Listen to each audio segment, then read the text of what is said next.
The prodigious young girl returned with 6 uncontractable rings, sending the entire beast taming class into a frenzy. Yesterday, the school beauty Lin Suxian returned from the spirit taming space without any spirit beast contract marks, but instead brought 6 rings of unknown origin. This was unprecedented in the history of beast taming, sparking a wave of discussion. As everyone expressed their regrets, Lin Suxian walked into the classroom and went straight to Su Mukin, who was sitting by the window in the back row. "You said you wanted to sell me the Ice Soul Spirit?" The whole class gasped. Who didn't know what the Ice Soul Spirit represented? It had the ability to restrict recovery, control through freezing, and perform ice explosion techniques. Coupled with the potential to steadily advance to diamond level, it was more than enough to handle even king-level opponents. Diamond level was the limit for 99.99 of geniuses and was extremely rare. Yet, Su Mukin appeared somewhat indifferent. "No need," Lin Suxian said, shaking her head as she took out the rings. "I know you're trying to help me out of sympathy, but given your family background, it's unnecessary. Don't misunderstand. I'm only interested in these rings. The money is just a bonus," Su Mukin replied, his gaze fixed on the rings. He had applied the eye of inquiry trait to himself, allowing him to immediately discern the truth about the rings. Reincarnation rings, beast taming contracts, capable of binding to the current state, unable to incubate due to energy deficiency. Note, can be bound by those who have been resurrected. Wasn't this tailor-made for him? As a transmigrator, he had died 18 years ago and been reborn. For 18 years, he had observed this world. Its technological development was similar to his previous life, but it had an additional dimension of beast taming. Each person had only one chance in their lifetime to enter the spirit taming space, either arranged by the state on awakening day or through self-awakening like him. Su Mukin was not only exceptionally gifted but also came from a prestigious family. Both parents were kings, and his grandparents were even king of kings. His talent, awakened 3 days ago, was extraordinary, interdimensional traits, allowing him to draw traits with each advancement and bestow them upon himself or his beast. He promptly informed his parents, wishing to leverage family resources to find a top-tier spirit beast cub. With his talent, he could turn an ordinary spirit beast into a divine one. If he could find a spirit beast with divine potential, wouldn't he be able to surpass the divine? Upon learning last night about the rings that the Lin family had invested millions to activate without success, he realized this was his opportunity. The energy requirement that the entire world couldn't meet? For someone with interdimensional traits like him, this was a heaven-sent opportunity. After some negotiation, the two reached an agreement. Lin Suxian hesitated and said, "I'll always remember what you did today. I won't contract with the Ice Soul Spirit until Awakening Day is over. If you change your mind, you can come to me anytime." A hefty sum was transferred, and the exchange was complete. Before class began, Lin Suxian sent a message. "No matter how powerful a beast you awaken, the Lin family will bear no grudge. Even if you regret it, these 6 rings are yours." The bell rang, and Mr. Li Yuntao stepped onto the podium. Su Mukin thought to himself, once school is out, they'll see what extraordinary creature this thing can produce. "Class, tomorrow is Awakening Day." In the classroom, the voice of the homeroom teacher, Li Yuntao, resonated clearly in every corner. His gaze swept across the room, pausing momentarily on students like Su Mukin, who came from well-off families. The importance of this day cannot be overstated. Stay calm and don't end up like that beast master from Japan who almost overslept and missed his chance. Li Yuntao paused briefly before continuing. "After Awakening Day, you'll have 3 days to bond with and familiarize yourself with your lifebound beast. Remember, you must return to school on time for the National Unified Beast Battle Preliminary Test. Let me emphasize again, only those with preliminary scores above 90 will qualify for special recruitment assessments. During these 3 days, no matter how powerful a beast you bond with, do not let your guard down." The students he focused on merely nodded slightly, showing little sign of concern. This wasn't arrogance, but rather a result of their elite upbringing. For instance, Lin Suxian had passed the official Beast Cultivator exam a year ago, and Su Mukin, with his past gaming experience, had held the top position for 8 consecutive seasons on a virtual beast battle platform. In terms of command skills, even the national team can't beat me, Su Mukin thought to himself. But rather than winning with skill, overwhelming stats are the key. In the real beast world, powerful stats are the most decisive factor. His gaze fell on the 6 rings, filled with anticipation as he stored all his belongings in his beast space and left the classroom. As one of the top cities in China, Magic City was extremely valuable in real estate. However, this was no issue for Su Mukin.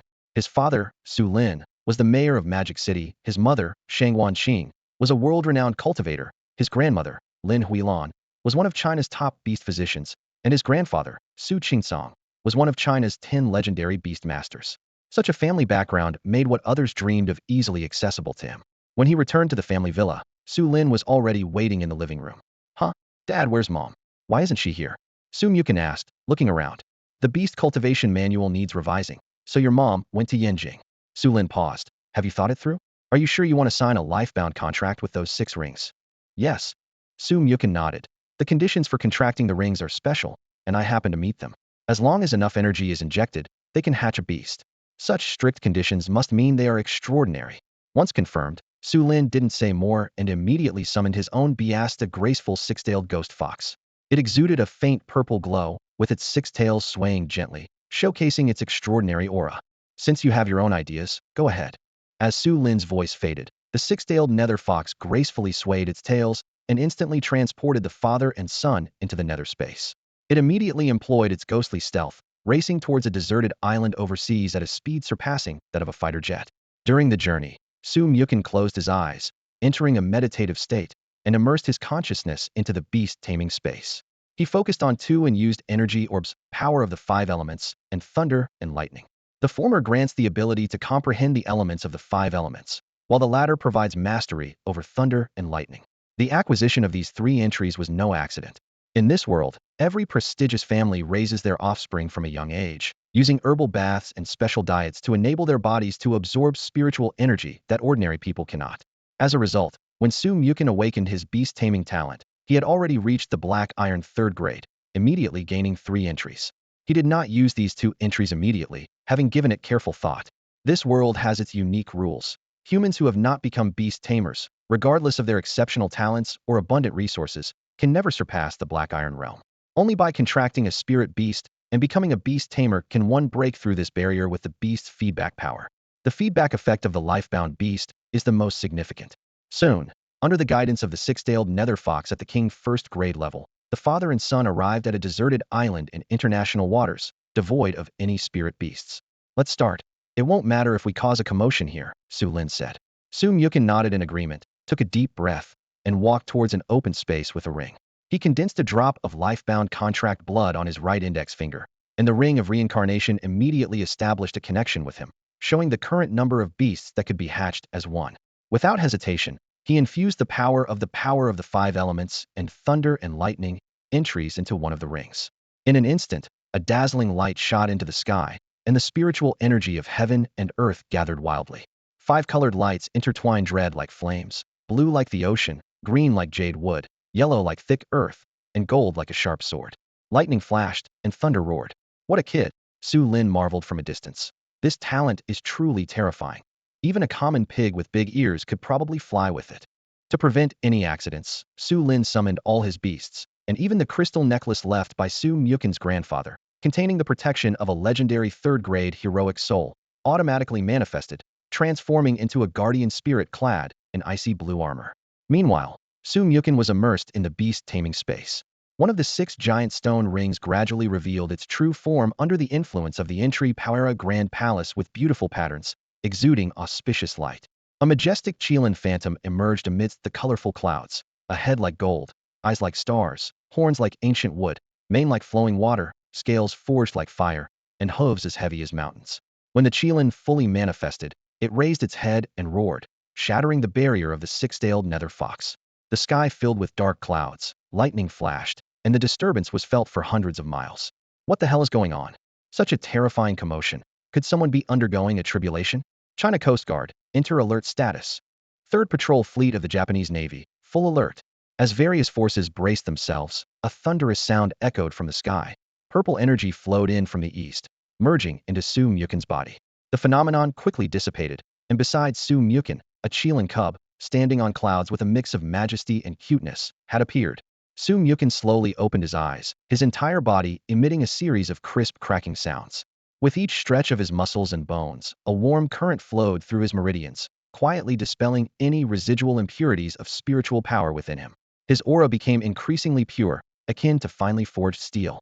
Standing before him was his companion beast, a small Qilin, which keenly sensed the changes in its master. Its lively eyes sparkled with excitement, and it let out an adorable yet commanding roar as it slightly raised its small head. Looking at the young creature before him, transformed from the Qilin's shadow, Yukin felt a surge of joy. As a traveler with a perfect start, choosing the most powerful companion beast was a given. Forget about the ice spirit, it was too weak. Opting for a top-tier mythical beast like the Dragon Phoenix Qilin was the way to go for an unstoppable journey. He immediately activated his investigative eye, and the Qilin's information appeared instantly. Companion Beast, Cloud Qilin. Status, Infant Stage 10 minutes. Quality, Mythical. Realm, Sacred Realm, Bronze Tier 1. Talents, Auspicious Beast. The Qilin can accept the worship of all beasts and grant a blessing of life recovery. Power of the 5 elements. Mastery of all elemental skills. Metal, wood, water, fire, and earth. Thunder and lightning. Mastery of all thunder and lightning skills. Skills, Cloudy Flight, 5 elements protection, Qilin Descent. Characteristics, no need for training. Automatically advances in realm with time. Seeing this information, Su Mukhen's smile was unstoppable. A Cloud Qilin, just 10 minutes old, already at Bronze Tier 1, with skills that would allow him to dominate the Silver Realm and remain undefeated even in the Gold Realm. What was even more astounding was its talents. The combination of the 5 elements and lightning attributes meant he could freely use hundreds of conventional skills. In this real world of companion beasts, even the most ordinary skill could become godly if mastered to perfection, not to mention the effects of skill combinations. The mythical quality placed Su Mukhen among the top ranks historically. Only figures like the Qin Emperor, Han Emperor, and Tang Emperor had mythical-level beasts. In the present day, only one guardian beast from the 5 major countries had reached this level. But that wasn't all. The 6 Paths contract revealed to Su Mukhen that the Cloud Qilin was just the embodiment of the heavenly path. He could summon the primary beasts of the other 5 paths, each enjoying the feedback benefits of a primary beast. Through the Qilin's feedback, Su Mukhen had already undergone a transformation, reaching the Black Iron Tier 5 realm. This training speed rivaled the greatest geniuses in history, and it was only the beginning. As his realm advanced, he could awaken the primary beasts of the Hungry Ghost Path, Human Path, Animal Path, Azura Path, and Hell Path, surpassing the training speed of all geniuses by more than 5 times. Moreover, the 2 new entries he had just acquired were perfect. Day by day, accelerates the growth of companion beasts. Immortal Soul. As long as the beast lives, he gains immortality. The Immortal Soul ability reminded Su Mukhen of the legendary Beast Master Ono Satoshi from Japan. His Super Rookie talent had once topped the list of most popular talents, and now, Su Mukhen could acquire a similar ability with just 1 entry. As for the resource consumption, due to the rapid growth of his beasts, given his family background, it was hardly an issue. Plus, with his world-renowned breeder mother and practical training, any potential issues from the rapid increase in beast power could be perfectly resolved. Oh, what a magnificent beginning. Rejoice for me. Su Mukhen exclaimed with genuine delight.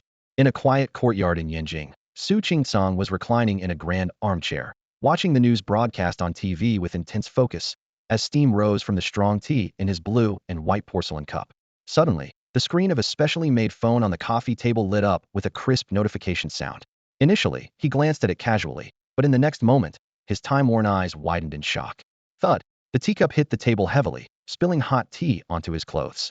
Yet, Su Qingsong seemed oblivious, frozen in place as if struck by lightning, disbelief etched on his face. Moments later, he slowly regained his composure. His hands continued to tremble uncontrollably, his face, full of wrinkles, crumpled with excitement, but broke into a radiant smile. Just then, the door was softly knocked twice, and an elderly man with a commanding presence entered the room. His old friend, Long Yuanji, the current commander of the Central Theater Command, one of the 5 major war zones in Huaxia, and also one of the legendary top 10 beast tamers. As Long Yuanji entered, he noticed his friend's unusual excitement, and hadn't even asked before Su Qingsong beamed and approached him. Long, what brings you here so late? Before Long Yuanji could answer, Su Qingsong had already put an arm around his shoulder, his tone brimming with pride. Guess what? My grandson has formed a contract with a Qilin, a real Qilin. Long Yuanji was momentarily taken aback by this unexpected enthusiasm. Once he grasped the content, his eyes widened, his face a canvas of shock and envy. How is that possible? I'm telling you, Long.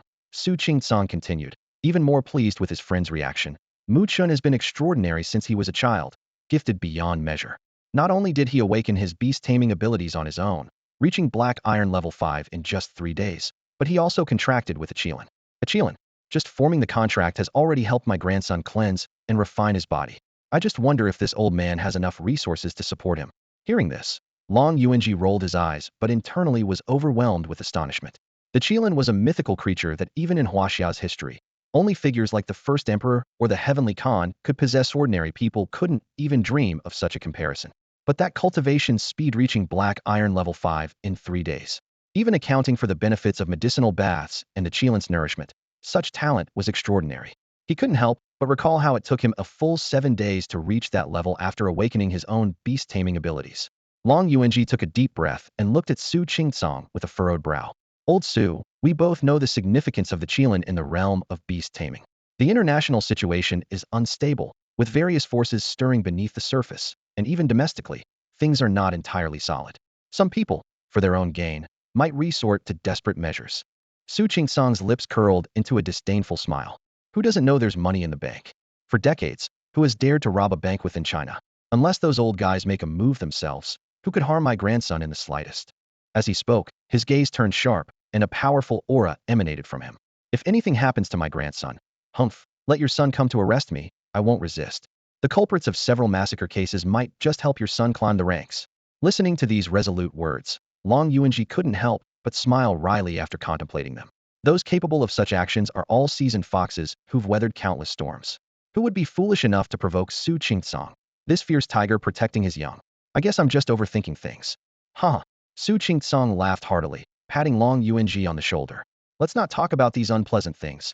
Let's chat about something cheerful. Long Yuanji was taken aback by his sudden change. A cunning gleam shone in Su Qingsong's eyes, and he said with a broad smile, my grandson has formed a contract with the Qilin, which is a huge cause for celebration. As his great-uncle, you should show some appreciation, shouldn't you? Upon hearing this, Long Yuanji's face immediately turned dark, and his mouth twitched. Are we really doing this, buddy? Su Qingsong seemed oblivious to his expression and continued counting on his fingers. Dragon blood fruit, spiritual jade essence, star iron, and so on. Just give what you see fit. With our friendship, it should be at least several kilos. Even if it doesn't help the Qilin grow much, it's a good snack. As an elder, you can't be stingy. Long Yuanji stared wide-eyed at Su Qingsong's matter-of-fact demeanor, feeling speechless. Meanwhile, in a restaurant in Shanghai, Su Lin and his son were enjoying a simple yet tidy dinner. After devouring countless spirit stones, the little Qilin joined them for the meal. Even with a napkin tied around its neck, its rough eating habits left it covered in soup and juice. The father and son didn't mind, occasionally using napkins to wipe their child. As dinner was wrapping up, Su Lin wiped his mouth and got to the point. Mochen, what are your plans moving forward? For the initial test in a couple of days, are you going to use the little Qilin directly, or will you head to Beijing to form a contract with your grandfather's earth-shaking ox's offspring for the test? Given your bond with it since childhood, even with a large disparity in levels, you should be able to command it smoothly. Little Qilin will do. Su Mochen responded without hesitation, her gaze tenderly resting on the young Qilin as it ate. Su's father's question was valid. As an experienced beast tamer, he knew that infant beasts typically couldn't be trained. During this special phase, they needed time to adapt to the world, ranging from a few minutes to a day. However, this was a legendary Qilin, and the situation might be different. Although Su Lin knew little about the Qilin's growth cycle, he recalled historical records. The Emperor's life beast, a black dragon, had an infant phase that lasted half a year. Logically, as top-tier mythical beasts, the Qilin's growth cycle should be similar to that of dragons. The importance of training cannot be overstated. Even a life beast, without adequate training and bonding, would face many challenges in command, like a brain wanting to rest but fingers uncontrollably clicking on a game. However, Su Lin was unaware that the day-by-day, month-by-month attribute of the young Qilin was working wonders. Each time Su Mochen wiped it with a tissue, she could clearly feel the continuous change in the hardness of its scales. At the current growth rate, she estimated the young Qilin would outgrow its infant phase by tomorrow. Dad, look, Su Mochen pointed to the Qilin, who was happily eating. As a divine beast, perhaps the Qilin shouldn't be judged by common logic. Watching the scene, Su Lin smiled in relief. I was indeed overthinking. Since it can already eat on its own, even if it's still in its infant phase, some basic training shouldn't be an issue. He paused. By the way, the owner of Thunder Roar Training Club gave me a membership card. It's at the villa in Dongshan. I'll have someone bring it to you tomorrow. It'll come in handy. The following day at noon, gentle sunlight pierced through the clouds, bathing the villa's courtyard. Thanks to the magical effect of the Re-Yushu entry, the little Qilin had outgrown its infancy and officially entered its toddler stage. The little Qilin was no longer the size of a house cat, as it was initially. It had grown to the size of a medium-sized dog, with scales shimmering brightly, and countless spiritual energies flowed over its surface like a moving galaxy. The spiritual flames beneath its forehooves were no longer weak and ethereal, but had condensed into a restrained, yet vigorous force. Although its physical body grew rapidly, the little Qilin's actual age and nature remained unchanged. Its gluttonous nature was more evident than ever. The precious spiritual stones piled in the yard had been completely devoured. Just then, the aroma of food wafted from the kitchen. The little Qilin's ears perked up instantly, its nostrils twitched, and in the next second, it dashed off like an arrow. Good thing we can afford it, or we really couldn't keep this Qilin, Su Mukin remarked, shaking his head in resignation as he watched. He then took out his phone and ordered another batch of spiritual stones and various spiritual fruits. Once everything was arranged, Su Mukin went to the dining room, eating while reviewing newly unlocked entry information. He understood that although the Qilin needed to pass through its infancy to naturally grow and break through its realm over time, nearly all spirit beasts shared a common trait. They could consume spiritual stones or similar spiritual condensates. Depending on each spirit beast's digestion capability, the absorbed spiritual energy had three possible paths. Some would dissipate due to conversion limits. Some would be stored within, creating an effect similar to a blue buff for skill usage, and the rest would be directly absorbed, transforming through spiritual energy circulation into the crucial energy needed for realm breakthroughs. Even a divine beast like the Qilin was no exception, though the resources required for its realm breakthroughs far exceeded those of ordinary beasts. However, the advantage of being a divine beast was evident. Ordinary spirit beasts have a daily limit on energy absorption, and forced feeding would harm them. Yet, this little Qilin had an insatiable appetite, continuously eating whenever it wasn't sleeping. In less than a day, it had advanced from bronze rank 1 to bronze rank 2, simultaneously pushing Su Mukin to black iron rank 6. This breakthrough brought Su Mukin a new entry. Chiqiao Linglong Xian, Isin Xiong, 7 Orifices, exquisite heart, 1 heart for 7 uses. Seeing these words made Su Mukin's eyes light up. According to his grandfather's teachings, the reason a beast master can unleash combo skills lies in their ability to multitask, like drawing a circle with one hand while kicking with the other foot. The wonder of the 7 apertures exquisite heart is that it allows the user to manage 7 tasks simultaneously. Su Mukin's gaze fell on the little Qilin, and in his mind, he painted a breathtaking picture. His beloved pet soaring into the air, surrounded by the 7 elements of gold, wood, water, fire, earth, thunder, and lightning, transforming into the perfect spellcasting artillery. If endowed with such divine abilities, the little Qilin could wield attacks from all 7 elements at once. Even the simplest fireball spell, when cast 7-fold, would become a formidable 7-star fireball. Immersed in this delightful imagination, Su Mukin was suddenly jolted back to reality by a plaintive cry from the little Qilin. As he turned towards the sound, the sight before him left him both amused and exasperated. The little Qilin was clumsily managing 7 arms formed from wood elements, each tightly clutching a different spiritual fruit. These elemental arms were vivid and agile, yet the little creature's attention was scattered all over. It would fixate on one fruit for a moment, only to be distracted by another tempting treat, eager to stuff all the food into its mouth at once. But its tiny mouth couldn't possibly hold so much. As it bit into one fruit, the other arms impatiently shook, seemingly protesting their neglect. The little Qilin hurriedly turned to address another fruit, nearly dropping the one it had just bitten, and frantically used a new arm to catch it. At this moment, the little Qilin's cheeks were puffed full, yet its eyes still longingly lingered on the other fruits it couldn't reach, embodying the phrase, a giant in thought, a dwarf in action. Witnessing this scene, Su Mukin shook his head with a gentle laugh and quickly approached, tenderly stroking the little Qilin's head. Under his soothing touch, the little Qilin gradually calmed down, its once resentful eyes regaining their usual lively sparkle. Su Mukin, now the patient caretaker, carefully guided his pet. However, the little Qilin, still young, seemed indifferent to its owner's teachings, simply opening its mouth obediently and savoring the offered treats, occasionally emitting satisfied little grunts. Watching this, Su Mukin couldn't help but reflect, the path of nurturing is indeed a long and demanding journey. Regularly raising Qilins. Enthusiasts know that although Qilins are among the top mythical creatures, they tend to be particularly mischievous and energetic in their youth. Su Mukin looked at the newborn Qilin in his arms and decided to adjust his original plan. Instead of taking it straight to the club for skill training, it would be better to let this little creature, who knows nothing about the human world, become familiar with its surroundings first. As the Qilin's bonded beast, Su Mukin shared a deep connection with it. When he patiently explained things, the Qilin quickly understood. He guided the Qilin through his modern home, explaining various intriguing electrical appliances, helping this mythical being gradually adapt to the technological world. By the next morning, after a day of careful teaching, the Qilin had gained a basic understanding of the world. It eagerly enjoyed its breakfast, its small belly showing no sign of fullness, as if the food had vanished into another dimension. "Come on, let's go somewhere fun today," Su Mukin said with a smile. The Qilin's eyes lit up, and it happily chirped, leaping into Su Mukin's arms.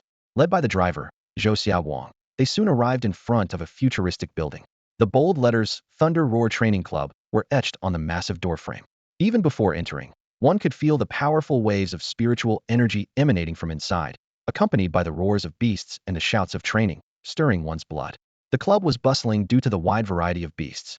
They were categorized by attributes such as gold, wood, water, fire, earth, ice, bug, thunder, electric, light, dark, poison, and dragon. These attributes had complex counter relationships. Dragon types were countered by cute, ice, and other dragon types. Holy and demon types countered each other, and martial skills were ineffective against ghost types. Most beast masters had limited resources, making it difficult to nurture multiple beasts simultaneously. Thus, it was crucial for a beast to learn a variety of skills. While there were many ways to learn skills, the ideal scenario was to receive guidance from a master. However, outside of universities, it was nearly impossible for ordinary beastmasters to encounter powerful beastmasters, let alone apprentice under them. This is where beast training institutions come in. By paying a fee, one could receive professional guidance from powerful beastmasters and their beasts. However, Sun Yukin's purpose was not to seek guidance. His family's main resources were in Yanjing, and he was temporarily in the magic capital to assist Su Lin in honing his skills, with plans to eventually return to Yanjing. Therefore, he didn't invest heavily in a private training room, but chose to use the club's special training facilities. The training ground was lively. Various beasts were diligently training under the guidance of professional instructors. Flames and frost intertwined in the air, electric sparks clashed with earth and stone, and some beasts sprinted and leaped across the field, honing their speed and agility. Sun Yukin, holding the Qilin, headed towards the club's registration desk. A staff member in a blue and white striped uniform quickly approached with a professional smile on their face. "Welcome to the Thunder Roar Training Club. How can I assist you today? Could you please arrange a private training room for me?" Sun Yukin said as he took out his membership card from his pocket and handed it over. The staff member showed a brief flash of surprise upon receiving the card, but quickly resumed a professional demeanor with an even more sincere smile. She returned the membership card with both hands and led Sun Yukin to a specially decorated elevator with gold accents. "You are one of our top-tier members, and you can use this elevator to go directly to the top floor. Your membership card also serves as a room key, available 247. If you need anything, feel free to contact us via the intercom in the room. All services are complimentary." "Thank you," Sun Yukin replied politely and stepped into the elevator. The previous day had been Awakening Day, and many people had awakened their beast taming talents and completed their life contracts with their beasts. Even on the top floor of the club, there were a dozen trainers gathered. "Hey Chun." As Sun Yukin stepped out of the elevator, he heard a familiar voice calling him. Looking up, he saw a burly man waving at him.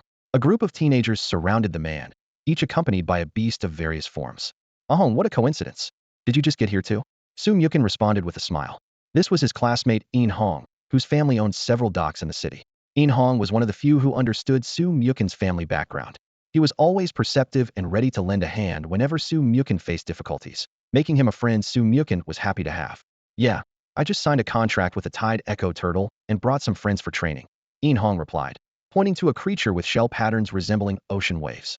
Sun Yukin quietly activated his investigative eye, instantly gathering all the information about the Tide Echo Turtle. Its innate talents were wave surge and sound wave resonance, of diamond quality, skilled in water and sound types, and it possessed 3 iron-ranked skills: bubble, water sound wave, and sound detection, along with an inherited skill, tidal sonic wave. It had 2 evolution paths: Tide Echo Turtle Battle Echo Turtle Silver Tidal Overlord Platinum, and Tide Echo Turtle Illusion Echo Turtle Silver Heavenly Harmony Turtle Platinum. "Alright, you guys go ahead and train. I'll be in the training room over there. Just call me if you need anything," Sun Yukin said after a brief exchange, then turned to leave. After all, there was plenty of time in the future to catch up. "Hey Hong, who was that?" asked a cute-faced girl curiously after Sun Yukin left. The others also looked on inquisitively, as it was the first time they had seen In Hong show such respect to someone their age. Sun Yukin, like us, is also a senior high school student. He didn't attend the collective awakening ceremony yesterday because he had already awakened his beast taming talent on his own. In Hong watched Sun Yukin's departing figure with a hint of surprise in his eyes. The bespectacled boy beside him suddenly recalled the news from a couple of days ago and whispered, "So that's Sun Yukin. I heard he sold an ice soul spirit to Lin Suxian. No wonder Brother Chun sold the ice soul spirit. It turns out he already has a sacred Qilin beast," In Hong realized. The news caused the beast tamers present to collectively gasp in astonishment. The sacred Qilin beast, known for its rare and holy attributes, boasts an average quality of a king and is considered the embodiment of the legendary mythical beast, the Qilin. It's one of the most coveted beasts among Chinese beast tamers. Given Sun Yukin's prominent family background, everyone felt it made sense. After all, someone who could casually sell an ice soul spirit must come from an extraordinary family. That sacred Qilin beast is probably real, not some shape-shifting beast, someone murmured, and others nodded in agreement. "Alright, stop gossiping about others," In Hong interrupted the discussion sternly. Don't forget why we came to the club. Although he knew Su Mukun wasn't narrow-minded, excessive gossip was ultimately impolite, especially when the other's family background and future prospects far surpassed theirs. True, the top-floor suite is so expensive, we should focus on training, someone agreed. Let's aim to advance our primary beast to Black Iron level 8 in these 3 days. Maybe we'll get direct admission to the top 5 universities. I don't aim that high. Reaching the Black Iron level 6 threshold is enough for me. Another person said realistically. Seeing Hong's serious expression, the group quickly dropped the topic. They chatted about other matters while entering the training room. For them, the priority was to concentrate on their own cultivation and strive for their future. On the other side, Su Mukun had already arrived at the top-floor suite of the club. As he opened the door, a spacious area of 500 to 600 square meters came into view. The room was fully equipped. On one side, there was a lounge area with plush sofas, and on the other, a supply zone displaying a dazzling array of rare spiritual materials. In the center was a broad simulation battle area, all of which highlighted the club's luxurious quality. Standing in the center of the room, Su Mukun quickly reviewed the 3 skills of the little Qilin. Shan-Yun Yukuan focuses on mobility assistance. Wuxing Huti is passive defense. Now, let's test the power of Qilin Jiangshi. He murmured to himself, bringing the little Qilin to a massive metal force measurement plate. This specially designed metal plate was connected to a large screen in the room through precise instruments, capable of converting the beast's attack power into clear levels such as black iron, bronze, silver, and gold. Go ahead, use Qilin Jiangshi on that metal plate. Su Mukun took a few steps back, his eyes fixed intently on the little Qilin. Initially, the little Qilin was curiously tilting its head at the metal plate, but upon hearing the command, it immediately assumed a serious demeanor. It took a deep breath, and its entire body burst into a brilliant array of 7-colored light, the beams intertwining and forming a majestic Qilin's spectral image in midair. With a resounding roar from the little Qilin, the spectral image slowly bowed its head and then charged towards the metal plate with overwhelming force. As it descended, the image became more solid, its immense momentum suffocating. Boom! A thunderous explosion erupted, sending shockwaves that fluttered Su Mukun's clothes. The surface of the metal plate shimmered with a blinding light, even showing slight deformation. Su Mukun eagerly looked at the large screen, and when the wildly fluctuating data finally settled at gold level 5, his expression shifted from anticipation to shock, then to sheer delight. Multiple hits, and each hit reached gold level 5, he exclaimed uncontrollably. This result far exceeded his expectations. A little Qilin at only bronze level 2 was able to unleash a gold level attack, crossing 2 major levels. In the world of beast mastery, each level upgrade signifies a qualitative change in strength, and the little Qilin not only broke this convention but also delivered multiple hits rather than a single strike, greatly enhancing its deterrence and practical value in actual combat. Su Mukun stared intently at the screen, carefully analyzing the data. The screen displayed 18 dense streams of data, each representing a strike from the Qilin skill during its release. Astonishingly, all these attacks reached the terrifying power of a golden level 5. Such attacks would be devastating even for a golden-level beast known for its defense. Just as Su Mukun was immersed in his excitement, something unusual caught his attention. He turned his gaze to the small Qilin and noticed that the usually energetic creature appeared unusually fatigued. Its lively eyes were now clouded with weariness, and the once glossy scales had lost their shine. Clearly, unleashing such a powerful skill consumed a tremendous amount of energy, and even with the reserves of spirit stones and spirit fruits, it was barely enough for a single release. Su Mukun quickly approached the small Qilin, gently stroking its head. He promptly fetched high-quality spirit stones and spirit fruits from his beast space and placed them before the Qilin. Sensing the sudden appearance of its favorite supplies, the Qilin perked up as if invigorated, its eyes sparkling with excitement, letting out a few low, thrilled sounds. In the next moment, it eagerly devoured the food, its exaggerated manner of eating showing no trace of fatigue. Watching the Qilin gobble down the food, Su Mukun shook his head with a smile. Through observing the skill release, he had identified the Qilin's biggest limitation. In his vision, the Qilin should serve as a powerful artillery. Although these shells had sufficient potency, the inability to fire continuously was the main obstacle to perfection. Decisively, Su Mukun pulled out his phone, opened a messaging app, and sent a message to his father. Dad, do you have a Starry Spirit ring? If there's any better energy restoration equipment, that would be great. He didn't elaborate much, only attaching a photo of the fatigued Qilin replenishing its energy and the data on the screen showcasing the Qilin's power. Su Lin was clearly stunned by the data. After a while, he replied, I'll have someone send it to you. Not long after, a Starry Spirit ring was placed around the Qilin's neck. This piece of beast equipment not only enhanced the beast's ability to absorb ambient spiritual energy, but also actively drew in celestial energy, converting it into spiritual energy for the beast. Although each beast could only wear one piece of equipment, this was sufficient to address the immediate issue. Seeing the shining ring around the Qilin's neck, Su Mukin smiled with satisfaction. This is the advantage of having strong backing. Encounter a problem, ask Dad for help, solve it quickly. With this equipment, the Qilin's energy deficiency issue was initially resolved. As its level increases in the future and it gains suitable attributes, this problem can be completely eliminated. A few minutes later, the little Qilin radiated a dazzling array of colors, fully restoring its previously dimmed spiritual energy. Su Mukin's eyes gleamed with anticipation as he immediately began a series of skill tests. As each skill was unleashed, the test results appeared one by one. The Flame Bullet reached Silver Tier 1, and the Thunderball reached Silver Tier 2. When the little Qilin performed the Flame Step, all four of its hooves erupted with the power of Silver Tier 5, each strike causing the testing ground to tremble. Even more astonishing were the Flame Fang Burst and Thunderjaw Flash, skills reliant on its fangs, which surged directly to Silver Tier 7 in power. Through repeated testing, Su Mukin discovered the little Qilin's body had an extraordinarily unique structure. Its hooves, fangs, and sharp horns seemed to act as natural amplifiers for its skills, maximizing their potency. Unlike the high-consumption skill of Qilin's descent, these skills had relatively economical spiritual energy usage. Even without the Starlight Spirit Ring, each skill activation would only cause one of the 365 scales on its body to temporarily lose its luster. But what truly made Su Mukin's heart race was the upcoming experiment. Taking a deep breath, he issued a new command. Little Qilin, use Flame Fang Burst, Thunderjaw Flash, Earth Fang Split, and Flowing Bite simultaneously. The little Qilin's gaze suddenly turned fierce, its entire body tensing. Flames and lightning intertwined in its mouth, while earth elements gathered between its fangs. In the next instant, it lunged at the metal test plate. Crash! With a deafening roar, spiritual energy burst across the metal plate. Su Mukin quickly glanced at the display screen, and when he saw the Gold Tier 1 reading, his eyes lit up. This result far exceeded his expectations. Initially, he only wanted to verify whether releasing multiple skills simultaneously would interfere with each other, especially since skills like Flame Fang Burst and Thunderjaw Flash typically require a larger Fang coverage area to unleash their full power. However, the experiment showed that when multiple elements were released simultaneously from the little Qilin's mouth, they not only didn't weaken each other, but instead produced a remarkable chemical reaction. The elements blended and complemented each other, propelling the overall power to the astonishing height of Gold Tier 1.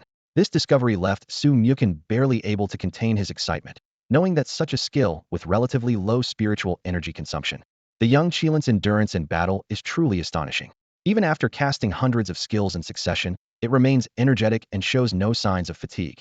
Su Mukin watched his mythical-grade beast with an overwhelming sense of awe. Under the right tactical command, this juvenile Qilin, with its diverse and powerful array of skills, has already developed the capability to directly confront gold-level beasts. Watching this scene unfold, Su Mukin couldn't help but fall into deep thought. In less than a week, a novice who just embarked on the path of beast mastery now possesses the power to threaten seasoned gold-level beast masters. If someone else claimed this, he would probably dismiss it as a fantasy. Yet, here it was, an incredible reality playing out before his eyes. However, this was far from the Qilin's limit.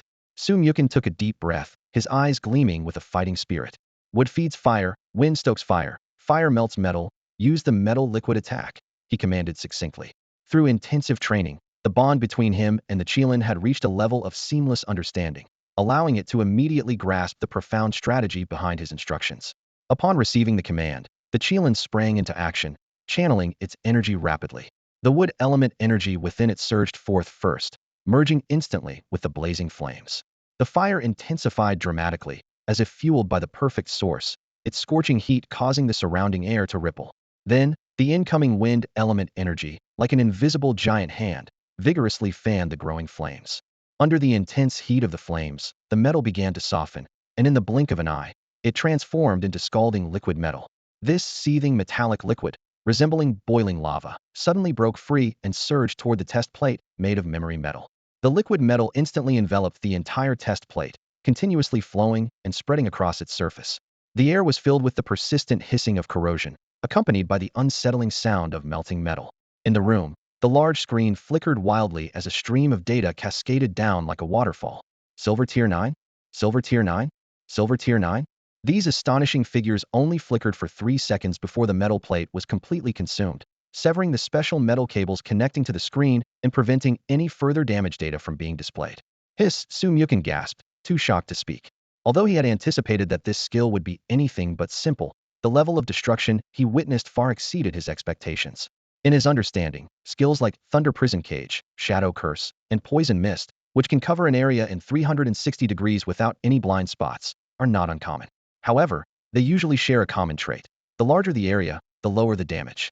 But the skill the little Qilin had just demonstrated completely defied this rule, boasting not only an astonishing coverage area, but also absurdly high damage. A terrifying thought suddenly crossed Su Mukin's mind. If the target were a living beast, and the metallic liquid invaded its body through the ears or cavities. Just imagining that scenario made his scalp tingle.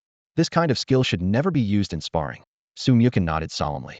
After checking the time, he signaled to the little Qilin to wait in the rest area for further instructions. Ding! Just as Su Mukin was enjoying his pastry and immersed in the little Qilin's immense power, his phone screen suddenly lit up.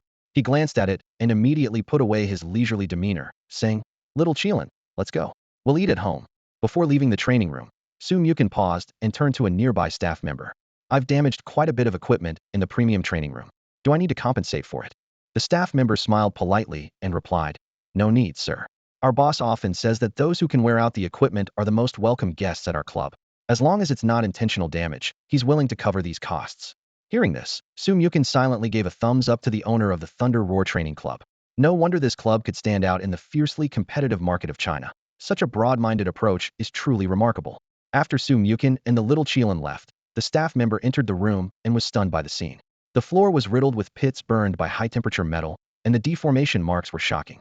Broken items scattered around the room from spiritual energy impacts, and chaotic spiritual energy fluctuations lingered in the air. Most astonishing was the battle data on the metal panel, silver rank 9, indicating an uncountable number of attacks, yet causing such incredible destruction. So young, and already possessing a beast at least at the gold level. She murmured, summoning her own little water-type beast, which glowed with a soft blue light. Under her command, the adorable creature joyfully controlled the water flow to clean up the mess. At that moment, Yin Hong and his group, who had planned to invite Su Mukin for lunch, arrived at the door and overheard the staff members' words. They exchanged bewildered glances, their eyes filled with disbelief. Wait a minute, someone couldn't help but speak up. Wasn't the premium guest supposed to still be here? How could a gold-level beast appear in such a short time? And, gold level? How is that possible? His tone was full of doubt, knowing that Su Mukin was just a newcomer who had recently awakened his beast-taming talent. At this stage, owning a bronze-level beast was already extremely rare. Yin Hong pondered for a moment and slowly said, "Maybe, like us, he grew up with his beast. Even if he's just become a beast tamer with a deep bond, he could complete the contract and command it." Everyone nodded, finding this explanation reasonable.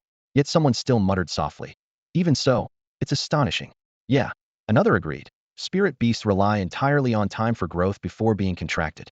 To reach the gold level in just over a decade, that kind of talent is simply unimaginable. Another person chimed in, their eyes gleaming with undeniable envy and awe. Suddenly, someone in the crowd made a bold guess, their voice tinged with a hint of hesitation. Could it be a short-lived insect-type beast? That might explain its astonishing growth rate. No sooner had they finished speaking than someone scoffed in rebuttal. "Are you joking? We're talking about the one who can casually sell an ice soul spirit and even contract with a sacred Qilin beast." As he mentioned these two beasts, a touch of respect crept into his voice, clearly aware of their esteemed status in the beast-taming world. The person who was rebutted wasn't bothered. Instead, they enthusiastically began listing powerful insect-type beasts on their fingers. Don't underestimate insects. There's the sky-splitting mantis, soul-crushing locust, spirit-cursed scorpion, sacred-winged butterfly, stardust mite. All right, I was wrong. I'm sorry." The person who initially objected quickly surrendered, raising their hands, beads of sweat forming on their forehead at the other's relentless enthusiasm. "So, does he really have a remarkably promising insect-type beast?" Someone else in the crowd curiously inquired, their eyes filled with a probing light. "Who cares?" A tall young man shrugged, his tone indifferent. "Geniuses like him are bound to get special recruitment sooner or later. We who have to take the unified exam can't possibly compete with him, so why worry about it?" With that, he turned his attention to the upcoming exam. "Right." The person who first spoke stood up straight, their gaze sweeping over the crowd with determination. "There are only 2 days left until the exam. Everyone needs to stay focused. Try to get a good score in the preliminary test. Getting special recruitment would be ideal. Even if you don't, you have to work twice as hard. You have to know, getting into the top 100 here in the Magic City, where talents abound, is as challenging as getting into the top 10 in smaller cities." His words conveyed a resolve that inspired everyone present. The crowd straightened their postures, their eyes igniting with determination, and they left the club together, ready to face the challenge ahead. Hong listened to the group's discussion and couldn't help but question his initial assumptions. He frowned and thought, could things really be that simple? Meanwhile, Myukin was fully immersed in a challenging task. The young Qilin possessed an impressive array of skills, and to adapt swiftly to different battlefield scenarios in the future, she decided to conduct systematic combination tests of these skills. Over the next 2 days, the training ground echoed with the sounds of various skills being unleashed. Myukin remained a constant presence, her gaze focused and determined, as she repeatedly guided the young Qilin through various skill combinations. Sweat trickled down her face, unnoticed. This intense training not only gave her a deep understanding of each skill's characteristics, but also elevated the synergy between her and the young Qilin to a new level. Now, they no longer needed verbal communication. A simple gesture from Myukin, and the young Qilin could accurately understand the desired skill combination. A slight movement of her eyes, and the Qilin would immediately respond accordingly. Such a degree of harmony was rare, even for a beast and its master. After all, the mental connection between a beast and its master typically required a long period of accumulation. Their achievement was due to 2 key factors: the enhanced absorption of spiritual energy by the young Qilin following its rigorous training and the passage of time. Just yesterday at noon, the Qilin successfully broke through to Bronze Tier 4, and its powerful feedback propelled Myukin to Iron Tier 7, granting her a new attribute called Heart and Shadow Sync. The effect of this attribute was immediate. Brought the connection between the beast and its master to an unprecedented level of closeness, like a shadow to its body. Now, with just a blink or a subtle motion, they could accurately grasp each other's intentions. Silent command had become their most basic level of understanding. The initial trial of beast combat is a significant test for all students who dream of becoming beast tamers. For those still in school, they simply need to return to school to participate in the test. However, those who have left school early for various reasons but possess exceptional beast taming talents can also go to city sports venues for a unified test. After passing the test, they will undergo a month of military training and then qualify for the unified exams to enter higher education. Although the paths differ, the test always starts at 8 a.m. sharp. By 7:30, Myukin was already prepared. He glanced at the spirited little Qilin beside him, watching its eager demeanor, and couldn't help but smile confidently. I heard the examiners for the initial test are seniors from the previous year. I hope you can show me the joy of combat. With that, he and the little Qilin boarded the vehicle heading to school. Meanwhile, in an elegant luxury villa district in Magic City, Lin Suxian had just finished her breakfast and was preparing to leave for the initial test. A tall, stern-looking man called out to her. It was her father, exuding an undeniable aura of authority. Suxian, remember who gave you the high-potential ice soul spirit. We must not be ungrateful, he said, his gaze deep and serious. I understand, Dad. I'll try my best to attend the same school as him. Lin Suxian nodded obediently, her eyes resolute. She turned to look at the ice soul spirit gliding joyfully in the Yarda translucent ice block, radiating a chilling aura that sent shivers down one's spine. Despite its unusual appearance, its extraordinary quality gave it a unique sense of majesty. Little ice soul, let's go. Plop plop. Lin Suxian gestured to summon it into her beast space, then got into the car waiting at the door. Watching the vehicle disappear into the distance, the authoritative man sighed. Myukin has extraordinary talent and a promising future. If possible, I hope you can go even further. At the same time, the atmosphere in another luxury villa was entirely different. Hong's father looked at his son, who was about to leave, and bluntly said, ask Myukin which school he's going to and follow him like a shadow. Sticking close to him will only benefit your future. Are you really my father? That sounds terrible, Hong replied, eyes wide with helplessness. His father remained unmoved, his expression serious. Be observant. People like him are too busy to bother with small fry. Our family has some influence back in China, so call me if you need anything, said his father with a slightly stern tone. Hong nodded in understanding, recognizing his father's good intentions. He adjusted his school uniform and headed towards the school with determined strides. In the classroom, the homeroom teacher, Li Yuntao, glanced at the alarm clock on his wrist. The hour hand pointed precisely to 7:50. He surveyed the room, his gaze passing over each young face, confirming that all 39 students were present and accounted for.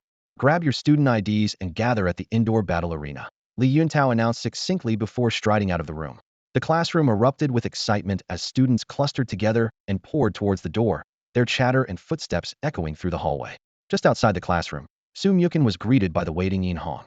Brother Chun, have you decided which school you're going to? Hong asked eagerly as he approached. Probably Yinjing, since it's close to home, Myukin replied, turning to Hong. Why, haven't you made any plans yet? I want to go with you, Hong said straightforwardly, expressing his desire without hesitation. Myukin nodded with a smile. Then you'll need to work hard. The threshold for Yinjing University is quite high. I should be fine, barring any surprises, Hong said, scratching his head with a sheepish grin. Lin Suxian, who originally intended to join the conversation, quietly followed behind them. The group made their way to the indoor battle arena. Li Yuntao noticed the last 3 students arrive, paying particular attention to the affectionate little Qilin in Su Mukin's arms, and smiled with satisfaction. With a sacred Qilin beast and his own awakened talent, a top university was well within Su Mukin's reach. Perhaps due to having such a promising student, Li Yuntao didn't put too much pressure on the others. He stepped forward a few paces and reassured them with a gentle tone. Don't be nervous, everyone. The initial test is just a small warm-up. Even if the results aren't ideal this time, you still have a month to improve and get into your desired schools. As soon as he finished speaking, the clock struck 8. A young man emerged from one of the rooms, walking towards them. Sun Sixio stood at the entrance of the examination hall, wearing the standard uniform of the test staff, his expression stern. His gaze was sharp and focused, exuding a sense of seriousness, and he held the list in his hand firmly. Su Mukin, Lin Suxian, Yin Hong, Long Tao A, Long Tao B, Long Tao C, Long Tao D, he announced clearly and powerfully. The 7 of you. Choose a room and enter immediately. The rest of you may summon your beasts to warm up. Without another word, he turned and strode briskly into the room behind him, his movements crisp and decisive. The named candidates were taken aback, clearly not expecting to be in the first group. The others breathed a sigh of relief, mentally calculating how they could use this opportunity to understand the test content better and prepare more thoroughly. Only Su Mukin remained calm, glancing at his fellow named students. This is also part of the assessment, he remarked, his eyes scanning the different examination rooms. Choose the battlefield that suits your beast's characteristics. As classmates, I hope you achieve good results. Make your choice quickly. If I pick the venue you need, I won't be held responsible. Li Yuntao's smile widened at these words, while Lin Suxian and Yin Hong had already taken action, heading for the ski resort and swimming pool respectively. The spirit of ice thrives on ice, and the tidal turtle is most advantageous in water. They both understood their beast strengths well. Seeing this, other candidates hurried to their preferred battlefields. Su Mukin, however, moved unhurriedly, walking leisurely towards the last vacant room. To him, the choice of venue was irrelevant. His reminder to his classmates wasn't out of kindness or an attempt to build goodwill. He was simply accustomed to wanting all of the above. Since this multiple-choice question lacked that option, he had to rely on others to eliminate unnecessary choices. It was quite the coincidence that when all other candidates had chosen their battle rooms, the last one left for Su Mukin happened to be the one where Sun Sixio was stationed. The moment Su Mukin entered, the little Qilin in his arms, curiously peeking around, immediately caught the attention of the 2 people inside. A hint of envy flashed in the eyes of Sun Sixio and the other examiner, but they quickly regained their professional composure. Initial test candidate name, Su Mukin. Contracted beast, Sacred Qilin beast. Contract signed 4 days ago. Sun Sixio read out the registration information from his tablet word by word, then looked up with a professional smile. Junior, please draw your lot. Hearing this, Su Mukin was taken aback and instinctively glanced at the little Qilin in his arms. Sacred Qilin beast? He chuckled inwardly. Seems like everyone has mistaken it for a sacred Qilin beast. It's like mistaking the real McCoy for an imposter. Each battle room had 6 different contracted beasts prepared for candidates to draw lots, determining their opponents. This method was designed to comprehensively assess new beast masters' command abilities and the battle performance of their contracted beasts. All the available beasts were at the bronze level. Once a beast was drawn, it wouldn't participate again for the next hour. For ordinary candidates, luck played a significant role. Drawing an opponent that their beast countered could lead to higher damage and a better score. However, for Su Mukin, none of this mattered. When the drawing ended, Sun Sixio noticed the contract mark appearing on the table and frowned slightly, a hint of regret in his eyes. Junior, it seems your luck isn't too great. As he activated the contract mark, a cold light flashed, and a uniquely shaped contracted beast appeared in the battle arena. Ghostly Sun Eye. Its body was ghostly and ethereal, with a massive eye taking up nearly 80% of its head, making it particularly striking. This ghost-type, demon-type dual-attribute beast was precisely the reason for Sun Sixio's concern. As a ghost-type, it was naturally immune to most martial-type skills, and most basic skills of novice beast masters, such as scratching, biting, and ramming, fell under the martial category. This meant that Su Mukin's beast would lose its primary means of attack. More troubling was its demon attribute, which was mutually countered by holy attributes. In such a situation of attribute counterbalance, victory would hinge on the beast master's command skills and the beast's level. As a match between an upperclassman and a junior, this ghostly Sun Eye, already at bronze level 1, undoubtedly held the advantageal level that was typically out of reach for novice beast masters in a short time. However, contrary to Sun Sixio's expectations, Su Mukin showed no signs of panic despite the unfavorable situation. Su Mukin gently stroked the head of the small Qilin in her arms, her eyes sparkling with determination. The senior referee standing slightly to the side between the two competitors observed this scene, nodding quietly as he noted her calmness in the face of a challenge, awarding her extra points on his tablet.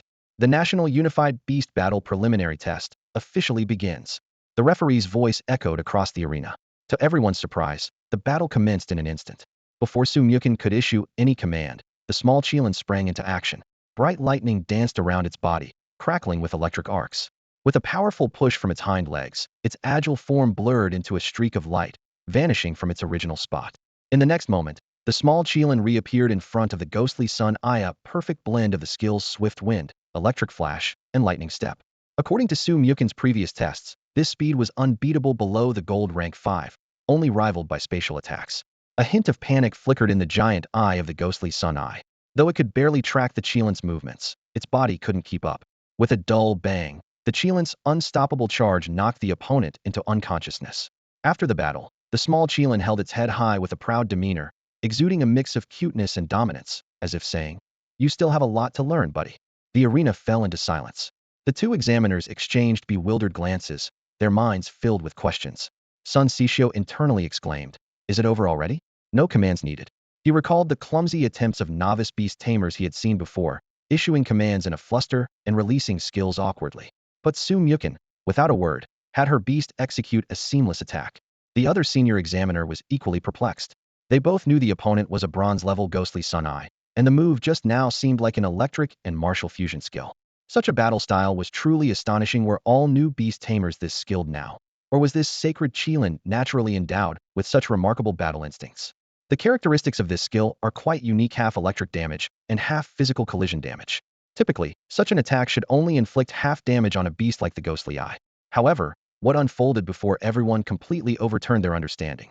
A novice beast master who had only contracted for 4 days managed to instantly defeat a bronze-level ghostly eye with this supposedly half-power skill. This scene left the two examiners present utterly speechless with shock.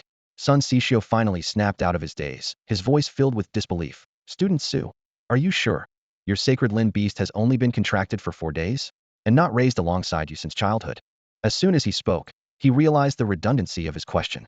In Huaxia, this national standardized combat test is conducted with the strictest regulations. Any beast master who wants to use a beast they have raised from childhood must be tested at a different site. This means that Su Muchen's sacred Lin beast was indeed a newly contracted novice beast. A novice beast able to instantly defeat a bronze level.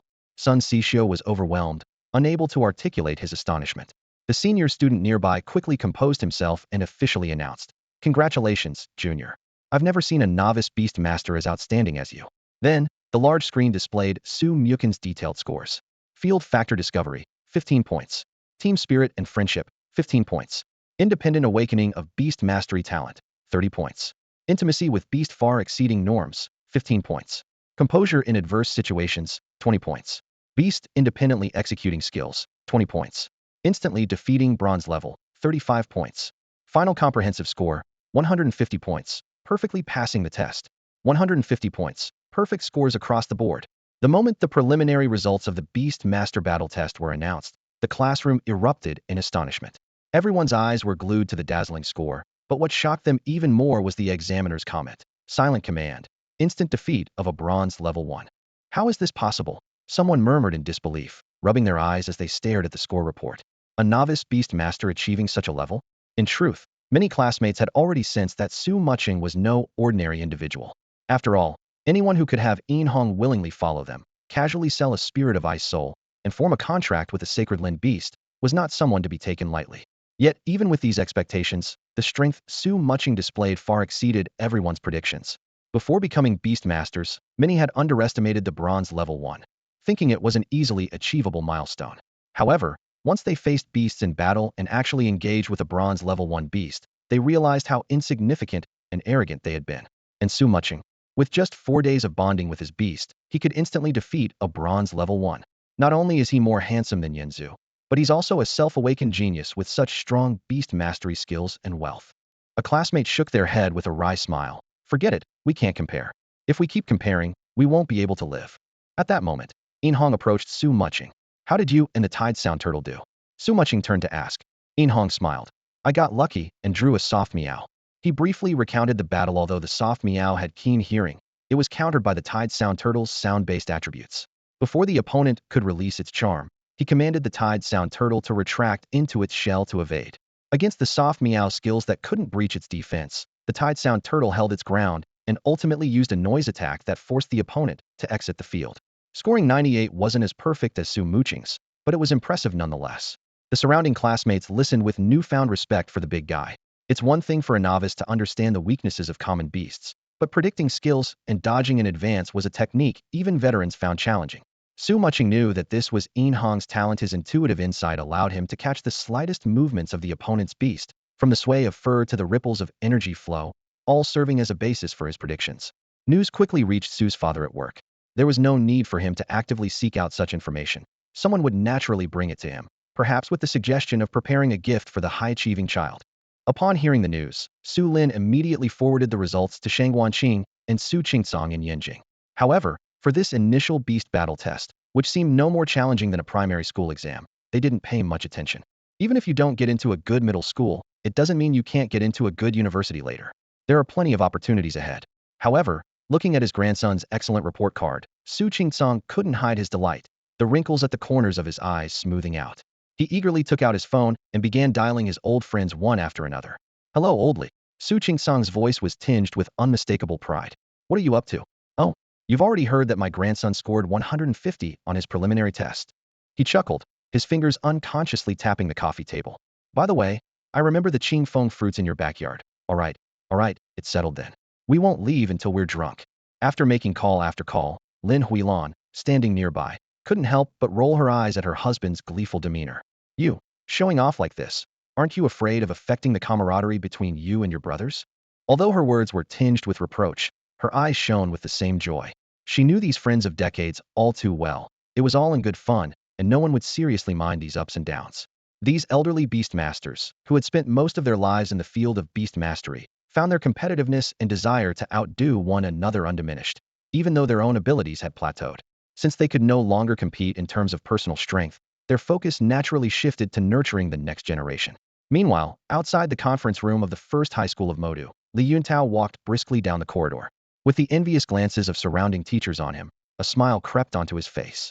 Back in the classroom, he clapped his hands twice, waiting for the students to settle down. "Our class performed outstandingly this time," Li Yuntao said with pride in his voice. 14 students scored above 90, and 3 of them scored above 98. Su Muchen achieved an extraordinary full score of 150. Lin Suxian scored 120, and Yin Hong scored 98. He looked around the classroom and continued.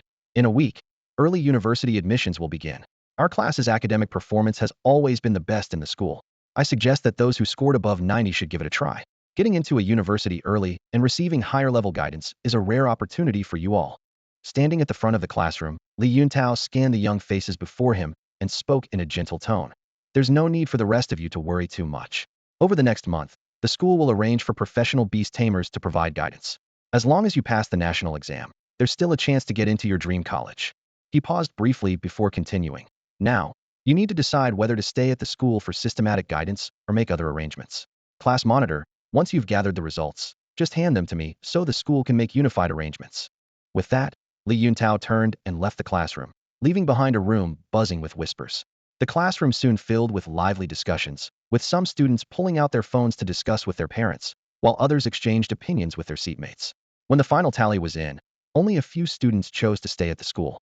The reason was practical. The free guidance offered by the school was cost-effective, but inherently a onetomany teaching model, making it difficult to provide personalized instruction. In the world of beast cultivation, nearly all parents hoped their children could go further. If their financial situation allowed, they were willing to pay for private onion-owned tutoring with experienced beast tamers. For Su Muchen, having the freedom to arrange his own time was ideal. But what should he do in the coming days? He began to plan his life like a game, distinguishing between main quests and side quests. The side quest of understanding the little Qilin's abilities was complete, and now it was time to return to the main quest. The main quest was clear: unlock more entries to facilitate the hatching of a second natal beast within the Six Paths Ring. To unlock entries, he needed to elevate his realm, which required feedback gained through beast cultivation. The problem was, the little Qilin didn't need special training. It could grow stronger simply by eating and drinking normally. This situation, however, presented Su Muchen with a new breakthrough: contracting and cultivating a second beast. Although the feedback ratio from ordinary beasts wasn't as high as that from natal beasts, This could precisely be used to accelerate his own realm's advancement. In this way, the progress of unlocking entries and awakening the second natal beast could also speed up. Once Su Mukon had clarified his goals for the next few days, a new problem emerged, choosing his second contracted beast. Instinctively, he touched the wheel of reincarnation, pondering the best solution. Unfortunately, the wheel of reincarnation was bound to his current level, limiting the number of beasts he could hatch, and as he hadn't yet reached the first advancement, this path was temporarily unavailable. Selecting a beast in reality was indeed troublesome. The earth-shaking divine bull, which had been with him since childhood, was of good quality, but enhancing its power after forming a contract would undoubtedly be a long process, making short-term benefits unlikely. As for other high-quality beasts, they were hard to come by on short notice. What kind of beast is easy to obtain, has a high return ratio, and decent strength? Su Mukon was mulling over this problem when In Hong suddenly spoke up beside him. Chun, do you have any special plans for the next few days? Su Mukon turned to look at him. My father is taking me to Tide Island for a few days of training and wanted me to ask if you're interested in joining us. Sure, when do we leave? Su Mukon's eyes lit up, and he immediately agreed. Tide Island was truly an excellent place. It not only housed a Tide overlord who had reached the king level, but was also home to the highest quality chime turtles in China and even globally. Moreover, the waters around the island were rich with China's unique and powerful spiritual beast, the leaping dragonfish. This miraculous creature could transform into a dragon once it crossed the dragon gate, with over 18 confirmed evolutionary paths, each possessing dragon attributes and formidable strength. Su Mukon was intrigued. If he could use his eye of insight to find a leaping dragonfish with exceptional talent and help it evolve into a dragon, he would not only gain a powerful beast, but also enjoy the incredible returns of a carp transforming into a dragon. After confirming the time and place with In Hong, Su Mukon hurriedly left school. With the journey ahead, necessary supplies had to be prepared. Furthermore, since Yin's father was one of the guardians of Tide Island, this trip was also a kind of visit, and appropriate gifts needed to be prepared. After some shopping, he returned home around 5 o'clock. At this time, his father messaged him. I won't be home for dinner tonight, don't wait for me. Okay, I'm going out tomorrow with a classmate to Tide Island for training, Su Mukon replied. In Weihao's son. Yes. Take 2 boxes of the special spiritual tea from the study. Upon reading this, Su Mukon knew there must be a reason behind it, but he didn't bother to delve into the intricacies. He took out 2 specially packaged boxes of spiritual tea and thought no more of it. Perhaps it was the exhilarating one-sided battle he had experienced during the initial beast combat test today. Feeling the admiring gazes of those around him, the little Qilin appeared particularly excited. Even during meals, it was more enthusiastic than usual, devouring double the amount of spiritual fruits and stones, yet still unsatisfied, as if it had previously been wronged. Under such voracious feeding, the little Qilin once again demonstrated its extraordinary talent as a mythical beast, directly advancing to bronze level 5. The powerful feedback surged into Su Mukon like a warm current, elevating his level to the 8th grade of the Black Iron Realm. At that moment, his innate ability was triggered, and a new entry appeared in his mind. Pain absorption. When attacked, the pain suffered is doubled, allowing the absorption of strength from all pain. This increases cell activity, strengthens muscle fibers and bones, and enhances defense and realm. Su Mukon stared at the description, initially stunned, then his face darkened. The entry seemed formidable at first glance. Enduring pain could grant strength and boost power. However, the pain doubling aspect made him shiver. This was essentially, the more you suffer, the stronger you become. With that in mind, he decided to temporarily set aside this entry. After all, he had no inclination for masochism, and the young Qilin was still too young. It was better to decide on this later. The next morning, Su Mukon got up early, prepared everything after breakfast, and set off. The little Qilin, wearing specially made decorative sunglasses, cheerfully made a sound and departed with Su Mukon. Soon, they arrived at the dock following the address provided by In Hong. A grand ship with a sleek black hull was moored by the shore, gleaming faintly in the morning light. In Hong and his father, In Weihao, had been waiting on the ship for some time. In Weihao stood tall and sturdy at the bow, his muscular frame exuding strength, yet his face bore a kind smile. Upon seeing Su Mukon arrive, his face lit up with a warm smile, and his hearty laughter echoed across the dock. Xiao-chun, welcome, welcome. After your long journey, come aboard and rest. Su Mukon stepped forward quickly, responding with respect and warmth. I apologize for the trouble and for keeping you waiting. He slightly turned to present a gift. These are small tokens from my father, a gesture of goodwill. I hope you won't find them lacking. A hint of excitement flashed in In Weihao's eyes, his smile widening. You're too polite. Come aboard, let's set off. Nodding, Su Mukon led the little Qilin onto the deck. The crew was already busy with their tasks, efficiently untying ropes and raising the sails. As the sea breeze strengthened, the sails billowed, and the ship slowly left the shore. Throughout the journey, Su Mukon and In Hong stood at the bow, chatting while gazing at the shimmering sea. The little Qilin curiously observed the ocean, occasionally reaching out a paw to touch the splashing waves. With In Weihao, a diamond-level beast master, overseeing the ship, the voyage remained smooth and uneventful. Hours later, a vague black silhouette gradually appeared on the distant horizon. As the boat drew nearer, the silhouette became clearer. It was an island shrouded in a thin mist, lush with greenery and undulating mountain peaks. In the distance, the deep roars of beasts occasionally echoed. This was their destination, Tide Island. The boat gently docked, and In Weihao agilely jumped onto the beach. He formed a hand seal, releasing a special aura, and after ensuring the surroundings were safe, he waved to Su Mukon and In Hong on the boat. Kids, come on down, we've arrived. Before he even finished speaking, the little Qilin and the tide turtle eagerly leaped off the boat, their hooves and shell leaving marks on the soft sand. Su Mukon and In Hong exchanged smiles and followed suit, stepping onto the island. Wow, this island is amazing, In Hong exclaimed, his eyes wide with excitement as he pointed at his tide turtle. My tide turtle just leveled up as soon as we landed. In Weihao smiled knowingly. There's a reason this place is known for high-quality tide turtles. Let's go settle into the camp before we move on. The group made their way along a forest path toward the watchman's camp. Along the way, various exotic spirit fruits emitted enticing aromas. The little Qilin paused frequently, sometimes nibbling on a bright red fruit, other times sniffing a uniquely fragrant flower, prompting cheerful laughter from the group. Before long, a collection of orderly tents came into view. The camp was a hive of activity, with watchmen in uniform bustling about, focused on observing and protecting the island's tide turtles. Upon seeing In Weihao return, they warmly greeted him. In Weihao briefly introduced Su Mukon, then led them into the largest tent in the camp. He spread out a detailed map and carefully explained the terrain features of Tide Island, the distribution of dangerous areas, and the behavior patterns of the tide turtles and leapfish. Su Mukon listened intently, already sketching a preliminary exploration route in his mind.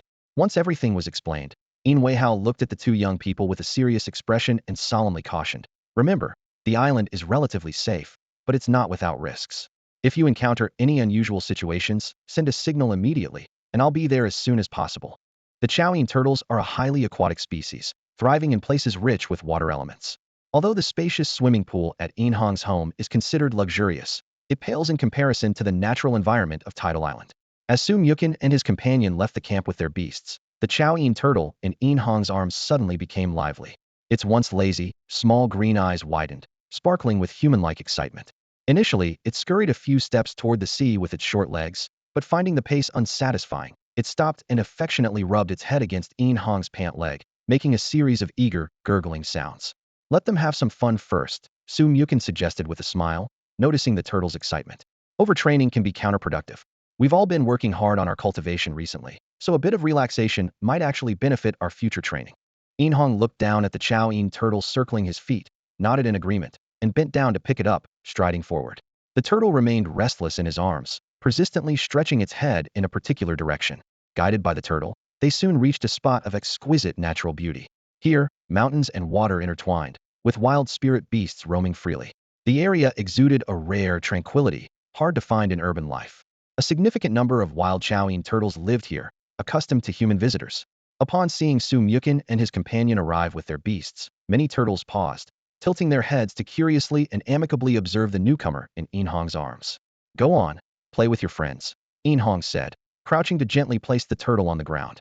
No sooner had he spoken than the turtle, like a horse freed from its reins, abandoned its usual slow demeanor, joyfully scuttling toward the lake with its short yet powerful limbs.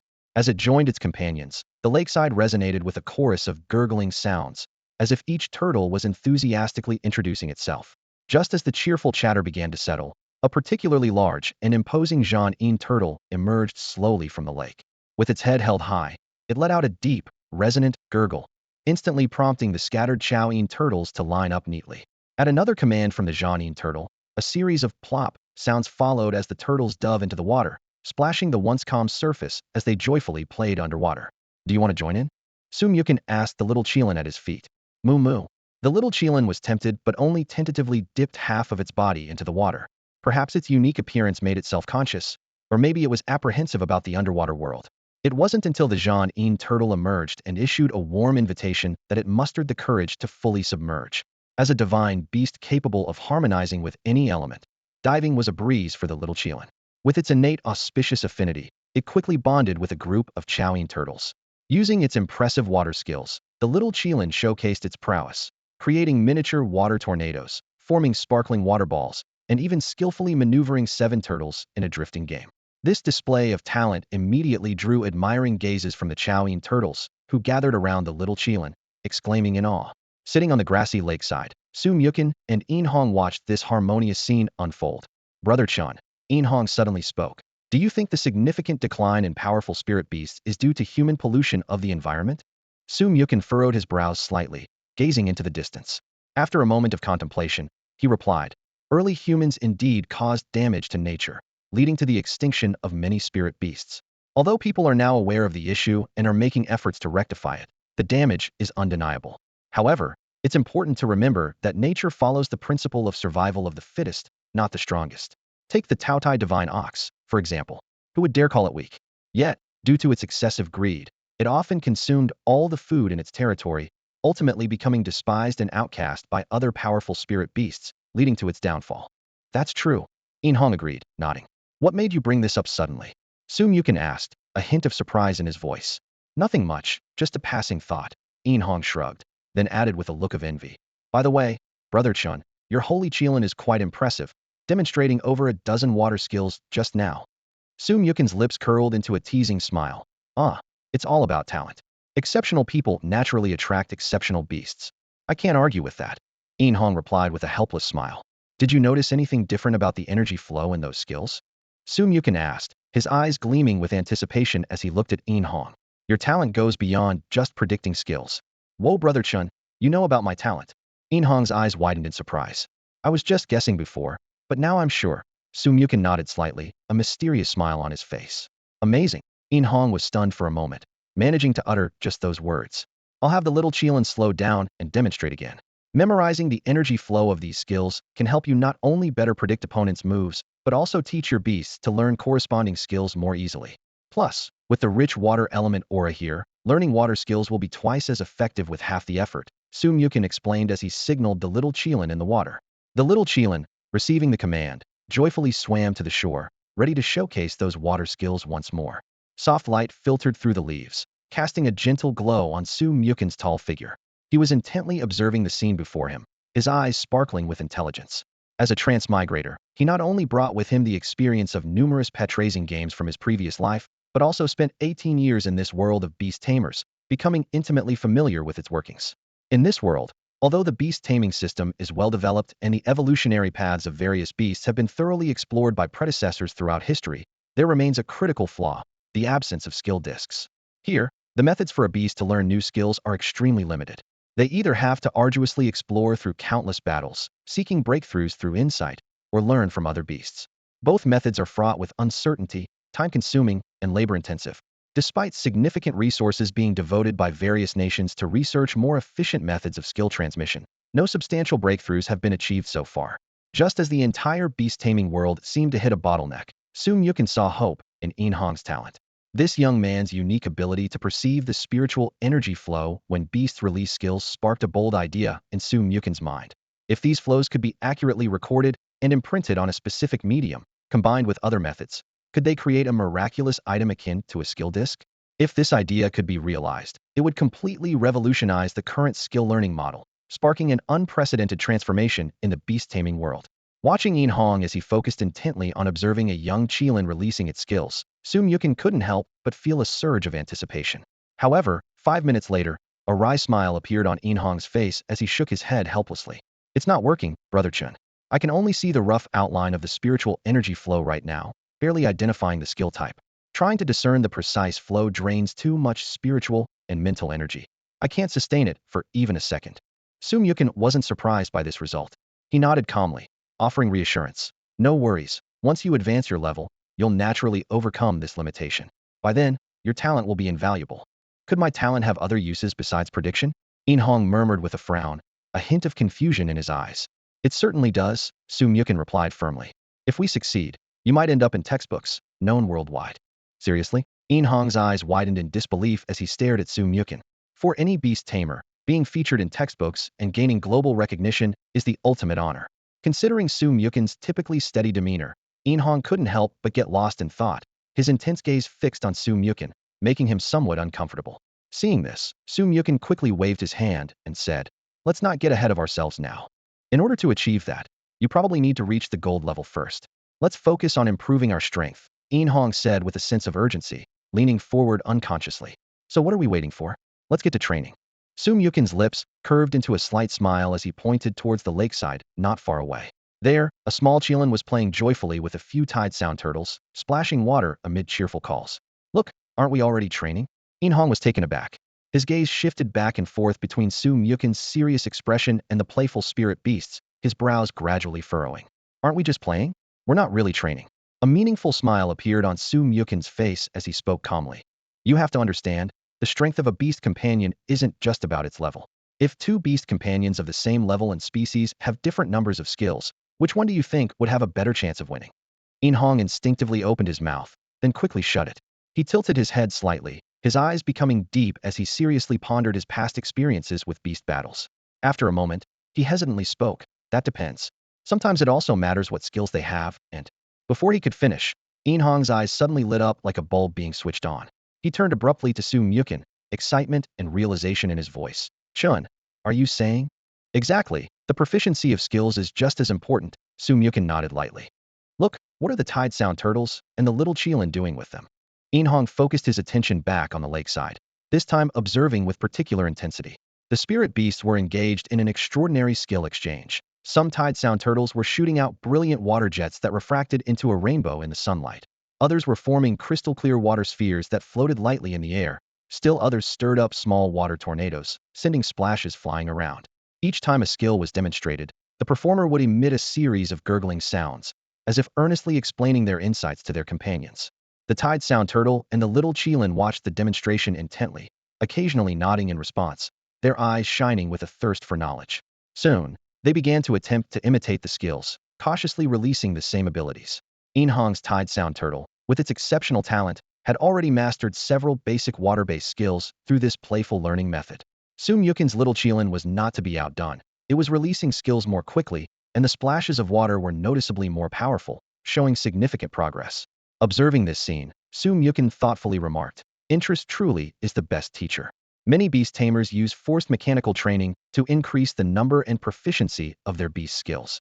This approach only leads to reluctant growth amid fatigue and resistance, making it difficult to achieve ideal results. He looked up at the leisurely drifting clouds in the sky, a satisfied smile appearing on his lips.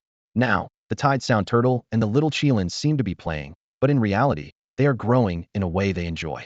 Learning with joy and driven by interest is the most ideal path to growth. Just then, a special jumping dragonfish suddenly appeared before them. This fish was unlike any of its kind, lacking the usual blue scales and wide fins. It was instead adorned with gold and red scales that glimmered mysteriously in the sunlight. It seemed moved by Su Mukin's words, nodding earnestly and emitting a series of approving bloop-bloop sounds, as if to say, "Indeed, interest is the best teacher. I should grow in a way I enjoy." The unique jumping dragonfish's gaze gradually became resolute, and with a flick of its fin, it swiftly swam into the midst of the tide sound turtles, striking a challenging pose. Gurgle! A deep and resonant roar shattered the previously joyful atmosphere by the lake. The massive body of the war sound turtle emerged from the water, its eyes, like bronze bells, locked onto the dragonfish that had suddenly intruded. Its roar was filled with warning and anger, creating ripples across the lake's surface. This dragonfish was no stranger to the tide sound turtle group. It was like a wolf among sheep, wreaking havoc every time it appeared. At this moment, it was using its agile fins to grab an unsuspecting tide sound turtle, spinning it rapidly, as if it were a toy. The poor turtle, dizzy and disoriented, could only emit helpless gurgles. The dragonfish's tail was like a powerful whip, splashing water everywhere and causing the surrounding turtles to scatter. It occasionally opened its mouth to spurt water, mockingly taunting the turtles. Its arrogance was simply outrageous. The dragonfish's strength was astonishing. Once, a tide sound turtle ventured too close and was instantly sent flying by the fish's hefty tail. If not for the war sound turtle's quick reflexes, using a water shield to intercept, that turtle might have been flung far away. Strangely, despite the dragonfish's rampant behavior, the surrounding turtles chose only to evade rather than retaliate. While Su Muching and Hong were puzzled by this, the little Qilin couldn't hold back. This straightforward little creature crackled with lightning, leaping into action. A sharp bolt of lightning shot from its horn, slicing through the air towards the dragonfish. With the Qilin's power and the natural advantage of lightning over water creatures, dealing with this silver-ink dragonfish should have been easy. However, the next scene left Su Mochen dumbfounded. The dragonfish was enveloped in dazzling lightning, currents dancing across its body, even shattering some scales into tiny sparks. Yet it didn't show any sign of pain. Instead, it squinted in apparent enjoyment, its body trembling gently with the stimulation. After the lightning dissipated, it looked at the little Qilin with a peculiar gaze filled with longing, as if saying, "More, please, that felt amazing." This bizarre scene left Hong and Su Mochen utterly speechless. No way does this dragonfish have a masochistic streak. Hong couldn't help but exclaim. The appearance of the uniquely colored leaping dragonfish should have sparked astonishment, yet the crowd's reactions were unexpectedly complex, a mix of confusion and surprise tinged with an inexplicable peculiarity. Hong furrowed his brow, perplexed. As an experienced beast tamer, he knew all too well the typical reactions of wild spirit beasts when attacked. They would either retaliate in a fury or flee in panic. However, this leaping dragonfish defied his understanding. It showed neither anger nor fear. Instead, it appeared to be enjoying itself, its golden red scales shimmering with an unusual glow as it twisted in delight. Even more astonishing was its inviting posture, seemingly urging the little Qilin to continue its assault. Could this leaping dragonfish be afflicted with some strange illness? Hong muttered to himself, incredulous. Meanwhile, Su Mochen's eyes sparkled with excitement, overwhelmed by a strong desire to form a contract.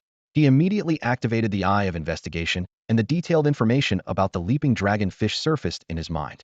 This was a legendary grade spirit beast in its juvenile stage. Its most striking talent was super regeneration, an extraordinary healing ability that allowed it to recover swiftly from severe injuries. With a water attribute, it had reached the first tier of the silver rank. It possessed skills such as Taunt, Spit, Dragon Tail, Chain Slap, and Leap Dragon Gate, with the potential to evolve into a Crimson Gold Battle Dragon, achieving a golden level. What made it even more intriguing was its innate unique coloration, which led it to develop a peculiar habit, showcasing remarkable talent and martial skills. This leaping dragonfish, I must have it. Su Mochen resolved internally. Its legendary quality, extraordinary talent, distinct golden red appearance, and its unusual penchant for punishment made it a perfect match. With its taunt skill, it would become a crucial asset in team battles, effectively drawing enemy fire and disrupting opponents' rhythm.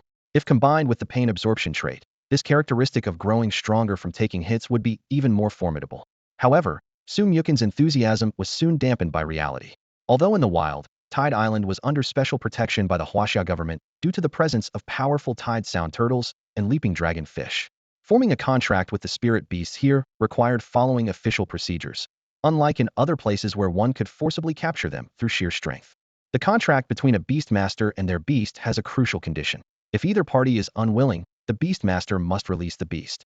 Although Su Mochen was confident, believing no beast could resist the allure of the additional claws, she understood that the bond between a beastmaster and their beast should be as deep as possible. Since there was a more gentle way to form a contract, why not give it a try? Standing by the lake, his gaze fixed on the agile figure in the water, he took a deep breath and called out, "Leaping dragonfish." The creature in the water immediately turned its head towards the shore. Seizing the moment, Su Mochen extended his invitation, "Become my partner." The leaping dragonfish, which was swimming freely, suddenly paused at his words. A hint of surprise flickered in its lively eyes as thoughts churned in its little fish head. Becoming a beast to a human beastmaster? This was nothing unusual for the leaping dragonfish species. Every year, many from the Tide Island's waters were chosen by humans and taken away. Yet, it gently flicked its fins, creating small swirling eddies. As if to showcase its uniqueness, it was a naturally rare colored leaping dragonfish. To follow just any ordinary human would be a waste of its exceptional talents. Its distinctive red and gold scales shimmered brilliantly in the water, a testament to its extraordinary lineage. It recalled those who had attempted to form a contract with it. Some tried to subdue it with force, only to be driven away in disgrace by other humans and forced to compensate. Others couldn't even keep up with its shadow, ending up breathless and exhausted. Still others offered gourmet food to tempt it, yet failed to earn even a glance. To the leaping dragonfish, these were mere mediocrities, not worthy of its attention. However, this human before it, the leaping dragonfish, scrutinized Su Mochen, sensing something unusually different about him. The scene gradually quieted down. The leaping dragonfish narrowed its golden red eyes slightly, emanating a subtle aura of power. It quietly assessed Su Mochen, as if evaluating the human's strength. The tide sound turtles, which had been frantically fleeing, also paused to curiously watch this silent standoff. Even the little Qilin, ready to spring into action, held back its impulse, focusing intently on the confrontation between the human and the fish. Hong was about to speak, but was rendered speechless by the extraordinary display of the uniquely colored leaping dragonfish before him. This fish was half again as large as its ordinary counterparts, a testament to its exceptional talent. Its earlier display of strength was astonishing, crossing the lake in an instant and sending the tide sound turtles flying with a single sweep of its tail. Apart from its puzzling masochistic tendencies, it was a near-perfect spiritual beast. With this realization, Hong decided to remain silent and observe. Su Mukin noticed the unusual reaction of the leaping dragonfish and smiled slightly, saying, "Follow me, and I'll help you reach your full potential, just like I did with the little Qilin. We'll explore a wider world and take the hardest hits." This promise seemed to resonate deeply with the leaping dragonfish. Its eyes lit up instantly, and its tail flicked excitedly. The promise of taking the hardest hits made its blood boil, echoing the question really in its mind. It glanced at the little Qilin, seemingly weak but incredibly powerful, realizing that this human had been the one to cultivate its strength. The idea of growing stronger through adversity was a dream come true. The leaping dragonfish let out a cheerful bloop and gracefully swam toward the shore. Sunlight danced on its gold and red scales, casting a captivating glow. The scales that had been shattered by the little Qilin's lightning had already fully regenerated due to its remarkable healing ability. Su Mukin gently raised his palm, which glowed softly. As soon as the leaping dragonfish touched the light, its body trembled slightly before disappearing into the beast taming space. The contract was sealed. From afar, the tide sound turtles watched this unfold with mixed emotions. They were relieved to be rid of their troublesome neighbor, yet genuinely glad that the leaping dragonfish had found a home. After all, as spiritual beasts, there were no real grudges beyond life-and-death enemies. Their discontent with the leaping dragonfish stemmed merely from its mischievous nature. Perhaps this unusual human was indeed its best match. He appeared calm and composed, exuding a unique charm that seemed capable of taming even the most rebellious of beasts. Hong quickly approached, his face barely able to conceal his excitement. "Congratulations, Chun. This leaping dragonfish has an extraordinary presence. If it can change its irritable nature, its future will be boundless." Su Mukin's lips curled slightly at these words. With a thought, he summoned the leaping dragonfish, now endowed with the pain absorption trait, from his beast space. A hint of wisdom flashed in his eyes as he responded, "Why change its nature?" His voice was steady and powerful, each word reflecting his profound understanding of the art of beast taming. "Signing a contract means it's now our partner, our family. As beast tamers, we are more like parents. As long as the child isn't going astray, we should respect their choices." Before he finished speaking, the little Qilin seemed to understand and sprang into action. Lightning surged around it, thick bolts of electricity snaking like silver serpents, completely enveloping the leaping dragonfish. "Pluru." The leaping dragonfish let out a cry of excitement, its voice filled with joy. "Pluru," it called again, reveling in this unprecedented sensation. Suddenly, it felt its power surge within, shouting excitedly, double the feeling. Soon after, it emitted a series of puzzled cries. "Pluru, Pluru? What is Pluru? Why have I suddenly become so strong?" It was both thrilled and bewildered. After receiving the pain absorption trait, the intensity of pain it felt doubled, akin to being pierced by 1,000 needles. Yet, this sensation was intoxicating to it, as this was precisely the way it desired to grow stronger. During its wild days on Tidal Island, the leaping dragonfish's unique personality often made it a target for other spirit beast attacks. Although its extraordinary regenerative ability could heal surface wounds, the lack of professional care left it with numerous internal injuries. These hidden injuries often caused it pain, which instead excited it. Now, all this accumulated pain was converted into nourishment for its pain absorption. In just a few breaths, the aura of the leaping dragonfish, originally at Silver Grade 1, surged dramatically, breaking through to Silver Grade 3. The immense boost also elevated Su Mukin's power, advancing him to Iron Grade 9. This not only unlocked a new trait, but also provided a new opportunity for the reincarnation ring to hatch. Heavenly Insect. Why should it not bear a heavenly name with its insect form?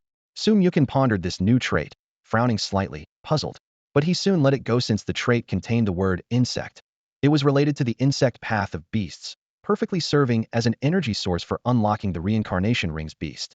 He immediately infused it, though the energy was not yet sufficient to birth a new beast, as he had anticipated.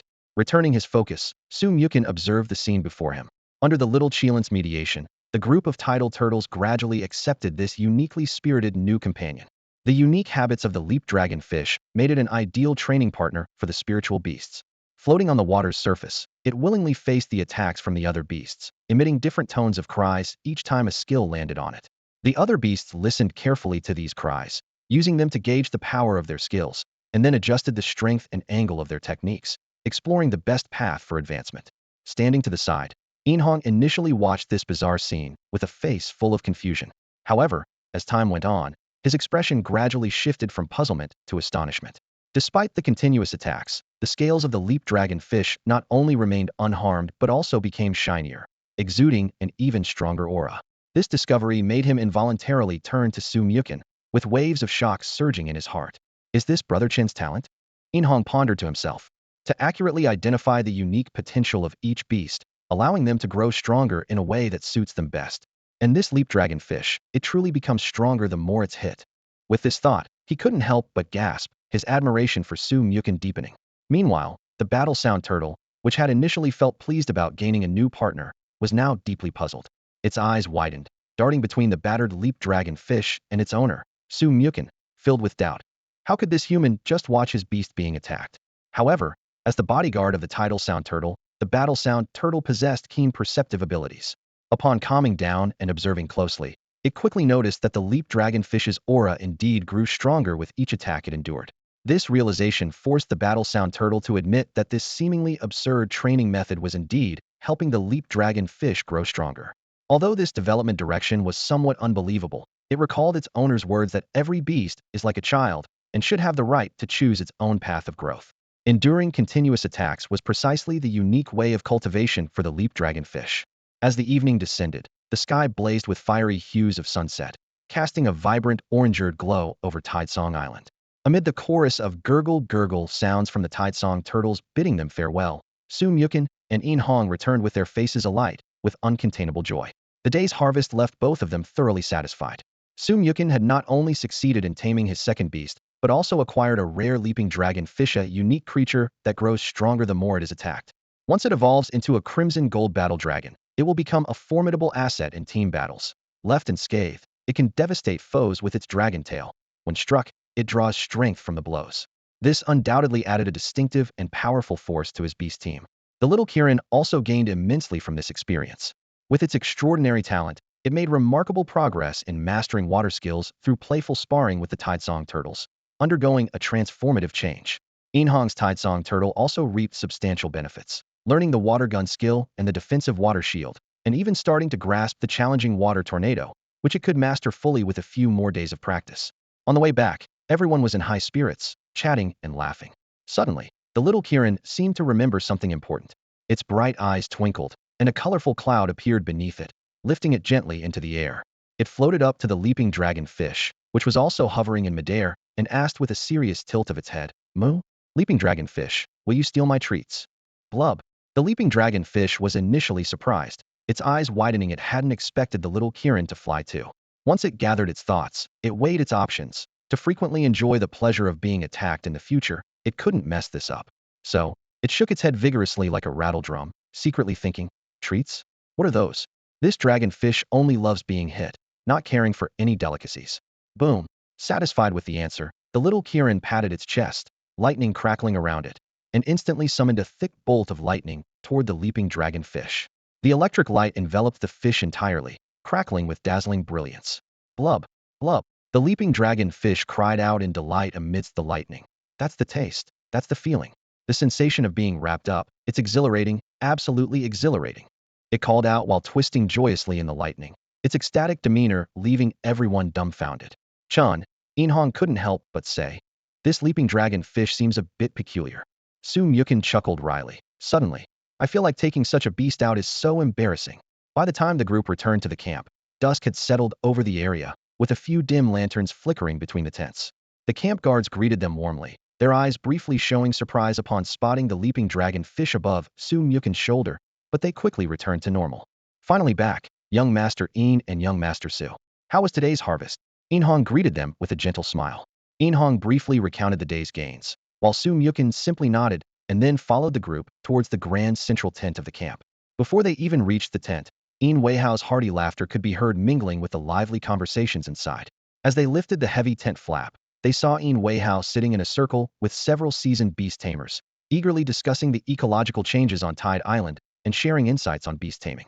When Su Mukin and the others entered, the conversation halted, and all eyes turned to the entrance. Weihao stood up immediately, beaming, and said, "Children, you're back. Come and sit." His gaze landed on the leaping dragonfish, and a look of amazement flashed in his eyes. "Mochen, you're truly talented to have formed a contract with this leaping dragonfish." The other beast tamers chimed in, offering their praises. As the conversation deepened, the extraordinary background of the leaping dragon fish gradually came to light. It turned out that this uniquely colored fish had already caught the attention of the Huaxiao officials. 3 years ago, a young member of a prominent family came, confident that he could easily tame it with his resources. Yet after half a month, despite his best efforts, the leaping dragon fish remained unimpressed. Just last week, a young master from the Long family tried his luck, seeing it as a rare opportunity. If he could make this extraordinary fish his life-bound beast, his future would be limitless once his talents awakened. He arrived a week early, showcasing rare treasures and employing various beast taming techniques, even bringing out a family heirloom to entice it. However, after 3 days, the leaping dragon fish remained indifferent, avoiding him entirely. This scene had played out dozens of times over the past year. Countless beast tamers and family scions came, all eager to tame this mysterious leaping dragon fish. Unfortunately, whether through force or persuasion, all left in defeat. Yet today, Su Muken achieved the impossible. In less than a day, he managed to have this proud leaping dragon fish willingly submit. The experienced beast tamers, with their superior realms, could clearly sense the spiritual interaction now established between Su Muken and the leaping dragonfish. The leap dragonfish's voluntary recognition granted Su Muken a rare opportunity to break through to the next realm, immediately capturing the attention of the seasoned beast tamers present. They gazed at the young man before them, their eyes filled with amazement. To them, Su Muken had already surpassed the level of a beginner, showcasing extraordinary potential as a rising star in the world of beast taming. In Hong, standing nearby, was wide-eyed with disbelief. As a witness, he vividly remembered the entire contract process, from Su Muken extending the invitation to the leap dragon fish approaching willingly, and finally, the contract's successful formation. The whole sequence flowed seamlessly, taking a mere 3 minutes. Considering that veteran beast tamers had struggled for days or even a month to tame the leap dragon fish without success, Hong's admiration for Su Muken grew even stronger in light of this stark contrast. Among the beast tamers present, the informants from the Long family quickly relayed the astonishing news to Long Hanwen. "How is this possible?" Long Hanwen stared at his phone screen, flooded with intense skepticism. He vividly recalled his own attempts to tame the leap dragon fish, which ended in frustration. Even with the use of his family's precious dragon-related artifacts, he ultimately failed. Each time he remembered that experience, the shadow of failure loomed over him, reinforcing his belief that the leap dragon fish was untamable. Yet reality delivered a harsh blow. Someone had not only successfully formed a contract with the leap dragonfish in less than a day, but had also developed a significant bond with it. To Long Hanwen, this news seemed utterly absurd. "Huh, a pointless prank," he muttered with a cold laugh, unable to hide the turmoil within his heart. After enduring 3 long, unpleasant days, the dawn's light pierced through the lush foliage, casting a golden glow over the Tide Island camp. Su Muken rose from his makeshift bed, stretching as his joints emitted soft cracking sounds. The little Qilin beside him was roused by his movements, blinking groggily and snuggling against Su Muken's leg with a few lazy whines, as if complaining about not having enough sleep. "You little lazybones, time to get up. We've got plenty to do." Su Muken chuckled, scratching its chin. Stepping out of the tent, the fresh air greeted him. Looking around, Hong was crouched nearby, diligently wiping down the shell of the tide turtle with a damp cloth. The leaping dragonfish was particularly lively, already darting around the camp in the early morning, actively provoking the guardian beasts into sparring with it. More accurately, it was inviting hits every time it got struck. It didn't dodge, but instead seemed to relish the impact, prompting others to shake their heads in disbelief. The results of the past 3 days of training were significant. The little Qilin had advanced to bronze rank 7, making great strides in both lightning and water skills. The power of its lightning skills, in particular, had surged thanks to the gung metal tribulation lightning trait Su Muken gained upon reaching bronze rank 1. This formidable divine lightning, a fusion of fierce and metallic energies, was so destructive that even the battle turtle struggled to withstand it. The progress of the leaping dragonfish was even more astonishing. Through continuous, beating training, it successfully advanced to silver rank 4. Its pain absorption trait significantly increased the activity of its body cells, which, combined with its already impressive regenerative ability, resulted in an almost miraculous recovery speed. In battles of the same rank, the damage inflicted by opponents couldn't keep up with its self-healing, making it a disruptive force in group battles. The remarkable growth of both beasts benefited their master, allowing Su Muken to quickly break through to bronze rank 1. In this familiar environment, the tide turtle also progressed rapidly, not only reaching bronze rank 1, but also fully mastering the water tornado skill, becoming Yin Hong's most reliable battle companion. With this strength, Yin Hong's acceptance through special recruitment by Yanjing University was practically guaranteed. Just then, Yin Wei approached with long strides, his face still adorned with a kindly smile. His gaze swept over Su Mukin, Yin Hong, and their beasts before he spoke. Kids, it's time to go home. Improving one's level and mastering skills are certainly important, but the real-world experience gained from actual combat is even more crucial. As the special recruitment approaches, a wave of beast battles has swept across the city. Su Mukin and Yin Hong exchanged a knowing glance, the gleam in their eyes revealing their eagerness for real combat. The camp quickly became a hive of activity. The beast masters skillfully checked the condition of their beasts and carefully packed their gear. Once everything was ready, the group set off on their journey back. Standing on the deck, Su Mukin watched as Tide Island gradually receded into the distance, the sea breeze brushing against his face. As the ship sliced through the waves, the docks of the city came into sharper focus. In the distance, the bustling crowd and the sounds of shouting pierced through the sea breeze. "Come out, my precious swamp dragon." "Huh, I thought it was a real dragon. Turns out it's just a worm." Green worms, they're everywhere. If it's not a green worm, it's a spiky pupa. So even the novice beast masters in the city choose common insect-type beasts. Do you think anyone can afford beast mastery? The city is full of wealthy people. Insect-type beasts are easy to raise and level up quickly, so they're naturally popular. Insect-type beast battles are not at all exciting, it's just spinning silk, crashing, and scratching. Look, there's a flame beast over there. Wow, it took out the opponent with just a spark? That's a total mismatch. The seasoned beast masters on the ship couldn't help but smile knowingly at these discussions. This scene played out every year in the city, and decades ago, they too were once such green novices, starting their beastmaster journeys at the dock. Yin Hong, observing the scene on the shore, showed a hint of disappointment on his face. "I was hoping to spar with them, but it seems unnecessary now. These guys probably can't even scratch my tide turtle." Though spoken with a hint of jest, it was true. Given the current strength of his tide turtle, the novice insect-type beasts posed little threat. Su Mukin nodded in agreement. These novice beast masters indeed weren't much of a challenge. Even a casual strike from his young Qilin would be enough to show them what real power was. In contrast, he hoped to encounter opponents of similar strength. Only in evenly matched battles could he truly experience the thrill of combat and gain valuable experience. More importantly, it would accelerate the training of his leap fish. After all, it grew stronger with each hit, and the stronger the opponent, the faster it grew. At that moment, Yin Weiha, having overheard his son's remark, walked over with a smile and said, "Once we're ashore, you can visit the battle arena. There, official staff will match you with suitable opponents based on your beast's level." Under the guidance of Yin Weihao, Su Mukin and Yin Hong entered the official battle arena building C in Magic City. As they pushed open the heavy glass doors, they were greeted by a grand and imposing lobby. Under the bright lights, rows of registration counters lined up neatly, totaling up to 30. In the center of the lobby, an electronic screen clearly displayed the layout of the entire building. The second to fifth floors were designated as spectator areas, featuring regular seating akin to a cinema, as well as luxurious VIP private rooms. Spectators only needed to wear special virtual glasses to freely switch perspectives to any battle room, as if watching a live broadcast. The floors above the 5th up to the 20th, including the rooftop, were reserved exclusively for battle arenas. Standing at the registration counter, Su Mukin couldn't help but chuckle when he saw the registration information handed over by the staff. His Shangyun Qilin was mistakenly recorded as a bronze rank 7 sacred Lin beast, while his second battle beast, the leaping dragon fish, was correctly marked as silver rank 4. It was like being mistaken for an imposter when you're the real deal, but he quickly shrugged it off. After all, a name is just a label. According to the system rules, initial battles would pair opponents with similar strengths, ensuring fairness while maintaining a challenge.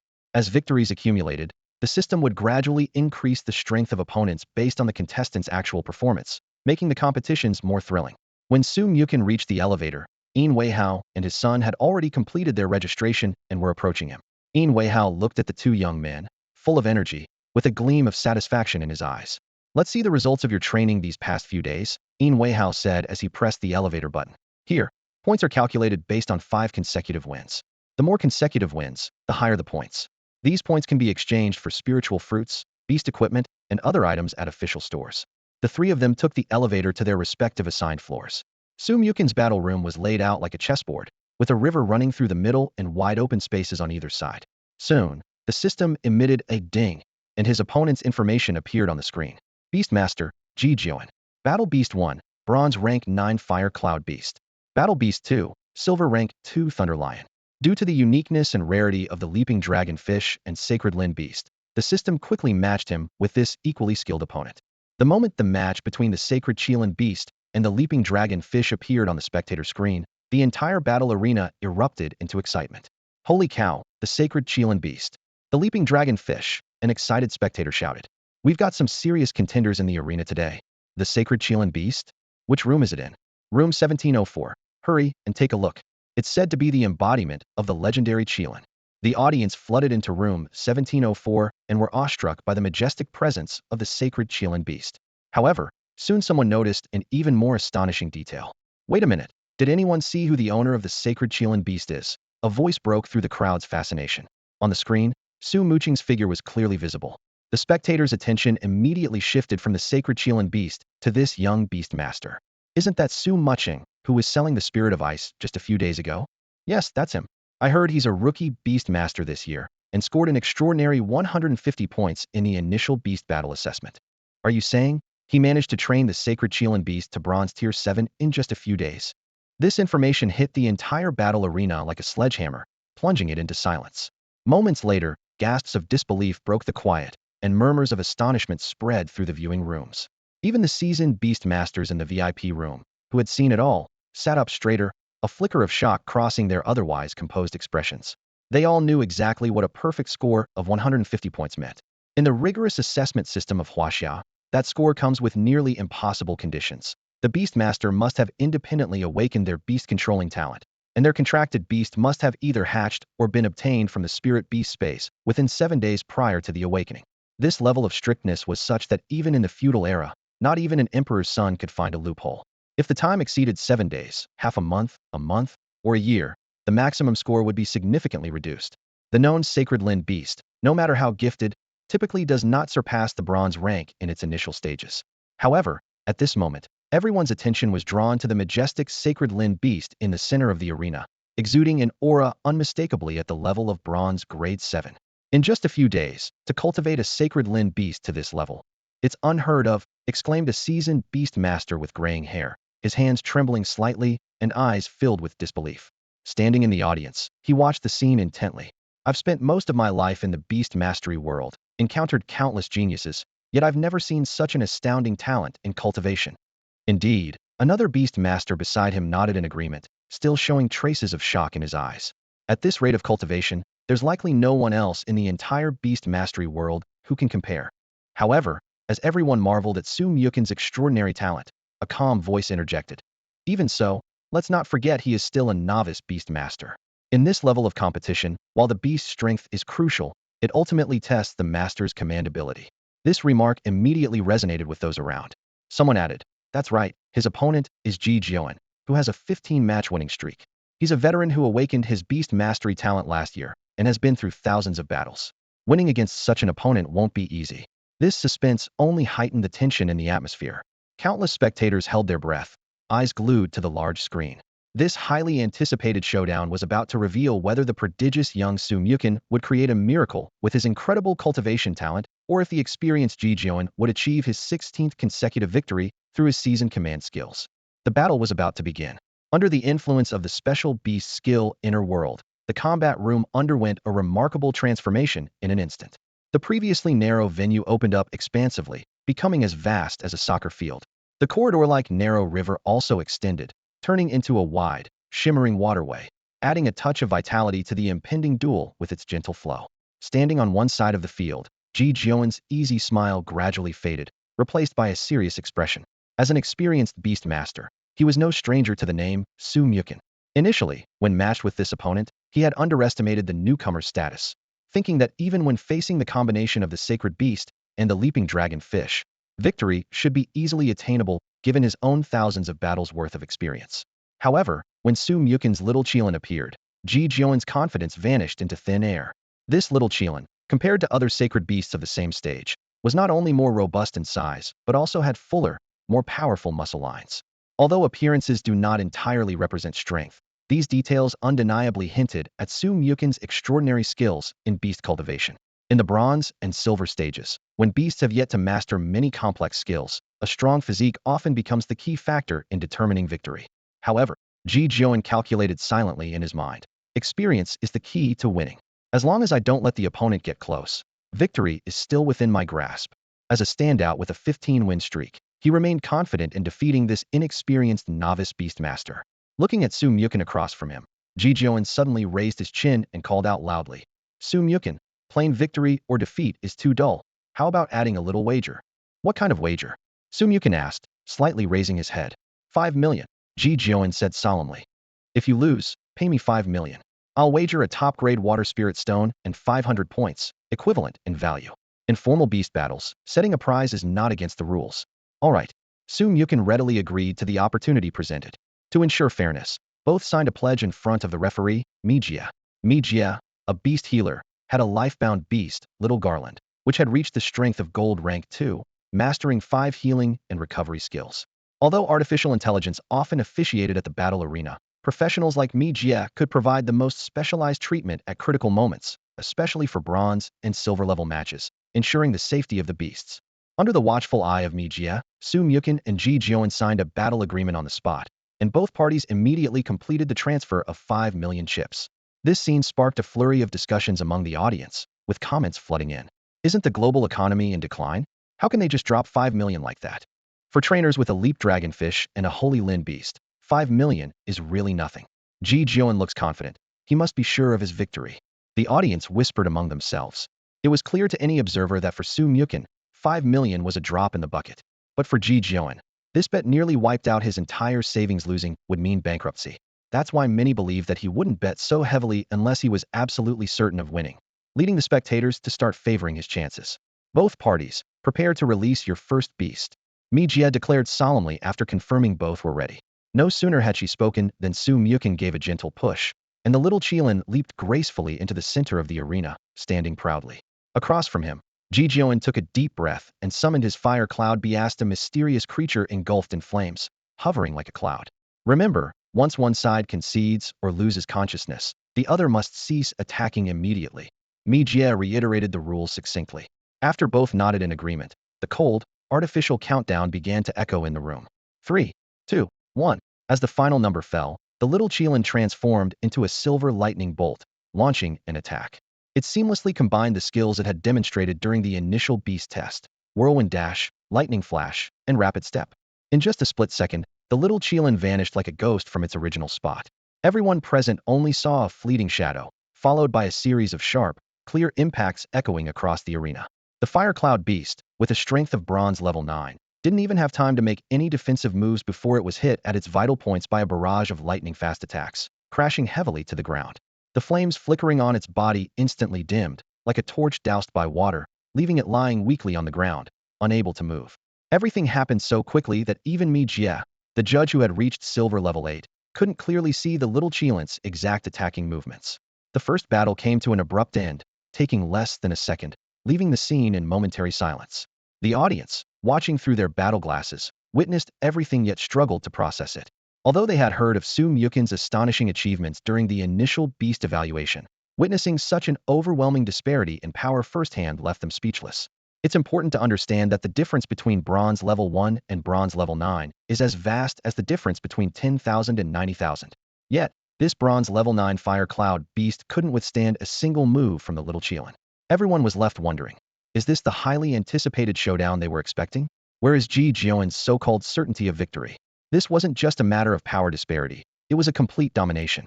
The Fire Cloud Beast's proud abilities and Ji Jioen's renowned 15 consecutive victories had no chance to be displayed in this battle. No matter how powerful the techniques or how sophisticated the strategies, they are meaningless if there's no opportunity to use them. Spectators exchanged bewildered glances, and a single phrase surfaced in everyone's mind: terrifying indeed. Not only were the spectators in the viewing room captivated, but even the beastmasters resting in the battle room were deeply drawn to the fight. Su Mukin stood tall and composed, while the little Qilin on the field, after executing a series of skills, remained as lively as when it first entered, showing no signs of fatigue. This scene caused the beastmasters present with beasts of silver rank 5 or higher to look serious. They were surprised to realize that if they were to face this little Qilin, they might have no strategy other than relying on their beast's defensive capabilities to buy time. A silver-ranked beast having to engage in a war of attrition against a bronze-ranked beast? Such a thought would have been laughable before, but after witnessing the little Qilin's prowess, they had to acknowledge this harsh reality. 15 wins in a row, and I thought it was impressive, but it didn't even force Brother Chen to show his full strength. Yin Hong remarked with a disappointed expression, ready to find his own opponent, as he believed that with Su Mukin's current display of power, it would be hard to find a worthy adversary until his 20th consecutive win. Referee Mi Jia watched the battle in shock. Although the unexpected outcome momentarily stunned her, she quickly remembered her duty. She turned to Ji Jiuan, who looked dumbfounded, and reminded him, "The Fire Cloud Beast has lost its ability to fight. Please summon your second beast." She paused, then emphasized, "Failing to summon a beast within 1 minute will result in a loss." Mi Jia's voice snapped Ji Jiuan out of his shock. Taking a deep breath, he said, "No wonder it's a sacred Qilin beast. I underestimated you." Before he finished speaking, a mark of a thunder lion slowly appeared, glowing in his hand. As the mark emitted a dazzling light, a mighty lion's roar reverberated through the arena. A majestic lion appeared on the battlefield, with a prominent thunder mark on its forehead, a mane of blue fur around its neck, and electric arcs crackling around its body, emanating an imposing aura. Wow, this thunder lion seems about to evolve. The viewing room buzzed with excitement and chatter. It looks like this is his trump card, a thunder lion on the brink of evolution. Although reluctant to admit it, such a thunder lion would be no easy opponent for Su Mukin to defeat. Amidst the discussions, even Yin Hong, who was about to leave, decided to stay and see if this opponent could force Su Mukin to reveal his true strength. Although some thought Ji Jiuan's move was a bit opportunistic, no one questioned its legitimacy after all. A beast's evolution is an unpredictable variable in battle. In many past battles, there have indeed been remarkable reversals where beasts have evolved mid-fight. At this moment, all eyes in the battle arena were fixed on Su Mukin, including those of Mi Jia in the room. Everyone's gaze was filled with anticipation and curiosity, eager to see how he would tackle this tricky situation. On the field, the Thunder Lion, despite being at only Silver Level 2, was surrounded by an unusual crackling of electricity. The dense arcs of lightning crackled in the air, emitting energy waves comparable to those of a Silver Level 8. In this state of imminent evolution, it was strong enough to challenge a gold-level beast. The audience couldn't help but feel anxious for the previously impressive little Qilin, holding their breath and focusing intently on the center of the arena. Unexpectedly, Su Mukin showed no sign of panic. He calmly gestured for the little Qilin to step back, and then released a leaping dragon fish. This move instantly caused a stir among the audience. Whoa, a shiny leaping dragon fish. This must be a wealthy guy. But soon, voices of doubt emerged. But the leaping dragon fish, before evolving, only has a water attribute, making it doubly weak to electric types. Is he planning to concede? No, look at how confident he seems. Could it be that this shiny leaping dragon fish has some special ability? The audience was abuzz with discussions, filled with both envy for the shiny leaping dragon fish and confusion over Su Mukin's decision. Except for the Yin family father and son, who knew about the leaping dragon fish's unique, grow stronger when hit trait, everyone else was puzzled by Su Mukin's intentions. Even Ji Jiuan showed a look of surprise, suggesting with a shake of his head, "How about conceding for half the loss?"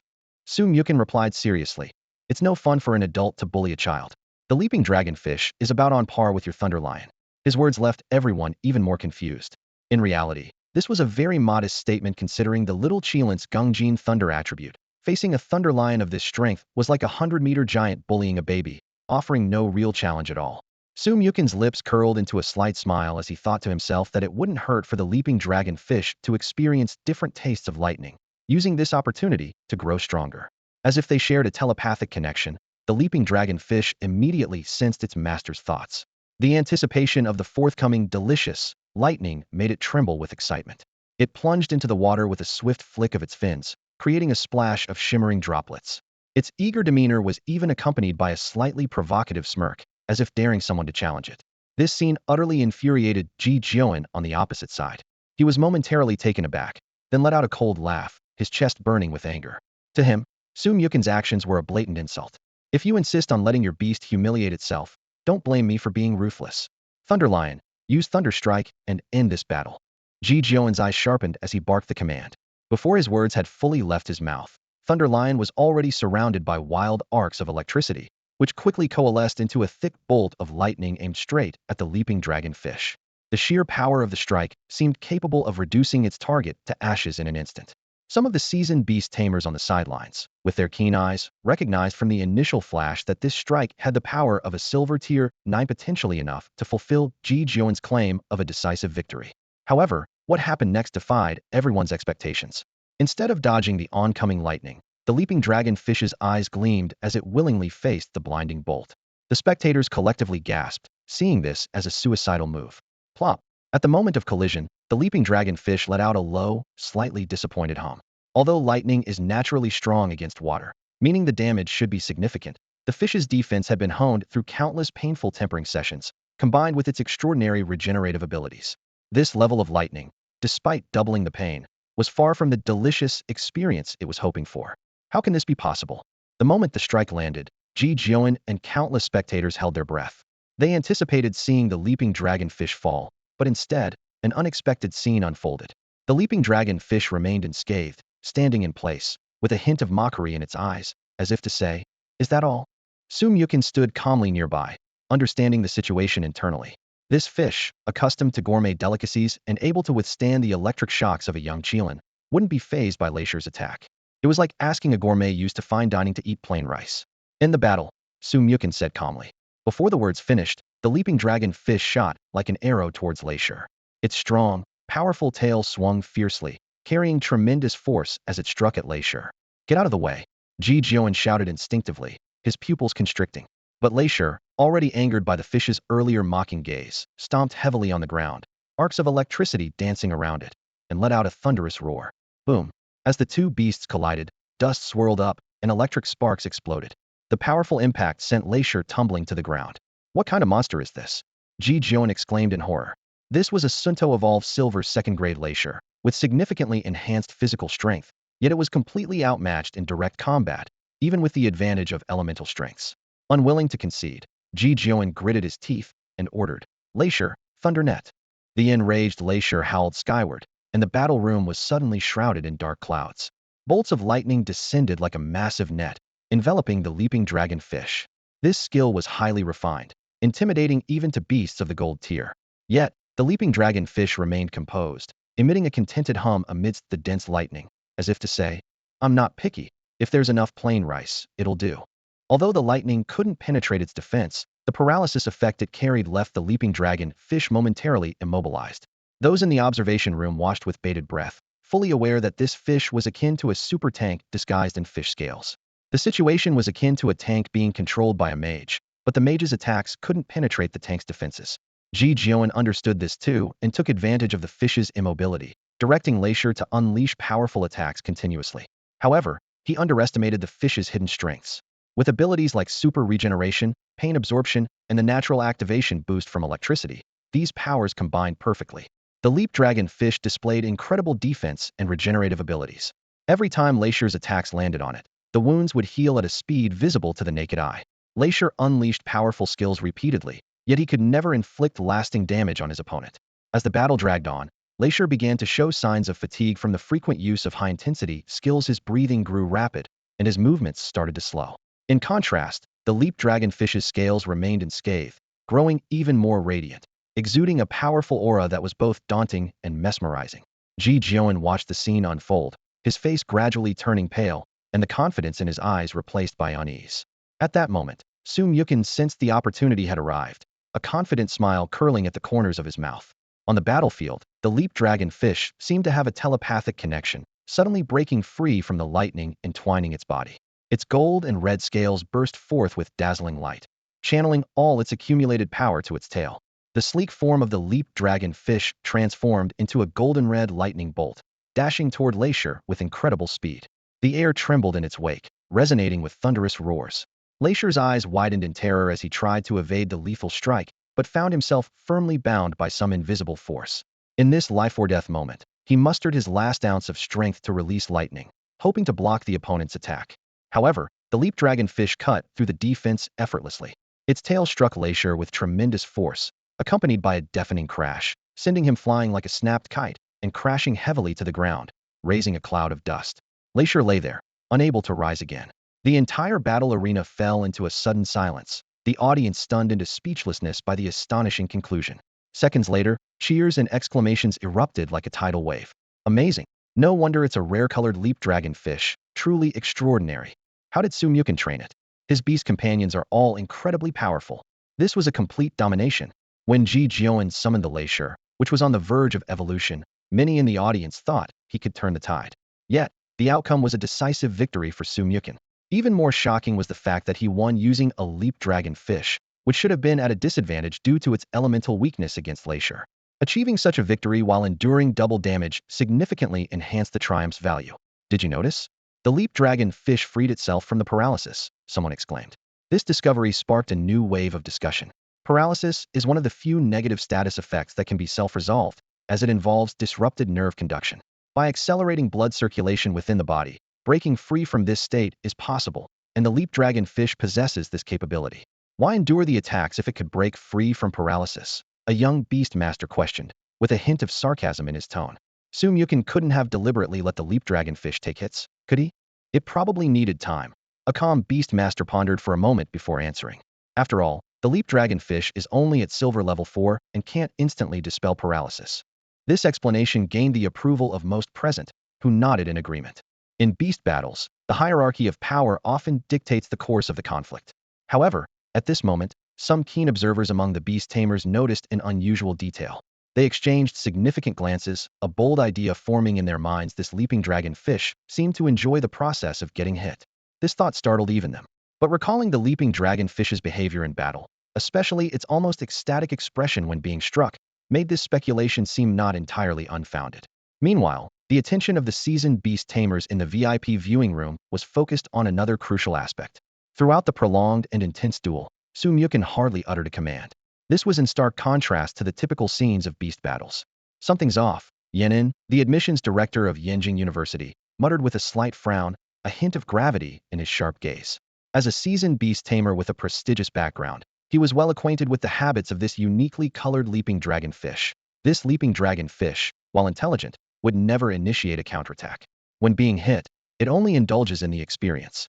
Moreover, it lacks the ability to precisely perceive the opponent's status. Silent command. In various VIP rooms, countless spectators simultaneously arrived at this conclusion. Although everyone knew the initial assessment results of Sumyukin's beast battles, there was widespread skepticism about his noted ability for silent command. After all, the little Qilin had simply defeated its opponent instantly at the time, a situation that required no special command. Most believed it was merely a prearranged performance between Sumyukin and the little Qilin.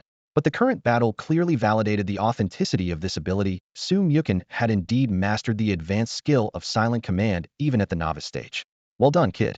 I didn't expect you to have such skills. Yan An's eyes gleamed with fiery admiration. Whether or not it's a natural talent for beast taming, Yenjing University must have you. He quickly pulled out his phone to send a message to his father, a prominent figure at Yenjing University. Liking dragons, liking Qilins. He murmured to himself, a confident smile playing on his lips. I refuse to believe you can resist the extraordinary poise of riding a crane and standing with hands behind your back. As the crucial period for early recruitment by major universities approaches, the entire circle of beast tamers is abuzz with excitement.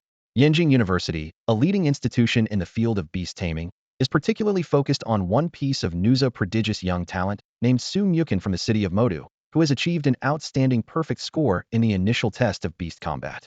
It seems this young genius has shown considerable interest in Yenjing University. This news caused quite a stir among the university's top officials. To ensure everything goes smoothly, the university dispatched Yen Ian to Modu personally. Utilizing his extensive network, Yen Ian learned that Sumyukin would return from his training on Tidal Island today and accurately predicted that he would head straight to the battle arena to test his results. Sure enough, as soon as Yen Ian stepped into the battle arena closest to the port, he witnessed the confrontation between Sumyukin and Ji Jion. As the battle progressed, Yen Ian's eyes widened in amazement, and a wave of awe surged within him. This young man not only managed to form a pact with the rare leap dragonfish, but also displayed an astonishing talent in beast training. In a short time, he had elevated a young Qilin to such a remarkable level, with combat instincts that were exceptional, even mastering the sophisticated silent command technique. The more Yen Ian observed, the more astounded he became. Quickly, he took out his phone to contact the university, urging them to enhance their offer. The child of the legendary beast Cloud Cranelets, see if you can refuse this. His eyes gleamed with determination as he focused on his phone screen. The battle concluded, and Ji Jion, looking pale, recalled his beast, Glacier, back to its space. He took a deep breath, suppressing the turmoil within, and looked up at Sumyukin. Sumyukin, I admit my defeat this time. With that, he turned and left, his silhouette tinged with a hint of desolation. This battle was a significant blow to Ji Jion. Not only did he experience a profound sense of defeat, but all the points and wealth he had invested were lost in this single encounter. These resources were meant to purchase special items to aid Glacier's evolution, but now he would have to spend another 2 to 3 months accumulating them again. However, Ji Jion understood well that a gamble is a gamble, and a loss is a loss. Although he regretted his impulsive decision to propose a high-stakes bet, he knew he couldn't stop here. Leisure, I'm sorry. Trust me. I will work hard to help you evolve soon. Beastmaster, Su Myukin, congratulations on your victory. Judge Mi Jia wore a professional smile as she swiftly completed the settlement of the bets. After deducting the required taxes, the remaining amount was transferred to Su Myukin's account. Su Myukin simply nodded, indifferent to the small sum. He noticed a fleeting regret in his opponent's eyes as they left, but he remained unfazed. In his view, everyone must take responsibility for their choices. By choosing to participate in a wagered battle, one must accept the consequences. The second battle continues. Su Myukin waved his hand, retrieving the leap dragon fish back into the beast space, and began searching for his next opponent. The subsequent battles seemed somewhat dull to Su Myukin, lacking the tension and excitement of his match against Ji Jion. From silver rank 1 to silver rank 9, during his 18 consecutive wins, opponents were either swiftly defeated by the little Qilin or became toys for the leap dragon fish. Even those who exhausted their spiritual power could only end up being swatted away after satisfying the leap dragon fish. However, what Su Myukin found boring was exhilarating for the audience. Strong, incredibly strong. Another instant victory. The sacred Qilin beast is unbeatable. The leap dragon fish is the eternal god. Doesn't he remind you of that character from Japanese anime? Feel the pain, and then let the whole world feel the pain. Of course, some viewers began to find it monotonous, strong, but there's no suspense. All instant wins get boring. The audience's attention shifted to other battles. Did you see Room 1414? That tidal turtle learned the water tornado skill. Room 608's Iron Bean is both cute and formidable, but it's too expensive. As the sun set, casting its glow over the earth, beast masters gradually left the battle arena, chatting in groups about the day's exciting matches. Su Myukin and In Hong were also conversing as they walked out, ready to head home. Just then, a voice unexpectedly broke the air. Su Myukin, In Hong, are you interested in Rongqing University? Both stopped and turned to see a middle-aged man with a smile approaching them, accompanied by a large panda beast. The panda's black and white fur was sleek and shiny, and it walked leisurely, its round eyes curiously observing the two, occasionally shaking its head, both adorable and dignified. However, before they could respond, a voice full of hostility came from behind. Are you trying to break the rules? The voice was laden with warning. Su Myukin turned to see a familiar face. Old Yanin, I didn't expect to see you here. The middle-aged man looked up and recognized the newcomer, and the arrogance on his face instantly faded, replaced by a hint of undisguised apprehension. With a cold snort, clearly unwilling to confront the other person directly, he turned and walked away quickly. The large panda accompanying him immediately lost its earlier bravado and clumsily followed its master's steps. In no time, their figures disappeared into the shadows at the street corner. There are always people who like to break the rules, Yin Ian remarked, watching the retreating figures with a frown and a tone of displeasure. Su Myukin observed the scene and chuckled helplessly. He had long known that the competition for recruitment among the academies was fierce, but he hadn't expected it to be this intense. Barely out of the battle hall, before the early entrance exams had even begun, someone was already eager to recruit, nearly causing a conflict. He could easily imagine that once the early exams concluded, there would likely be a scramble for top students, involving complicated interests among various institutions. And he had somehow become the focal point of this silent war. However, these disputes were actually advantageous for him. Su Myukin quickly turned his attention to Yin Ian, greeting him warmly. Uncle Yin, you should have told me you were coming. I didn't have time to prepare anything, which is quite rude of me. These words were not mere politeness. His grandfather and Yin Ian's father, Yin Jun, were old acquaintances, and the two families were closely connected. He was very familiar with Yin Ian. Hearing this, Yin Ian broke into a smile, striding forward to warmly pat Su Myukin on the shoulder. I just decided to drop by on a whim. It's not any formal visit. His gaze was full of admiration as he looked over the young man, thinking to himself, this kid is not only talented and hardworking, but also courteous and considerate. If that scoundrel had really managed to lure him away with the panda, I would have regretted it to no end. Recalling the middle-aged man's actions earlier made him angry again, but seeing Su Myukin now filled him with relief. Besides, didn't I already give you a gift? Yin Ian said with a meaningful smile. Su Myukin immediately understood the underlying implication, knowing exactly what Yin Ian meant by gift. Before he could respond, Yin Ian, with a gentle smile on his face, said, those old friends have all come over, and this early recruitment event seems to get bigger every year. I won't disturb you all. We mustn't break the rules. With that, he gave a slight wave to Su Myukin and In Hong before turning and slowly walking away down the corridor. Once Yin Ian's figure disappeared around the corner, In Hong couldn't contain his curiosity any longer. He leaned close to Su Myukin and whispered, "Was that the admissions director from Yenjing University?" "Yeah, why?" Su Myukin raised an eyebrow at In Hong, a mischievous glint in his eyes. "Did you do some research?" In Hong sheepishly scratched his head. "Yeah, I looked into it a few days ago. With early admissions coming up, I figured I should prepare more." "Don't overthink it," Su Myukin said seriously, looking at In Hong. "With your current beast taming skills, getting into any school shouldn't be a problem." He knew well that In Hong's growth in recent times was evident to all. As long as he performed normally in the early admissions, he had every chance of getting into his dream school. His current anxiety was just the pressure getting to him. Just then, Su Myukin's phone vibrated. He glanced at the message and a smile appeared on his lips. "Here's the thing, my mom just got back, and she's free these days. Why don't you come to my place, and she can give you some pointers?" "Oh really?" In Hong's eyes lit up with excitement, and he could barely speak. He knew about Su Myukin's family background from an encounter at the mall. At that time, he saw Su Myukin next to a familiar figure and went over to say hello. That encounter was unexpected. Su Myukin's mother turned out to be the legendary breeder Shangwan Qing, an idol to many in the field and renowned worldwide. Getting her guidance would be an immense help for his future in beast taming. Seeing In Hong's eager expression, Su Myukin couldn't help but shiver slightly. "It's no big deal, let's go." The two of them then got into the car waiting by the roadside and headed towards the Su family home. After all, his own mother was coming back. In this world where humans and their contracted beasts coexist, these beasts have become indispensable members of every family, akin to family themselves. When Su Myukin shared this news with his little Qilin and the jumping dragonfish, their reactions were completely different.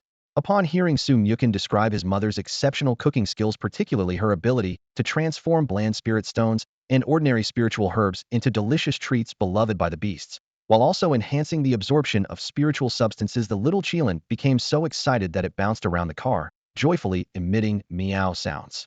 In contrast, the jumping dragonfish had a much simpler response. It merely blew a few bubbles with a blub sound, its round eyes clearly conveying a message. What's so special about food? Nothing beats the importance of training. This focused attitude left Su Myukin both helpless and impressed. He believed that even without their contract, the jumping dragonfish was destined for greatness. The vehicle slowly entered a countryside-style courtyard. As soon as the car door opened, the little Qilin eagerly leaped out. It galloped with the wind, and suddenly, dazzling golden lightning began to crackle around it. This sight made Su Myukin laugh and cry at the same time. During training and battles, the Qilin had struggled to incorporate Gungjin Tribulation Thunder into its skills, but now, enticed by the aroma, it seemed to master it instinctively. Its use of talent was indeed peculiar. The little Qilin was completely drawn by the enticing fragrance wafting from the house, sprinting joyfully toward the kitchen and leaving a trail of golden lightning. The Gungjin Tribulation Thunder's fierce aura intertwined with the energy of the sun and metal, exuding a powerful and domineering force. Although the little Qilin had yet to fully control it, this energy fluctuation caught the attention of Su Myukin's mother, Shangwan Qing's life-bound beast Qing Shuang illusion spirit. This spirit beast, resembling a girl of 13 or 14, had skin as fair as snow and deep ice-blue eyes. She was carrying dishes to the dining table when she suddenly sensed the Gungjin Tribulation Thunder's energy, halting her movement with a flicker of shock in her pupils. "Lingling, what's wrong?" Shangwan Qing noticed Qing Shuang illusion spirit's unusual reaction and followed her gaze to the kitchen door. Her expression shifted from puzzlement to surprise, finally transforming into a pleased smile, her eyes filled with joy at her son's contract with such an extraordinary beast. "So this is my precious son's little Qilin. Not bad, not bad. Its looks are way better than his father's taste." "Meow meow. Food. Yummy, hungry," the little Qilin eagerly called out. "Is the little Qilin hungry?" Shangwan Qing watched the little creature clutching its round belly, putting on a pitiful look, and couldn't help but smile. "Lingling, take the little Qilin over to the dining table. The food will be ready soon." Midori-eye, Qing Shuang Huanling responded crisply. As soon as the little Qilin heard the word dining table, its eyes sparkled like stars. "Moo moo," it chirped happily, following Qing Shuang Huanling with a spring in its step. Just then, Su Myukin entered the room and saw the little Qilin wagging its tail like a constantly spinning rattle drum, and a fond smile appeared on his face. He walked over to his mother and said softly, "Mom, I'm back." Shangwan Qing looked at her son, her eyes filled with maternal love. "Are you tired? Go wash your hands. It's time to eat." As a world-renowned beast cultivator, Shangwan Qing's skills were unparalleled. Whether cooking human food or crafting gourmet meals for beasts, she had her unique insights. The effect of this meal was immediate. The little Qilin gobbled down its food, its cheeks puffed out as if afraid someone might snatch its meal, occasionally letting out joyful moo-moo sounds. Nearby, the leaping dragonfish was also enjoying its delicacy, occasionally making bloop sounds. This special beast was already well known to Su's parents.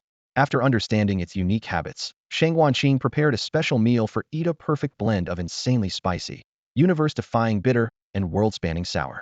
This food, which would be unbearable for ordinary creatures, brought the leaping dragon fish immense enjoyment. Bloop. Amazing. Its mouth, tongue, throat, and even its entire digestive system were experiencing indescribable stimulation. Bloop. The Beastmaster wasn't lying. This pain from the inside out is simply exhilarating. Seeing the leaping dragonfish's blissful expression, everyone present, both humans and beasts, couldn't help but admire it. Who would have thought a beast could find joy and strength in such a unique way? After the meal, Su Lin sat on the sofa, watching the leaping dragonfish still savoring the aftertaste of its meal, a complex mix of novelty and incomprehension on his face. But he soon let it go as his son said, "Everyone has their path, and the leaping dragonfish is no exception." Shang Wanqing nodded slightly, her tone filled with acceptance. As long as it doesn't get hurt, this unique growth method is perfectly fine. As an experienced cultivator, she understood that every beast has its own unique growth trajectory. As long as it benefits the spirit beasts and doesn't violate any principles, it deserves respect. She had her spirit beast carefully examine the condition of the leaping dragonfish, a process that was not only harmless, but also greatly beneficial to the fish. As a parent, it's important to learn to respect the choices of spirit beasts. "No wonder he's my son," Su Lin said, leaning back on the leather sofa with a satisfied smile. To him, Su Mukin not only showed exceptional talent in handling spirit beasts, but also had the rare ability to think outside the box and truly understand and respect the unique growth path of each spirit beast. This insight made him, as a father, incredibly proud. "If your grandfather finds out, he'll definitely tease your Uncle Long again," Su Lin added, a slight smile on his lips as if he could already see the old man proudly boasting. Hearing this, Su Mukin chuckled softly and then remembered something. He turned to his mother and said, "By the way, Mom, I was able to form a contract with the leaping dragonfish thanks to Yin Hong and his son. I'd like to invite him over to our home in the next couple of days." "Of course," Shang Wanqing replied, recalling the shy, tall boy they had met at the mall. "Invite him tomorrow, and we'll go for special training together." She remembered how Yin Hong had blushed and hurried away, feeling a sense of fondness for the boy's innocence. "Let's also invite the Lin family's daughter," Su Lin chimed in at the right moment. "Isn't she on the path to becoming a cultivator? Although this is a mutually beneficial arrangement, there's no denying that our family benefits more. It's important to be grateful, and as long as it doesn't go against our principles, we should lend a helping hand." The next morning, the first light of dawn streamed through the gaps in the curtains. In the kitchen, Shang Wanqing's beast, Mi Xiaochu, was already busy preparing breakfast. This unique creature resembled a steaming bowl of rice, complete with a chef's hat, noodle-like arms, and intricate designs symbolizing various spices etched on its bowl-shaped body. It is said that if one can nurture a Mi Xiaochu to the gold level, it's akin to owning a money tree because these creatures enhance their abilities through cooking, and once they reach the gold level, their culinary skills rival those of national banquet chefs. Standing at the dining room door, Shang Wanqing intended to share some beast cultivation tips with her son. She was about to explain that freshly awakened beasts shouldn't consume high-nutrient foods as their digestive systems aren't fully activated. However, she stopped mid-sentence, surprised to see the little Qilin and jumping dragonfish devouring their meal with no discomfort, absorbing energy at an astonishing rate. As an experienced beast cultivator, Shang Wanqing quickly adjusted her mindset. She shook her head slightly, a smile of indulgence and helplessness playing on her lips, and asked, "Have you contacted your classmates? We're meeting at Thunder Roar Club at 8:30. I messaged them last night, and they all said it wouldn't be a problem to be there on time." Su Mukin nodded in response.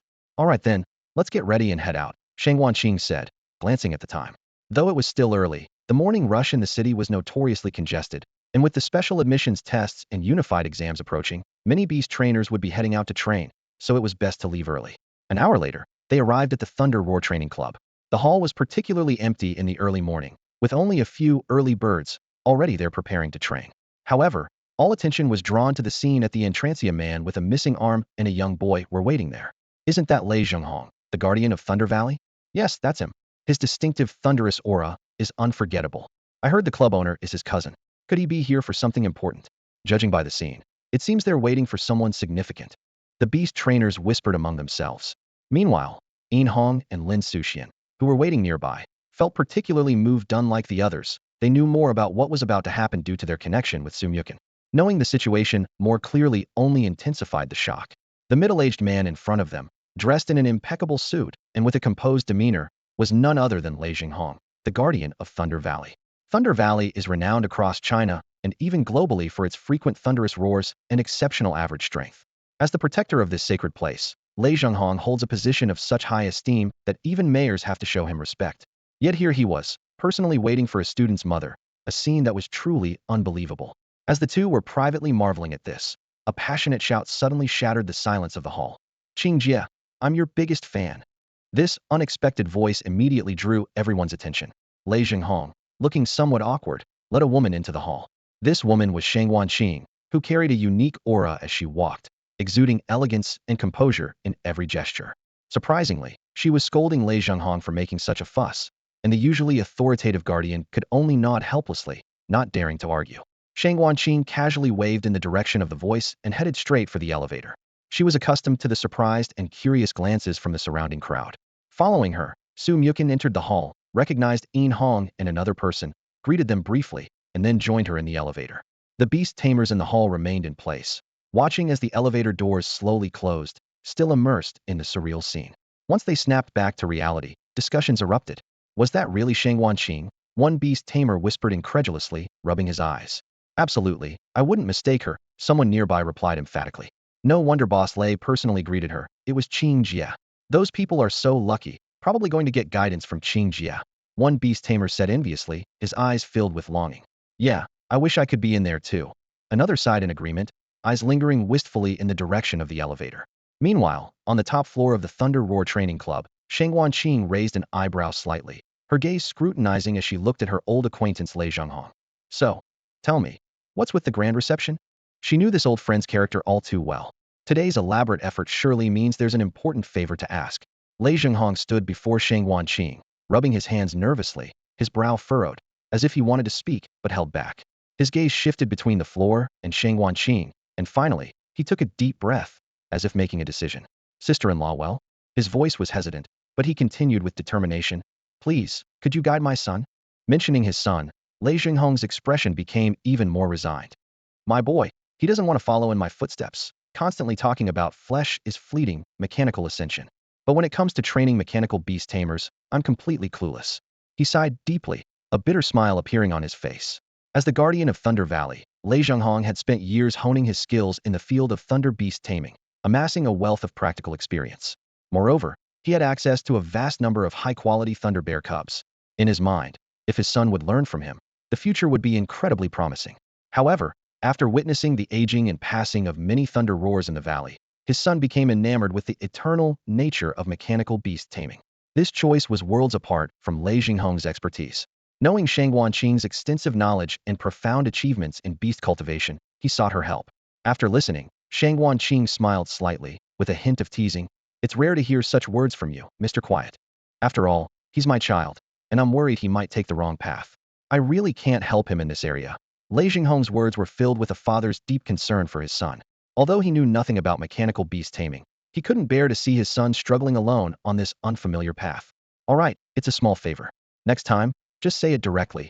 No need for all this unnecessary fuss, Shangwan Qing concluded. In the top-tier training room, for young figures were engaged in conversation. Su Mukin, Yin Hong, and Lin Suxian were getting to know their new teammate, Lei Xiaowen, a prodigious youth from Linen First High School.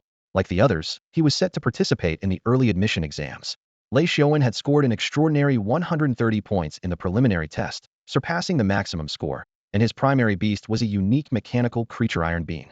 This mechanical beast had a particularly distinctive appearance. It walked upright, had fully functional limbs but a bulky physique, and a head reminiscent of a dinosaur. The most striking feature was its mouth, capable of launching missiles. So, why did you choose the mechanical path? Planning to become a researcher? Yin Hong couldn't help but ask as he examined Iron Bean's unusual form. In his view, although powerful, the mechanical type was typically chosen by researchers due to its specificity. Flesh is weak, but machinery ascends. Lei Xiaowen's gaze was resolute, his tone solemn, as if declaring a life philosophy.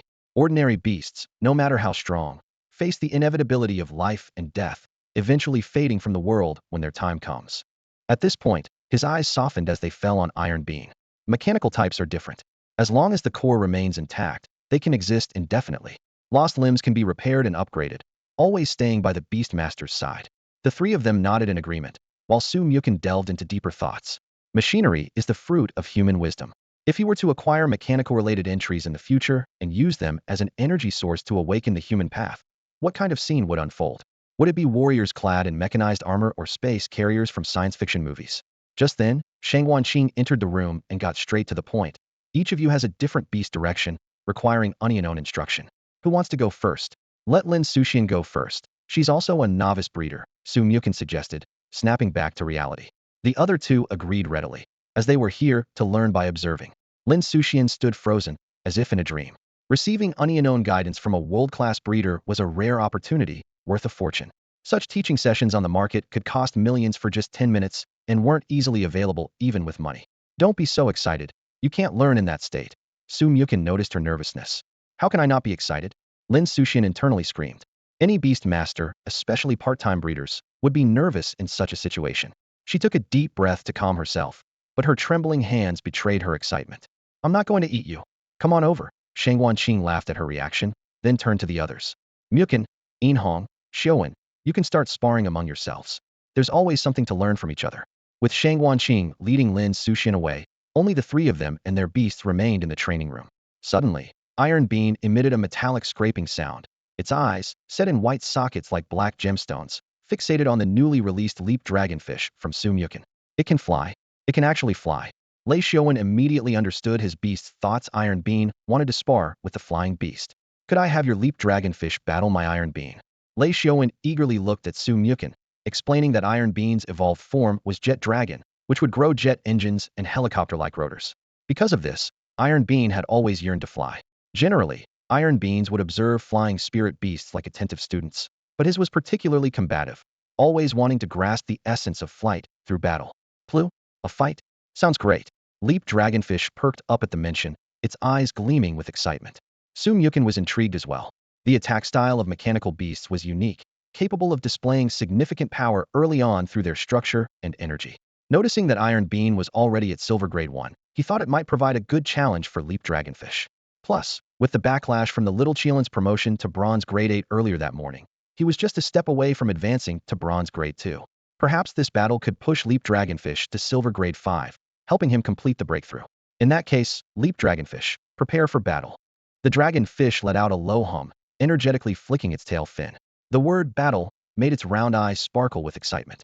It knew well that this meant another opportunity to take a beating.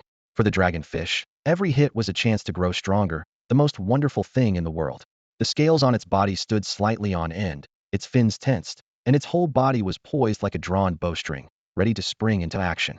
It assumed a battle-ready stance, silently declaring that no matter how strong the opponent, it was prepared to embrace this feast of beating. Then, I'll be the judge. Yinhong stepped forward, cleared his throat, and announced loudly, red side, dragonfish, blue side, Iron Bean. As his voice echoed in the room, the previously relaxed atmosphere became tense. The Iron Bean and the dragonfish locked eyes, seemingly communicating with a mutual understanding, each seeing the same excitement and desire in the other's gaze. Let the match begin. As Yinhong's words faded, Lei Xiaowen immediately commanded, Iron Bean, gear missile. Responding to the command, Iron Bean opened its mouth, filled with metallic teeth, and launched numerous small gear-shaped missiles. These missiles, equipped with tracking abilities, weaved through the air and accurately hit the motionless dragonfish. Boom. A series of small explosions followed one after another. Due to Iron Bean's current mechanical-type long-range attack skills being relatively weak, the explosions only stirred up some dust and did not cause any substantial damage to the room's facilities. Lei Xiaowen frowned as he observed the scene, puzzled. Why didn't it dodge? He clearly remembered that Su Mukin had achieved a high score of 150 in the initial test, making it unlikely they were unaware of the consequences of being hit by a mechanical beast gear missile. Why allow their beast to stand there and take the hits? It didn't make sense. With his innate talent, the superbrain, Lei Xiaowen began rapidly analyzing the situation. This talent, akin to a supercomputer, allowed him to quickly calculate various possibilities, especially in battles, maintaining a perfect accuracy rate so far. The analysis quickly revealed there was only a 1 probability that it couldn't dodge, while there was a 99 probability it wasn't afraid. I see, underestimated, perhaps? Lei Xiaowen thought, taking a deep breath, his gaze sharpening. Iron Bean, take this chance to perform mechanical enhancement amplification, then use metal claw attack. To be cautious, he decided to have Iron Bean enhance itself first. Following the command, Iron Bean's mechanical parts emitted a dazzling light, and its internal components began to operate at high speed, clearly undergoing mechanical enhancement amplification. Iron Daodu suddenly pushed off the ground, its body shooting towards the leap dragon fish like an arrow. Under the light, its metallic claws gleamed with a cold glint, like two unsheathed blades aiming directly at the fish's vital points. However, instead of dodging, the leap dragon fish excitedly swayed its tail, actively meeting the attack heat in. This caused Lei Xiaowen's pupils to contract slightly. Clang! The metallic claws clashed with a blue aura, producing a piercing collision sound. Iron Dowdu felt as if its claws had struck a steel barrier, the powerful recoil force traveling up its limbs, forcing it to leave two clear marks on the ground before it could barely stabilize itself. Can't break through the defense? Lei Xiaowen's eyes widened in disbelief. This was an attack with mechanically enhanced metal claws, boasting an increase of nearly 20 in both attack power and speed, combined with the mechanical force advantage and metal attribute bonus. According to his calculations, even a beast of gold level shouldn't withstand this blow unharmed.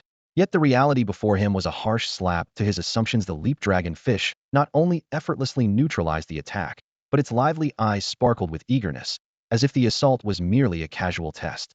No wonder it's Mochen, no wonder it's the leap dragon fish. Lei Xiaowen silently thanked himself for not underestimating his opponent and for having Iron Dowdy use mechanical enhancement to boost its attributes. Otherwise, the recoil alone might have severely injured Iron Dowdu. At this moment, Mochen was internally shouting, "Attack quickly, keep attacking. Just a little more, and we can break through. Use that move." As if responding to his anticipation, Lei Xiaowen suddenly shouted, "Iron Dowdu, gather your internal strength and use that move."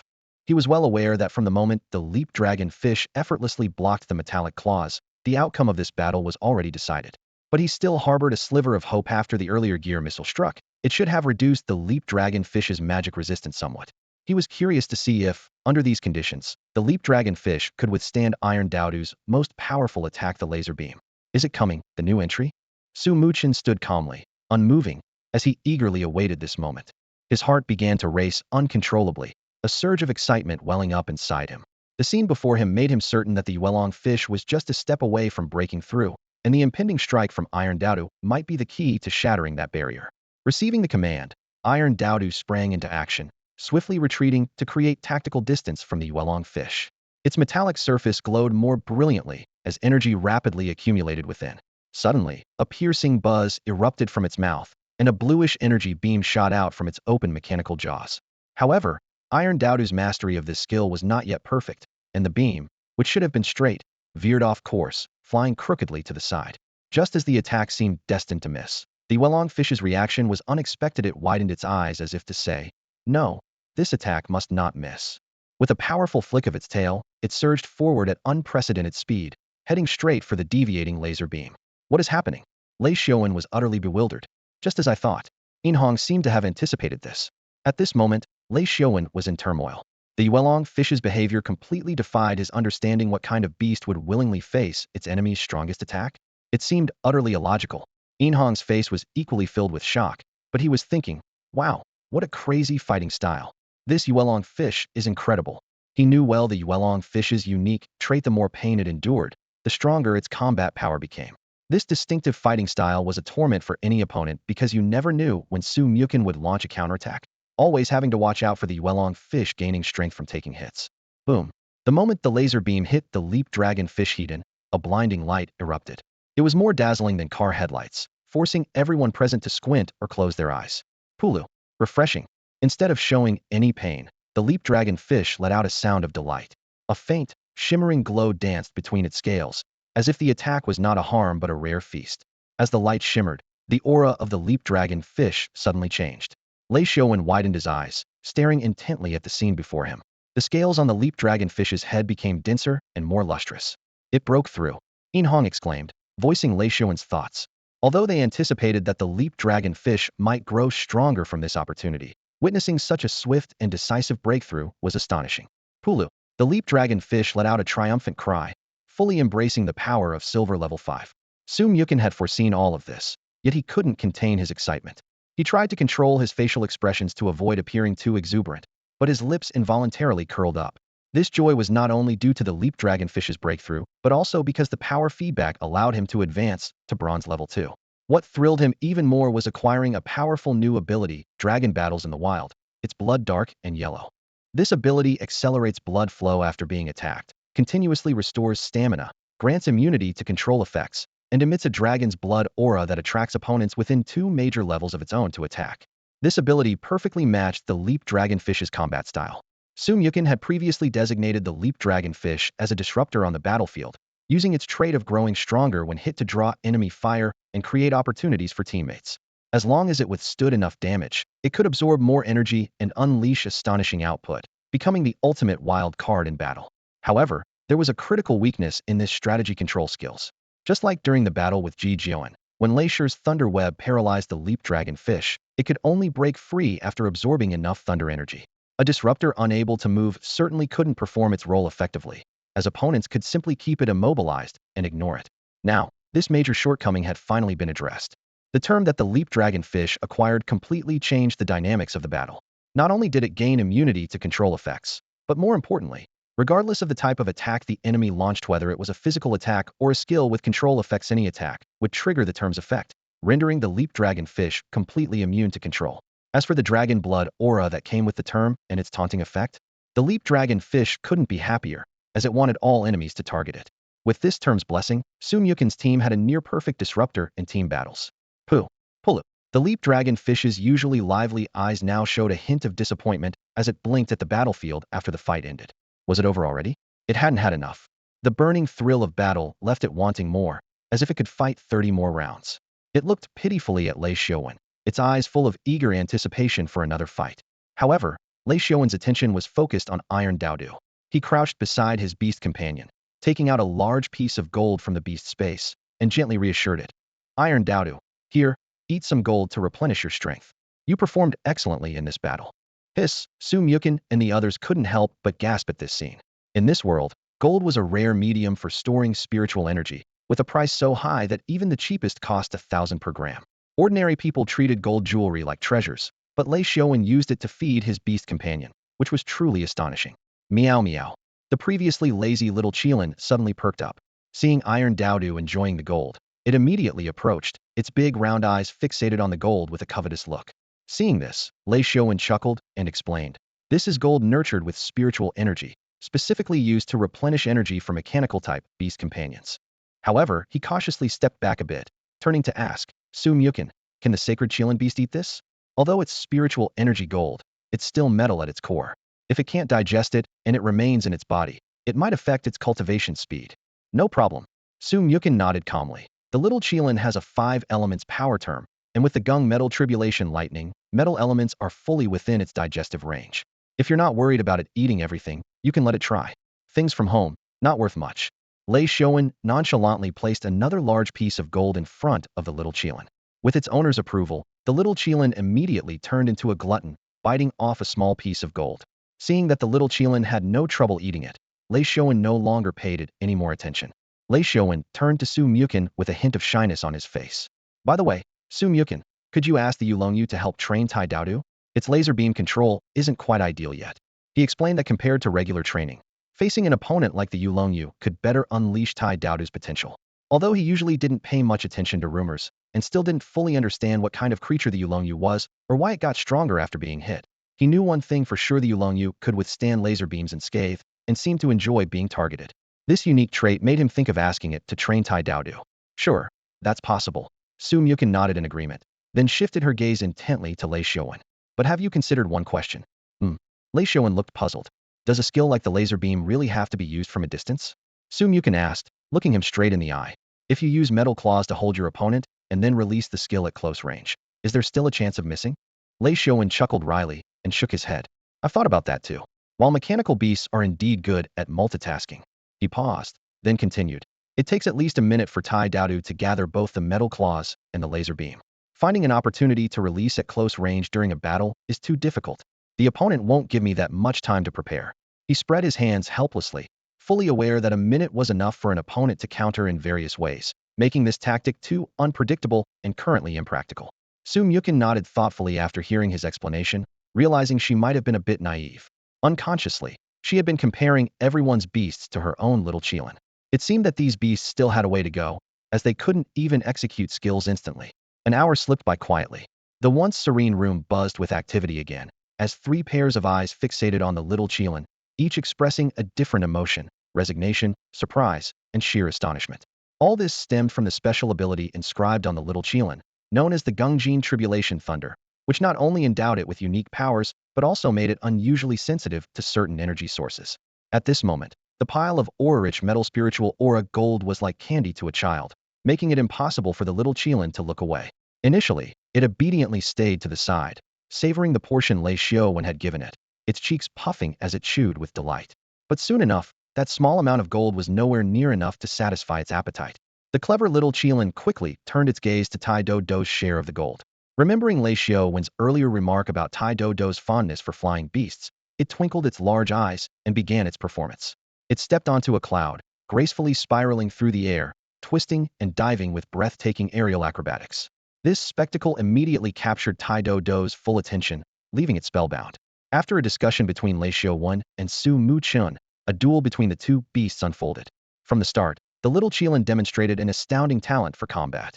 It leisurely released a thunderball imbued with the power of Gungjin Tribulation Thunder, then swiftly closed in as Tai Do dodged.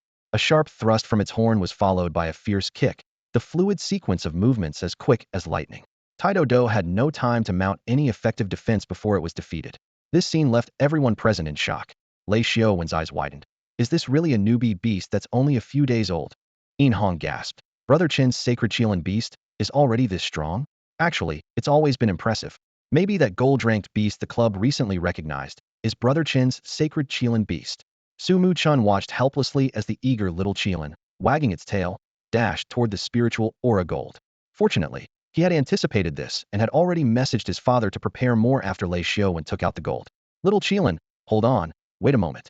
It's not polite to snatch your friend's things. Su Muchun intervened, and although the little Qilin was reluctant, it obediently halted. As the room fell into a brief silence, a knock came from the door of the celestial room. Lin Suxian returned from an unknown teaching session next door with Xiao Bingpe. Su Muchun turned to Yin Hong and said, Hong, you go ahead. Tai Do needs a bit more recovery time. All right, Chao Yin Turtle, it's our turn. Yin Hong responded, rising with the Chao Yin Turtle to leave the room. Since receiving Su Muchen's invitation the previous day, he had been discussing it with his parents for quite some time. After discussion, the training direction for Chao Yin Gui has been determined. Compared to the other creatures like Xiao Qilin, Yulong Yu, and Tai Do, Chao Yin Gui falls short in both internal spiritual power and overall strength. Therefore, instead of continuing to focus on water-based skills, it would be more beneficial to concentrate on training sound wave skills like noise, which might yield more significant results. As a world-renowned star trainer, Shang Wanqing's beast taming prowess is equally impressive. Besides her most famous beast, the Qing Shuang Phantom, she is also known for her powerful beast that resembles a Luan bird with wings like a Guzheng Luan bird zheng. This beast, with its dual attributes of wind and sound, is perfectly suited to provide professional guidance for Chao Yin Gui's sound-based skills. Chao Yin Gui, let's do our best. Make the most of this opportunity. Gulu, Chao Yin Gui responded resolutely. After Yin Hong left, the grateful Lin Suxian sincerely thanked Su Muchen, knowing that it was mainly due to Su Muchen's recommendation that she could receive unknown personal guidance from Shang Wanqing. She then turned her attention to Lei Xiaowen, who was healing Tai Do nearby, and curiously asked, Were you just having a beast battle? Lei Xiaowen admitted readily, Yes, my Tai Do lost. Su Muchen's Yulong Yu and Sheng Lin beast are both very strong. This response left Lin Suxian amazed. As a novice trainer who enjoys collecting information on geniuses from various regions, she knew more about Lei Xiaowen than Yin Hong and Su Muchen. She was well aware of how strong Tai Do was. Yulong Yu defeating it was not surprising, as she also knew something about Yulong Yu's origins. But what shocked her was that Xiao Qilin was also able to defeat Tai Do and appeared to be unscathed. Su Muchen and his Sheng Lin beast, the highest scoring duo in the initial tests at Modu First High School and even nationwide. Just how terrifying is their strength? Lin Suxian marveled internally. At that moment, Lei Xiaowen's thoughts suddenly returned to Su Muchen's earlier words and the scene when Xiao Qilin executed its moves.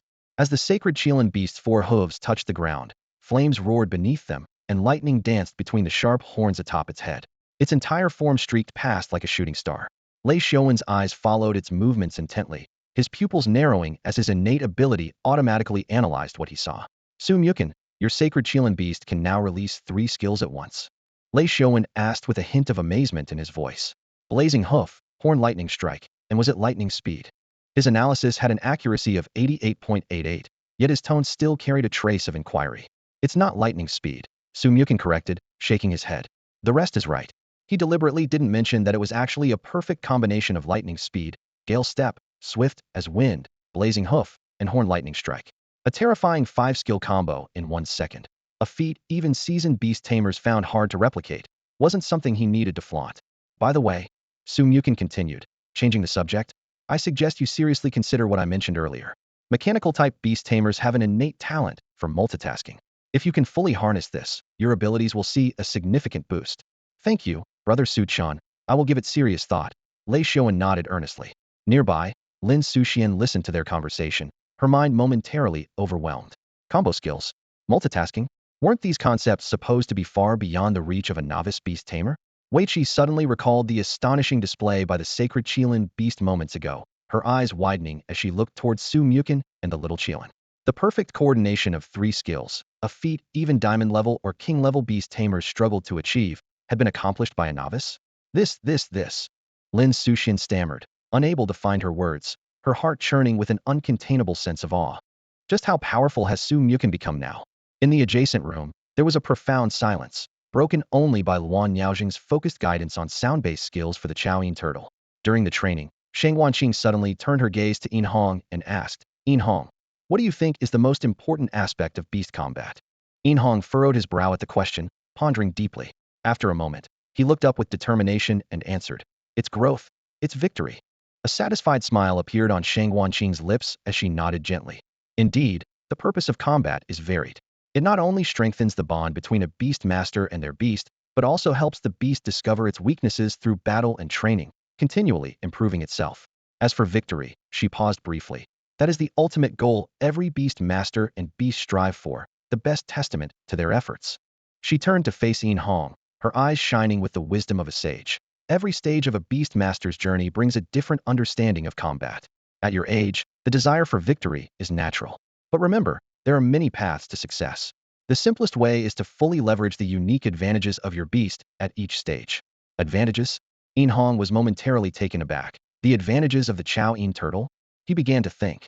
In truth, he had chosen the Chaoyin turtle largely because it was the offspring of his father's ace beast, with exceptional talent and supported by his family's comprehensive nurturing system.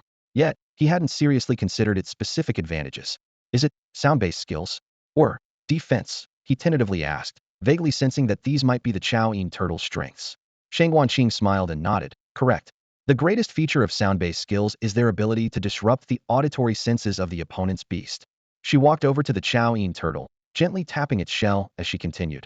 Once the opposing beast can't hear commands clearly, their battle rhythm is thrown off. And this sturdy shell gives it nearly unbeatable defense at the novice stage. While your Chaoyin turtle may have average talent in sound and water-based skills, its defensive capabilities are indeed remarkable. A mysterious glint appeared in Shang Wanqing's eyes as she enunciated clearly. If you want to defeat 95 of your opponents at this stage, try this combination. Noise interference drain round water harmony, anti-magic water shield.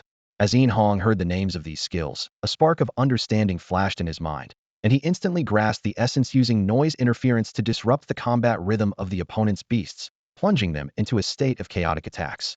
At this moment, Yin Hong had a sudden realization. The Chaoyin turtle could enhance its defense by curling up, use its water resonance to boost magic resistance, and effectively block the opponent's attacks. Even better, it could use its absorption skill to directly draw spiritual energy from the opponent's beast, forcing the adversary into a situation where they can no longer release skills. By then, the pace of the battle would be entirely in his control.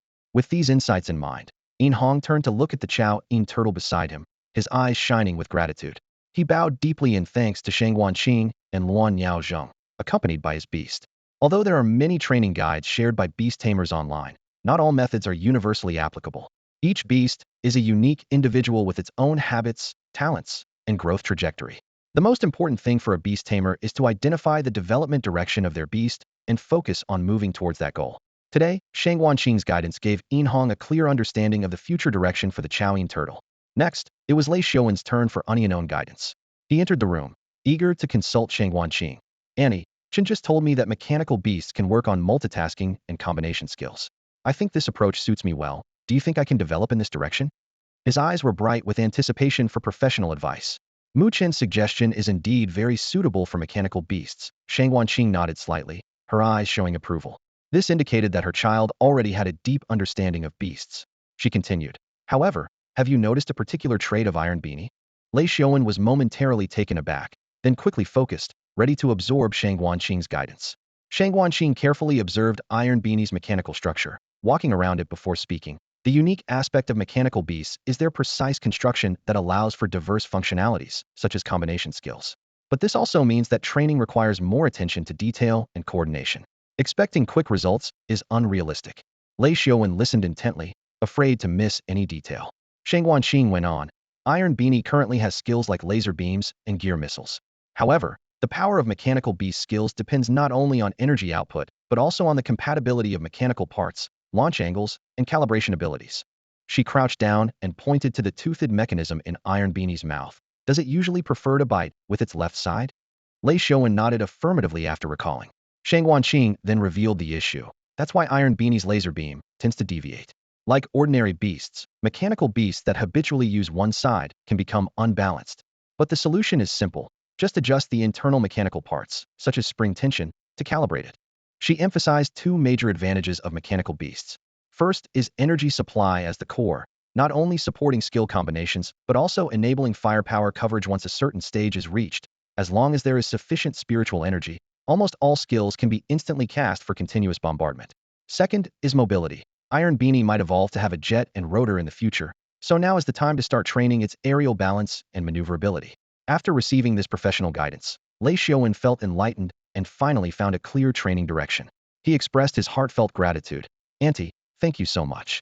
What you said has cleared up many of my previous doubts. Shang Guanqing smiled and reminded. Take it slow. Training a mechanical beast is inherently more challenging than other types. It's not something that can be achieved overnight. It requires you to maintain enough patience and attention to detail. After Lei Xiaowen's training session concluded, he eagerly left the training room with Taidadu, determined to implement Shang Guanqing's guidance and help Taidadu reach new heights. It was Su Lin's lunch break at the time. Knowing that Shang Guanqing had been busy all morning, he prepared a delicious meal and brought along the spiritual energy gold his son needed. When he arrived at the training room and learned that his son was in training, Su Lin became intrigued. He often heard praise about Su Mochen and the little Qilin's abilities, but had never seen them firsthand due to his busy schedule. This was the perfect opportunity to witness them in action.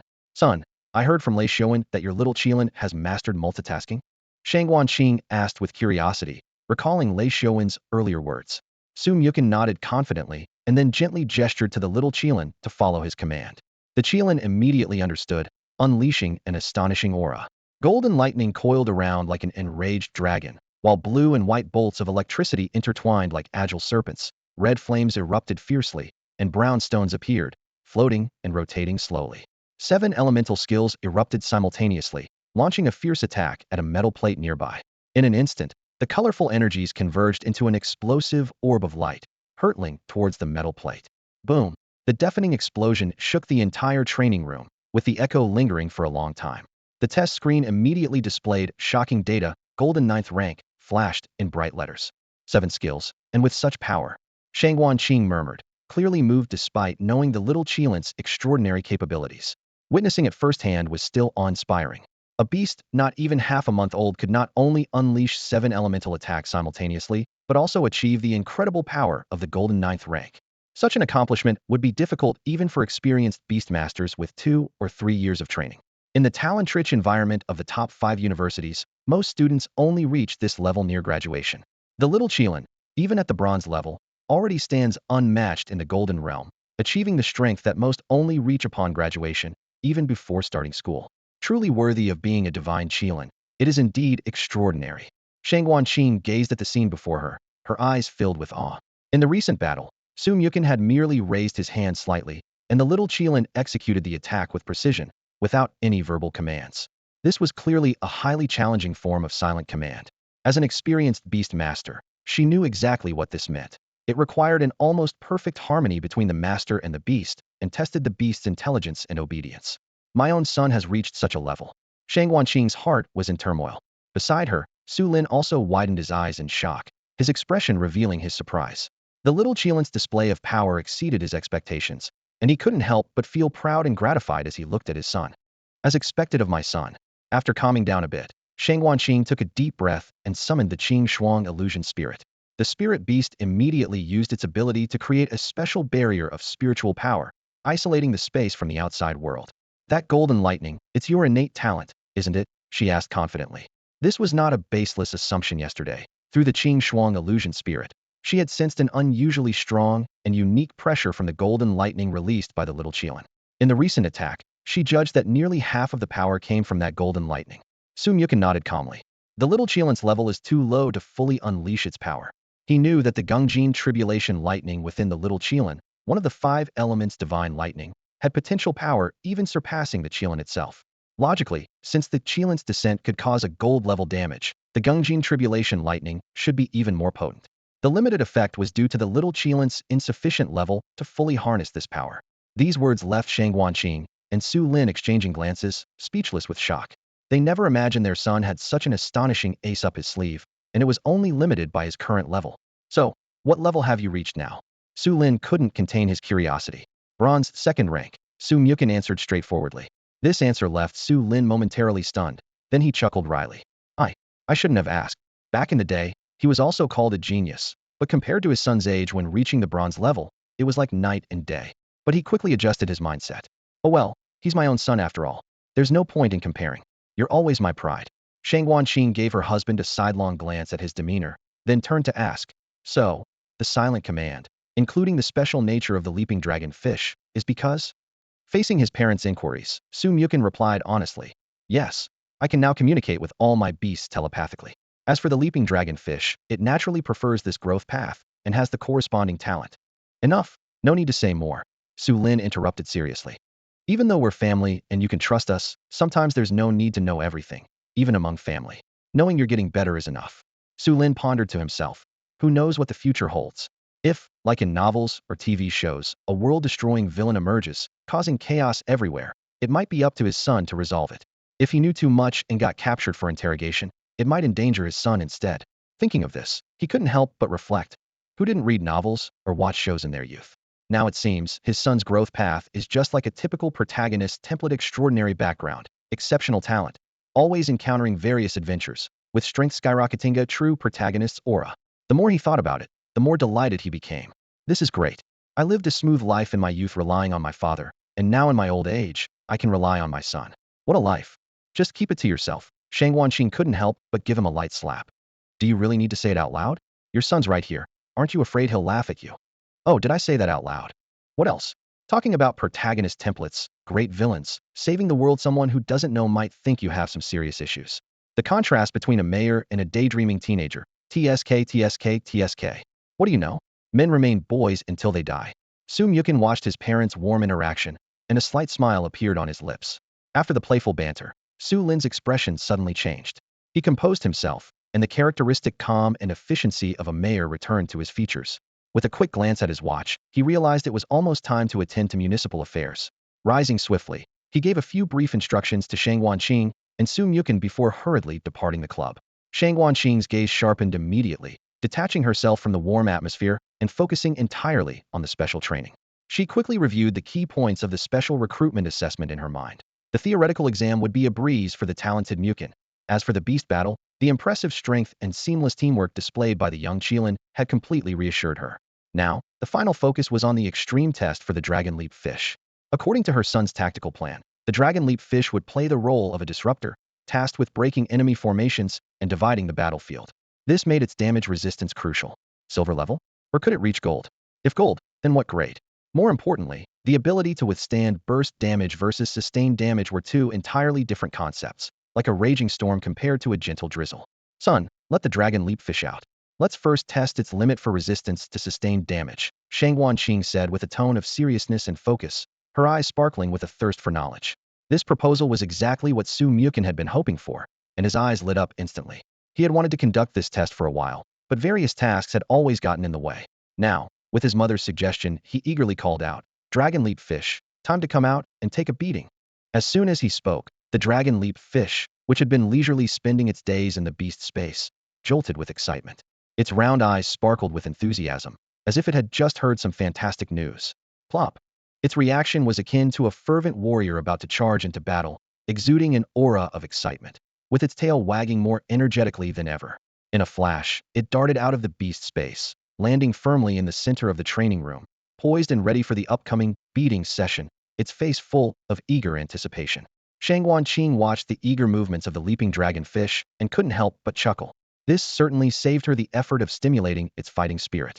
She turned to the Qing Shuang illusion spirit beside her and softly instructed, "Start with a water-based continuous damage skill at the Silver 5 level." She intended to begin with lower intensity and gradually observe the fish's reaction.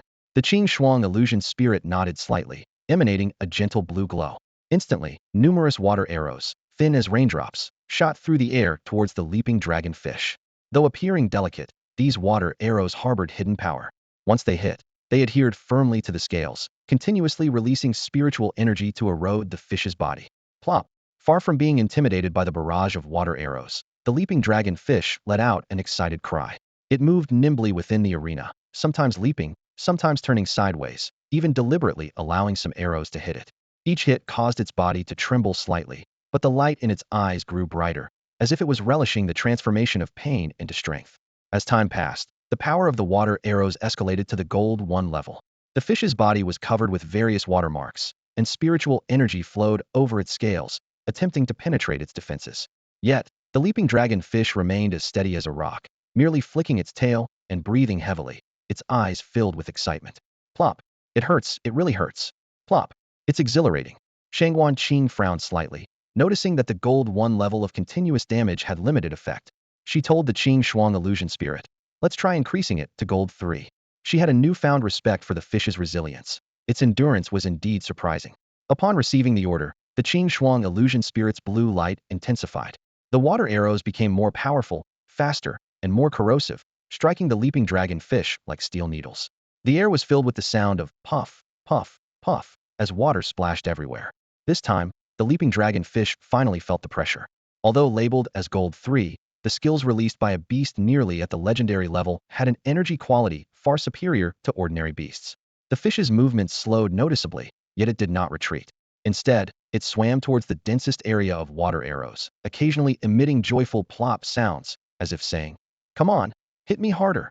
Its scales began to show fine cracks, with traces of blood seeping out, yet it remained unfazed, persistently enduring wave after wave of attacks, its expression increasingly intoxicated. Time continued to pass. The sustained damage from a level 3 gold-grade attack bombarded the leaping dragon fish, yet it remained unyielding. Despite being covered in wounds, the determination and excitement in its eyes only intensified. "Interesting, this leaping dragon fish has a resistance far beyond my expectations," Shangguan Qing remarked with a hint of surprise, growing more curious about the creature's limits. She decisively commanded, "Qing Shuang Phantom, elevate to level 5 gold grade." As the command was issued, a blue aura enveloped the entire training room. Countless water arrows descended from above, each carrying immense power. This time, the leaping dragon fish truly felt threatened. Its body trembled violently, instinctively trying to dodge, yet it held its position with gritted determination, emitting an excited gurgling sound. Under the ferocious onslaught of the level 5 gold grade attack, the condition of the leaping dragon fish rapidly deteriorated. Scales fell off continuously, wounds widened, and its blood stained the ground. However, thanks to its innate abilities, its injuries began to heal swiftly. Its eyes remained fixed on the incoming water arrows, filled with fighting spirit. "Qing Shuang Phantom, stop now," Shangguan Qing called out in time, fearing further attacks would severely damage the leaping dragon fish. Seeing it teetering yet unwavering, she felt both pity and awed by its willpower and by its astounding defensive capabilities. With the Qing Shuang Phantom ceasing its attack, the water arrows vanished instantly. The training room fell silent, leaving only the heavy yet excited breathing of the leaping dragon fish. Su Mukin rushed to its side, examining its alarming injuries with concern. Blood still oozed. Its lively tail hung limply. Large patches of scales had fallen, and the wounds were ghastly. She promptly ordered, "Leaping dragon fish, bow to the little Qilin." Although confused, the leaping dragon fish never doubted Su Mukin's commands. Knowing everything, she brought it was for its benefit. Dragging its battered body, it slowly swam toward the little Qilin, respectfully bowing its head in reverence. At that moment, a miraculous scene unfolded under the astonished gazes of Su Mukin and Shangguan Qing. The little Qilin suddenly radiated a gentle and sacred light, growing brighter and transforming into the most divine presence imaginable. A dazzling golden beam shot from its horn, descending like a golden bridge onto the leaping dragon fish. Wherever the light touched, the wounds on the leaping dragon fish healed at an astonishing rate. Fallen scales regrew, and its once dull eyes regained their sparkle. In an instant, the leaping dragon fish seemed reborn, fully restored. Blub! The leaping dragon fish joyfully wagged its tail, letting out an excited chirp. I'm Huhan-san, and I'm back. The dragon leap fish's round eyes sparkled with excitement, as if it had already forgotten the severe injuries it had just suffered. It let out a cheerful bloop, and its body gracefully twisted in the water, eager to continue its special training. Its eager demeanor suggested that the previous pain was nothing more than a trivial setback. The dragon leap fish swam towards the azure frost phantom, circling it twice and occasionally nuzzling against it affectionately. "Let the storm come harder," it shouted excitedly while swimming, completely unfazed by the fact that it had just recovered from serious injuries. This persistence and enthusiasm amused those present, yet also earned their respect. Shang Wanqing watched the lively dragon leap fish with wide eyes, full of disbelief. She turned to Su Mukin and asked in surprise, "Son, does this little Qilin really have such abilities?" Su Mukin scratched his head and explained with a smile. "It's an innate talent of the little Qilin, but it hasn't had the chance to show it because it hasn't faced any major injuries before." He then briefly introduced the little Qilin's healing abilities. After hearing this, Shang Wanqing's expression turned serious. She knew all too well what such healing abilities meant in the world of beast taming. They could easily attract unwanted attention and trouble. However, knowing her son's cautious nature and the fact that their family was not without influence, she didn't say much more, only silently reminding him to stay vigilant. With the little Qilin ready to assist at any moment, the dragon leap fish was even more exhilarated. Under Shang Wanqing's direction, the Azure Frost Phantom continuously unleashed various explosive and sustained skills. The brilliant aura of spiritual energy wove a mesmerizing spectacle in the training room, like a fantastical light show. The dragon leap fish faced these attacks with the enthusiasm of a child seeing a feast, delighting in every skill impact. Its cheerful bloop echoed, and its tail moved so swiftly that it almost left afterimages, its entire body weaving nimbly through the arena. With each attack it endured, the light in its eyes grew brighter. After repeated testing, Su Mukin and Shang Wanqing finally gauged the dragon leap fish's level of strength. Although it wasn't as extraordinary as the little Qilin, it was certainly formidable. A comprehensive assessment showed that the dragon leap fish could handle attacks from a second-grade gold level with ease. Even attacks from a third-grade gold level would only require it to exert a bit more effort to resist. The leaping dragon fish only reveals its true injuries when facing a powerful attack at the gold level 5 rank. However, even then, it can continue fighting without immediately falling. In the test, Qing's exceptional spirit beast, the Blue Frost Phantom, was used. Its skills far exceed those of ordinary beast masters, requiring an adjustment of 3 levels above the basic data for evaluation. When this astonishing test result was revealed, Shang Wanqing couldn't help but gasp. Her eyes scanned the leaping dragon fish, deeply impressed by its remarkable damage resistance. This unique talent made her value the leaping dragon fish even more. "That's all for today's lesson," Shang Wanqing said, looking at the little Qilin and the leaping dragon fish with a satisfied smile. "You both performed excellently." This thorough round of testing not only gave her a deeper understanding of her son's beast, but also strengthened her belief in his promising future in the realm of beast mastery. "We might have quite a few guests at our house in a couple of days," Shang Wanqing suddenly remarked, as if remembering something. "Guests? What kind of guests?" Su Muching asked curiously, tilting his head. "Admissions officers from various universities," Shang Wanqing replied, her eyes gleaming with significance. "Once the beast battle tests are over, it'll be their turn to compete." Upon hearing this, Su Muching's eyes lit up. He immediately thought of the seemingly cuddly yet powerful panda beast he saw yesterday and Yin Ian from Yenjing University. Recalling the generous offers that talented beast masters received when entering universities in previous years, a smile of anticipation appeared on Su Muching's face. He couldn't wait to see what tactics these admissions officers would use to win him over. This competition was bound to be quite interesting. In the last 2 days, Su Mukin and the others have been immersed in an intense beast training camp, with every minute spent in high-intensity training. They even meticulously planned their breaks for water and rest. Even Lei Xiaowen, who lives in Linen, decisively changed his original plan, postponing his return home from the morning before the special recruitment assessment to 5 o'clock in the afternoon, squeezing in an extra 6 or 7 hours for training. Before each training session, Su's mom provided in-depth unknown guidance to everyone.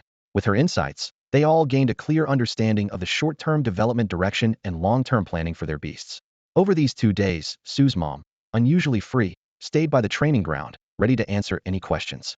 With clear goals and timely guidance, everyone's skills skyrocketed, showing explosive growth. Inhang's progress was particularly remarkable.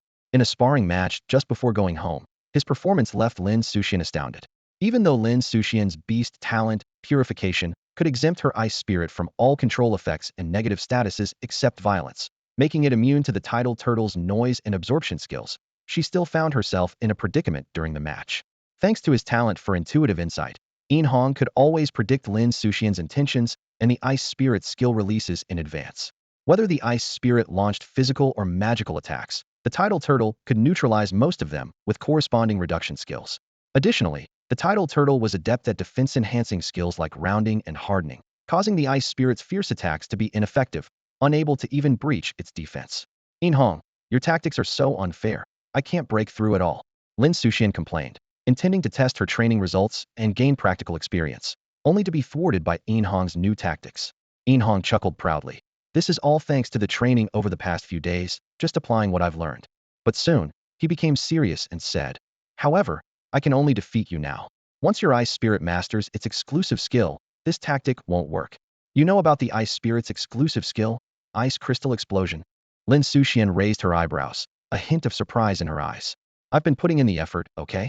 Hong replied earnestly. I've been researching at night. I know which beasts our tactic can counter and which it can't. This way, I can be prepared for future battles. Hearing this, Lin Suxian couldn't help but feel a newfound respect for the usually unstudious boy.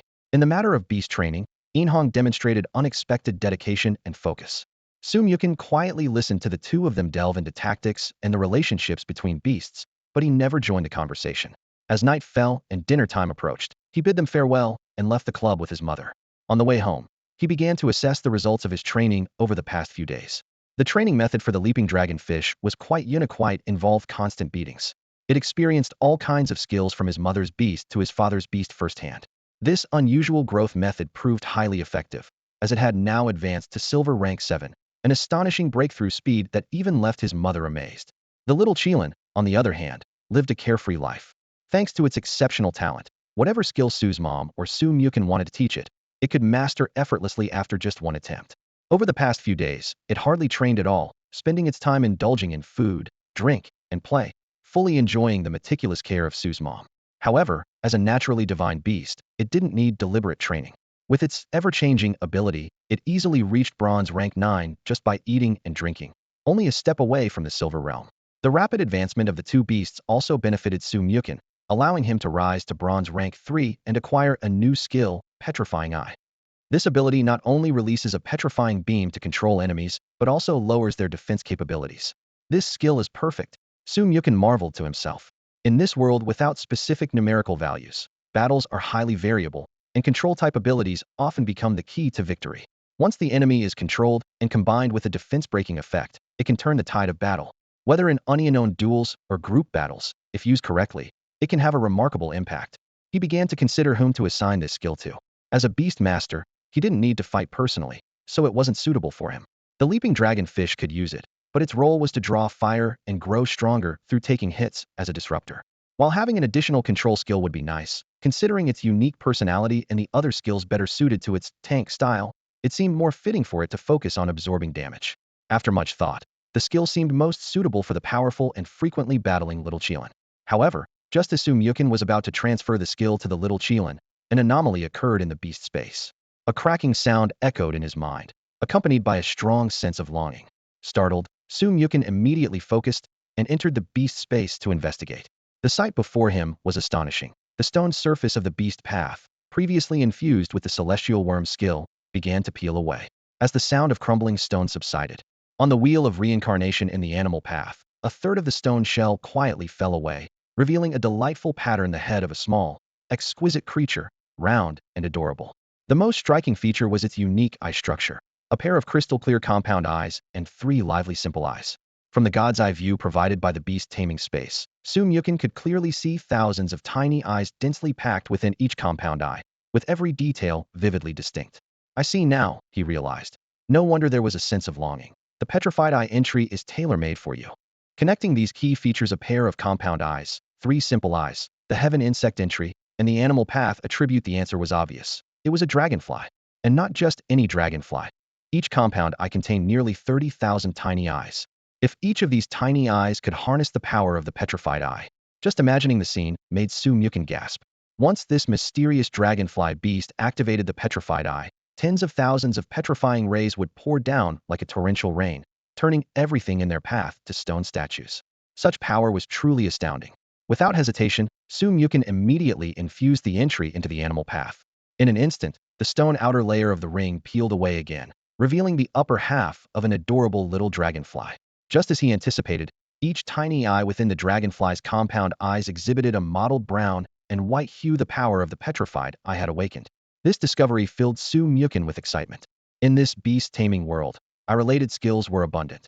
The defense-weakening glare, the confusion-inducing chaos light, the fear-inducing trembling gaze, the hypnotic eye. If this dragonfly beast could master all these skills, gosh, Su Mukin shivered at the thought. That's terrifying. Anyone who's experienced time travel knows that a life without taking the college entrance exam feels incomplete. But for Su Mukin, this idea is downright laughable. She glanced at the special admission notice in her hand, a slight smile playing on her lips. Who cares about being complete when you can get a special admission? Why go through the exam like some people, only to fail to even pass the minimum score? On the day of the special admission assessment, the morning light was just breaking. Su Mukin went through her morning routine, had a simple breakfast, and boarded the pre-booked car heading straight to the official battle arena, Building A, in the magical city. To ensure candidates arrived on time, the city had enforced strict traffic controls around the area, allowing only pre-registered vehicles to pass. The examination process was meticulously organized. All candidates had to arrive at the Building A lobby by 8 a.m. to complete registration. The examination hall would close at 8:15 a.m., and at 8:30 a.m., everyone would enter the answering space. The morning cultural theory exam lasted until 11 a.m., and candidates could choose to submit their papers early, with results displayed immediately. At noon, the examination hall opened to family, teachers, and other authorized spectators. The real highlight was at 1 p.m. with the Beast Combat Assessment. This was divided into two parts. The first round was a basic test where candidates only needed to defeat an examiner of initial test level to secure university admission. The second round posed a true challenge. Candidates had to use a single beast to face an examiner with 6 beasts. These beasts ranged in strength from bronze to gold, progressively increasing in difficulty. Each time a candidate's beast defeated one, it would receive immediate treatment from a beast healer, restoring its strength and energy. The grading scale rose with the number of beasts defeated. Defeating 2 granted access to the top 5 universities. 3 earned additional admission rewards. 4 would mark the candidate as a rare genius, prompting fierce competition among universities. As for defeating 5, it wasn't just universities that would be interested. Companies and national institutions would quickly offer opportunities. By 10 a.m., Su Mukin was already leisurely exiting the exam hall. For her, the theory exam was a breeze.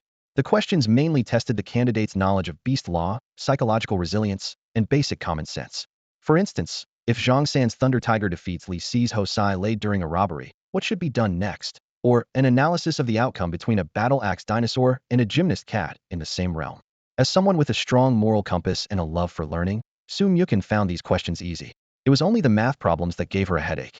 However, in the gaming world, she was well-versed in everything from the cooldowns of opponent beast skills to the refreshed timings of red and blue buffs, and even predicting the jungler's position based on economic growth rates.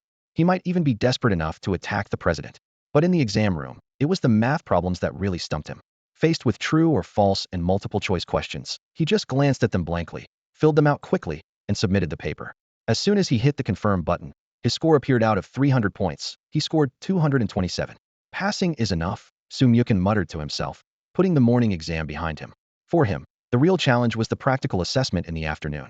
He went straight to the lobby, found a comfortable spot to sit, and took out his phone to play Beast Glory. After a few matches, he securely maintained his top position. Meanwhile, other examinees started trickling out of the exam room, their conversations a mix of relief and frustration. Why couldn't I choose to eat panda cubs for that question? Mr. Zhang clearly said.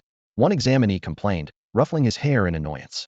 Dude, did you even check which subject you were taking? Someone nearby reminded him. That wasn't Beast Basics law, it was wilderness exploration knowledge. The question was about preparing sufficient food and resources in your beast space before heading into the wild or wasteland.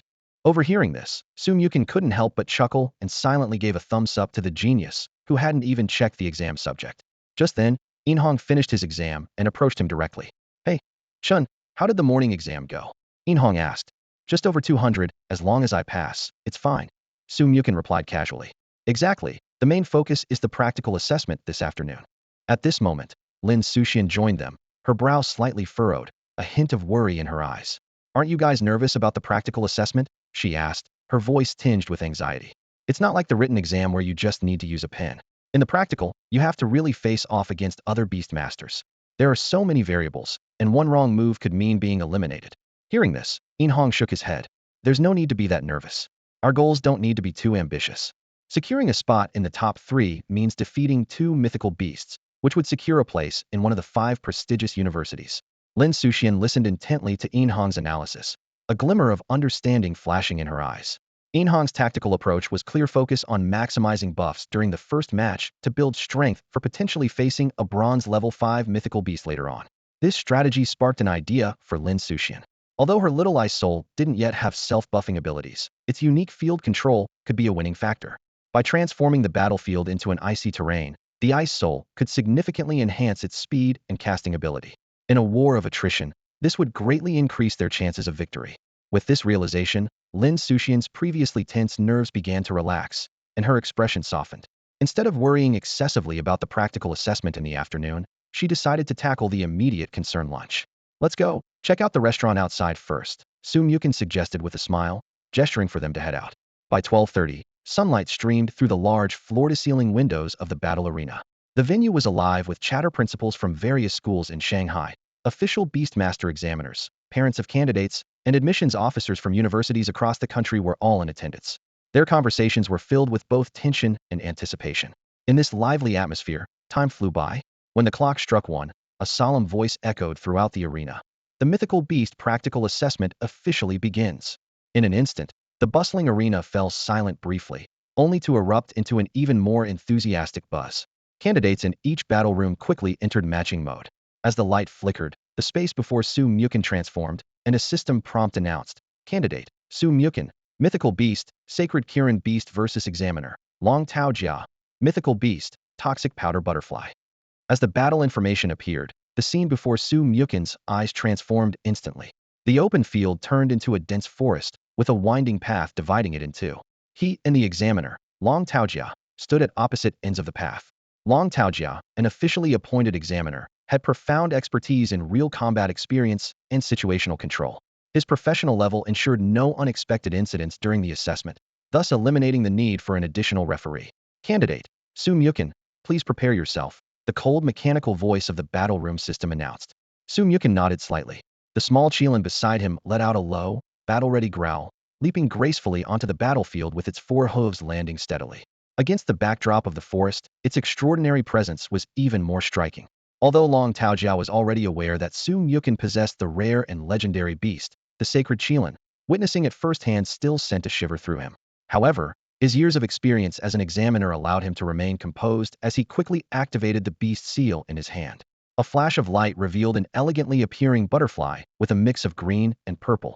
The system promptly displayed detailed information about the poison powder butterfly, a fully developed creature with a non-evolutionary talent, possessing the powder dispersion ability, which increases the range of all powder-based skills by 20. It was at the bronze grade 2 level, mastering skills such as sleep powder, poison powder, paralyzed powder, toxic, butterfly dance, and insect chirp. The configuration of this poison powder butterfly aptly demonstrated the standard of the special recruitment assessment.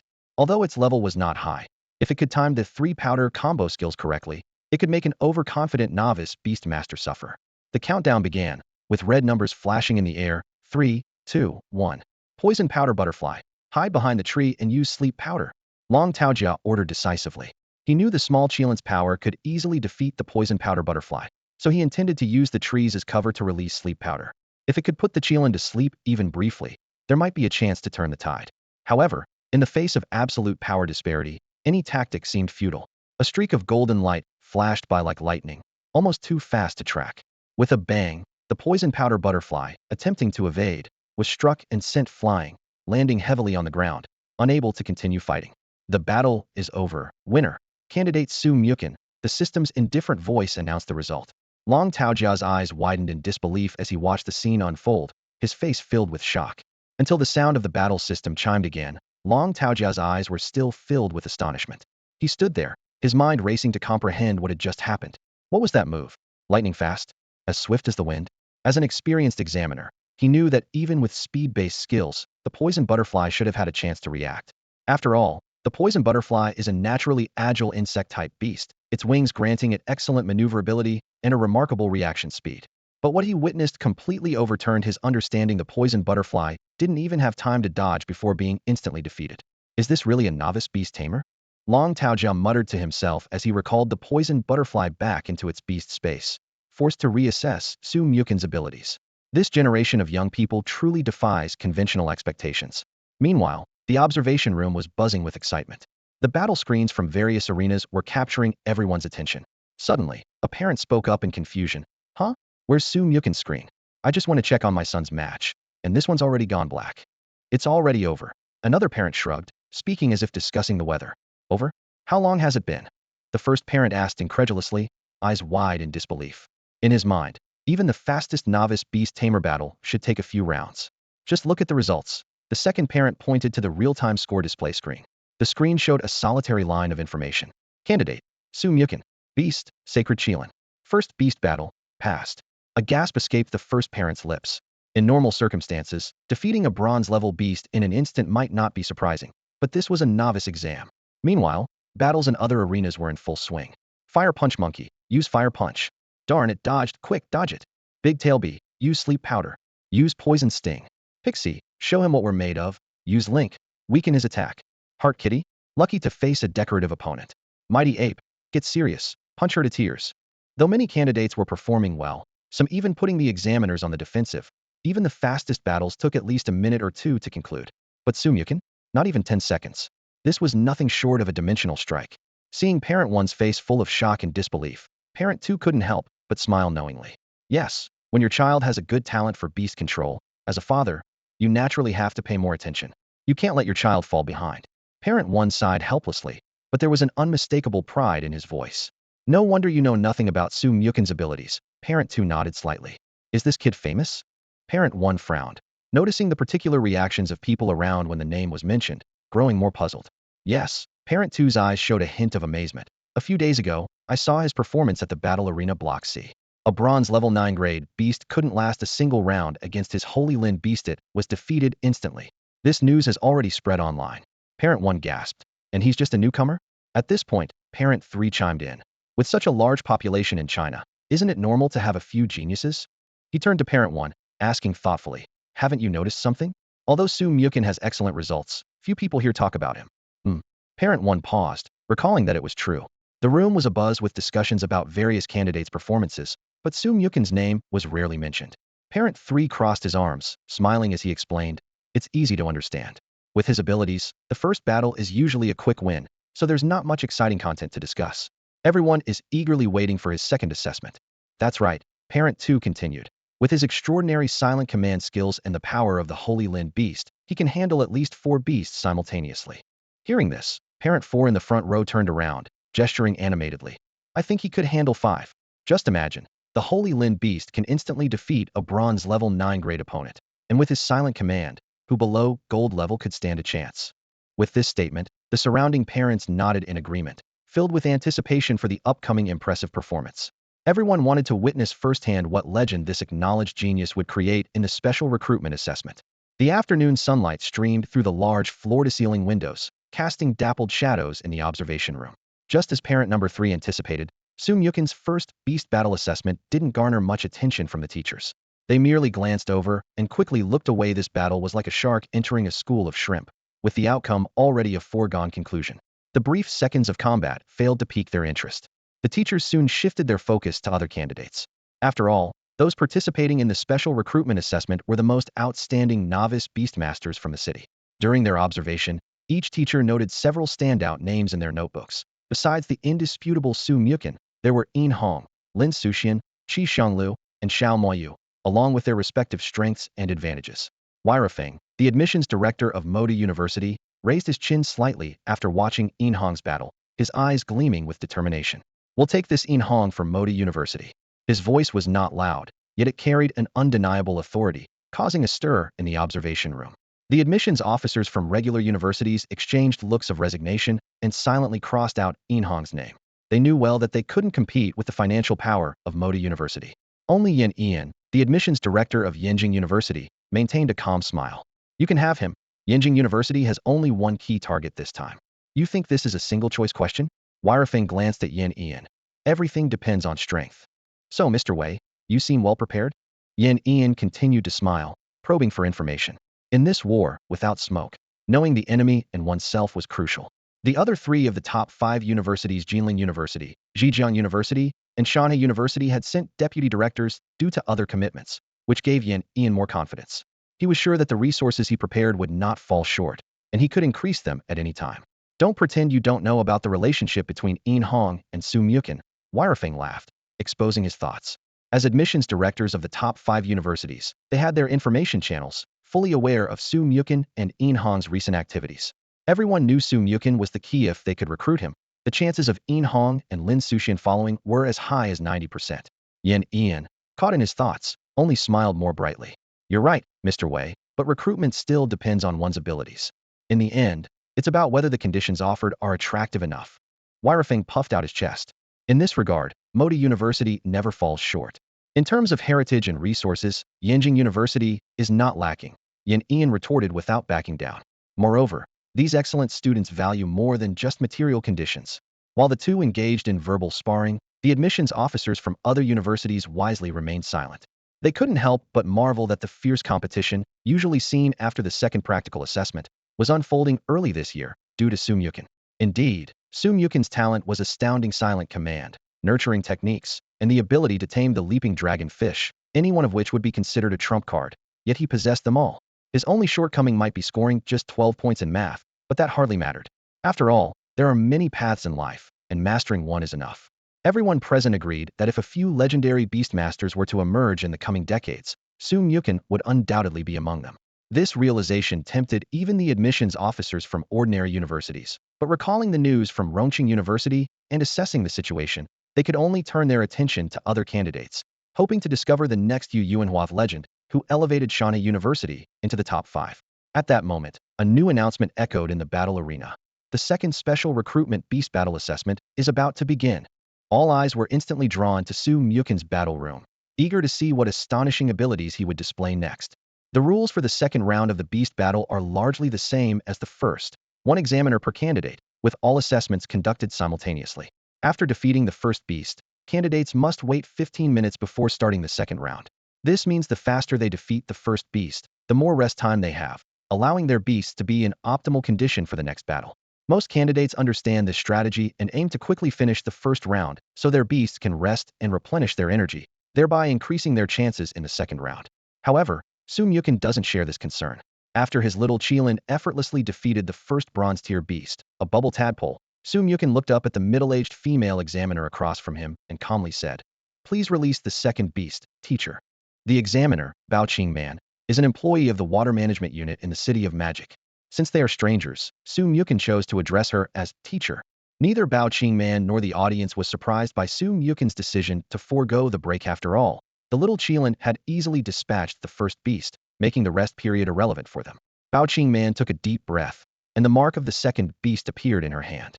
As the mark activated, a beast with a blue, jelly-like body and big eyes appeared in the arena. This was the Bronze Tier 5 Little Jelly, a standard beast for water management workers.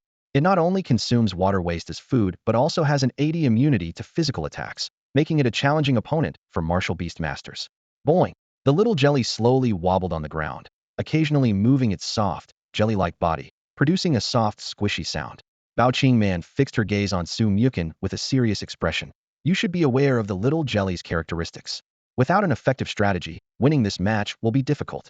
This was both a reminder and a subtle pressure test. She then raised her voice. Candidate Su Mukin, are you ready for the second round? Candidate Su Mukin ready. Su Mukin replied with composed confidence. Roar, roar. The little Qilin let out an excited cry. Its lively eyes locked onto the little jelly, sparkling with a peculiar light. It tilted its head, filled with curiosity and exploration, almost as if it were pondering whether this jelly-like opponent might be tasty, nearly drooling at the thought. The little Qilin's eyes sparkled with an undeniable longing. If it weren't for the formal setting of the battle arena, it might have already pounced for a bite. Su Mukin, seeing through the little creature's thoughts, said helplessly, "Don't get any ideas. This one isn't for eating. After the fight, I'll treat you to a feast." Upon hearing this, the little Qilin's initial excitement faded, its ears drooping and tail following suit, looking utterly disappointed. However, when the words "feast after the fight" reached its ears, it perked up immediately, emitting a series of urgent meep meep sounds, as if urging the battle to start quickly. Seeing this, Bao Qingman wasted no time and decisively pressed the button in her hand. Instantly, a prominent red countdown appeared in the air between them. 3, 2, 1. As the countdown hit 0, the little Qilin shot forward like an arrow, showcasing a staggering burst of speed. Lightning flickered between its horns, the golden bolts resembling lively snakes, exuding an intimidating presence and producing a piercing sizzle. This powerful aura left the opposing little jelly frozen in place, curled up like a frightened child, eyes filled with almost human-like terror. As the golden lightning burst forth, the little Qilin began using a special skill it had learned from Sue's mother in the past few days, harnessing the lightning attribute energy in the air. In just 3 seconds, the golden lightning transformed into a massive electric net, enveloping the entire arena. Is that a lightning field? What kind of beast is his sacred Qilin to master even the lightning field? How can a rookie beastmaster's creature possess such a skill? The observation room erupted in disbelief. The lightning field is a unique skill that not only inflicts continuous damage, but also significantly enhances the power of subsequent lightning attribute skills, making it a trump card for lightning-type beasts. Even golden-tier lightning beasts find it extremely difficult to comprehend, and once mastered, it usually requires at least 30 seconds of preparation to unleash a long incantation that often gives opponents an opportunity to strike. Yet, Su Mukin's little Qilin not only grasped this powerful skill at such a low tier, but also covered the entire arena with it in less than 5 seconds. This terrifying casting speed left the audience in shock. Even more frightening was that the moment the lightning field unfolded, the stray lightning power in the arena sky acted like a frenzied warrior, launching indiscriminate attacks across the field. The dense lightning rained down like a storm of arrows, turning everything it touched to scorched earth. The bronze-tier little jelly was instantly annihilated under the onslaught of this rampant lightning. The power of this skill is truly astonishing. Little Guodong was instantly defeated within the electric field, and even more shocking was that the stray lightning did not continue to attack the now incapacitated little Guodong. This precise control over lightning, this breathtaking level of skill proficiency, left everyone present holding their breath. The university recruitment officers in the audience could no longer remain calm. Previously engaged in quiet discussions and serious note-taking, they now stood up in unison, their eyes glued to the screen. It must be noted that the lightning field, typically classified as an auxiliary skill due to its weak damage and primarily used for enhancement effects, suddenly became a tool for instant defeat. Even considering attribute advantages, this power was still astonishing. It was as unbelievable as seeing a Lu Ban ultimate obliterating a full health by Qi in a game of glory. Even more impressive was that, as an area effect continuous damage skill, the lightning was able to stop precisely after defeating little Guodong, not attacking further. This indicated that Su Mukin's little Qilin possessed incredibly frightening control, utilizing every strand of lightning perfectly, avoiding fatal damage to an already defeated beast, and ensuring no energy was wasted. Such an astounding level of skill comprehension and power control left the recruitment officers in the audience trembling slightly. Candidate Su Mukin is definitely going to our magic capital university. Dream on. We at Yinjing University have yet to speak. Our Shanhua University's sword is not to be underestimated. For a moment, the viewing room where the recruitment officers were located turned into a marketplace, with arguments and shouts rising and falling. Meanwhile, the battle in the combat room continued. With Su Mukin's polite yet firm reminder, Bao Qingman summoned her third beast. As the beast's mark lit up, a blinding light flashed, and a majestic armored beast appeared in the center of the arena. This beast, at bronze level 9 and just a step away from breaking into silver, was covered in scales with a metallic sheen, its eyes revealing a battle-hardened sharpness. The spectators, who were previously engaged in heated disputes, were immediately drawn to this scene, holding their breath in anticipation. Everyone wondered, how would Su Mukin and the little Qilin deal with this incredibly defensive armored beast? No matter how strong the little Qilin was, breaking through this seemingly impenetrable armor would surely be a challenge, right? However, the outcome of the ensuing battle once again overturned everyone's expectations. In just the blink of an eye, the situation was resolved. The little Qilin stood confidently in the center of the arena, its golden eyes shimmering with intelligence. It gently shook its graceful neck, as if this battle was nothing more than a simple game. The previously scattered golden lightning on the field instantly coalesced under the little Qilin's mental command, resembling a well-trained elite force precisely locking onto its target. The flickering arcs of electricity wove into a net in the air, surging towards the opponent with unstoppable force. The armored beast had no time to react before it was completely enveloped by the golden lightning. In a flash of sparks, the massive beast crashed to the ground, kicking up a cloud of dust that formed a golden curtain in the sunlight. The entire process was seamless and so swift that everyone present was caught off guard. Could the teacher please summon the fourth beast? Su Mukin's voice remained polite and calm, echoing clearly in the silent battle room. The Beastmaster Examiner, Bao Qingman, stood frozen, her mind blank. She mechanically retrieved the armored beast and activated the beast mark in her hand again. With a burst of dazzling light, a beast of formidable spiritual power, ranked Silver 1, appeared in the arena. The moment it emerged, it sensed something was amiss, warily eyeing the little Qilin with unease and caution. However, the outcome of the battle was decided the instant it began. The golden lightning struck again with precision, hitting the silver-ranked beast as swiftly as a shooting star. Overwhelmed by the immense impact, it didn't even have the chance to use any skills before it, like the armored beast before it, crashed heavily to the ground. Amidst the swirling dust, the entire observation room fell into a deathly silence. The admissions teachers, who had been engaged in heated debate, were now struck dumb, their mouths agape with astonishment, unable to utter a single word. All eyes were glued to the screen, pupils dilated in shock. The examination hall was silent, save for the rapid breathing that echoed through the room. Parents, who had been anxiously weighing their children's mixed exam results, were now completely captivated by Su Mukin's battle, their jaws nearly hitting the floor. Especially the candidates who had just finished their first round of battle stood there, their hands slightly trembling. As newcomers, they were acutely aware of the formidable power of a silver-level beast, an adversary that typically took 2 to 3 months, or even half a year, to barely overcome. Yet, in front of Su Mukin's little Qilin, such mighty opponents crumbled like paper, defeated with a single move. The sheer disparity in strength left everyone present gasping in disbelief. After a brief moment of silence, the entire combat arena erupted in a chorus of astonished chatter. "Unbelievable," someone exclaimed. "It only took one lightning field to annihilate a silver-level beast." Such exclamations reverberated through every room. Students, parents, and admissions officers all had awe in their eyes. They endlessly discussed the breathtaking scene they had just witnessed, and the entire arena was enveloped in this atmosphere of astonishment. The admissions officers from ordinary universities were especially restless, each pulling out their phones to urgently contact their principals, seeking more recruitment resources. Their eyes shone with hope. If they could recruit a genius like Su Mukin, perhaps in a few years, the top 5 universities would become the top 6.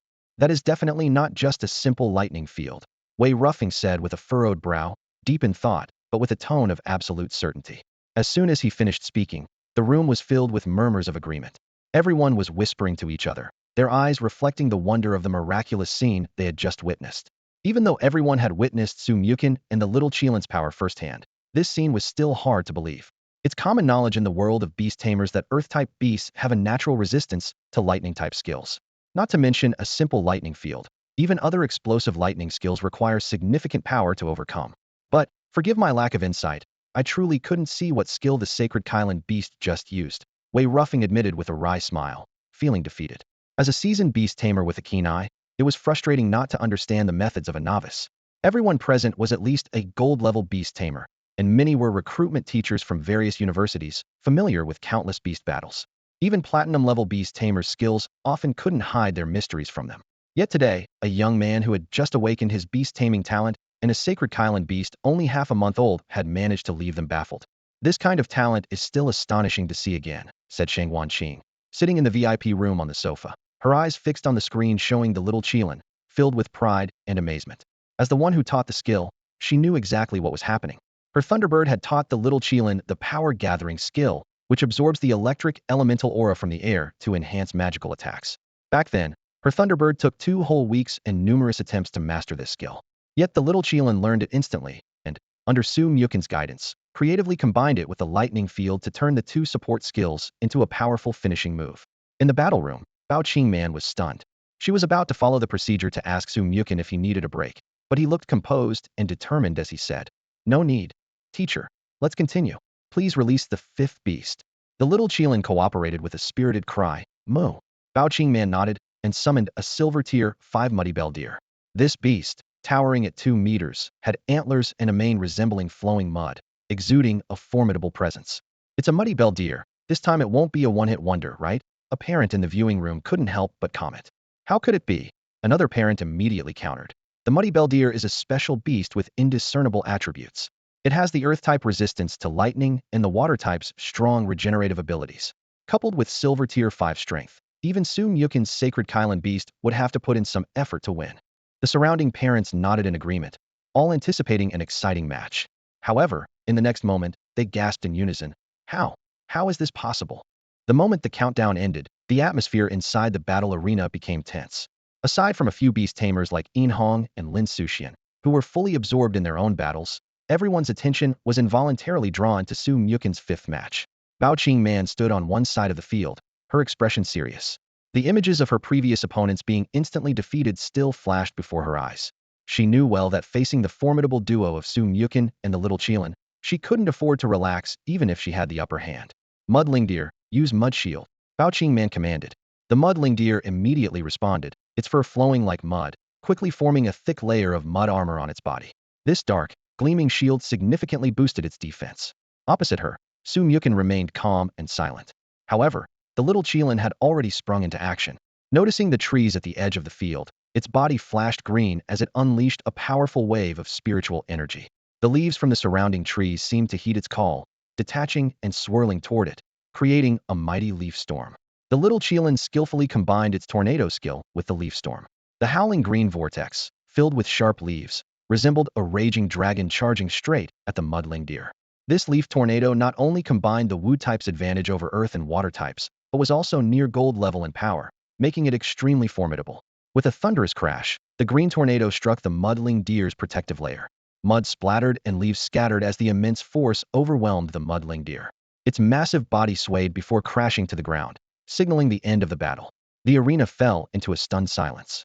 Everyone exchanged glances, surprised that the anticipated fierce duel, where the Mudling Deer would use its dual earth and water attributes and mud shield to hold its ground against the little Qilin, never materialized. The result was another instant defeat. After a moment, someone realized, Leaf Storm, a wood-type skill. I see. Indeed, as a beast with a special divine attribute, the sacred Qilin beast naturally possessed the talent to learn all standard skills. As the Muddy Bell Deer fell, a wave of realization swept through the crowd. This beast possessed both water and earth attributes, making it perfectly countered by the wood element, explaining why it was defeated in a single blow. Of course, it's a sacred Lin beast, someone exclaimed. The crowd was reminded of the sacred Lin beast's incredible learning ability to master almost all conventional skills except for dark types like Ghost and Demon. This extraordinary capability, along with its resemblance to the mythical Qilin, earned it the status of an auspicious creature, highly revered in the realm of beast taming. The audience, previously mesmerized by the little Qilin's elegant movements and lightning skills, had momentarily forgotten its crucial ability to wield wood-based skills. Even the most basic leaf blade could be deadly in the hands of the little Qilin. And considering it had just unleashed the powerful leaf storm, it was no surprise that the attack was lethal. This realization split the crowd into two camps. Some were enlightened, while others were even more astonished. They recognized that Su Mukin's little Qilin was extraordinarily powerful not only with its ghost-like agility and formidable lightning skills, but also with its surprising wood skills. There might be even more astonishing abilities yet to be revealed. How many skills does this little Qilin actually possess? This question lingered in everyone's minds.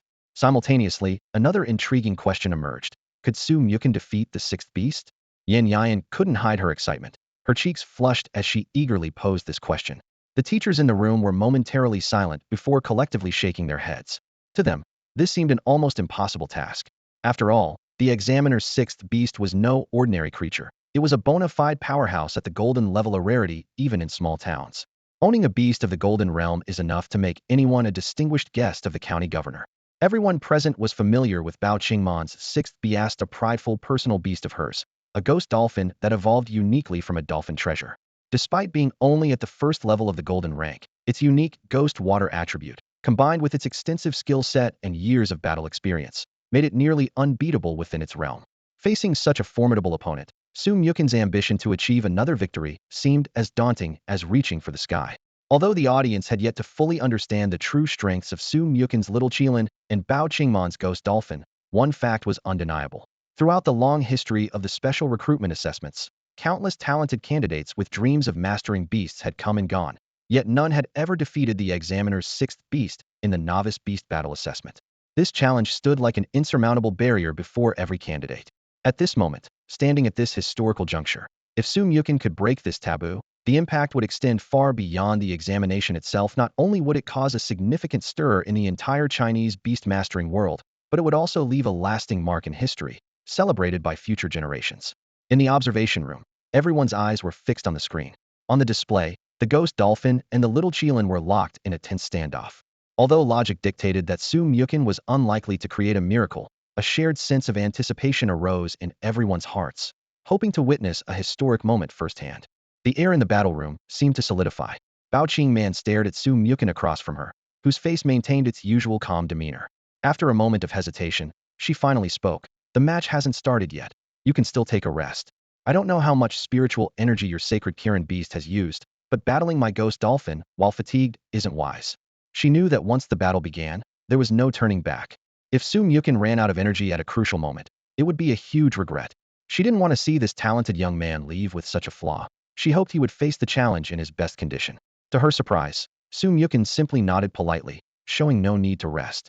Instead, his eyes suddenly lit up with an unmistakable excitement and anticipation. The Ghost Dolphin stats appeared. Beast Ghost Dolphin. Ability Ghostly Body Defect immune to 50 physical damage. Skill Gentle Rainfall restores spiritual energy and stamina per second. Effect doubled in rain. Quality Platinum. Attribute Ghost Water. Realm Gold Rank 1. Skill Set Water Ball, Water Gun, Water Cannon, Ghost Ray, Wistful Sigh, High Pressure Jet. Seeing this data, Su Mukin's lips curled into a slight smile. Years of hard training and skill honing were all for the chance to fully display his abilities in a real battle. However, since becoming a Beast Master, he had never met a true opponent. Either they were too strong to handle or too weak to provide any battle enjoyment. But now, this gold rank 1 Ghost Dolphin was the perfect whetstone.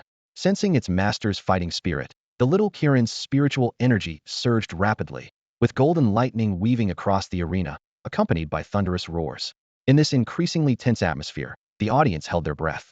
Seeing this, Bao Qingman spoke no more and initiated the battle countdown.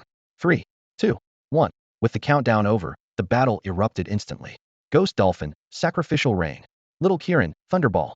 Neither side opted for extreme tactics. The little Qilin quickly formed a brilliant golden thunderball in its mouth, imbued with the power of Gungjin Tribulation Thunder, speeding towards the Ghost Dolphin to disrupt its spell. Yet, the Ghost Dolphin demonstrated extraordinary strength, managing to successfully cast the Sacrificial Rain despite the pressure of the attack. In an instant, the entire arena transformed in an instant. A curtain of dense black raindrops poured down from the sky, each drop subtly sapping the spiritual energy of the little Qilin, causing it slight but persistent harm. Little Qilin, Sacrificial Rain. Su Muching commanded decisively. Ghost Dolphin, High Pressure Jet. Bao Qingman seized the opportunity to counterattack, aiming to inflict greater damage on the little Qilin. Boom. The water surged like a beast unleashed, striking the little Qilin with tremendous force. Although the little Qilin's passive elemental shield absorbed most of the elemental damage, the impact still forced it to stagger back 2 steps, leaving deep claw marks on the ground. On the sidelines, lower-ranked Beast Tamers whispered to each other, puzzled. What kind of strategy is this? With the Holy Qilin Beast's speed, it could easily dodge. Why take the hit just to cast another Sacrificial Rain? Look closely at the color of the rain, an experienced Beast Tamer advised, eyes fixed on the still falling rain in the arena. Wait, the rain is changing color, a young Beast Tamer realized. Exactly, the veteran remarked. Su Muching not only excels at nurturing her beasts, but also has impressive battle experience. She's using the opponent's power to help her beast shed its negative state with minimal cost. With the first round of exchanges over, both sides were thinking rapidly, the atmosphere in the battle room tense as a drawn bowstring. Su Muching kept a close eye on the Ghost Dolphin, quickly analyzing the situation. Although the little Qilin had endured the high-pressure jet, the successfully cast Sacrificial Rain was starting to take effect, with the black ghostly water gradually reverting to normal rain, reducing the adverse effects on the field. High-voltage shock, Su Muching shouted excitedly. The little Qilin perked up, its aura intensifying. It nimbly dodged incoming attacks while releasing a thick lightning bolt, crackling as it arced toward the Ghost Dolphin. Bao Qingman's eyes narrowed. Ghost Dolphin, Ghost Ray. The Ghost Dolphin's eyes glowed eerily as it unleashed a black ray tinged with a sinister aura, its most potent corrosive penetration skill, directly meeting the lightning bolt. Boom. Ghost rays and high-voltage shocks clashed in midair with a deafening roar. The black, ghostly light intertwined with golden electric arcs, forming a dazzling energy barrier. After a brief stalemate, the high-voltage shock from the little Qilin, bolstered by the power of the Gungjin Tribulation Thunder, began to gain the upper hand. The front end of the ghost ray started to disintegrate, and its advance noticeably slowed. Su Mukin's eyes narrowed as he seized the opportunity and gave an immediate command. The little Qilin understood, its hooves crackling with electricity, transforming into a streak of golden lightning. With a seamless execution of 4 skills speeding like the wind, electrifying in a flash, swift as a gale, and thunderous stomp, it swiftly crossed the battlefield and closed in on its opponent. Ghost Dolphin, Water Curtain Sky. Bao Qingman shouted anxiously, but it was too late. The Ghost Dolphin's reaction was no match for the little Qilin's speed. A flash of gold, and the little Qilin's hoof landed heavily on the Ghost Dolphin. The powerful impact sent the Ghost Dolphin reeling back several meters, and the splashing rain intensified the paralyzing effect of the thunderous stomp. In the critical moment, Bao Qingman was frantic. Ghost Dolphin, resentful lament. This was one of the Ghost Dolphin's trump card moves, capable of being unleashed even when under control. A deep, sorrowful aura began to spread, aiming to disturb the opponent's mind and create a brief moment of confusion and delay. However, Su Mukin wasn't about to let this rare opportunity slip away. His eyes were sharp as he issued a series of commands. Roar of thunder, lightning ball, thunder strike, gather power, end the battle. The little Qilin let out a skyward roar, lightning converging around it like rivers flowing into the sea, coalescing into a massive lightning ball. It launched the ball towards the ghost dolphin with tremendous force. As the lightning ball flew, the small Qilin unleashed a series of powerful lightning strikes, with golden arcs of electricity slicing through the air menacingly. Each bolt of lightning resembled a fierce dragon, charging towards the ghostly dolphin alongside a massive thunderball. Simultaneously, the skill of gathering electric energy was quietly activated, absorbing the ambient electrical elements to fuel this fierce onslaught with a torrent of energy. The storm of lightning roared across the battlefield, ionizing the air with a deafening boom. The violent energy stirred up fierce currents, sweeping up leaves into a golden storm. Although Bao Qingman had superior beast control skills and battle experience compared to her previous opponents, she struggled to cope with this ferocious assault. She only managed to command the ghostly dolphin to release its resentment skill in an attempt to disrupt the small Qilin's actions as it was struck back and paralyzed. However, the speed of lightning far surpassed what the ghostly dolphin could handle. The destructive lightning attack, like a bolt from the night sky, struck in an instant. Before the aura of resentment could reach the small Qilin, the gigantic thunderball, laden with immense pressure, crashed heavily onto the ghostly dolphin. This was immediately followed by a chain reaction of lightning strikes and gathered electric energy, engulfing the ghostly dolphin in a sea of golden lightning. The outcome of the battle was sealed. Under the relentless assault of the raging golden lightning, the ghostly dolphin stood no chance. Its eyes gradually dimmed before it collapsed with a splash of mud and water, completely losing its ability to fight. Inside the battle arena, an enthusiastic announcement rang out. The second beast control battle assessment has concluded. Candidate Su Mukin has defeated 6 beasts. In the special admissions beast control assessment, Su Mukin and his small Qilin triumphed with ease. And just like that, it ended. Beastmaster Examiner Bao Qingman stood frozen, her mind blank. The young Su Mukin was holding the little Qilin, a serene smile on his face that sent a shiver through her heart. Slowly, she retracted her ghost dolphin, unable to calm her inner turmoil. This duel had completely overturned her understanding. Her ghost dolphin, a companion of more than 10 years, had fought alongside her in countless battles. Despite its slow growth due to limited talent, their synergy and battle experience were enough to easily handle ordinary novices. She was confident even against the geniuses from the top 5 academies who had been studying for a year or two. At the start of the battle, Bao Qingman had considered going easy on him. After all, Su Mukin's talent was dazzling, and if he continued at that level and managed to defeat the ghost dolphin, it would be a historical moment worth witnessing. However, reality shattered that thought. In just a few minutes, Su Mukin demonstrated an exceptional control over the battle, and the little Qilin's speed and power were astonishing, not at all like a novice. Far from going easy, she realized that any slip-up would result in a significant loss. What shocked her even more was her intuition telling her that Su Mukin was holding back. If he went all out, her ghost dolphin might end up like the previous 5 beasts, instantly defeated. This realization sent chills down her spine. The idea that an experienced beastmaster had to rely on the opponent's mercy to barely hold on was simply unimaginable. Perhaps this is what a true genius is, Bao Qingman murmured to herself as she turned and left the battle room. The observation room was silent, a heavy stillness filling every corner. Seconds later, the sound of sharp intakes of breath broke the silence. I've been in this field for years, witnessed countless beast battles, but a scene like this is unheard of. An experienced Beastmaster Examiner couldn't help but exclaim. He was filled with questions. Who exactly were Su Mukin and his sacred Qilin beast? The lightning field, flying leaf storm, thunderous stomp, roaring thunder, and even the terrifying combo skills all indicated a seasoned veteran, not a novice. What kind of growth environment and training could produce such an extraordinary Beastmaster and beast pair? In the corner, a young voice broke the contemplation. Mommy, that brother is amazing. Much better than sister. The child tugged at his mother's clothing, his eyes shining with admiration. His mother looked down at him, her lips trembling slightly, struggling to find her voice. Yes, darling, this young man has worked wonders. She gently stroked the child's soft hair while keeping her eyes fixed on Su Mukin and the little Qilin in the arena. Witnessing the astonishing prowess displayed by this young duo left her deeply impressed. Even though her own daughter was considered a prodigy among her peers, she seemed ordinary compared to Su Mukin. This reminded her of the ancient saying about Chao Ji. Of the world's talent, Chao Ji possessed eights. At this moment, Su Mukin took that analogy to an extreme among contemporary young beast tamers. If there were 10 parts of talent, this 18-year-old held 9.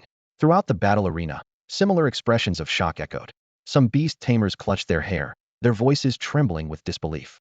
Ghost dolphins, which even they struggled to handle, were no match for Su Mukin.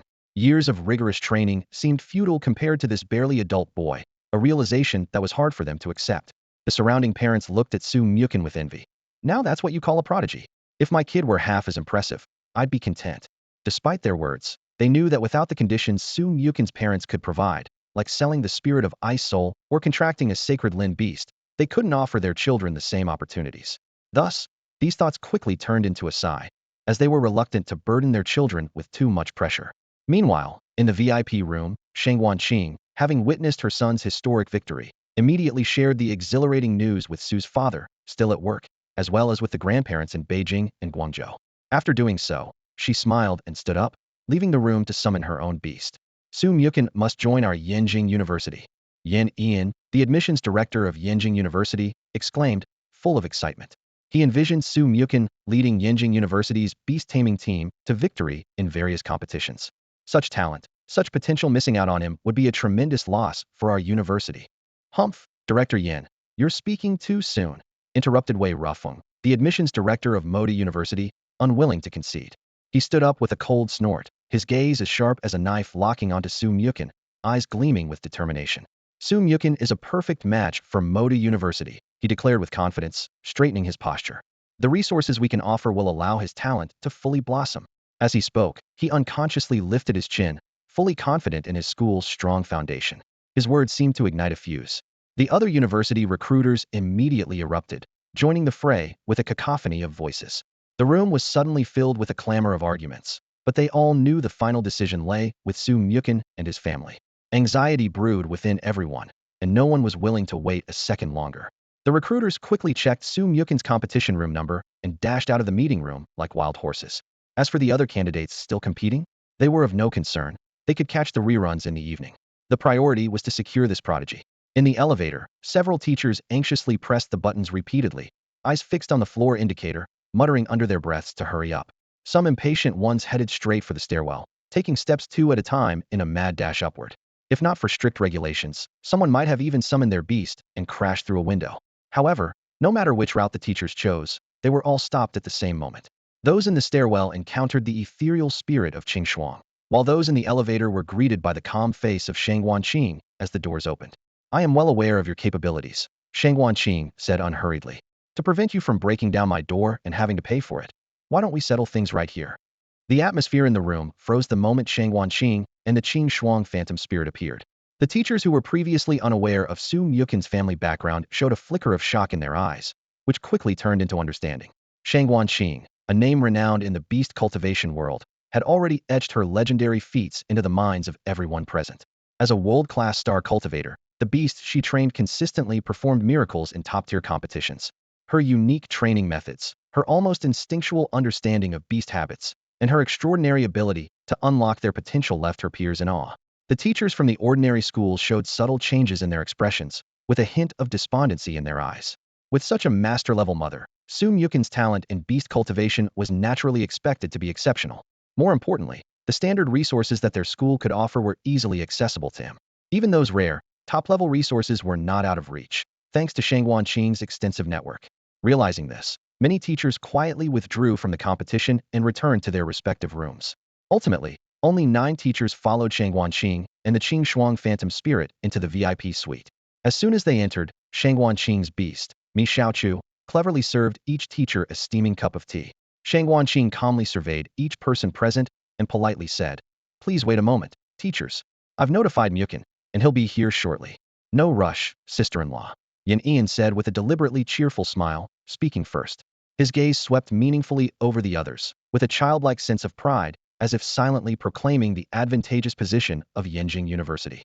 The other recruitment teachers exchanged knowing glances.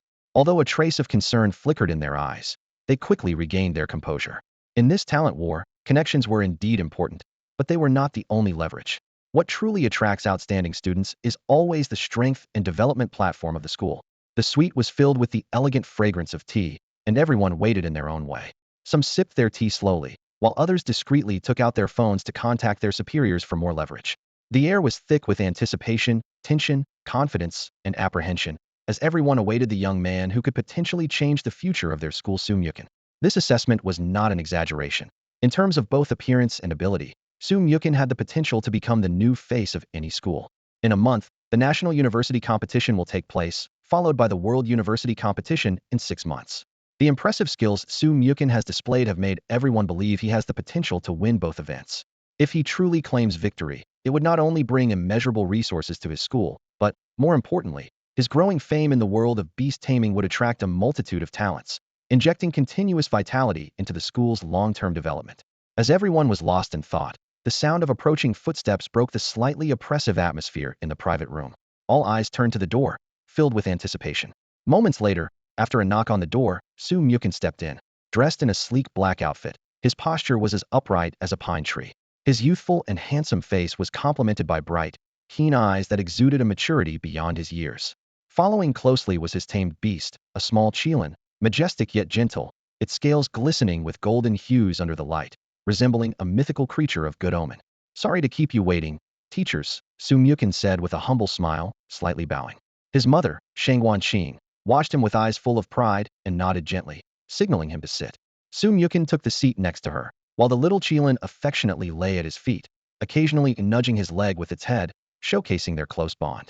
At this moment, a recruitment officer from Qilin University spoke up first. "Sumyukin, are you interested in learning more about Qilin University? Our Beast Research Institute is second to none in the country and would greatly benefit your future development. If you choose our university, we will cover all the resources needed for beast cultivation. More importantly, you can select any beast from our Spirit Warrior series." This final offer was indeed significant, causing both Sumyukin and Shangwanqing to pause. Spirit Warrior beasts, a special type of ghost-type beasts, come in various forms such as bows, axes, swords, spears, halberds, and shields. Each Spirit Warrior beast has a minimum quality of platinum level and is renowned in the beast taming world as the reincarnation of a warrior's soul. Even without a beast tamer's command, their instinctual combat experience rivals that of a gold-level beast tamer, allowing them to make precise decisions in battle, whether launching fierce attacks or crafting clever defenses, often catching opponents off guard. Jinling City happens to be one of the regions with the largest number of Spirit Warrior beasts in the world. "Damn, I'm tempted," Sumyukin thought, his mind swirling with images of himself fighting alongside a spirit sword soaring through the sky on a flying sword, cutting through the heavens with elegance. Just the thought of it was exhilarating. However, his youthful, handsome face remained calm. After all, though only 18, his mental age was that of a man in his 40s, so he naturally wouldn't let his emotions show as easily as a young person would. Sumyukin sat quietly as the representatives from various prestigious universities eagerly presented their offers, making the atmosphere increasingly lively. The admissions officer from Shanghai University, with a hopeful gleam in his eyes, sincerely said, "Don't listen to them, Sumyukin. Come to Shanghai University. Our Hansen training system is top-notch and will significantly enhance your beast taming skills." He spoke with absolute confidence. "Within the 4 provinces of Shanghai, any beast you desire, just say the word." This promise was backed by the full support of the entire Shanghai region. Although Shanghai University is relatively new and lacks deep historical roots, it boasts impressive strength. From assembling top-tier faculty to the introduction and cultivation of rare beasts, it is well-resourced. Other university representatives also joined the fray, each offering their best incentives. Rare beasts, seldom seen, were mentioned one after another. Elemental spirit beasts capable of controlling nature, rare demon beasts specializing in curses, and high-tech mechanical beasts resembling mobile war fortresses. Each school promised that if Sumyukin chose to join them, these rare beasts could potentially become his contracted partners. With meticulous training, these beasts could at least reach the king level. Faced with these tempting offers, Sumyukin occasionally showed a flicker of interest in his eyes, but he quickly regained his composure. He turned his attention to the last 2 teachers who had yet to speak, curious about what conditions they might offer. At the same time, he awaited proposals from other schools, hoping for an even better option. The atmosphere in the private room was as tense as a bowstring about to snap, ready to unleash at any moment. All eyes were fixed on Sumyukin, trying to glean even the slightest hint of his inclination from his deep gaze. As seasoned veterans in the beast taming world, Wei Ruffing and Yen Ian were particularly focused on Sumyukin's steady yet contemplative eyes, knowing that this battle for talent had reached its critical point. Wei Ruffing adjusted his collar with grace, a confident smile gracing his face as he spoke first. Su Mukin, the advantages of Modi University are well known throughout China. Whatever other schools offer, we can match. His words were firm, showcasing Modi University's substantial resources. His slight smirk revealed his satisfaction with his own bargaining chips. Furthermore, Wei Ruffin continued, his eyes gleaming with pride. You must have heard about our ongoing project to revive ancient beast genes. As he mentioned this, everyone in the room instinctively sat up straighter. Seeing their obvious reactions, he raised his voice. If you choose to join us, you will definitely have one of the first revived ancient beasts. The so-called ancient beasts are those creatures that once dominated Blue Star, like the Tyrannosaurus and Quetzalcoatlus, long extinct species. The weight of this promise was undeniable. Even the seasoned beast tamers present couldn't help but be moved. Owning an ancient beast would certainly leave a significant mark in the history of beast taming. Ian frowned slightly, clearing his throat. He knew he had to present a more compelling offer to outshine his rival. Su Mukin, don't be fooled by this old fellow, he said with a hint of humor, attempting to undermine the other's influence. The strength comparison between ancient and modern beasts is still unknown. These are just empty promises. He waved dismissively, his face showing a nonchalant expression, suggesting that Su Mukin shouldn't be swayed by such uncertain prospects. Suddenly, Ian shifted his tone, a hint of mystery in his eyes. You've heard of our Yenjing University's cloud crane, haven't you? Just recently, her offspring hatched, and we're looking for a few suitable beast tamers. Although he didn't finish his sentence, everyone present understood his implication. These words hit like a bomb, instantly stirring a storm in everyone's heart. The pupils of all present unconsciously widened, and their breath caught. Yunzhong Xianhe, the name is a living legend in the realm of beast mastery. Its existence has long surpassed the boundaries of time, and its power far exceeds the current beast mastery system. Everyone exchanged glances, their eyes filled with disbelief. A young creature with the bloodline of Yunzhong Xianhe, what does that mean? It signifies at least legendary potential. It's important to know that even beasts with king-level potential are as rare as hen's teeth, a rarity that countless beast masters spend their lives seeking in vain. Even those of high status present here would find it difficult to come across such a beast despite their efforts. And now, Yenjing University has promised to provide a legendary young creature that far surpasses king-level potential, which is undoubtedly a huge investment. Wei Rufing's expression changed dramatically upon hearing this, and he snorted coldly. Humph, you say my terms are insubstantial, but isn't your promise just as elusive? He crossed his arms, a hint of disdain flashing in his eyes. How many have passed the test of Yunzhong Xianhe? Without passing the test and gaining recognition, how can there be a contract? This skepticism indeed hit the nail on the head. Yunzhong Xianhe, as a transcendent existence, has always been lofty and hard to impress. Gaining its recognition is no easy feat, however. Ian showed no signs of panic. Instead, he wore a confident smile. He scoffed lightly, with a touch of smugness in his gaze. You don't get it, do you? He pointed to a button on his chest, his demeanor more composed. I had the video on the whole time, and Grandma Crane was watching from the other side. She is very optimistic about Mochen and has already expressed willingness to waive the assessment and meet directly. At these words, the room fell silent. Everyone stared wide-eyed at Ian, astonished by his thorough preparation. And to prove that he wasn't bluffing, Ian swiftly took out his phone, skillfully opened the camera interface, and raised the screen high towards everyone. On the phone screen, a graceful celestial crane appeared, its feathers as white as snow, shimmering subtly in the light, with each feather seemingly imbued with a mysterious power. Despite its large size, the crane moved with an elegant lightness. Its slender neck was slightly lowered, and the crimson on its head, like a red ruby, was particularly striking. Most unforgettable were its deep eyes, which seemed to hold ancient wisdom, inspiring genuine reverence almost unconsciously. Crane Grandma. Everyone present respectfully called out in unison, and even Su Mucheng, meeting it for the first time, couldn't help but join in the greeting. When the camera turned towards Su Mucheng, the celestial crane seemed to sense it and signaled Ian to stop.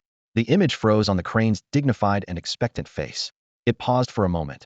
A barely noticeable complex expression flickered in its eyes, before it slowly shifted its gaze to the small Qilin at Su Mucheng's feet. At this moment, the small Qilin had calmed its previously raging lightning, lying quietly like a docile pet. Yet even so, its innate majestic aura was undeniable. The celestial crane gazed intently for a long time before turning its attention to Su Mucheng, its eyes now filled with warmth and anticipation. Child, if you have time, could you come over? I have a favor to ask. The crane spoke, its voice clear and melodious, yet carrying the weight of ages, echoing in the quiet room. This sudden invitation left everyone stunned, silently wondering. Why did the celestial crane personally invite Su Mucheng? What could this possibly mean? The moment the video call ended, Ian slowly put down the phone. The atmosphere in the private room seemed to freeze, with everyone's gaze fixed intently on Muchen. The little Qilin seemed to sense the heavy mood and gently nudged its owner's hand. Wei Ruffeng instinctively clenched his fist, a complex expression flashing in his eyes. The offer from Yenjing University was incredibly tempting, and with the sudden involvement of the celestial crane of the clouds, he felt uncertain. The other teachers wore varied expressions. Some already showed signs of dejection, clearly thinking the odds were slim. Others still held on to a glimmer of hope, anticipating an unexpected turn of events. Under the intense scrutiny, Muchen looked down and gently stroked the little Qilin's head, seemingly making his final decision. After a moment, he raised his head and met Ian's gaze. "Teacher Yin, I've decided to go to Yenjing University." He calmly explained his reasoning. The basic resources offered by each university are more or less the same, all-inclusive packages.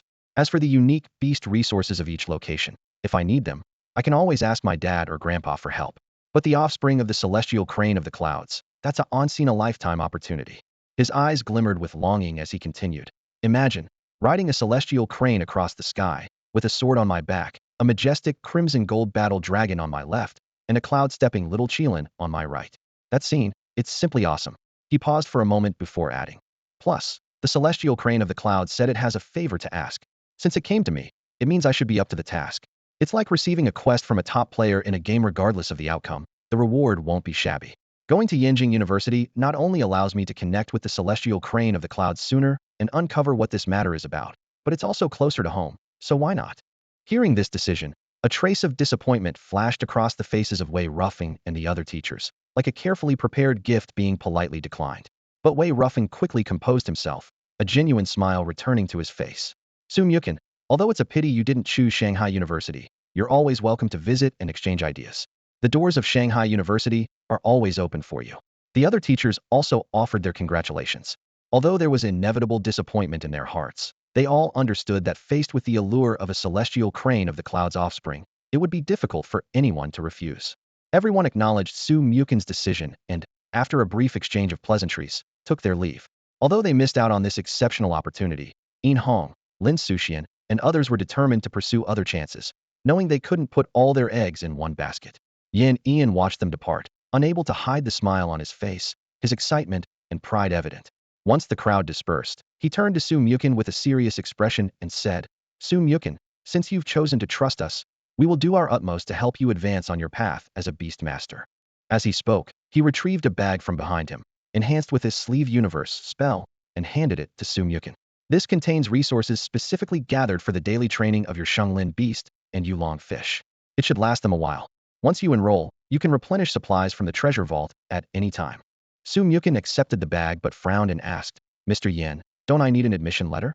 I thought every school required one for enrollment." "Don't worry," Ian replied with a smile. "We uploaded your details into the system yesterday. All the teachers know you, so you'll just need facial recognition to get in. As for the special admission letter, Uncle Chingsong requested it." This left Muchen puzzled, wondering, the information was uploaded yesterday? How did Grandpa know I would choose Yenjing University in advance? It seems Mr. Yan's preparations were more thorough than I imagined. Nearby, Shang Wanqing couldn't help but chuckle at the scene. Ian lifted his chin slightly, looking pleased. That's the advantage of a strong foundation. Who can refuse a start with legendary quality beasts? He paused before adding, "Oh, and the school's official enrollment date is August 19th. However, as a special enrollee, you can report at any time over the next month. Our school is open year-round, with dedicated combat and skill instructors teaching daily. You can also spar and exchange ideas with other students, which is quite nice," Ian added with a smile. "You have my contact information, so just message me when you arrive." Sensing that Muchen might have other plans, Ian tactfully refrained from lingering. With a cheerful expression, he stood up to say goodbye and left the VIP room with light steps. As the door closed softly, the room, once filled with a competitive atmosphere, fell silent, leaving only Shang Wanqing and his son, Muchen, the child of the cloud crane.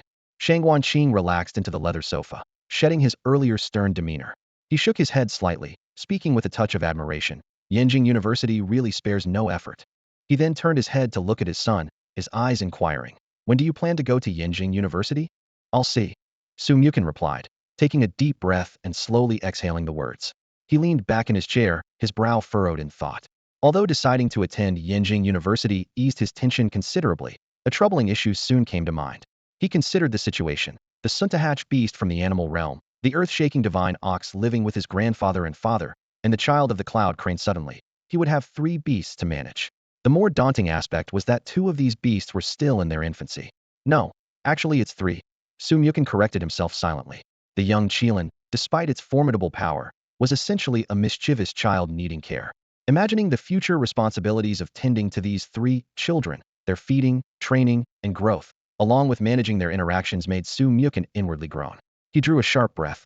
Just envisioning the scenario gave him a headache. The Beast Mastery Practical Assessment is now concluded. Candidates, parents, and staff, please exit the venue in an orderly fashion. The announcement echoed through the battle arena, marking the end of the special recruitment exam. On the large screen, the emblem of Yenjing University shone brightly, silently proclaiming its triumph in this competition for top students. The leaderboard clearly showed that the first, second, and fourth place winners all chose Yenjing University. Only Qi Xianglu, in third place, and Xiao Moyu, in fifth, took a different path, opting for Moda University and Jinling University after receiving offers to contract with the Leap Dragon Fish and the Heroic Soul Series beasts. The harsh reality was evident for the candidates ranked 6th to 21st. Although they had successfully defeated 2 of the examiner's beasts, the top 5 universities were less enthusiastic about them, extending invitations to only a few students with promising potential and not overly concerned with their final decisions. With the results finalized, Li Yuntao, the homeroom teacher of Class 31, beamed with pride. His class produced 3 top students heading to Yenjing University, and all other students who participated in the special recruitment were accepted into their desired schools. He promptly sent out an invitation for a celebratory dinner in the class group chat, his joy evident. Let's go. Since the teacher has spoken, we should show up, Sumyukin said with a smile to his classmates. Let's bring a couple of good bottles of wine to thank him for his care over the past 3 years. We're riding on Sumyukin's coattails. These results are practically national top scores, one classmate exclaimed with genuine admiration. Top scorer doesn't do it justice, another classmate quickly corrected, pride evident on their face. This is making history. I bet the official account will release a confirmation video any minute now. With that, he quickly pulled out his phone, scrolling through videos posted by the audience. Every clip was buzzing about the same thing. Sumyukin's historic feat of defeating 6 examiner beasts. The comment sections were filled with skepticism, with one person even making a bold claim. If it's true, I'll eat my hat. 2 pounds of it. The classmates merely chuckled, having witnessed the miracle firsthand, and awaited the moment when the doubters would be proven wrong by the official announcement. Hey, do you think? Long Taojia suddenly interjected excitedly, hands on his hips in a pose of imagination, that future history books will mention my name. The year Sumyukin made history, Long Taojia was specially recruited by Rongqing University and had dinner with him that evening. The classmates were momentarily taken aback before bursting into cheerful laughter. Someone playfully patted Long Taojia on the shoulder. You really dare to dream, but who knows, it might just happen. The students, chatting and laughing, headed towards their planned dinner gathering, with conversations buzzing around them. They were not only excitedly discussing Sumyukin's historic achievements, but also eagerly planning their next travel destinations. For a Beastmaster, traveling is not just an exploration but a journey filled with opportunities. Every Beastmaster they encounter on the road could become a sparring partner, and every wild spirit beast could turn into a future companion. This kind of spontaneous adventure has become an indispensable part of every Beastmaster's growth journey. By 9 p.m., as the dinner concluded and everyone went their separate ways, a storm was brewing online. The official Beastmaster Association of Huaxiao released several groundbreaking announcements that instantly set the internet ablaze. The first to catch everyone's attention was the national ranking from the Special Recruitment Assessment. Sumyukin from Modu topped the list with an impressive record of defeating 6 beasts, followed by Ma Yuza from Pengcheng with 5 beasts, securing a spot at Yenjing University. Zhao Xie from Quanqing and Shangguan Lan from Yangqing both defeated 4 beasts, earning 3rd and 4th places, entering Shanhai University and Moda University, respectively. Following this, the association also showcased the remarkable performances of Sumyukin, Ma Yuza, Zhao Xie, and others in the arena. The entire internet erupted. 20% of the netizens focused on Ma Yuzi, son of the developer of the mobile game Beast Glory, from Pengqinghuo's performance was indeed outstanding. But even more captivating was Sumyukin, who occupied 80% of the discussion.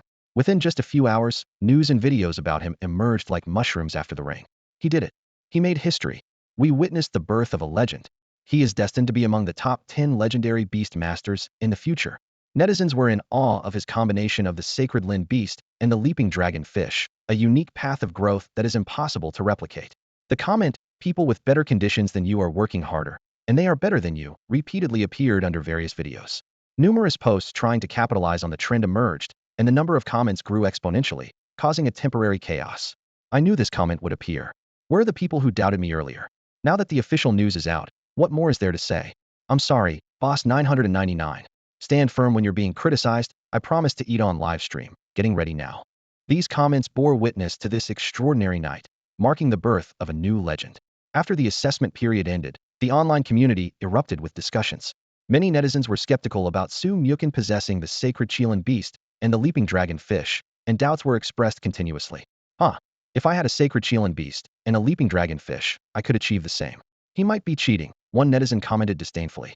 Soon, another user noticed this comment and checked the profile of the commenter, who had a beast master badge. With your attitude, forget about contracting a sacred Qilin beast. You'll never achieve anything on the path of a beast master. Mark my words, someone immediately responded. If you ever break through to a gold-level beast master, I'll transfer you $1 million on the spot. They even attached a screenshot of their bank balance. The doubts continued to pour in. This person's beast handling skills might be as problematic as their personality. A thorough investigation is recommended. Isn't he afraid of being robbed? Walking around with a sacred Qilin beast like that? Ridiculous, someone sharply countered. Banks have money, armies have guns. Why aren't they being robbed? In ancient times, anyone who dared to seize a sacred Qilin beast would see their city razed to the ground. However, when the official detailed assessment video was released, these doubts were abruptly silenced. Yet, some stubbornly claimed that Su Mukun's achievements were solely due to the power of the sacred Qilin beast. The situation didn't end there. Enthusiastic netizens conducted investigations and uncovered shocking facts about these skeptics. One was a fugitive murderer from 20 years ago, another was a corrupt individual secretly transferring massive assets, and a seemingly reputable beastmaster was actually involved in shady dealings with the KK Park. These individuals were quickly apprehended by the law.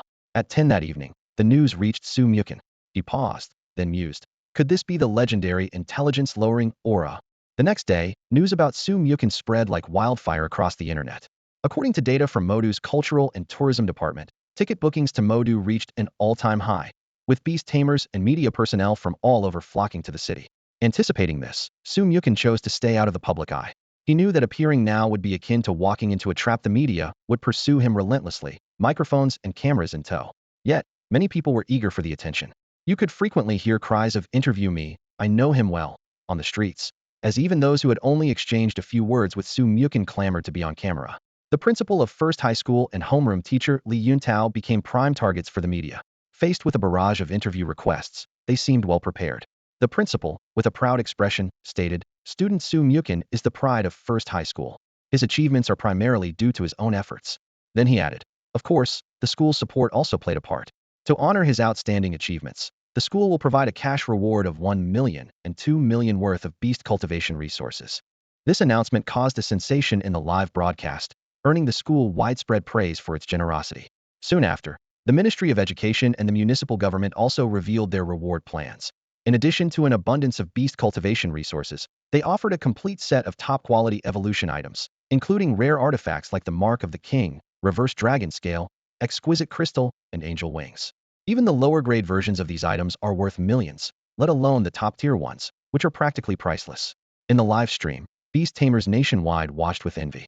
While I'm still struggling for a high-grade water spirit stone, he already has a full set of the best items.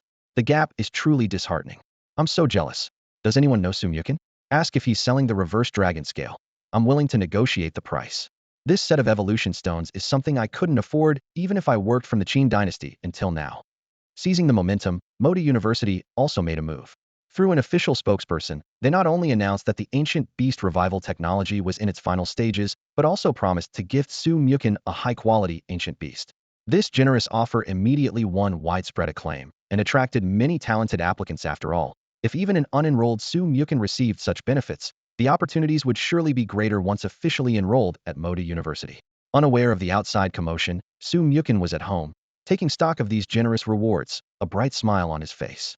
The sheer quantity of spirit fruits, herbs, and stones was astounding, but the most enticing were the top-quality evolution items. These were things that would have taken a lot of time and money to collect, even with his grandfather's connections, yet now they were easily in his possession. Some might never be used, but it's better to have them just in case. After storing the evolution items in his beast space, Su Mukun took out some spirit fruits and called out, "Little Qilin, leaping dragon fish, come get your buffet." The little Qilin bounced over excitedly, circling the fruits like a newly rich person seeing a fortune. In contrast, the leaping dragonfish was more composed, eating a couple of fruits before returning to its specialized training room. This room, custom built by the Su family, was half scorching hot and half icy cold, with Su Mukin's parents' beasts releasing faint skills on either side to allow the leaping dragonfish to experience the dual extremes of fire and ice, enhancing its resistance to both attributes. Thus, Su Mukin and his family spent 2 peaceful days at home, enjoying food, fun, and training. In this brief time, the little Qilin advanced to Silver Grade 1, and the leaping dragonfish reached Silver Grade 8. Thanks to the feedback from both beasts, Su Mukin himself stepped into the realm of Bronze Grade 4 and acquired a new trait, Double Pupils. Double Pupils. Su Mukin raised an eyebrow, a hint of surprise flashing in his eyes. His mind quickly recalled legendary figures from history and novels who possessed double pupils. Was it like the double pupils of Xianyu or the unique eyes of Huang's brother? With this curiosity, he began to study the specific effects of double pupils. The first effect allows the possessor to more keenly capture the target's movements, easily seeing through disguises and stealth skills, and quickly identifying the opponent's weaknesses. In gaming terms, it enhances skill accuracy, ignores invisibility effects, and can even partially penetrate the target's magical and physical defenses. The second effect enhances understanding of skill principles, significantly boosting skill effectiveness, especially for our related and mental skills, where the effects are even more pronounced. Who should I give this attribute to? Su Mukin's lips curled into a smile. The answer was obvious. It should be for that Yedobebern beast path familiar. Double pupils, as the name implies, mean having 2 pupils in one eye. His beast path's natal familiar is a dragonfly, naturally possessing 50 to 60,000 compound eyes. If each compound eye developed double pupils, combined with the petrifying eye attribute, Su Mukin grew more excited as he imagined the awe-inspiring scene of over 10,000 petrifying beams shooting simultaneously. Anyone who looks will perish, he thought smugly to himself, then quickly walked towards the living room. At that moment, Shang Wanqing was preparing food for the little Qilin and the leaping dragonfish. Su Mukin, unable to hide his excitement, said, "Mom, the wheel of reincarnation can hatch a new familiar again. Dad's not here, could you come with me?" Hearing this, Shang Wanqing paused. She slowly raised her head, her eyes full of shock. The wheel of reincarnation? Those 6 iron rings? A new familiar? Could it be? She stopped mid-sentence, a bold, almost absurd guess forming in her mind. Facing his mother, Su Mukin nodded frankly. "Yes, I received the message when I contracted my natal beast. It can hatch 6 natal familiars. From what I understand, one can be hatched with each major breakthrough." These words were like a thunderclap. Shang Wanqing seemed frozen in place. As a world-class nurturer with a global footprint, she was knowledgeable, even surpassing Su Lin in experience. She had indeed heard of similar situations like the 5 powerful familiars residing in the 5 sacred stars of China. She vividly remembered the upheaval 2,000 years ago, 2 small stars inexplicably oppressed and severely injured by 2 other stars. At that time, she was commissioned by the authorities, signing a confidentiality agreement for an in-depth investigation. It was during that mission she discovered a startling secret. The flags flying above Chinese cities were actually the carriers of the 5 guardian deities. These guardian spirits are intricately connected to the city's lifeblood, safeguarding the peace of the Chinese land. Across the ocean, the glory of the American flag holds equally astonishing secrets. 2 national-level guardian beasts, along with 50 nation-level beast avatars, are like 5 sacred stars belonging to the land, people, and spirit beasts of the entire country. Shang Wanqing stood there, stunned, her eyes slightly widened. The news she had just heard was unbelievable. Her son had bonded with 6 life-bound spirit beasts at once. Even more shocking was that one of them included the legendary Qilin. Old Su's words suddenly echoed in her ears, about her son's special mission and his potential to become a key figure in changing the world. The prophecies she had once dismissed with a laugh now seemed incredibly real. Seeing the anticipation and excitement on her son's face, Shang Wanqing softly said, "Let's go to the rock garden. The guardian spirit beast of the secret realm there is very familiar with me. Its secret realm is both hidden and safe." The mother and son then rode the Thunderbird to the entrance of the secret realm at the rock garden. On the way, Shang Wanqing explained the concept of secret realms to Su Muching in detail. They're like special maps in a game. By accessing special nodes in the real world, you can enter another space. This knowledge is usually taught at the university level or when applying for excursions. Su Muching listened attentively, nodding along. Suddenly, his eyes lit up. Could the Bermuda Triangle be a super-large secret realm entrance? Maybe those mysterious disappearances were actually people entering a secret realm. Shang Wanqing pondered for a moment. It's very possible. There are indeed many unsolved mysteries in the world, and explaining them with secret realms makes sense. But you don't need to worry about this domestically. Our protection system is world-class. Every day, there are professionals patrolling the wild. and any newly discovered secret realm is marked and thoroughly evaluated before being opened to the public. At this point, Shang Wanqing's expression turns somewhat peculiar. Of course, there are always those who like to court trouble. For example, Lei Xiuwen's father, Lei Zhenghong, dared to venture into the newly discovered Thunder Valley secret realm alone during his university days and even tried to steal a young guardian spirit beast, nearly losing his life.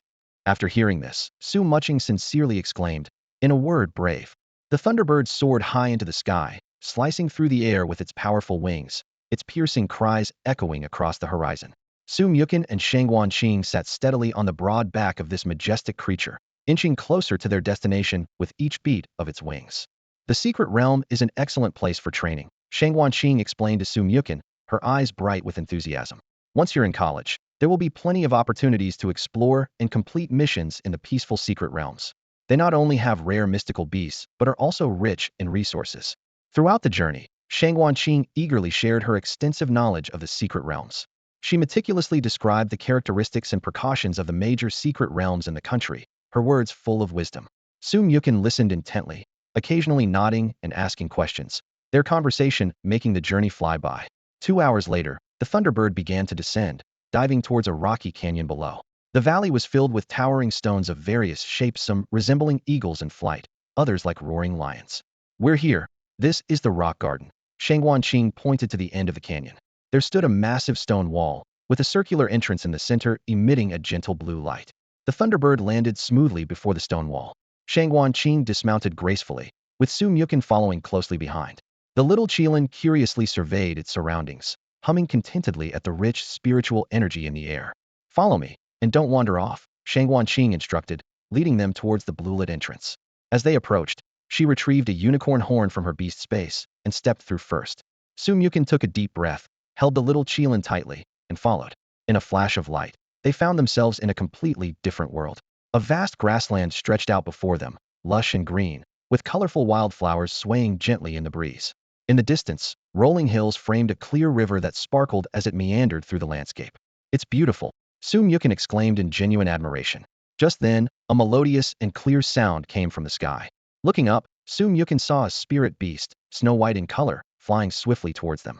Its large wings and straight unicorn horn emitted a soft glow. With his keen eye, Su Muchen immediately recognized it as a legendary 5th-tier phantom diamond Pegasus, marveling at its formidable power. The guardian spirit beast has noticed us, Shang Wanqing smiled. With it here, you can safely hatch your mystical beasts.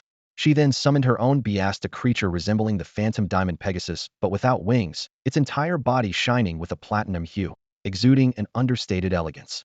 This was another evolved form of a unicorn, the glazed Pegasus. As soon as the glass-like celestial horse appeared, it instantly sensed a familiar presence in the distance. It raised its elegant neck and let out a long, ethereal whinny. Then with a powerful leap, it charged forward like an arrow released from a bow. Upon reaching the phantom diamond steed, the glass celestial horse affectionately nuzzled its neck, and the phantom diamond steed responded by gently touching its horn to the other's forehead. The two majestic creatures nestled together, silently expressing the joy of their long-awaited reunion. After a brief exchange, a knowing look flashed in the phantom diamond steed's eyes, as if it understood the visitor's intentions. The phantom diamond steed slightly raised its head, its wings trembling gently, and suddenly it radiated a dazzling light. The light spread like ripples of water, rapidly forming a transparent shield around the area, completely isolating this space from the outside world. Once the barrier was set, it lowered its head and softly neighed at Su Muchen. Su Muchen took a deep breath, focusing intently as he infused the power of the double pupil entry into the animal path. In an instant, a pair of giant eyes with double pupils appeared in the sky, emitting a ghostly blue glow. As the light grew brighter, resembling two small blue suns suspended above, the entire space began to tremble violently, and a mysterious, powerful aura permeated the area. The phantom diamond steed watched in shock, filled with confusion. As a legendary 5th-grade being, it had witnessed countless rare treasures and powerful forces, but the strange and formidable power of the double pupil left it instinctively spreading its wings in a defensive posture. Shang Wanqing was equally astonished. Although she had anticipated that Su Muchen's latest beast would be extraordinary, the impact of the double pupil phenomenon far exceeded her expectations. At that moment, as the spatial tremors intensified, the protective shield set by the phantom diamond steed crackled, seemingly on the verge of collapse. Seeing this, the phantom diamond steed immediately channeled all its spiritual power, its horn glowing intensely as it continuously infused energy into the shield. Meanwhile, within Su Mukin's beast space, the ethereal silhouette of an insect slowly materialized.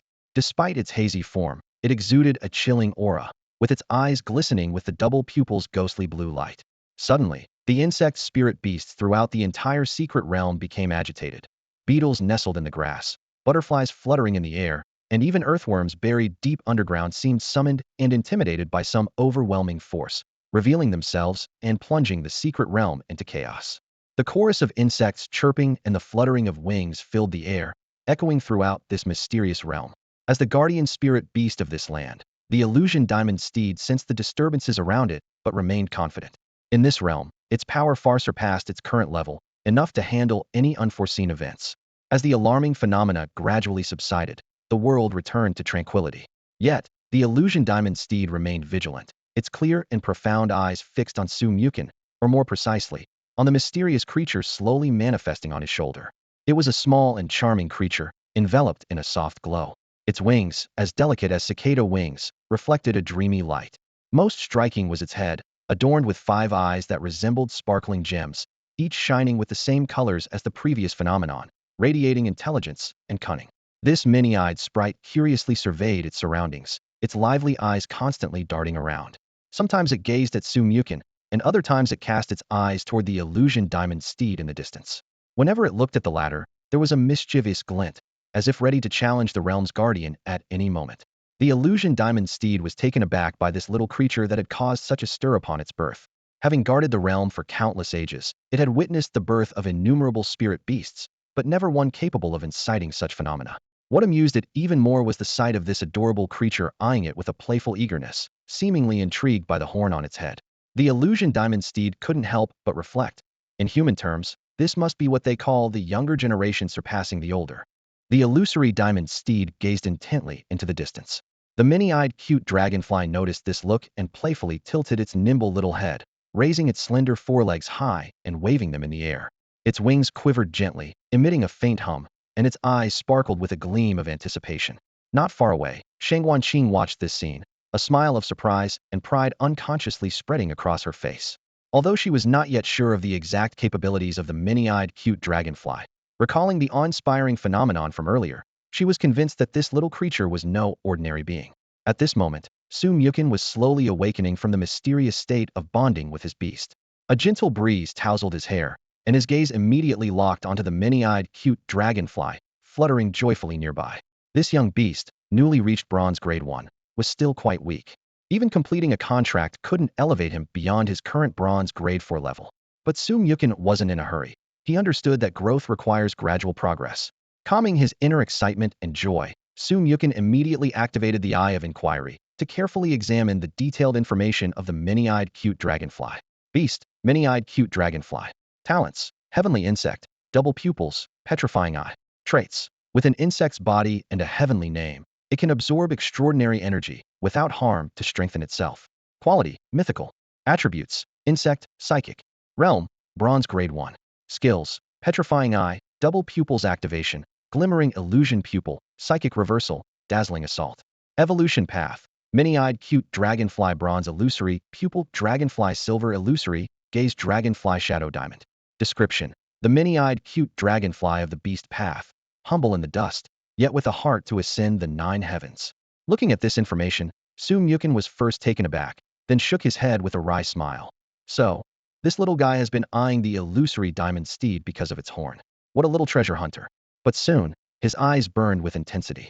This talent of absorbing extraordinary energy without harm meant that the more treasures it found, the faster its strength would grow. Plans began to form in his mind.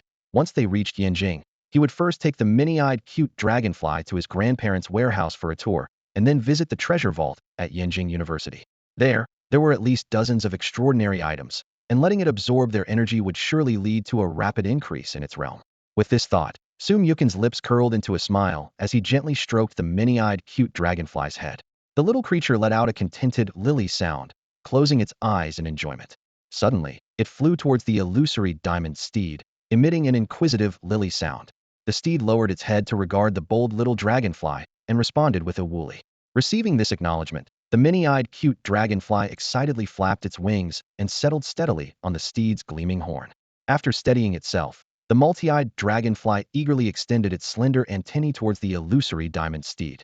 Suddenly, its compound eye shone with an unusually intense light, and a peculiar energy wave emanated from within it.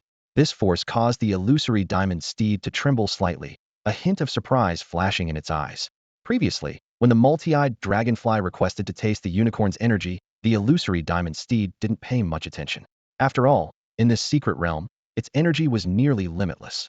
However, as the multi-eyed dragonfly began to absorb the energy, an astonishing discovery left the illusory diamond steed stunned. It found that its energy was not only undiminished, but was being refined more efficiently than its own conversion process. This realization made the illusory diamond steed understand that this little creature's abilities far exceeded its expectations. As the energy absorption deepened, the glow from the illusory diamond steed's horn began to resonate with the light in the multi-eyed dragonfly's eyes. The two forces intertwined and merged, forming a small energy vortex in the air, stirring the surrounding atmosphere. Shang Wanqing watched the scene tensely, but seeing Su Muqing's calm demeanor, he suppressed his urge to speak. Before long, the multi-eyed dragonfly ceased its energy release, and the light gradually faded. It lightly flew off the illusory diamond steed's horn, returning to Su Muqing's shoulder, affectionately nuzzling her cheek before closing its eyes to rest and digest the absorbed energy. Driven by curiosity, Su Muqing activated her investigative eye once more for a closer look. What she saw left her speechless with shock. The multi-eyed dragonfly's skill panel now included a series of abilities such as Divine Feather Activation and Guardian Wings, all skills mastered by the illusory diamond steed. This meant that in just a few seconds, the multi-eyed dragonfly had fully grasped these skills using its unique talents. This learning capability was truly extraordinary. Typically, for a beast to master a new skill, it would require countless rigorous training sessions or searching for opportunities in specific environments, sometimes at great cost. Yet, the multi-eyed dragonfly merely touched the illusory diamond steed's horn and absorbed a bit of energy to acquire its skills. Even more surprising, the panel displayed energy points absorbed, 11,000. Once fully digested, it could advance to the Golden Realm. This brief interaction granted the multi-eyed dragonfly enough energy to leap from bronze to Golden Realm, prompting Su Muqing to marvel at yet another beast that could effortlessly elevate its level. Once the multi-eyed dragonfly completed the specific energy circulation, it opened its eyes and gracefully twirled in the air. Then, as if to show off, it began to display the newly acquired skill. First was the Divine Feather Activation, and its wings transformed instantly. The delicate, sheer patterns on the wings of the multi-eyed dragonfly suddenly burst into a brilliant golden light. Each gentle flutter made the light even more dazzling, with its intensity rising steadily. This extraordinary sight left the nearby illusion diamond steed and glazed Pegasus frozen in place, their eyes wide with shock. How is this possible? They stared incredulously at the newborn dragonfly, watching it adeptly perform advanced skills. Yet, what followed astonished them even more. The dragonfly's wings unfurled abruptly, forming a shimmering golden semicircular shield that enveloped it completely. This was unmistakably the illusion diamond steed's proud guardian wings, albeit on a smaller scale. Under the protection of this shield, the little dragonfly flew in graceful arcs, as if proudly showcasing, "Look, I can do this amazing skill too." At that moment, aside from Su Muqing, who had anticipated this, everyone, humans and beasts alike, was rendered speechless with astonishment. The glazed Pegasus, in particular, couldn't hide its shock. The runes of these guardian wings, both in color and design, are clearly those of the illusion diamond steed. Has this little creature really mastered them completely in such a short time? Especially for the glazed Pegasus, a deep sense of humility set in. It had always prided itself as the most brilliant talent among the unicorns, mastering the guardian wings at the age of 12 and proficiently using the divine feather after just a month of training with Shang Wanqing. This talent made it an idol among countless young ones. But now, witnessing the multi-eyed dragonfly effortlessly mastering these two skills, it finally understood the words of the thunderous stormbird from a few days ago. Truly, one cannot compare one creature to another. Little Qilin, leap dragonfish, meet our new friend, Duo Yin Meng Qing. As soon as Su Muqing got home, he eagerly called the leap dragonfish from the training room to introduce the three little creatures to each other. Meow, blub. Little Qilin and leap dragonfish made curious sounds. In fact, little Qilin had already accepted the new sister on their way home. Duo Yin Meng Qing had shown an amazing talent for finding delicious treats, even helping them discover a tasty spirit stone on the way back. This made little Qilin decide instantly. This sister would definitely be under its protection. Leap dragonfish, on the other hand, was thrilled at the mention of a sister. Images of siblings interacting flashed through its mind, sisters often playfully beating up their brothers, a scene it had only watched with envy. Now, having its own sister meant it could finally experience this new dynamic. With this thought, Leap Dragonfish excitedly swam over to Duo Yin Mengqing. Blub, Lily, blub, Lily. Upon receiving confirmation from Duo Yin Mengqing, its eyes suddenly lit up, its dual pupils activated. Dozens of energy beams shot towards Leap Dragonfish, piercing through its body like arrows.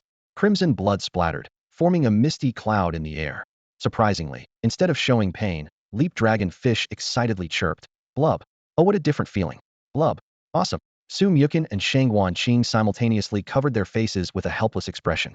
Duo Yin Mengqing tilted its head, puzzled by Leap Dragonfish's reaction, and flitted around it as if asking, "What's wrong with you?" Immersed in the sensation, Leap Dragonfish wiggled its body while making indistinct blub sounds. Little Qilin watched this lively scene, mimicking the actions of Su Mukin and her son by covering its face with its front paws, making meow sounds, pretending to be exasperated. This heartwarming scene brought knowing smiles to Shangguan Qing and Su Mukin, though they were secretly astonished. They were well aware of Leap Dragonfish's formidable defense attacks below the golden 5th rank couldn't even disturb its sleep if it allowed the opponent to strike freely. Yet, the newly born, bronze-rank Duo Yin Mengqing could easily penetrate this defense and cause significant damage. Shangguan Qing focused intently on Duo Yin Mengqing, deeply shaken. What would it be like if this skill was unleashed at a king or legendary level? Would the attack power soar, or would the number of attacks multiply? The thought sent chills down her spine. Meanwhile, Su Mukin was well aware of Duo Yin Mengqing's potential and understood the theoretical limits it could reach. The ability to unleash tens of thousands of attacks per second. This is the astounding capability demonstrated by the multi-eyed Mengqing. In addition to this, it possesses the Petrifying Gaze and a dual pupil attack that can bypass defenses. These features make it an indispensable sharpshooter in the team, providing valuable crowd control capabilities.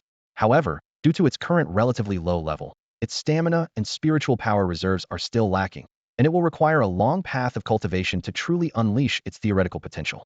As night quietly descended, the city's myriad lights began to flicker on, adorning the entire city like stars scattered across the ground. At this moment, Su Muchering and her family of 3 were sitting around the dining table enjoying dinner. However, Su Lin found it difficult to focus on the food before him, his gaze involuntarily drifting time and again towards the multi-eyed Mengqing beside the table. This unusual attention made Mengqing appear uneasy, like a shy little girl, slightly folding its wings and gently trembling its antennae, unsure where to direct its many eyes. Realizing that his staring was making the little creature uncomfortable, Su Lin snapped back to his senses, a slightly embarrassed smile appearing on his face.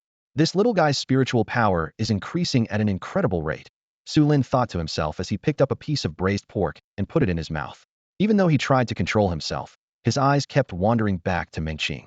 While the extraordinary talent displayed by Mengqing did not particularly surprise him, given the precedent set by the small Qilin, the consistent and almost constant increase in spiritual power was different from the sudden bursts seen with the Qilin. This made it feel more real and understandable, thus sparking an even greater curiosity in him. Just then, Shangguan Qing noticed his thoughts and teased with a smile. "Didn't you say you were afraid a big demon king would come and kidnap you?" She deliberately elongated her words, her face showing a playful smile, and added, "What's going on here? You can just guess for yourself."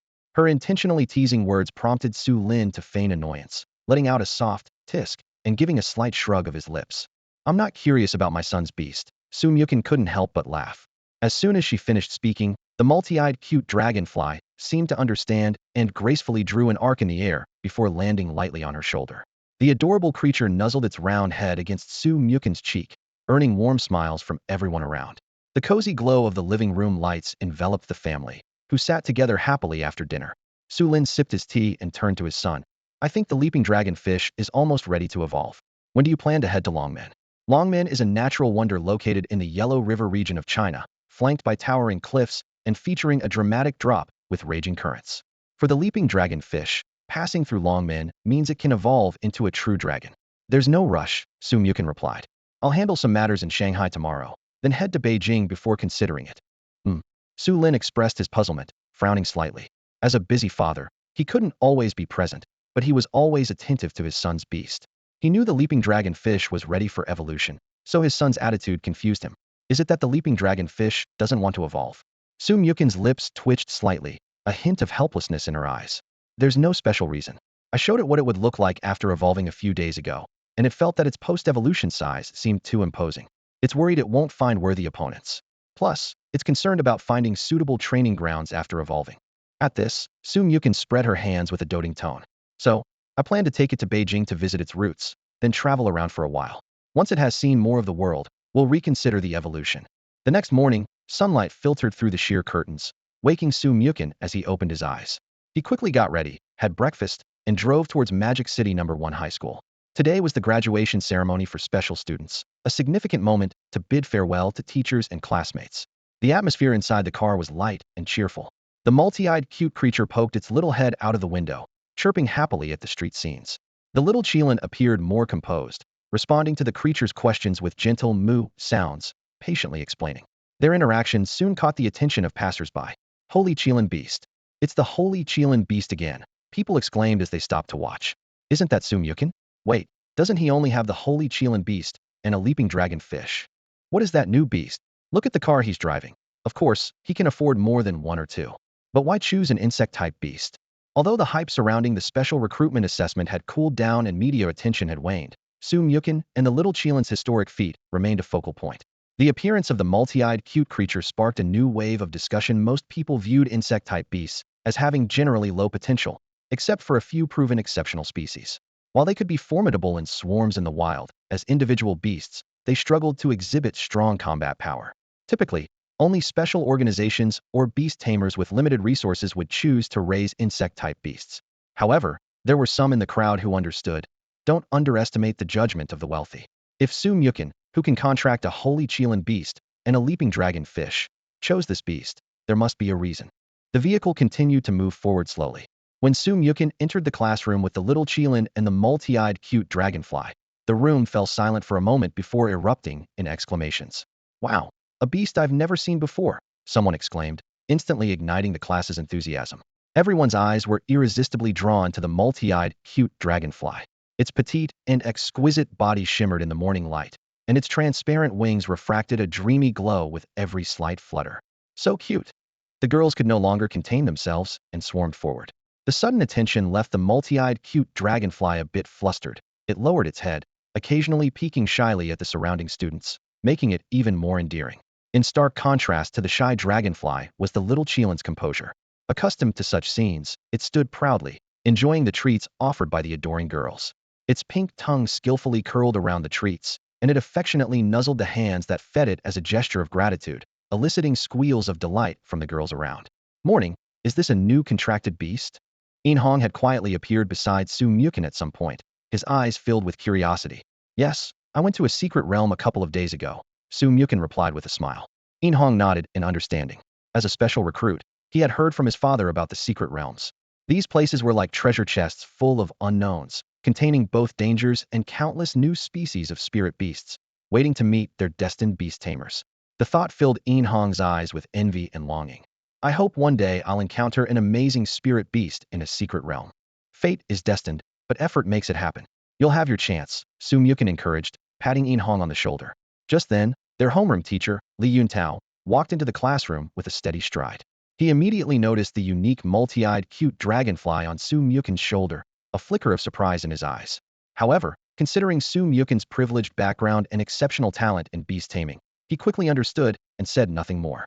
All right, everyone back to your seats. Li Yuntao cleared his throat and instructed. Today marks the graduation ceremony for some of the students, their final gathering at this school. The homeroom teacher stood at the podium, eyes scanning the excited students in the classroom, and spoke in a gentle yet serious tone. The school will soon hold the graduation and award ceremony. Let's complete this important event properly. Reluctantly, the students returned to their seats, though their eyes occasionally drifted to the corner of the classroom where a many-eyed, glittering creature and a graceful little Qilin stood. The presence of these two mythical beasts added a mysterious touch to this special graduation ceremony. The graduation ceremony was indeed small, with only a little over 30 students who had passed the special admissions test participating. The ceremony was brief and to the point, but the photo session unexpectedly extended the time. All eyes were on Su Mukin and her little Qilin, who became the undeniable center of attention. The principal and teachers eagerly invited them for photos, with Su Mukin maintaining a gentle smile and gladly accepting each invitation. In these photos, the teachers' smiles were particularly radiant, as if filled with immense pride for having nurtured such an outstanding student. After the ceremony, under the principal's swift organization, These precious photos were immediately displayed in the school's honor room and at the school entrance. When it came to the part where students exchanged autographs, Soo-Myukin was quickly surrounded by enthusiastic classmates. Soo-Myukin, sign my book, shouted one student, holding out a yearbook. You might be a big star in the magical Beast world someday. Yeah, don't forget us old classmates then, others chimed in. Soo-Myukin smiled as she took one yearbook after another, carefully writing her name and sincere wishes in each. The hall was filled with laughter and joy, and although parting was near, everyone was filled with anticipation for the future. In this special moment, Soo-Myukin undoubtedly shone as the brightest star. After the graduation ceremony, Soo-Myukin initially planned to set off for Yanjing with his mother and In-hong that very afternoon. However, plans changed unexpectedly when the Lei family, filled with gratitude, arrived in the city at noon and warmly invited the three families to dinner. The invitation was hard to decline. Lei's parents understood that their son's success in the special recruitment exam and the promising future of Tai Daodu were thanks to the friendly exchange and guidance from Soo-Myukin, In-hong, Lin Suxian, and the careful mentorship of Shang Wanqing. Thus, the originally tight schedule was disrupted, and the day slipped away in the warm atmosphere of farewells and reunions with old friends.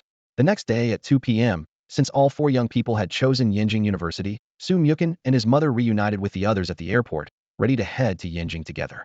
Flight attendant Xiao Lu, after checking their boarding passes and IDs, was momentarily speechless with excitement when she recognized Shang Wanqing. Shang Wanqing, seemingly accustomed to such reactions, nodded with a smile. Xiao Lu blushed and timidly asked, "Can I take a photo with you?" Shang Wanqing graciously agreed. After the photo, Xiao Lu gathered her courage and looked expectantly at Soo-Myukin. Soo-Myukin was puzzled. "I'm not a celebrity, just a classmate or teacher. Why do you want a photo with me?" Lei Xiaowen jokingly interjected. "Our big star Soo must have been sleeping too much and hasn't been online. Those classmates who took photos with you yesterday are quite popular now, getting tens of thousands of likes on Douyin." Hearing this, Soo-Myukin was surprised. "Wow, am I a trending topic now?" Although taken aback, he didn't refuse the photo request. After the group left, Xiao Lu looked at her phone's photo album with excitement, as if she were holding a rare treasure. Unlike students eager for attention, she had been in the workforce long enough to see the potential. Soo-Myukin, a newly minted beast master, had already made history in the special recruitment exam. Who's to say he won't become a significant figure in the future? Posting the photo later could be even more impactful. I'll post the photo with Qing first, and save the one with Soo-Myukin for later, Xiao Lu planned. Who were those people? Why did it take so long? A colleague asked, glancing at Xiao Lu's phone screen and suddenly widening their eyes. It's Qing and Soo-Myukin. Xiao Lu quickly covered her colleague's mouth. She nervously glanced around, leaning forward slightly and lowering her voice. "Keep it down. It's still work hours." "Colleague, you do realize it's work hours, right? There's surveillance above us." "Oh my gosh. It's a photo of the Beast Realm superstars, Shang Wanqing and Soo-Myukin. Why wasn't I on duty just now? I'd gladly get caught on camera for this." Upon boarding the custom-designed cabin for Beastmasters, the spacious area and comprehensive facilities allowed them to interact with their beasts for daily activities. As soon as Soo-Myukin sat down, she eagerly summoned her little Qilin, the leaping dragon fish, and the multi-eyed dreamfly. "The multi-eyed dreamfly has gotten stronger." Lei Xiaowen's voice was filled with disbelief. When he first saw the dreamfly yesterday afternoon, he was captivated by it, memorizing details like the frequency of its wing flaps and the intensity of the light in its eyes. By dinner, he noticed it had changed since midday, like a budding flower opening a bit more. Seeing it today, the transformation after its breakthrough was even more evident. The speed of its power growth is terrifying, Lei Xiaowen muttered to himself, looking at the three distinct beasts before him. Ordinary beastmasters need lengthy training, battles, and absorbing spiritual energy to gradually enhance their beasts. But these norms are constantly shattered by Soo-Myukin. Her little Qilin grows stronger by eating and drinking. The leaping dragon fish improves by taking hits, and now the dreamfly inexplicably advances. Isn't fate a bit too biased? In-hong waved his hand dismissively. For anyone else, this would be unbelievable. But for Morning Bro, isn't that just expected? What's that saying again?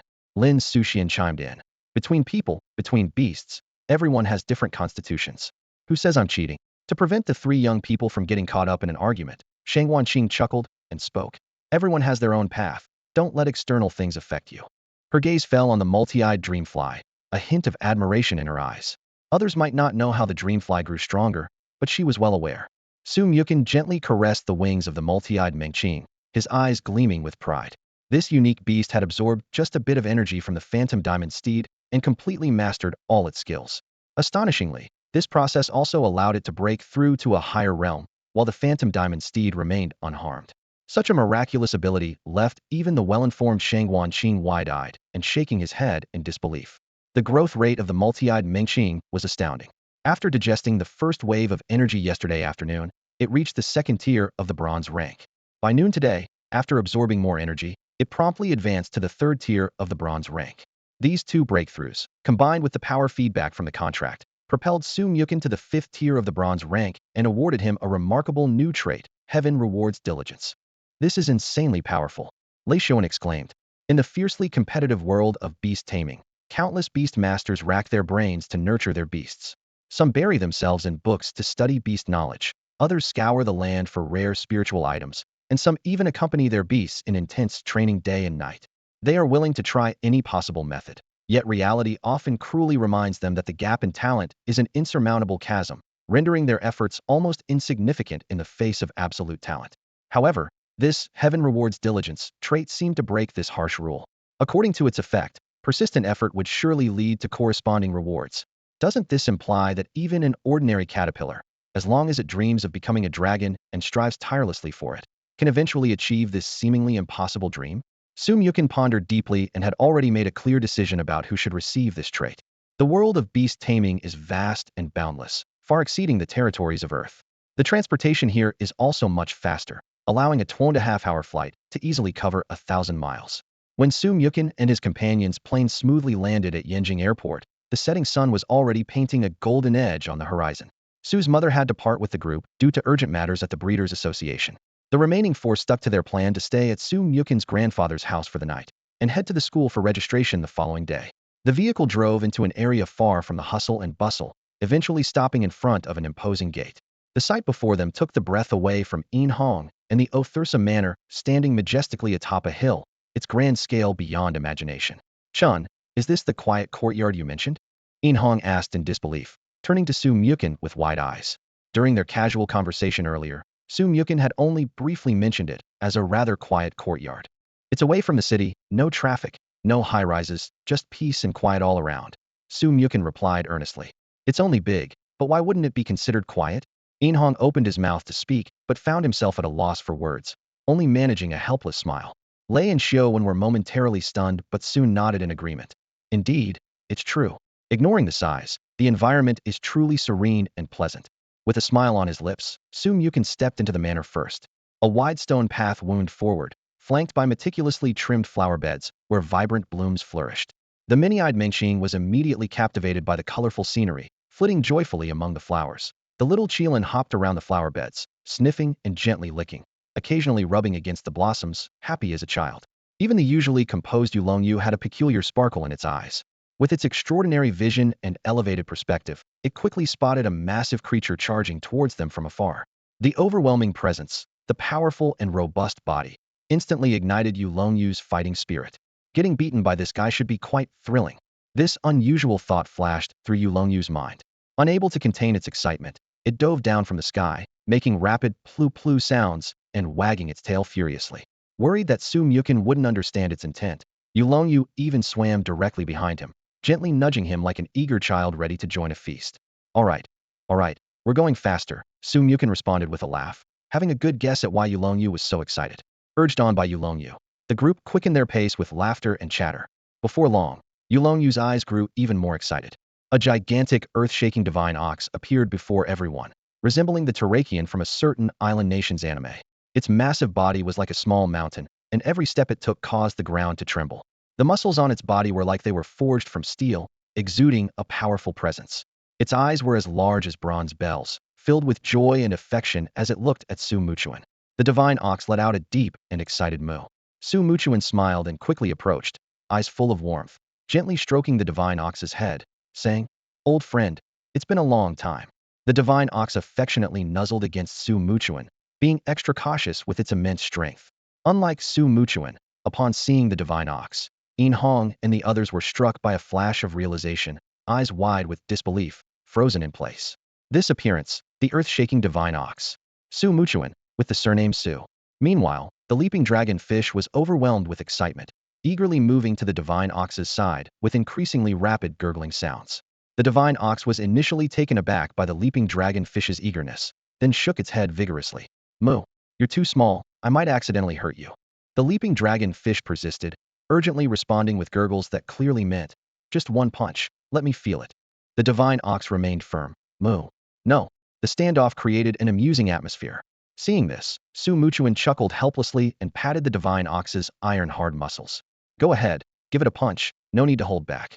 He had already reviewed the current stats of the divine ox. The earth-shaking divine bull in its ultimate form exhibits two distinct talents: the power of the earth and enhanced totem leap. When standing firm on the ground, it not only expands its skill range and doubles its attack damage, but also recovers health and spiritual energy per second, gaining physical damage reduction. Each leap increases its attack speed. This divine beast of the golden ninth rank wields skills like rifts, aftershocks, and earthquakes, as well as powerful moves such as Flaming Fist, Thunder Fist, Freezing Fist, and Blazing Stomp. Su Muchen studied the earth-shaking divine bull's attribute panel with a slight frown. These two talents were indeed as incompatible as he had anticipated. One required a firm grounding to unleash its power, while the other needed constant leaping to reveal its prowess, essentially counteracting each other. Nevertheless, when the earth-shaking divine bull stands firm, its strength is undeniably formidable. With Su Muchen's understanding of beast mastery, even other golden ninth rank defensive beasts would struggle to withstand its full-force attack without severe injury. However, this power proved less effective against the leaping dragonfish. Despite being only at the silver 8th rank, its astonishing defense and vitality, honed through systematic endurance training, rendered the earth-shaking divine bull's attacks as mere extra snacks. Upon hearing Su Muchen's command, the earth-shaking divine bull displayed military-like decisiveness. It quickly adjusted its stance, took a deep breath, and its right foreleg ignited with blazing flames. With a thunderous boom, its fiery punch struck the leaping dragonfish, sending it flying dozens of meters. Watching the fish trace a graceful arc in the air before landing heavily, the earth-shaking divine bull's heart clenched, fearing it had hit the little creature too hard. Soon, a cheerful plop dispelled its worries. The leaping dragonfish energetically swam back, gently patting the bull's shoulder with its fin, and contentedly made a plop sound. Thanks for the treat. Invite me for another meal sometime. After a brief interlude, the team set off once again, but this time with a unique new companion, a formidable earthshaker bull imbued with the Heaven Rewards Diligence trait. For Su Muchen, now a seasoned beast master, there was no question of parting with this lifelong companion. Each separation had made their next meeting uncertain and distant, a distressing ordeal for the loyal earthshaker bull. Thanks to their deep bond nurtured over many years, the contract signing process was surprisingly smooth. Just a simple gesture, and the two completed a contract ceremony in perfect harmony. Su Muchen's choice of the Heaven Rewards Diligence trait for the earthshaker bull was a thoughtful one. His other companions duo Yin Mengqing and little Qilin weren't naturally inclined towards diligent cultivation, and while the leaping dragonfish was industrious, its unique, gaining strength through adversity, method differed greatly from traditional active training. When Su Muchen saw the words active cultivation, the image of the earthshaker bull immediately came to mind.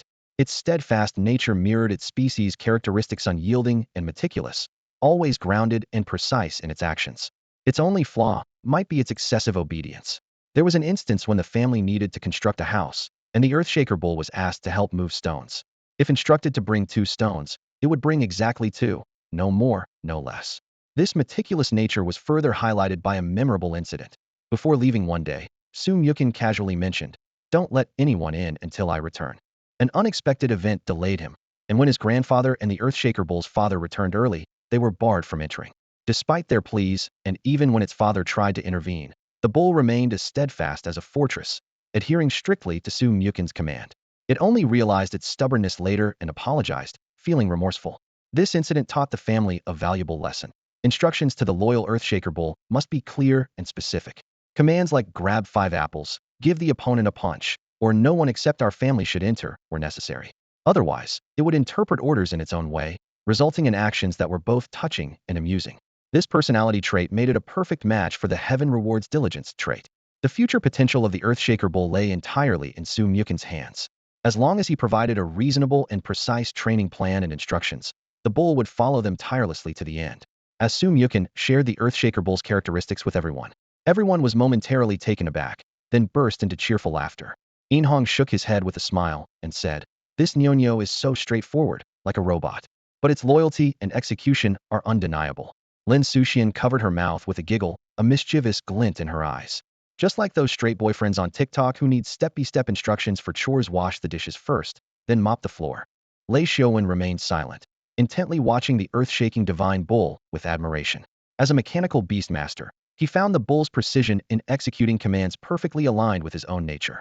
He even thought to himself that if the bull had a mechanical attribute, it would be even more perfect. The aroma of food interrupted their conversation. Unnoticed, the group had arrived in front of the main building of the estate. The rich and enticing smell of the dishes filled the air, instantly invigorating the slightly weary little Qilin. With a light leap, it jumped off the divine bull's head and eagerly tugged at Su Mukin's pants, urging him forward. The allure of the aroma was remarkable, even stirring the beasts in Yin Hong and the others' beast spaces, prompting them to urge their masters to release them. Once freed, the beasts wore expressions of bliss. The Tidesound turtle in particular drooled so much that it soaked Yin Hong's shoes. Looks like the little ones can't wait, Su Mukin said with a smile, a hint of nostalgia in his eyes. It's been a while since I've tasted Grandma's cooking. At that moment, a sprightly elderly woman emerged from the house. She wore simple, neat clothing and a kind smile. It was Su Mukin's grandmother, Lin Huilan, one of the top beast healers in China, especially skilled in culinary therapy. Mukin, you're finally back. Sensing her grandson's presence, Lin Huilan hurried to greet him. Grandma. Su Mukin strode forward, embracing her tightly, then introduced everyone. Yin Hong and the others quickly stepped forward to greet her. Lin Huilan's smile deepened, her eyes crinkling warmly. Wonderful, wonderful. Come in, the food is almost ready.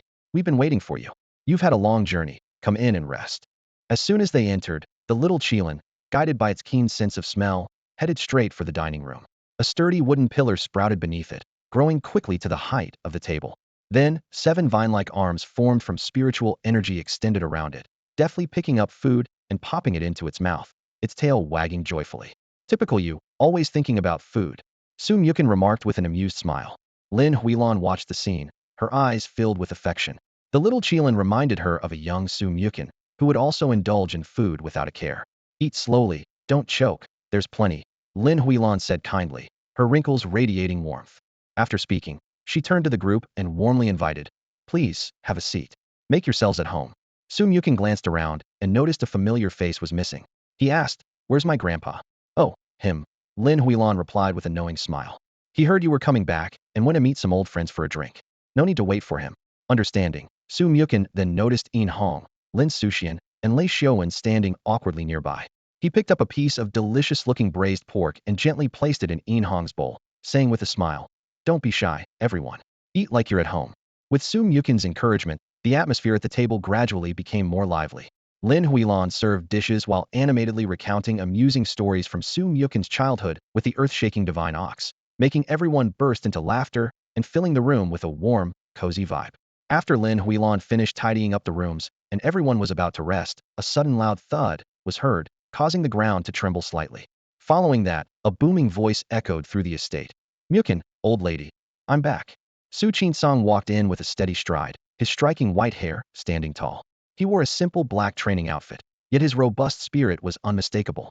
His face, slightly flushed from drinking, was beaming with joy and excitement. Grandpa, Su Mukin's eyes lit up as he quickly approached. Su Qinsong opened his arms and hugged his grandson tightly, heartily patting his back and laughing. My dear grandson, I've been eagerly waiting for your return. How was the journey? Are you tired? Lin Huilan playfully chided from the side. Look at you, causing such a commotion the moment you come back. The kids were just about to rest, and you might have startled them. Only then did Su Qinsong notice the 3 guests, who looked both nervous and excited. He immediately put on a friendly smile and said, oh, my memory. I didn't even greet the kids. Hello there, welcome to Grandpa's home.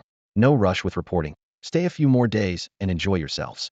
Yin Hong and the others, having already suspected upon seeing the earth-shaking divine ox, couldn't hide their excitement when finally meeting this legendary figure in the beast taming world. They greeted in slightly trembling voices. Hello, Grandpa Su. In the beast taming world, Su Qinsong's earth-shaking divine ox was renowned, said to stand on the earth with power rivaling that of a divine beast. When they finally saw the familiar face, they couldn't help but hold their breath. This legendary figure, who had only ever appeared on television screens, was now standing right in front of them. Their voices involuntarily carried a quiver of excitement, and their eyes shone with admiration. Su Qinsong noticed their reaction and straightened his posture, a gentle smile forming at the corners of his eyes. All right, everyone take a seat. There's no need to be so formal, he said, his voice carrying the warmth of an elder. Su Mukin looked at his grandfather, whose face was beaming with satisfaction, and asked with a smile, Grandpa, who did you have drinks with today? You seem to be in a good mood. Su Song picked up the glass of water on the table, took a big gulp, and casually wiped his mouth with the back of his hand. He laughed. Who else but old Zheng and the others? They heard you were coming back and insisted on having a drink with me. He paused before adding. They also mentioned that when you go to Yinjing University, they want you to look after their grandchildren and take them out on missions. What? Su Yukin looked puzzled. Isn't that turning the tables? I remember Sister Zheng and the others are older than me, so they should be my seniors. Hearing this, Su Song's smile grew even brighter, his eyes filled with pride. Exactly. But what can I say? My grandson is more outstanding than their kids. In the path of beast mastery, the skilled are the teachers, regardless of age. He took a sip of the water freshly poured by Grandma Lin, a teasing smile playing on his lips. Despite their age, their skills are mediocre. They couldn't even handle a bull without guidance before, let alone now. Recalling the earlier scene, Su Song thought of his life beast, the earth-shaking divine bull's father, Big Bull, who had already sensed the change in his offspring's aura. Knowing Su Yukin's talent, he had an inkling of what was to come. He couldn't help but imagine the heights the earth-shaking divine bull would reach after spending time with Su Yukin. Perhaps this little one would surpass its father's legacy in no time, achieving the remarkable feat of exceeding its predecessor. As night fell, the gentle moonlight streamed through the window, casting a silvery veil over everything inside. Su Yukin yawned, finished his quick bedtime routine, and returned to his room. He glanced around, his eyes passing over Duo Yin Mengqing, the little Qilin, the leaping dragon fish, and the newly added Earthshaker bull, softly reminding them to rest early. Lying in bed, Su Yukin recalled the invitation from the Cloud Crane. He was set to meet this formidable figure, even more impressive than his own grandfather, at Yinjing University the next day. He couldn't afford to be sluggish. Just as he was about to close his eyes and sleep, a bloop broke the silence in the room. It was the leaping dragon fish. Ever since it had witnessed the scale of its master's household and the power of the family's beasts, its mindset had completely shifted. Those legendary beasts, the Earthshaker bull of legend rank 8, the mudbell deer of legend rank 7, and the rock sovereign could paralyze it with just a hint of their presence. This vast power gap ignited a fierce desire for evolution within the leaping dragon fish.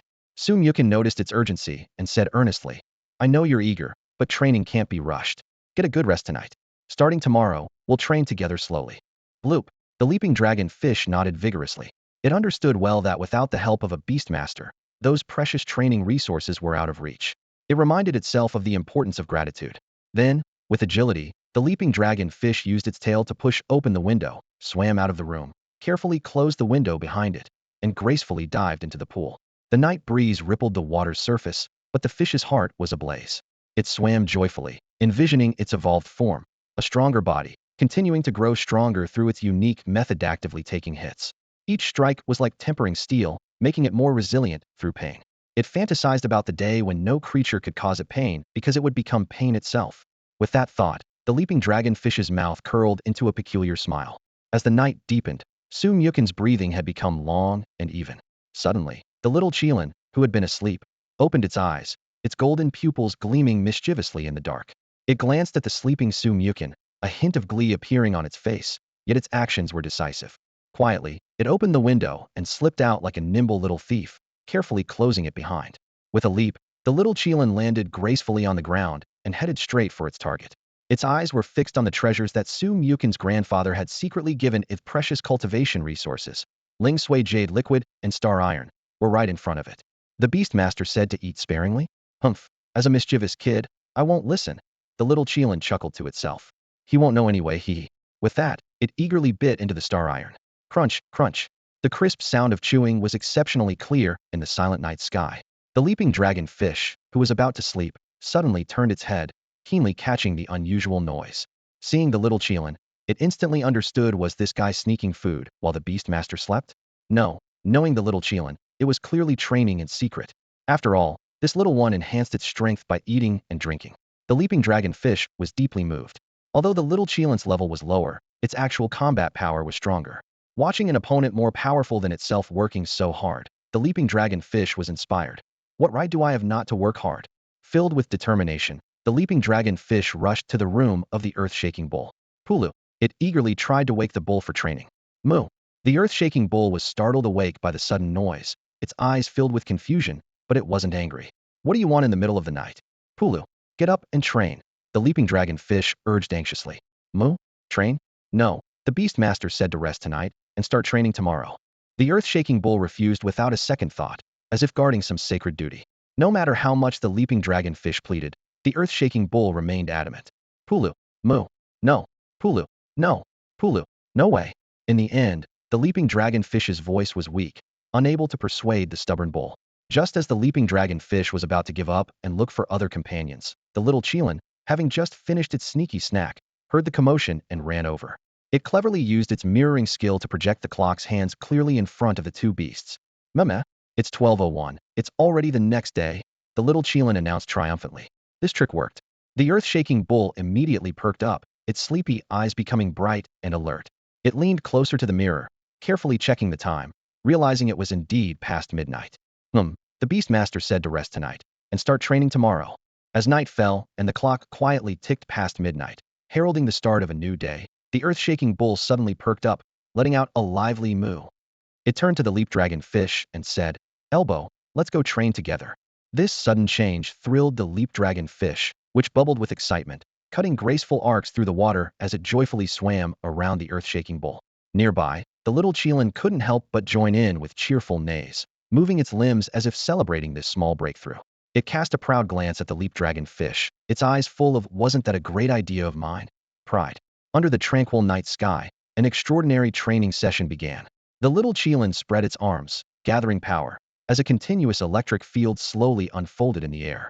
The leap dragonfish and the earth-shaking bull immediately dove into training, sparring amidst the flickering lightning. The leap dragonfish moved nimbly, launching attacks at the earth-shaking bull. Each time it was sent flying by the bull's powerful force, it quickly adjusted its stance and charged again. Meanwhile, the earth-shaking bull repeatedly charged at the massive rocks on the back hill, shattering them into pieces with its mighty force. As the training intensified, the leap dragonfish's momentum grew, its scales shimmering with increasingly bright light. The earth-shaking bull, inspired by this passion, let out a deep roar and unleashed an even more ferocious punch than before. The punch, wrapped in fiery flames, swept towards the leap dragonfish. Bubble. The leap dragonfish faced the flames heat-in without hesitation. Although it was once again sent flying by the powerful impact, its scales shone with unprecedented brilliance. As it landed, it immediately sprang back up, its eyes burning with even hotter determination, charging once more at the earth-shaking bull. In this seemingly rough battle, the energy within the two beasts continued to rise. The commotion caught the attention of other creatures in the manor, whose eyes were filled with disbelief such a simple and brutal training method was actually bringing them to the brink of a breakthrough. How did I suddenly jump 2 levels? The next morning, Mochen woke up from his sleep, still a bit groggy, but he keenly sensed an unusual fluctuation of spiritual power within him. He quickly ran through his cultivation techniques and discovered that his cultivation level had unexpectedly leapt from bronze rank 5 directly to bronze rank 7. This sudden change immediately cleared his mind. Looking around the room, he noticed that his 3 spirit beasts were nowhere to be seen. Feeling a twinge of anxiety, Mochen hurriedly extended his senses to check on their condition. What he discovered left him even more astonished. The earth-shaking divine bull, which was on the verge of breaking through, had now stepped into the platinum realm. The little Qilin had advanced to silver rank 2, and the leap dragonfish had soared to silver rank 9. This shouldn't be happening. Mochen murmured to himself, his brow furrowed.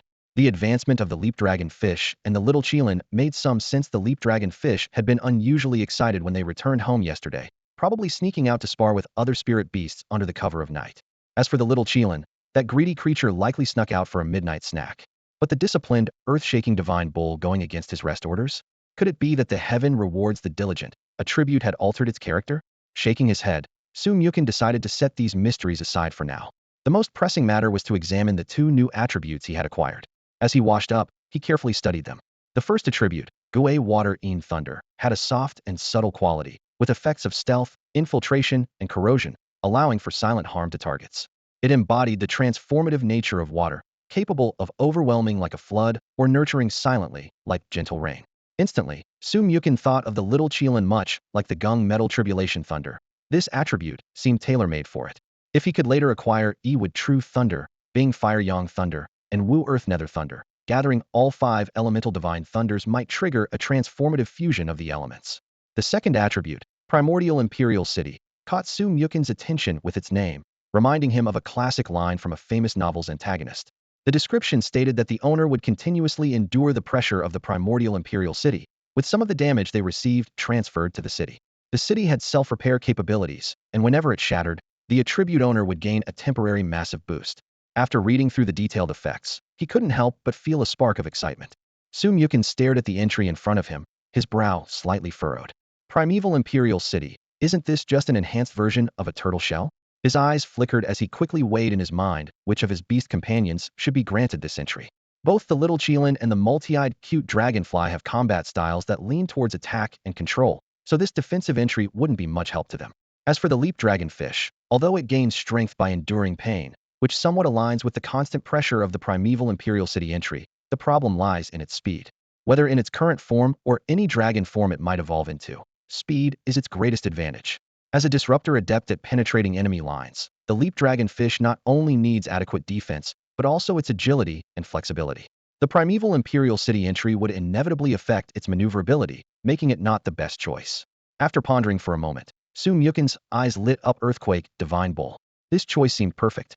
It already possesses the powerful entry, Heaven Rewards Diligence, which allows it to continuously strengthen as long as it works hard. If paired with the primeval Imperial City, the constant pressure would essentially keep it in a perpetual state of effort. This way, the Earthquake Divine Bull could achieve continuous improvement at all times.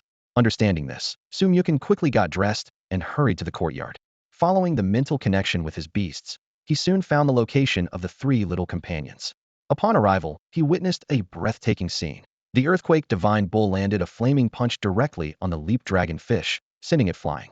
Compared to yesterday, this flaming punch was completely different. The roaring flames nearly enveloped the entire arm, and after the punch landed, the attached flames surged like a living thing, causing terrifying secondary damage.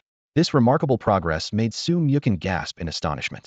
The phrase, Heaven Rewards Diligence, is truly awe-inspiring. As Sumyukin approached, the earth-shaking bull's usually calm eyes sparkled with excitement. It raised its head and let out a loud moo, its entire body trembling slightly with excitement. The results of that night's training had given it an unprecedented boost in strength. Its proficiency in the Flame Fist skill had advanced rapidly, reaching a level equivalent to years of regular training in just one night. Even more astonishing was the fact that the bottleneck in its cultivation, which had troubled it for a whole month without any signs of progress, had been effortlessly broken through overnight. Although it didn't understand the exact reason behind this incredible improvement, the earth-shaking bull's joy was undiminished. It happily trotted over to Sumyukin, nuzzling its warm head against its master's body, eager to share its happiness. Impressive, Sumyukin praised sincerely. At that moment, the leaping dragon fish, which had previously been knocked away by the flame fist, agilely flipped back onto its feet. It flicked its tail and swiftly swam over to the pair. Despite the burn marks from the flame fist still visible on its body, its eyes were filled with an almost fanatical excitement. Before Sumyukin could ask, the leaping dragon fish eagerly began its performance-style report. It made blub-blub sounds while using exaggerated gestures to reenact the events of the previous night. First pointing its tail at the earth-shaking bull, then mimicking a lazy demeanor as if being urged to wake up for training. Next, it spat out several number bubbles, accompanied by gestures mimicking the earth-shaking bull's powerful punches. Finally, it dramatically reenacted its own exaggerated flight after being hit. This lively display of body language made it easy for Sumyukin to understand the sequence of events. Watching this scene unfold, Sumyukin felt both touched and amused. Touched by the relentless effort his spirit beasts put into becoming stronger, and amused by the little Qilin's knack for exploiting language loopholes. Little Qilin, come here. Sumyukin's call interrupted the little Qilin's eager anticipation of breakfast. It quickly trotted over, only to see Sumyukin pointing at the large charred patches on the ground, his expression stern. Clean this up. The little Qilin froze in place, waving its tiny hands in the air in protest, making dissatisfied moo-moo sounds. It had thought it was time for breakfast, only to find it was being put to work. Looking at the scorched, pitted ground and the charred, broken trees, it shook its head vigorously in protest. Don't play dumb. This is all you're doing, Sumyukin said with a sly smile. If you don't clean it up, you won't get any of the Qingfeng fruit and Ling Sui jade nectar that Grandpa gave yesterday. This was like a bolt from the blue. The little Qilin's eyes widened as if hearing the most terrifying news. It quickly began to scheme. The earth-shaking divine ox was too large and had some mysterious power, not easy to mess with. Right, asked the leaping dragonfish for help. It approached the leaping dragonfish, black lightning flickering around it. However, instead of being frightened, the leaping dragonfish swam excitedly. Before it could react, the little Qilin's Gue water thunderstruck it. The cunning lightning entered its body instantly, making the leaping dragonfish even more excited, emitting joyful gurgling sounds. The little Qilin then remembered that this creature loved being hit. To it, this was like a reward. Life is hard, Qilin sighs. With no choice, it began to work seriously. The little Qilin's spiritual power surged, with the power of plants and earth gathering around it. Through its efforts, the scorched earth and damaged plants and trees began to recover at a visible speed. Soon, most of the area returned to its original state. However, for those flowers and plants completely destroyed, with not even seeds left, it was powerless. Mimicking something it saw online, it silently mouthed, "Rest in peace, Amen." At that moment, the earth-shaking divine ox, infused with the power of the entry, completed its transformation. An imposing ancient imperial city phantom appeared behind it, its walls exuding the wear and tear of ages, and flags flapping on the city tower. This phantom, matching the size of the earth-shaking divine ox, meant it would bear 5 times the usual pressure. This sudden change made the earth-shaking divine ox tremble slightly, with a powerful force surging within, constantly reshaping its body. Every muscle and bone was strengthened under this force. Its gaze became more determined, and its aura steadier. The leaping dragonfish and the little Qilin watched curiously, excited for their companion's fortune. The leaping dragonfish was particularly thrilled, gurgling happily and swimming around the earth-shaking divine ox. "The big guy is getting stronger again, awesome. The stronger you are, the stronger I become." Other legendary beasts in the courtyard sensed this power too. Some closed their eyes to feel it, while others slipped into the void to observe discreetly, their eyes filled with curiosity about this power beyond their understanding, mixed with a hint of concern. But soon, this concern turned into comfort and anticipation. When the Imperial City Phantom completely merged into its body, the earth-shaking divine ox let out a thunderous bellow. As it tried to harness the new power, an invisible wave radiated from it, making the air heavy. "How does it feel, old friend?" Sumyukin asked. The earth-shaking divine ox responded with a bellow, raising its massive hoof and stomping heavily on the ground. With a cracking sound, deep cracks appeared in the ground, spreading like a web, its power several times stronger than before. This meant that the pressure from the original Imperial City not only affected the earth-shaking divine ox itself, but could also be transmitted to the surrounding environment and even affect enemies. Simply put, if its previous attack could cause 100 points of damage, now it might be 500 to 600 points. Wow. It feels like I found the right way to unlock the reinforced totem leap talent. Sumyukin mused, his smile widening. His mind was already formulating new combat strategies, leveraging the power of the earth and the defense from the original Imperial City to withstand damage, using the reinforced totem leap to add extra pressure for massive damage, and stunning enemies for crowd control. This way, the earth-shaking divine ox could not only serve as a tank in the front line, but also transform into a vanguard, charging into battle and wreaking havoc once the original Imperial City was breached. The Earthshaker's movements triggered a small earthquake, causing the entire estate to tremble violently. Grandpa Su and Grandma Su, however, remained unfazed by the commotion. Through the feedback from their beasts in the courtyard, the elderly couple was already well aware of what was happening. Su Qingsong looked at the scene before him, feeling deeply shocked. In just one night, after forming a contract with Su Myukin, the Earthshaker underwent a dramatic transformation, with its strength increasing more than 5-fold. Such a metamorphosis was hard to believe unless witnessed firsthand. Each generation has its own blessings, Lin Huilan remarked, her gaze falling on the multi-eyed dragonfly resting quietly on Su Qingsong's shoulder. She asked with concern, "And what about the dragonfly? How is it doing now?" "Don't worry," Su Qingsong replied softly. "This little guy is something else. Its abilities are quite unique. Last night, when the ancestor briefly awoke, it sensed it and went over on its own. In just a short time, it managed to learn most of the ancestor's skills. If the ancestor weren't so powerful, it might have been completely drained. Now it's just overfed and needs some rest."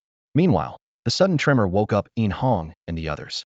They hurriedly got up and rushed out of their rooms, just in time to meet the returning Su Myukin. Behind him, the Earthshaker looked like a completely different beast from the day before. Each step it took left an indentation in the ground, which was then smoothed out by the earth power emanating from its body. "Brother Chun, did the Earthshaker train all night?" Yin Hong couldn't help but ask. "The physical strength has increased several times. It clearly broke through to a higher level." Lei Xiaowen interjected eagerly. Su Myukin smiled wryly and nodded. "There's no stopping them. Last night, the leaping dragonfish wanted to train and drag the Earthshaker along. We couldn't stop them even if we tried." Hearing this, the three couldn't help but marvel. "Is this what it means to be a genius? Breaking through in just one night?" Yin Hong murmured, eyes full of admiration. "Not only is it more talented than you, but it also works harder," Lin Suxian exclaimed. "No wonder it's so strong." Lei Xiaowen concluded, acknowledging the fact. "Let's go, have breakfast, and then head to the school to register," Su Myukin said, leading the way back inside. His attention was immediately drawn to the multi-eyed dragonfly. He quickly checked its stats. Energy points, 178W, fully absorbed. Can reach Diamond, Tier 1. Skills. White Mist, removes all beast states on the field. Agitation, causes confusion in the opponent and boosts magic attack. Defense Break, Reduces opponent's defense. Xuanwu Shield. Creates a shield for oneself or a target, with strength and duration depending on the user's power. Sacrificial Ring. Xuanwu Shield. Su Mukin paused, countless questions flooding his mind. How was this related to the mythical beast Xuanwu? What was the significance of the 178W energy points? What exactly happened last night? The dragonfly? He asked as he entered the adjacent room. It's just overfed and asleep. Let's eat first. Su Qingsong patted his shoulder. For details, you should ask the cloud crane. The old man doesn't want to explain. After breakfast, the sun was shining brightly, dispelling the last chill of the morning. Since Su Qingsong had a meeting with Principal Yin Jun of Yenjing University, they all decided to drive there together. During the ride, Yin Hong and the others gradually relaxed and began asking this legendary figure about his past adventures and insights on beast training. As Su Qingsong recounted his thrilling and heartwarming stories, he sat up straight, as if reliving his youthful days full of vigor. Your current strength isn't enough yet, but following this path won't lead you astray. Once you reach a certain stage, you'll need to explore on your own. It's too early to talk about it now. Listening to his grandfather's explanations, Su Mukin fell into deep thought. He realized the development paths for his beasts were becoming clearer. The young Qilin was the team's artillery, focusing on sustained bursts. The leaping dragonfish was the disruptor. The Earthshaker served as the team's tank. As for the multi-eyed dragonfly, he gained new insights.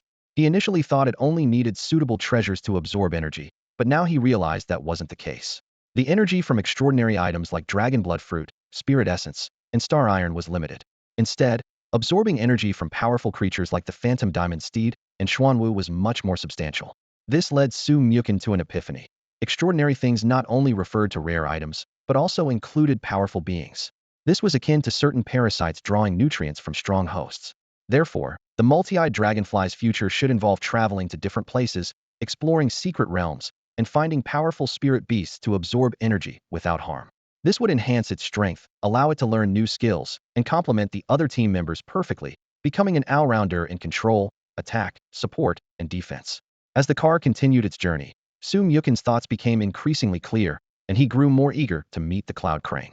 What was the truth behind the so-called Xuanwu? Everything would become clear once he met the Cloud Crane.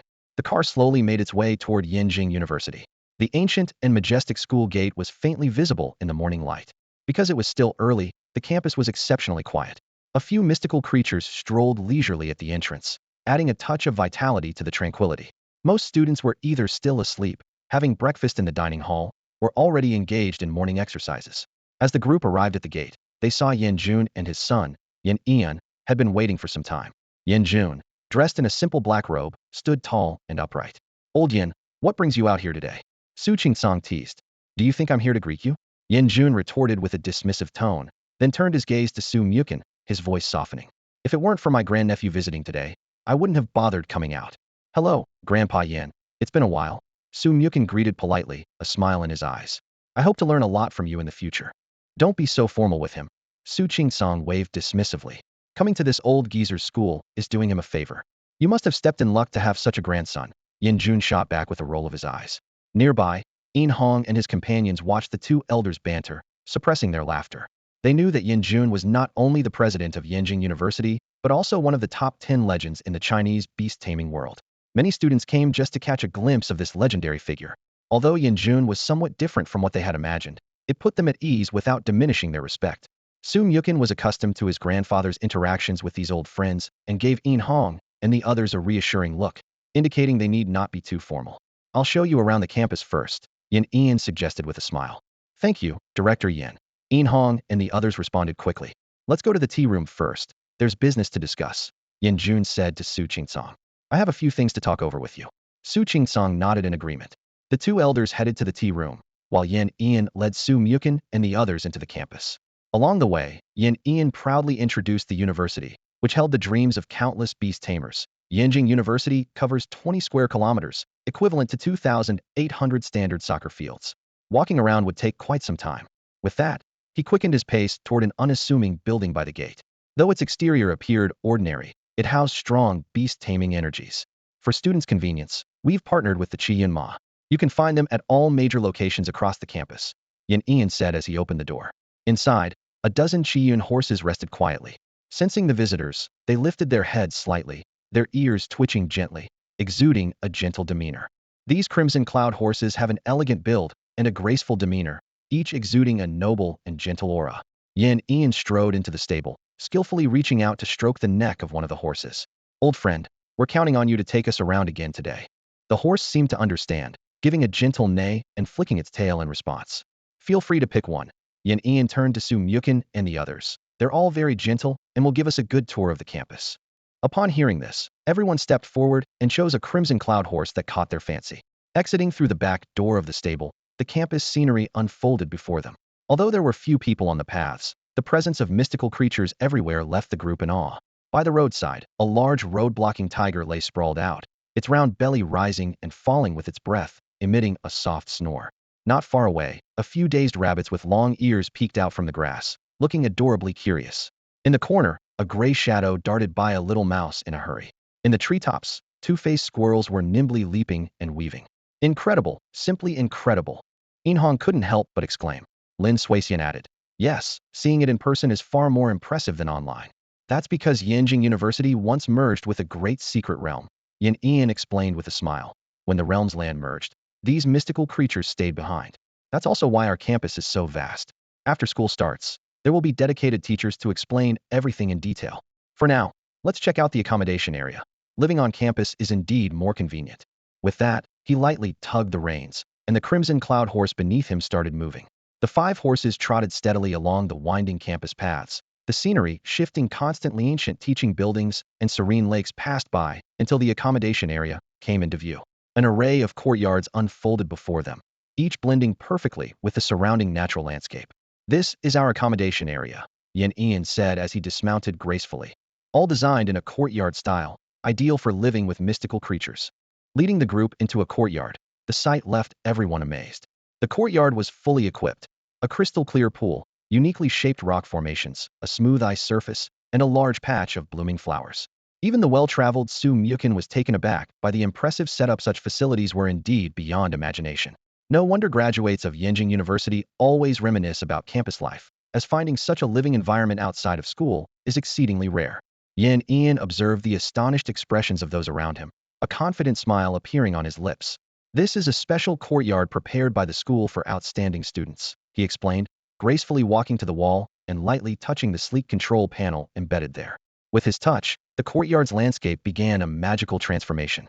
The solid ice surface gradually melted, turning into streams that flowed outward, eventually merging with the pool.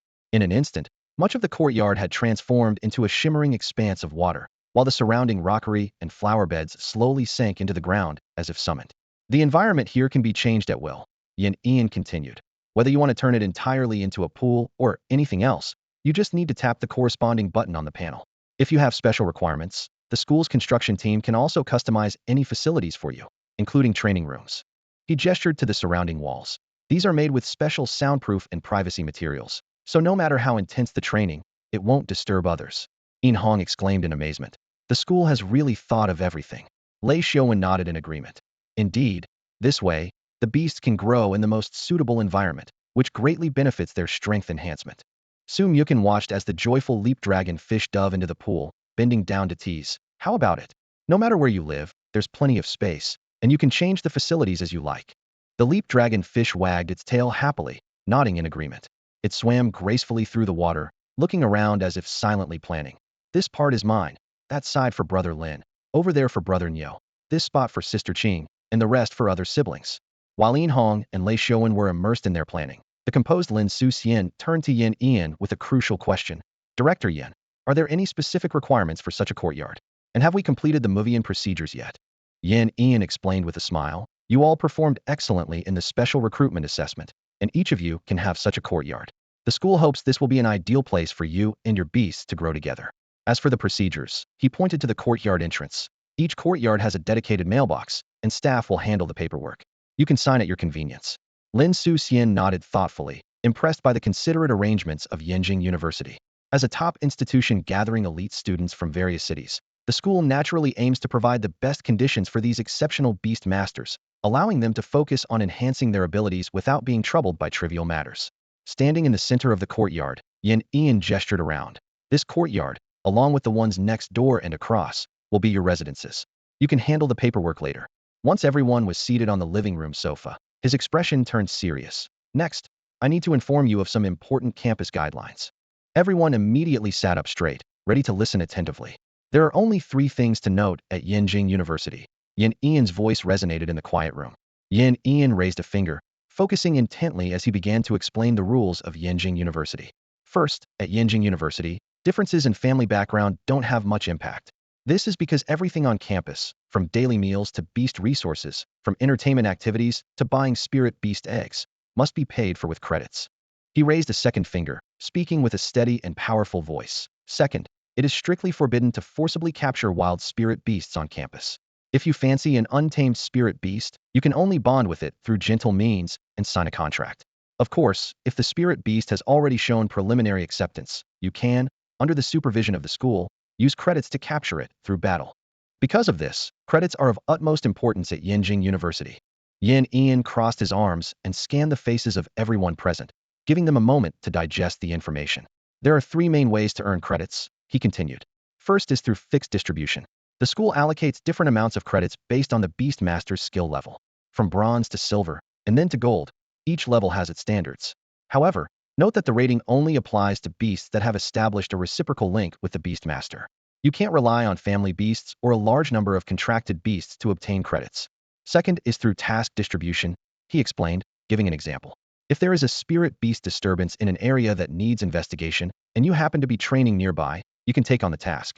Upon completion, you will earn credits based on the difficulty. Lastly, there are various reward distributions, which are often the largest source of credits. At this point, Yin Ian turned to Su Mukin, his eyes filled with admiration. Just like Su Mukin, who set a new record in the special recruitment assessment, the reward credits are enough to supply hundreds of beasts with all necessary resources for decades virtually inexhaustible. In Hong and the others listened, their eyes filled with both envy and admiration. But they understood well the principle that one should not compare themselves with others. After they checked their respective credits, Yin Ian delivered the final and most crucial piece of information. Yenjing University has no mandatory courses. This statement left everyone present in disbelief. What? No classes?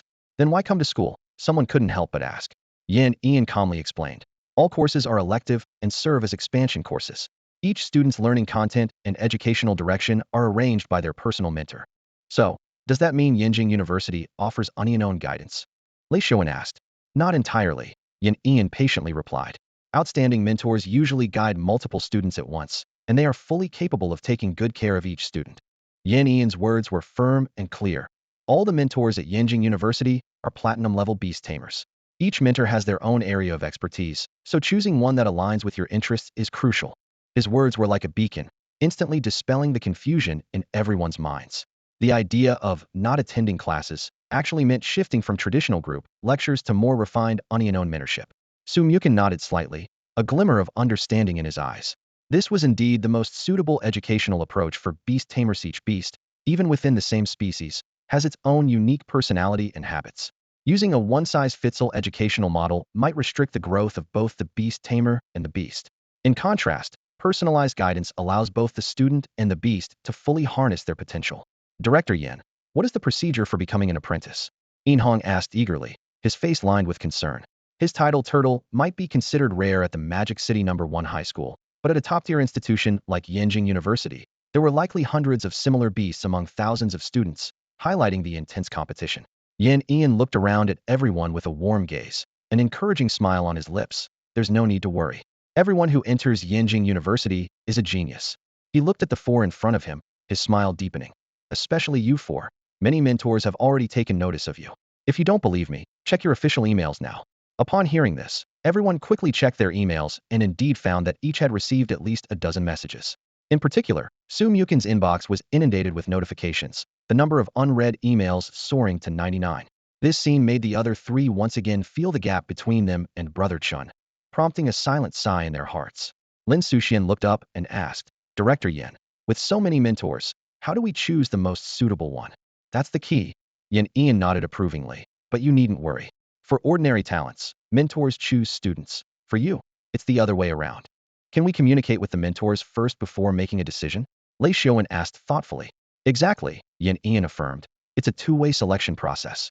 Only when both parties feel it's a good fit can the best teaching outcomes be achieved. He added with a knowing smile. Besides, who says you can only choose one mentor? Upon hearing this, everyone exchanged glances, their brows slightly furrowed. A student couldn't help but ask, "But teacher, isn't the saying once a teacher, always a father true?" Yan Ian looked at the group of confused young faces, a gentle smile appearing on his lips. He placed his hands lightly on the edge of the podium, his gaze sweeping over them. "I need to correct a misunderstanding. Choosing a mentor is not the same as becoming an apprentice." He straightened up and continued to explain. "At Yinjing University, we advocate for learning from many sources. Each mentor has their unique expertise and experience. For instance, some excel in beast taming theory, while others have more practical experience. You are free to choose multiple mentors based on your needs to guide different aspects of your studies." Yan Ian's voice was steady and powerful. "Choosing a mentor focuses on academic guidance, pointing the way for your growth and that of your beast. Becoming an apprentice, however, is a deeper relationship of inheritance, where knowledge, virtues, and ideals are passed down." He paused, his gaze becoming softer. "But no matter which path you choose, it won't limit your development. A truly outstanding mentor will take pride in their students' progress and will encourage you to seek more knowledge and go further on the path of beast taming." Seeing the students' thoughtful expressions, he added, "Of course, choosing multiple mentors means you'll need to put in more effort. Each mentor has their own unique teaching style and requirements. But as long as you manage your time wisely, these resources will eventually turn into great rewards." The group suddenly understood, their eyes shining with comprehension. Yan Ian then turned and looked at Yin Hong, Lin Suxian, and Lei Xiaowen, starting to introduce suitable mentor candidates based on their individual characteristics. The three listened intently, each choosing their preferred mentor, their faces filled with anticipation for their future studies. When it was Su Mukin's turn, Yan Ian suddenly paused, a meaningful gleam flashing in his eyes. "What those mentors can teach, you probably don't need. But then, who says a mentor has to be a beast tamer?" A few minutes later, Yin Hong and the other two returned to their respective courtyards, filled with excitement and anticipation. Yan Ian didn't linger long either. He mounted his magnificent horse, the Crimson Cloud, and rode off into the distance. The courtyard returned to its serene state as Su Mukin wandered over to the sofa and gently sat down. He leaned back slightly, casting his gaze into the distance, reflecting on Yan Ian's parting words that were filled with deep meaning. The concept of a mentor is relative. Anything worth learning from it, a beast master, a spirit beast, a beast itself, or even non-living entities, can be considered a mentor if they offer insight. Thinking about the unique mentor Yan Ian recommended for Hema, mythical level top spirit beast known as the Crane in the Cloud, Su Mukin's eyes sparkled with excitement. As Yan Ian mentioned, ordinary mentors held little significance for him. He didn't need to rely on others' connections or backgrounds, nor did he require basic knowledge from outside sources. After all, both his parents' and grandparents' mastery in beast taming, as well as his maternal grandparents' exquisite swordsmanship, were unparalleled. With such abundant family resources, why add an unnecessary layer of mentor-student ties with outsiders? But the Crane in the Clouds was entirely different. Although Su Mukin knew from previous video meetings that his many-eyed Dragonfly could easily learn skills from this entity, he was truly drawn to the wisdom and experience accumulated over the long years by this mythical creature. Priceless treasures he could scarcely obtain elsewhere. Plop! Just as Su Mukin was lost in anticipation, the leaping dragon fish pointed its fin towards the smart screen on the wall, urging him.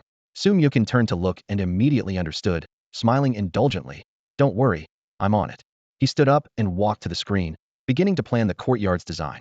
The screen clearly displayed the overall layout of the courtyard, with each functional area distinctly marked. Considering the characteristics of the many-eyed dragonfly, a dragonfly-type spirit beast, the existing pond and grass were sufficient. The earth-shaking divine bull required a spacious training ground. The leaping dragonfish needed a special environment to experience challenges. And for the gluttonous little Qilin, he decided to design a temperature-controlled candy house. As Su Mukin continued to adjust on the screen, the new courtyard design gradually took shape. The four spirit beasts watched his busy figure, occasionally letting out approving sounds. Moo. Plop. Chirp. Moo. All right, the design is complete, Su Mukin said with satisfaction, looking at the screen. The beast construction team can arrive this afternoon, and it should be finished by tonight. As for his own living space, he didn't have any special requirements. As noon approached, Su Mukin stood in the courtyard of his new home. He briefly updated his family group chat on his situation at Yinjing University, then walked to the courtyard gate and carefully placed the access card above the mailbox for the construction crew's convenience. He turned to the Qiyun horse, gently patting its neck to reassure it. Understanding the gesture, the intelligent Qiyun horse neighed softly and gracefully trotted back to the nearby stable. After settling the horse, Su Mukin mounted the broad back of the earth-shaking divine ox. At this point, Yin Hong, Lin Suxian, and Lei Xiaowen were ready to go, and the four of them set off together towards the cafeteria, planning to have lunch before their interviews with their respective mentors. The earth-shaking divine ox was adjusting to the overwhelming presence of the primal empire city, its steps particularly steady. This allowed the four ample time to admire the campus scenery. As a top-tier institution, Yenjing University boasted an impressive heritage. Nearly 100 types of spirit beasts inhabited the campus, ranging from cute kittens to powerful apes, from scaled beasts to fire-fist monkeys, and even little sprites. Each was at least of gold quality, and any one of them would be priceless on the market. As lunchtime approached, the campus buzzed with activity. Beast Tamers rode a variety of spirit bestian horses, unicorns, wind-speed leopards, and tyrant tigers, to name a few. These rare beasts seemed commonplace to Yenjing University students, who barely spared them a glance. However, when Su Mukin and his companions appeared, it was a different story. The multi-eyed cute dragonfly resting on his shoulder, the soaring dragon fish in the air, the earth-shaking divine ox beneath him, and the proud little Qilin on the ox's head drew everyone's attention like magnets. The murmurs grew, reaching a crescendo as they arrived at the cafeteria. That's a sacred Qilin beast, a soaring dragon fish. That's Su Mukin. Look at that earth-shaking divine ox. This is too much. The crowd quickly recognized Su Mukin, and exclamations filled the air. Then, a quiet voice chimed in. Interesting, there'll be a good show in a few days. Are you talking about the freshman competition? Someone curiously asked. Yes, the voice confidently replied. Huh? I've seen the sacred Qilin beast fight videos. Even second-year students struggle against it, a puzzled student remarked. Indeed, the sacred Qilin beast's ability to easily defeat gold-level spirit beasts was extraordinary, and combined with the formidable earth-shaking divine ox, it was truly unmatched by ordinary standards. A classmate wearing glasses spoke slowly, adjusting his frames as a rational light gleamed in his eyes. Yenjing University indeed gathers talents from all over, but even among geniuses, there are differences in skill. Su Mukin is undoubtedly among the top tier, but the sophomore prodigies with an extra year of Beastmaster experience may not easily concede. His well-reasoned analysis drew nods of agreement from those around him. The top freshmen will have to face off against the sophomore seniors in the upcoming competition. How could those top students allow a freshman to steal the spotlight? The discussion buzzed around the cafeteria, growing more intense. The students' eyes followed Su Mukin and his group closely, as if they could already see the epic showdown about to take place in the freshman competition. However, the group at the center of the discussion appeared particularly composed. Inhong lowered his voice, a hint of disdain in his smile. Freshman competition? Sophomores challenging Brother Chen? They're likely to be knocked out by Niu Gu with just one punch. Lin Suxian and Lei Xiaowen exchanged a knowing smile. They had witnessed the power of the earth-shaking divine bull that morning and already felt overpowered. How could those sophomores stand a chance against it? In contrast, Su Mukin's eyes held a glimmer of anticipation. He knew that his childhood friends, who were now sophomores at Yenjing University, were truly top-tier among their peers. Facing them in the ring would be an invaluable opportunity for real combat training for both him and his beast. With this thought, his eyes shone even brighter. In just over 10 minutes, everyone had devoured their meals and filled their stomachs. As per the plan, they each headed off to meet their respective mentors located in different areas of the campus.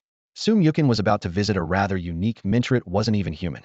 Much like the Phantom Diamond Horse, this mentor resided within a secret realm, and its location was particularly distinctive right within a restricted area of Yenjing University. This restricted area had special limitations. Only those with permission could enter. Any unauthorized intruders would be affected by some mysterious force, causing them to lose their way and inexplicably find themselves back at their dormitory. However, these restrictions did not apply to Su Mukin. After leaving the dining hall, he calmly rode on the earth-shaking divine ox, proceeding leisurely. 20 minutes later, he arrived at the entrance to the secret realm. The entrance to this realm was vastly different from that of the Phantom Diamond Horse's realm. It resembled the head of a red-crowned crane, exhibiting a unique red hue. Surprisingly, it didn't evoke a sense of oppression, but rather gave Su Mukin an indescribable feeling of familiarity. This sudden feeling made him pause, his mind swirling with thoughts he couldn't quite organize. Just as he was about to venture inside, the sky dragon fish hovering in midair suddenly let out a plop and turned its head alertly towards something behind. Following the sky dragon fish's gaze, Su Mukin noticed a somewhat familiar figure standing not far away. The person was riding a distinctive Biasta red-crowned winged horned dragon, with a bright red head resembling a triceratops, but with wings. Upon seeing this beast, Su Mukin immediately recognized the personate was Long Huanwen, the young master of the Long family. Long Huanwen's gaze was fixed on the sky dragon fish, his eyes filled with a mix of envy and resentment. This reminded Su Mukin of the rumors he had heard on Tide Island that the Long family's young master had attempted to tame the sky dragon fish, but failed. Sensing Su Mukin's gaze, Long Huanwen took a deep breath to calm himself before speaking, his tone tinged with bitterness. I never thought you'd actually manage to form a contract with that sky dragon fish." When he first heard the news, Long Huanwen thought it was a joke. He knew all too well how difficult the sky dragon fish was to deal with. Despite using his family's secret treasures and expending considerable effort, he had still failed. He couldn't believe someone had managed to form a contract with it in just one day. Even after confirming the news through various channels, he was unwilling to accept it and willing to acknowledge his own failure and the success of someone else. Now, seeing Su Mukin and the sky dragonfish together in person, Long Huanwen's heart was a mix of emotions he couldn't quite identify. Sensing Su Mukin's gaze, the red-crowned winged horned dragon beneath him shifted slightly, as if reminding its master. Long Huanwen finally regained his composure. Suppressing the bitterness in his heart, he forced a smile that was more like a grimace and said to Su Mukin, "Brother Su, you really have some skills. I've been eyeing that leaping dragonfish for a long time, and despite all my efforts, I couldn't make a pact with it. Yet in your hands, it's almost transformed into a dragon. Impressive, truly impressive." Although his words contained some praise, they were tinged with a strong sense of envy. Su Mukin, maintaining a calm demeanor, replied nonchalantly, "It's just fate." He had no intention of boasting. However, the leaping dragonfish seemed to think otherwise. As a spirit beast, it was more attuned to human emotions and affectionately nuzzled up to Su Mukin, almost boasting on his behalf. Witnessing this, Long Hanwen bit his lip, his hands clenching into fists at his sides, knuckles white from the pressure. The red-top winged horned dragon sensed its master's emotional turmoil, letting out a low growl that caused the air around them to vibrate slightly. Su Mukin shook his head inwardly. This guy was still just like when they were kids, always thinking he was second only to the heavens. Uncle Long really should have let him experience a few more beatings.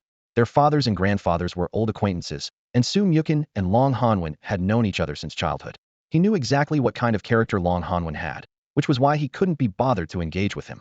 He simply patted the earth-shaking divine ox lightly, signaling it to continue forward, heading straight towards the secret realm. Being ignored by Su Mukin left Long Hanwen feeling humiliated, his face turning as red as a ripe tomato. A surge of anger flared up within him, but he quickly regained his composure. He was well aware that many geniuses chose to attend Yanjing University partly because of the mysterious Cloud Crane. Whether it was to form a pact with the Cloud Crane's offspring or to receive guidance from the Cloud Crane itself. For a beast tamer, the path to growth is undoubtedly a tremendous aid. Long Hanwen stood at the entrance of the secret realm, glancing casually at Su Mukin beside him, a smug smile playing on his lips.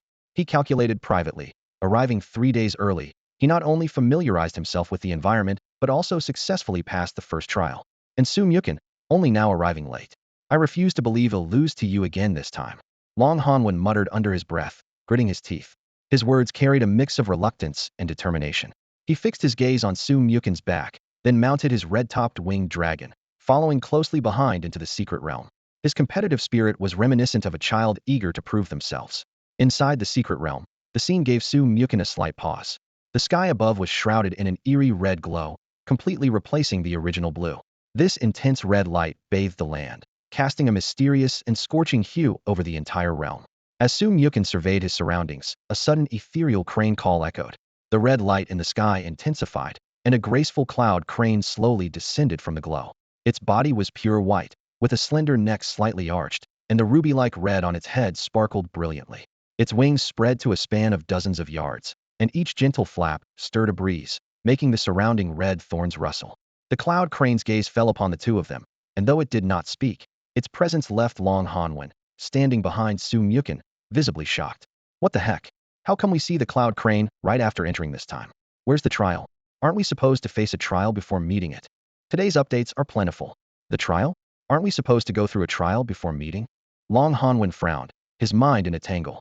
While he was puzzled, Su Mukin's gaze was fixed on the celestial crane in the clouds. He quietly activated his ability to analyze, attempting to gauge the true power of this mysterious being. Instantly, a stream of information appeared in his perception. The talent panel of the celestial crane unfolded. A crimson star, burdened with a special mission, immortal qualities in certain times and spaces, several attributes displayed as unknown symbols. It possessed divine traits and mastery over an unfathomable realm of wind. The skill list clearly showed crane dance divine steps and cloud mist ethereal.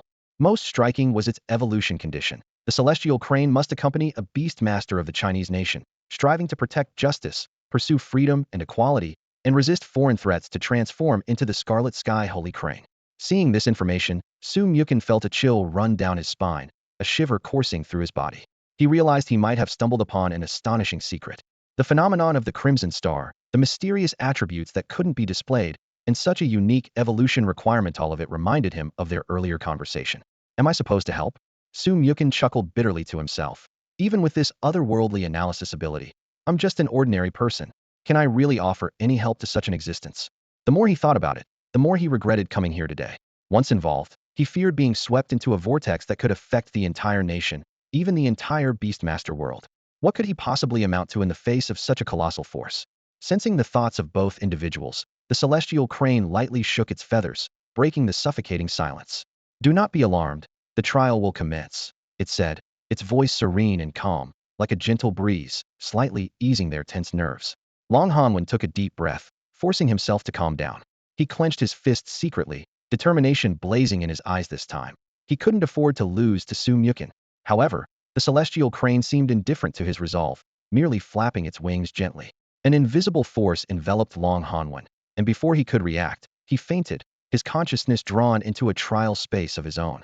Then, the celestial crane slowly turned its head, its gaze piercing Su Mukun's soul like a sharp blade, before sweeping over the little Qilin and the many-eyed, cute dragonfly by his side.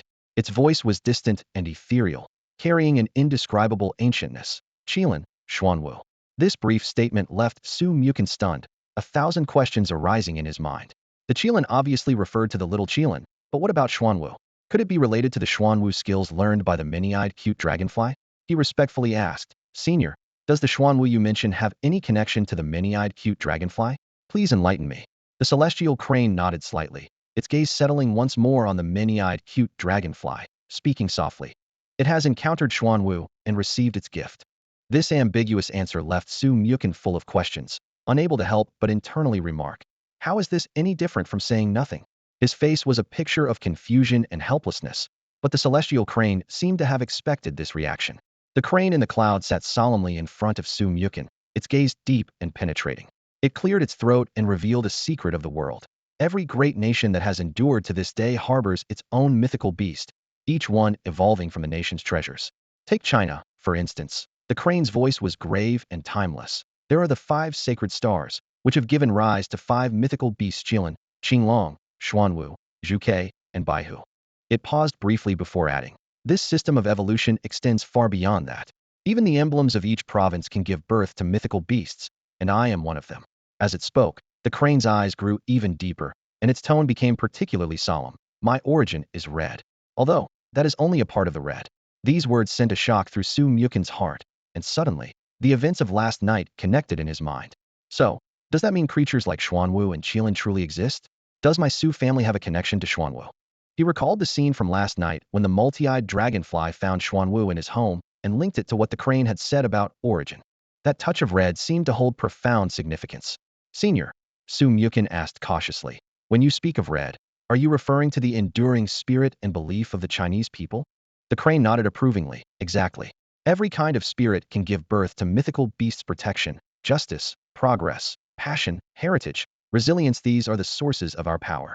Hearing this explanation, Su Mukun suddenly understood, gaining a newfound respect and comprehension of the world. It was no wonder that when he first met the crane, despite having never seen it before, he felt an inexplicable sense of reverence. As a child of China, holding respect for that red was only natural. However, with this insight, more mysteries began to arise in his mind. The crane in the cloud speaks of a nation that has survived to this day. What about those ancient great nations that have perished? Could it really be, as my father said last time, that a group of villains would invade? Also, the crane in the clouds is asking for my help. What help could I possibly offer? I'm just a small fry. What could I possibly do to assist? And then there's the mention of the crane in the cloud's offspring. Such a conceptual level divine beast should hold power, right? Can it still have the ability to procreate? If it represents courage, what kind of divine beast would it give birth to? Wisdom? Guardianship? Victory? Resilience? Shouldn't these qualities already be inherent in its offspring? Aren't they supposed to be on the same level? These countless questions filled Su Mukun's mind. He furrowed his brow and asked, so, Elder, what caused those nations that didn't survive or fell into decline? Was it really some great evil, some big villain invasion? The crane in the clouds shook its head slightly, a complex emotion flickering in its eyes, a mix of regret and helplessness. It wasn't an invasion. Justice and evil naturally counterbalance each other. The downfall wasn't due to external forces, but because of themselves. Internal strife, resource scarcity, poor choices regarding power, evil, and the abyss all thrived because of this. Su Mukon nodded thoughtfully. This information gave him a deeper understanding of the world's dynamics. So, the so-called evil never truly disappeared. It just existed unnoticed under the influence of justice. At the same time, he couldn't help but think about the present-day Huaxia, where some people seemed to harbor a lot of hostility. There were frequent reports of sudden spirit beast uprisings in various places. Is all this caused by the malice and evil thoughts growing in people's hearts? If that's the case, who on earth could defeat such evil? With this realization, Su Mukon quickly asked, Elder, you mentioned earlier that you needed my help. What exactly do you need help with? Upon hearing Su Mukon's question, the crane in the clouds became contemplative. It spoke slowly, its voice carrying the weight of ages. Not now, but in the future. The crane's voice echoed through the secret realm, revealing a troubling truth. The power derived from virtues like courage, kindness, and friendliness is gradually weakening. To slow the loss of this power, the mythical beasts have chosen to sleep. The auspicious Qilin and the rebirth phoenix have been unable to awaken due to excessive depletion centuries ago. The azure dragon of destiny has even dispersed its power voluntarily so that the people of China could thrive, but now it can no longer appear, the crane said with a hint of regret. Only the protective black tortoise and the fierce white tiger remain stable. Their powers are enough to safeguard China for a millennium. But the future is uncertain, the balance could break at any moment, and shadows of darkness are spreading. The future? 1,000 years. Su Mukon relaxed upon hearing this, a hint of relief in his eyes. By then, he might have acquired longevity and still be alive, possibly with powerful beast-taming abilities. Or he might be long gone, and thus have nothing to worry about. As Su Mukon's mood lightened, the little Qilin, leaping dragonfish, and other beasts around him began to regain their vitality, dispelling the tense atmosphere. The crane observed this scene with a complex expression. In the crane's view, these beasts, although not strong now, each had unique qualities. The Qilin represents auspiciousness, the leaping dragonfish bravely faces challenges, the earth-shaking divine ox is diligent and persistent, and the seemingly insignificant multi-eyed, cute dragonfly harbors dreams of being extraordinary. They all possess the potential to become gods, and might be key to breaking the deadlock in the future. The crane gazed at Su Mukon and finally made its request. Form a contract with me, take me away, and search for a path to evolution. This request was like a thunderclap in Su Mukon's ears. A mythical beast that might wield the power of rules was actually asking to form a contract? He was momentarily stunned by disbelief, but quickly regained his composure, looking intently as he asked, Why me? The crane looked at him quietly, as if seeing through his soul. After a moment, it revealed 3 keywords: talent, character, intuition. Seeing Su Mukon frown slightly, waiting for an explanation, the crane continued, I have seen countless talents. Its voice was calm, yet powerful. Some beast tamers possess extraordinary talent. Some can make their beasts evolve beyond their limits. Others can make their beasts grow gigantic and exponentially increase their power. There are beings that can help spirit beasts harness the power of nature to unleash formidable techniques, the cloud crane said, its deep eyes fixed on Su Mukon. But your talent is something I cannot fathom. It's truly rare and holds limitless potential. Su Mukon was stirred. He had long known that his dimensional talent was extraordinary, but he hadn't expected even a being like the cloud crane to be unable to discern its essence. This realization left him both surprised and excited. Moreover, the cloud crane's voice carried a hint of mystery. This is the choice of destiny. Hearing this, Su Mukon instinctively glanced at the little Qilin beside him, overwhelmed with emotion. Wasn't this exactly what the little Qilin represented? Yet, a question lingered in his mind. So what about your offspring? Su Mukon couldn't help but ask. I heard your child was just born, wasn't it? The cloud crane elegantly swayed its long neck, a faint smile flickering in its eyes. What you call offspring is merely the power I've divided from myself. Divided power? This answer left Su Mukon stunned. His gaze inadvertently shifted to the unconscious Long Hanwen nearby, feeling both relieved and sympathetic. Relieved that he wasn't trapped in such limitations, and sympathetic to Long Hanwen, who might be striving for an illusory inheritance. Senior, before the contract, could you do me a favor? Su Mukon gestured to the many-eyed, cute dragonfly perched on his shoulder. The cloud crane looked at him inquisitively. Let the dragonfly absorb some of your power, Su Mukon explained. I'm worried there won't be another chance after the contract. He knew well that the many-eyed, cute dragonfly needed to absorb the power of strong beings to grow, and he wanted to seize the opportunity now rather than regret it later. Though slightly puzzled, the cloud crane nodded in agreement. Let it absorb. How much can a little bronze rank 3-0, now bronze rank 4 creature take?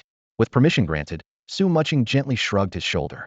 The many-eyed, cute dragonfly immediately understood, its lively eyes shimmering with excitement as it lightly flew over to the cloud crane, eventually settling on its head. As the absorption began, the cloud crane's expression shifted from initial curiosity to amazement. It had originally thought the mini-eyed cute dragonfly was simply benefiting from Xuanwu's gift. The scene unfolding before Yunzhong Xianhe completely overturned its understanding. Multi-eyed Mengqing was surrounded by a gentle glow, and its way of absorbing power was unexpectedly unique, not merely absorbing, but perfectly replicating the power, then slowly digesting the essence to enhance itself. This revelation left Yunzhong Xianhe utterly astonished. It meant that the Xuanwu power in multi-eyed Mengqing was actually comprehended during the replication process. It couldn't help but let out a low, resonant call, eyes shimmering with disbelief. Having absorbed the power, multi-eyed Mengqing flew lightly back and landed steadily on Su Mukin's shoulder. It chirped joyfully, evidently pleased with its gains, not only having acquired numerous new skills, but also having digested enough energy to elevate itself to the Diamond 6 rank. Su Mukin gently stroked the little creature's head, softly praising, "Well done." Turning to Yunzhong Xianhe, Su Mukin's eyes were filled with respect and gratitude. "Thank you, senior." Yunzhong Xianhe nodded slightly, its earlier surprise now settled. With a tone of anticipation, it said, "Next, we should proceed with the contract." Su Mukin took a deep breath, feeling both nervous and excited. In an instant, the entire secret realm's light seemed to be drawn by some mysterious force, beginning to converge around them. Points of light intertwined into a web, forming a massive energy field. Yunzhong Xianhe spread its wings, which shone brilliantly like stars, with mysterious runes appearing around its body. At the same time, a faint halo appeared around Su Mukin, as their powers intertwined and merged in the air. After a long while, the light gradually faded. Su Mukin opened his eyes, understanding dawning upon him. Perhaps due to the divine beast status of his counterpart, or because their bond hadn't yet reached a certain threshold, this contract felt more like establishing an equal relationship between a bodyguard and an employer. But what did it matter? Having a divine beast-level bodyguard, who needs anything else? Life is always full of unexpected twists. When Su Mukin completed the pact with the Crane of the Clouds, the scene before him left him speechless. The seemingly aged divine beast was suddenly enveloped in a flowing light, its white feathers radiating an unprecedented sheen, and its stance became poised and graceful. In the blink of an eye, a crane appearing decades younger stood before him. Seeing Su Mukin's astonished expression, the Crane of the Clouds chuckled and explained, "Divine beasts don't really have an age, and even gender is a matter of choice. I maintained an aged appearance to honor my late master. Now that I have a beast master, it's only natural to present my best self." Su Mukin was thinking that becoming younger wasn't a bad thing, but he didn't expect the rejuvenated crane to suddenly have a surge of memory. It pondered aloud. Hundreds of years ago, the law-enforcing divine beast, Xieji, also formed a pact with a human beast master. Unfortunately, that beast master couldn't withstand the passage of time and passed away decades later. Neither Xieji nor I have the power to bring back the dead. At this, the Crane of the Clouds' gaze turned sharp. "So, to help you live a few more decades, I specifically created a set of crane fist techniques based on the human physique. While it won't allow you to defeat a divine beast with one punch, it will certainly help you live longer and stay healthy." "What? Crane fist?" Su Mukin's eyes widened. "Aren't I a beast master? Why do I need to practice martial arts?" Despite his words, the promise of living longer quickly changed his tune. "Coach, I'm ready." Training commenced. The Crane of the Clouds first demonstrated the movements, and Su Mukin watched intently before trying to mimic them. However, the human body is quite different from a crane's, and his awkward movements looked like a mix between standing on one leg and a popular dance from a social media influencer. "Crane sister, are these moves really effective?" Su Mukin asked, panting heavily. "Of course they are," the Crane of the Clouds replied, gracefully circling in the air while sternly correcting his movements. "Mind your posture." "Yes, just like that, keep up the rhythm." Half an hour later, Su Mukin was nearly at his limit. "Coach, can we switch to another move? I'm exhausted." He pleaded pitifully at the Crane of the Clouds. "Beast Master, you must put yourself in their shoes," the Crane of the Clouds said sternly. "When training beasts, they don't complain about being tired after just half an hour." With that, it gestured for Su Mukin to look to the side. Following the crane's gaze, Su Mukin saw the dragon fish and the earth-shaking divine bull undergoing intense training. Despite their bodies being streaked with blood and sweat, they persevered without a hint of slack. "Beastmaster, you wouldn't want to disappoint your beasts, would you?" The words of the cloud crane were breathy, yet each one carried the weight of 1,000 pounds. "They are all trying so hard, so what reason do you have to give up?" The light in the secret realm subtly shifted, and time slipped away unnoticed. Su Mukin's training mindset was like a roller coaster ride. At first, he was full of hope and curiosity about longevity and health, eagerly saying, "Coach, I want to learn." However, as the training continued, the fatigue from the intense movements quickly dampened his enthusiasm. and his mind kept screaming, "I want to escape." Yet there was nowhere to run. Strangely enough, as time went on, Su Mukon unknowingly entered a different state. He could clearly feel his physical condition quietly improving, like a rusty machine regaining vitality through constant tuning and operation. Seeing such significant progress, what reason was there not to continue? Seeing the results, just keep practicing. With this thought in mind, Su Mukon trained for 2.5 hours straight, fully immersed in the world of self-improvement. At that moment, in the distance, Long Hanwen slowly regained consciousness. He got up slowly, the arrogance on his face completely replaced by deep bitterness. Clearly, he had not passed the test. Seeing this, the cloud crane waved a gentle hand. Its tone calm, yet undeniable. "If you didn't pass the test, just go back. Your mindset needs more honing." "Wait, what about Su Mukon's result? Did he succeed?" Long Hanwen suddenly noticed Su Mukon doing strange movements nearby and asked urgently, "Can't you see? If he hadn't succeeded, why would he still be here?" "He really succeeded?" Long Hanwen's eyes widened in disbelief as he watched the scene. Not wanting Long Hanwen to disturb Su Mukon's training, the cloud crane lightly waved its wings, and a soft yet powerful light instantly enveloped Long Hanwen, transporting him out of the secret realm in the blink of an eye. Even upon returning to Yenjing University, Long Hanwen's expression remained frozen in a mix of shock and bitterness. He succeeded, he actually succeeded, and was allowed to stay for training by the cloud crane. He muttered to himself, filled with loss and unwillingness. He hadn't been able to pass the test for 3 consecutive days, while Su Mukon had perfectly passed on his first try and was given the opportunity to stay for further training. The stark contrast left him unable to accept it, standing still in a daze, unable to snap out of it for a long time. On the other side, Su Mukon was fully immersed in his daily training routine. As his practice deepened, he began to notice fascinating changes occurring within his body. Spiritual energy seeped like a gentle stream into every corner, infusing his organs and even his cells with vibrant life. This tangible transformation led him to an exhilarating realization. Even without relying on special longevity-boosting techniques, this kind of training alone might extend his life by several decades. Filled with excitement, Su Mukon eagerly asked, "Sister Crane, can I teach this method to my family and friends?" Yunjong Xianhe nodded gently. "Yes, you can." Elated by the affirmative response, Su Mukon quickly found himself puzzled again. If it's possible, then why do we still have so many excellent beast masters in Huaxiahu? Before he could finish, Yunjong Xianhe interrupted him. "Why? Do you think the world can't turn without someone?" Though her tone carried a hint of chiding, her eyes held profound meaning. Su Mukon was momentarily at a loss for words, caught off guard by the unexpected question. Seeing his slightly bewildered expression, Yunjong Xianhe's tone softened. "You're still young, and there are many things you don't understand. You must realize that sometimes, some people willingly sacrifice themselves to ensure the continuation of tradition." These words instantly illuminated Su Mukon, and he stood there, momentarily stunned. "Come on, why think so much?" Yunjong Xianhe broke the silence as she saw him deep in thought. "I've learned quite a bit about modern human society. Focus on what you need to do now. The rest isn't your concern.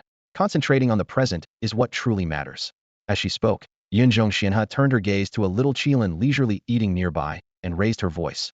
"That Qilin, have you eaten enough? If so, get back to training. You're the laziest Qilin I've ever seen in my life." The little Qilin almost dropped its food at her words. It sheepishly glanced at Yunjong Xianhe, then at Su Mukon, as if seeking protection. But Su Mukon could only offer a helpless expression in return. Then, Yunjong Xianhe turned to the many-eyed Dragonfly and advised earnestly. "And you, little Dragonfly, girls mustn't be lazy either.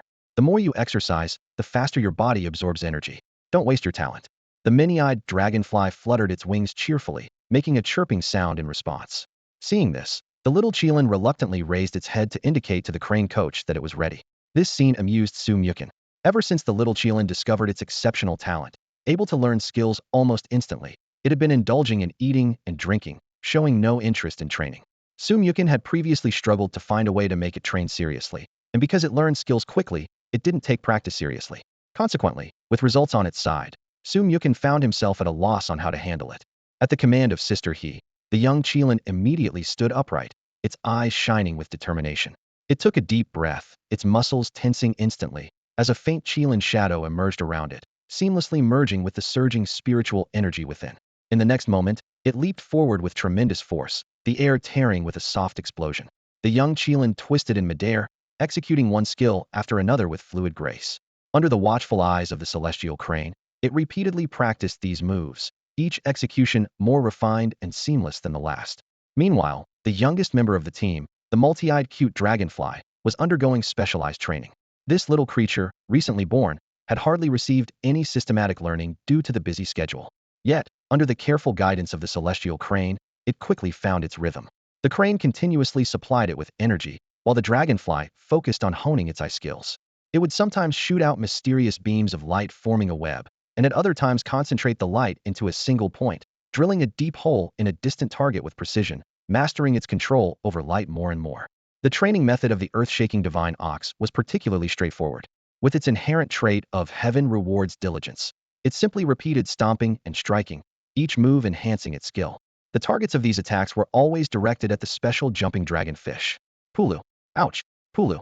That hurts. Pulu. Feels great. Pulu. So exhilarating. The cries of the jumping dragonfish echoed continuously as it endured various attacks, yet exhibited a perplexing state pain mingled with excitement, an excitement intertwined with an indescribable pleasure. Even more astonishing was that when it could no longer bear it, a simple gesture of respect towards the young Qilin would instantly heal all its injuries. This scene left the celestial crane utterly stunned. It paced back and forth beside Su Mukin, muttering to itself, "What on earth is happening? Does getting hit make it stronger? Can a simple bow heal it? Does it symbolize courage, pain, or desire?" The celestial crane tried to find a reasonable explanation but grew increasingly puzzled. Have these spirit beasts really not inherited the legacy of divine beasts?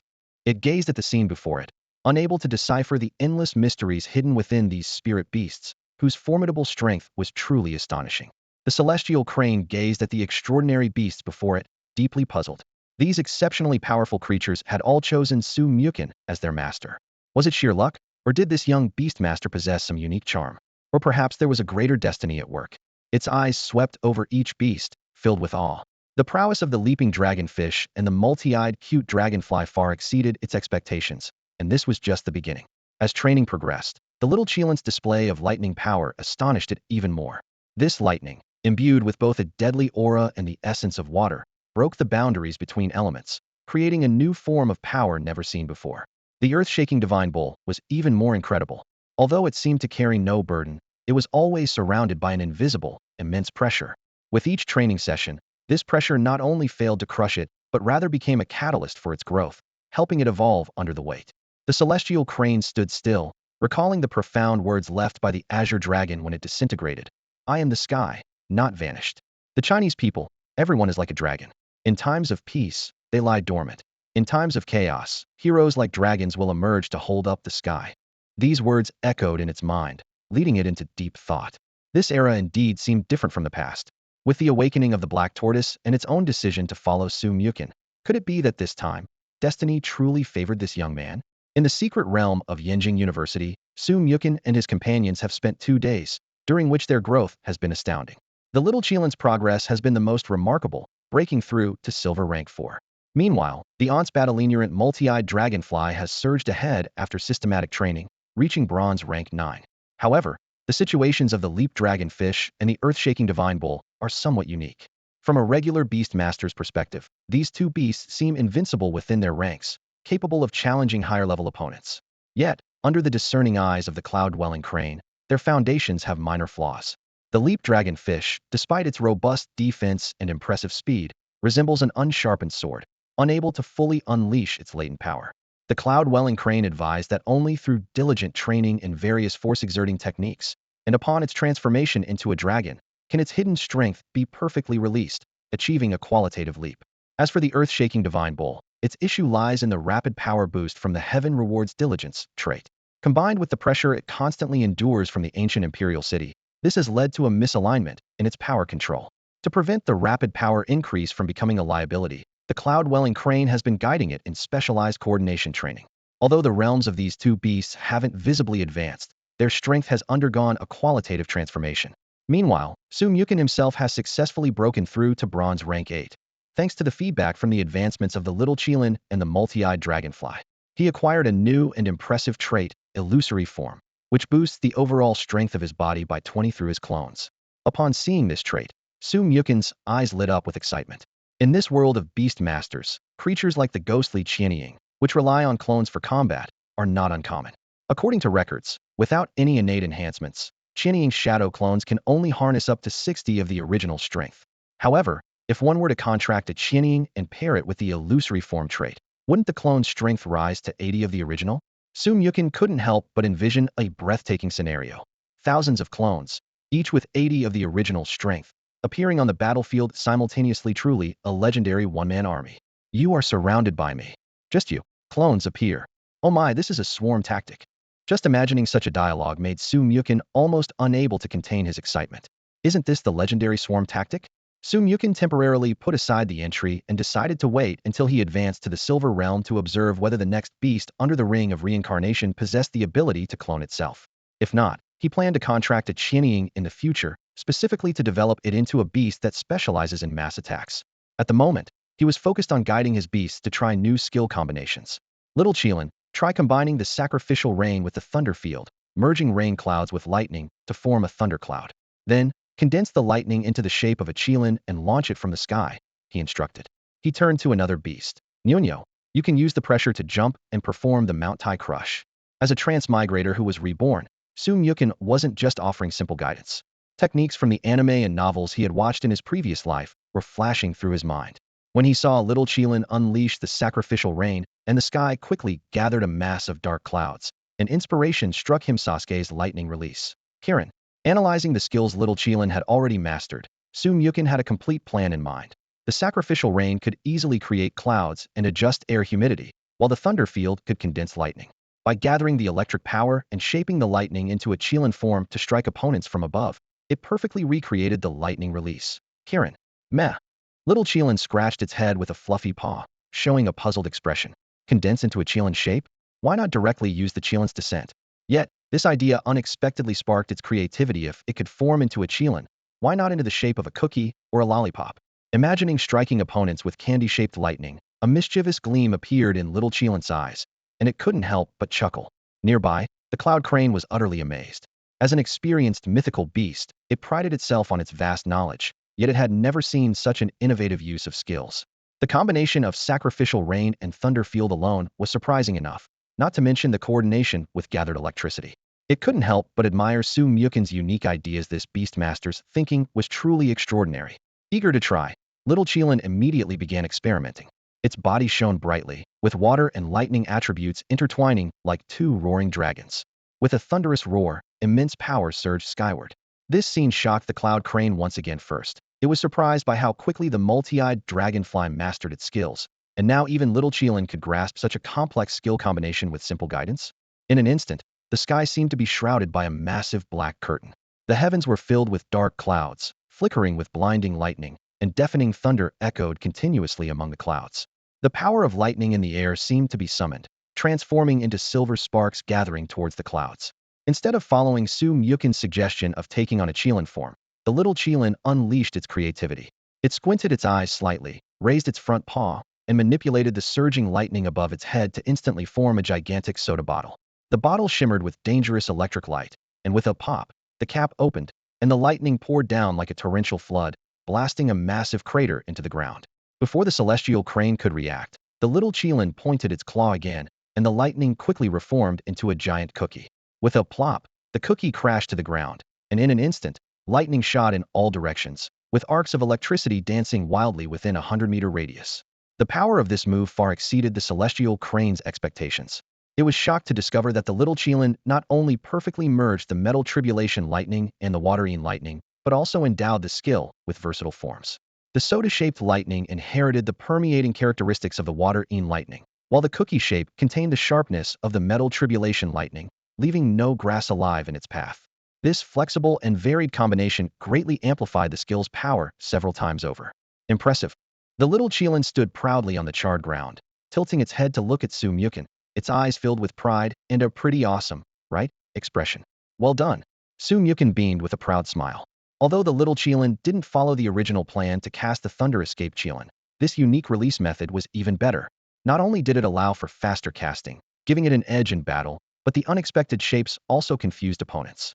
This perfectly illustrated the concept of thinking outside the box, as the little Qilin developed such a powerful move from just one idea, leaving Su Yukin pleasantly surprised. The little Qilin let out a joyful chirp. Yu stood at the edge of the training ground, watching the impressive performance of the little Qilin with unwavering attention. His eyes were filled with both admiration and a hint of confusion. How could Qing Mei and the little Qilin so effortlessly master such advanced skills, while he had to rely on taking hits day after day to improve his strength. Was it truly a matter of innate talent? As Yu began to doubt himself, he instinctively glanced over at the earth-shaking bull, who was also training nearby. Seeing the same bewildered expression on the bull's face brought him some comfort. At least Nyo is just as clueless, he reassured himself. However, just as this thought crossed his mind, the earth-shaking bull suddenly sprang into action. It leaped into the air, and the moment its hooves left the ground, it seemed as if some mysterious force had taken hold, causing the earth to ripple violently. A deep chasm extended outward from the bull's position, only to quickly retract back towards the center. Boom! The earth-shaking bull descended from the sky like a massive meteor, landing precisely in the center of the chasm. The immense impact sent dust flying everywhere, making the very air around them tremble. This unexpected display of prowess left Yu, who had been wallowing in shared misery, completely dumbfounded. Weren't we supposed to be struggling together? How did you secretly get stronger? Yu was both shocked and anxious, emitting a series of bubbling sounds in his urgency. Brother Bull, that move was amazing. Let me try it too. On the training ground, new and exciting skill combinations continued to emerge. The little Qilin's sacrificial lightning was dazzling. The many-eyed Qing perfectly blended evasion with butterfly dance, and the earth-shaking bull cleverly combined the chasm skill with the crushing force of a mountain, greatly improving its accuracy. Sun Yukin's imaginative skill combinations brought these abilities to life in unprecedented ways. Nearby, Yunzhong Xinhe watched in awe, finally blurting out, "Coach Su, I want to learn too." "All right, let's focus on training for the next couple of days. Your strength is currently too weak to sustain yourself without food, so you'll need fresh meat and vegetables for nutrition." The voice of the celestial crane in the secret realm echoed softly. Sun Yukin nodded silently. Although his beast-taming space was stocked with supplies, as someone who couldn't cook, he relied mostly on instant hot pots for sustenance. This type of diet could only sustain basic survival and was inadequate for the nutritional demands of intense training. To ensure the beast tamer's growth, the celestial crane decided to temporarily halt the training. As soon as the words were spoken, the celestial crane transformed into a small crane the size of a regular adult eagle, gracefully landing on Sun Yukin's left shoulder. Sun Yukin recalled his companions and, guided by the celestial crane, exited the secret realm. 47 battery left. Does this thing really last that long on standby when not in use? Sun Yukin muttered to himself as he looked at his phone screen after leaving the secret realm. He hadn't touched his phone in days due to the focused training and the lack of network in the realm. While his family and friends knew he was training with the celestial crane, there were still plenty of unread messages. "Nyo, remember the way to the cafeteria?" Sun Yukin skillfully leapt onto the broad back of the earth-shaking divine bull, replying to messages as he headed towards the cafeteria. The results of the past few days of training were remarkable, and he was eager to test the strength of his beasts. However, his rumbling stomach reminded him that filling it was the priority. Along the way, the small crane perched on his shoulder caused quite a stir among the beast tamers who recognized the celestial crane. They were astonished, hurriedly taking out their phones to snap photos, flashlights flickering. When he entered the cafeteria, the commotion grew even louder, and the entire place fell silent with all eyes on him. "Isn't it just a small red-crowned crane? What's the big deal?" one newly recruited student asked in confusion. "Haven't you checked the Academy's points store?" a classmate retorted, raising an eyebrow. The most legendary spirit beast at Yenjing University, the celestial crane, and the contract qualification with its offspring, cost a staggering amount. The one on this special recruit's shoulder must be the offspring of the celestial crane. "I saw him heading towards the secret realm a few days ago," someone else added. Many senior students and even teachers have trained for years without passing the celestial crane's test. The chatter erupted again, but Sun Yukin was only interested in eating and ignored the noise. The celestial crane, however, seemed to sense some energy from these young people and struck a few poses for them. "Chun."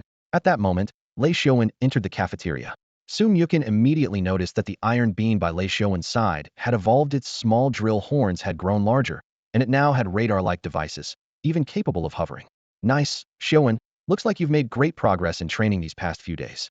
"Yeah, Teacher Lu's rocket dragon training paid off in 2 days, and it just evolved. Now I need to work with the jet dragon for a couple of days to adapt," Lei Xiaowen said proudly.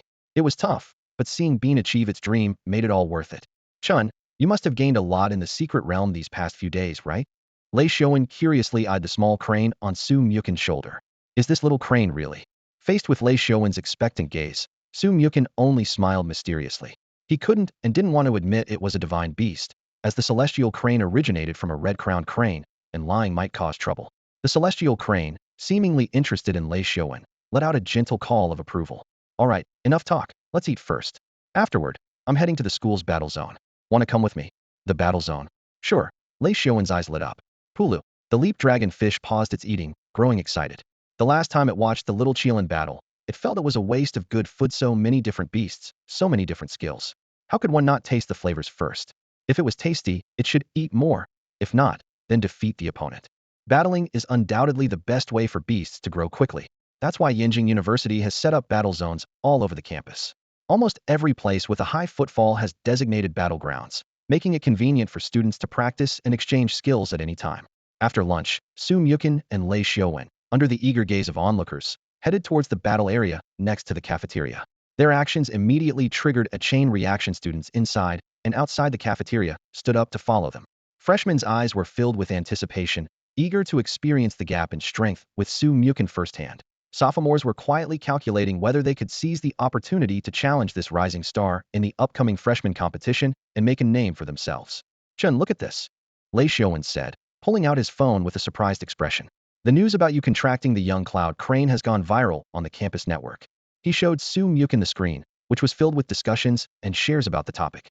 "Everyone's speculating whether you'll let it battle this time. They all want to see the prowess of the divine beast's offspring." Su Mukin couldn't help but smile at this. Bringing out a max-level divine beast for a novice-level battle? That would be too unfair.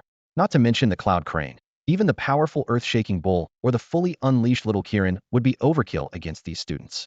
Therefore, his main fighters this time were the multi-eyed cute dragonfly and the leaping dragonfish. Planned to let the multi-eyed cute dragonfly battle the freshman to accelerate its energy absorption for evolution, while the leaping dragonfish would face the sophomores, gaining experience with different moves in preparation for its upcoming evolution.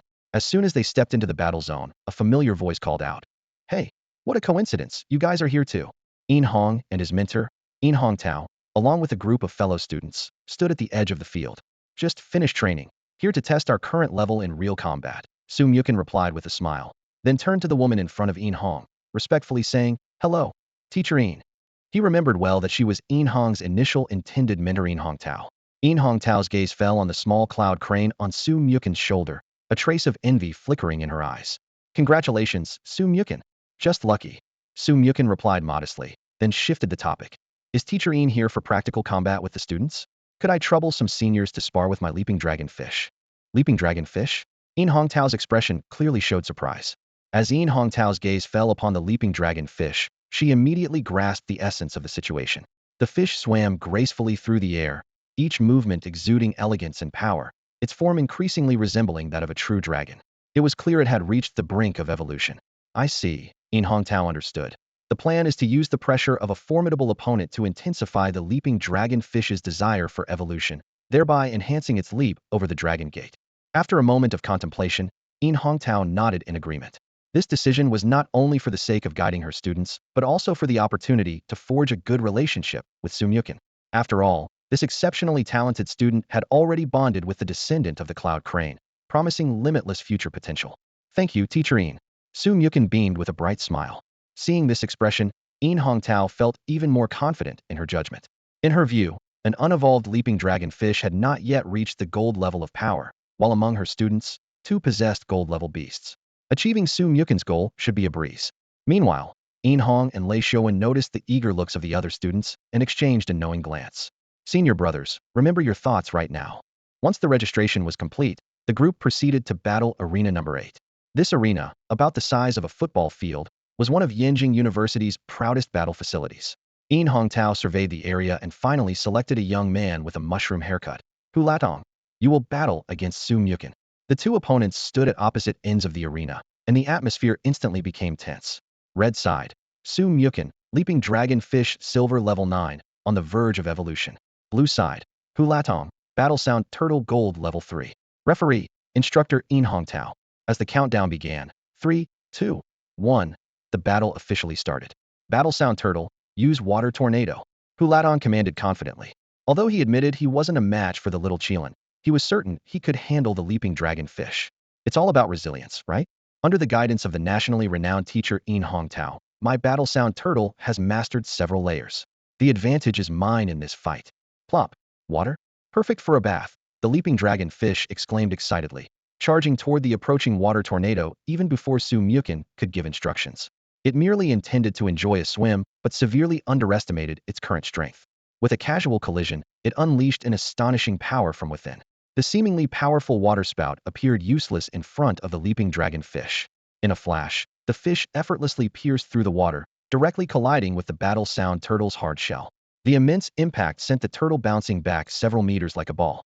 Whoa, that's speed, golden flash, or scarlet lightning. The power is terrifying, breaking through the waterspout just like that. The onlookers exclaimed in awe, staring wide-eyed at the scene. It's important to note that the waterspout is a high-level water skill, and in most battles, opponents either evade it until it dissipates or counter it with an equally powerful skill. However, the leaping dragonfish broke this formidable move with a simple charge, effortlessly. It was like seeing a basic attack in a game easily dismantle an opponent's ultimate skill, a stark contrast that left everyone present acutely aware of the fish's strength. Plulu. The leaping dragonfish blinked, looking puzzled. This was indeed unusual. It had intended to enjoy a refreshing bath in the waterspout, but found it far less ferocious than the one cast by the battle sound turtle back on Tidal Island. That waterspout had been fierce and powerful. Plulu. The fish called out to the turtle, its eyes filled with anticipation, as if to say, "Big guy, how about another round?"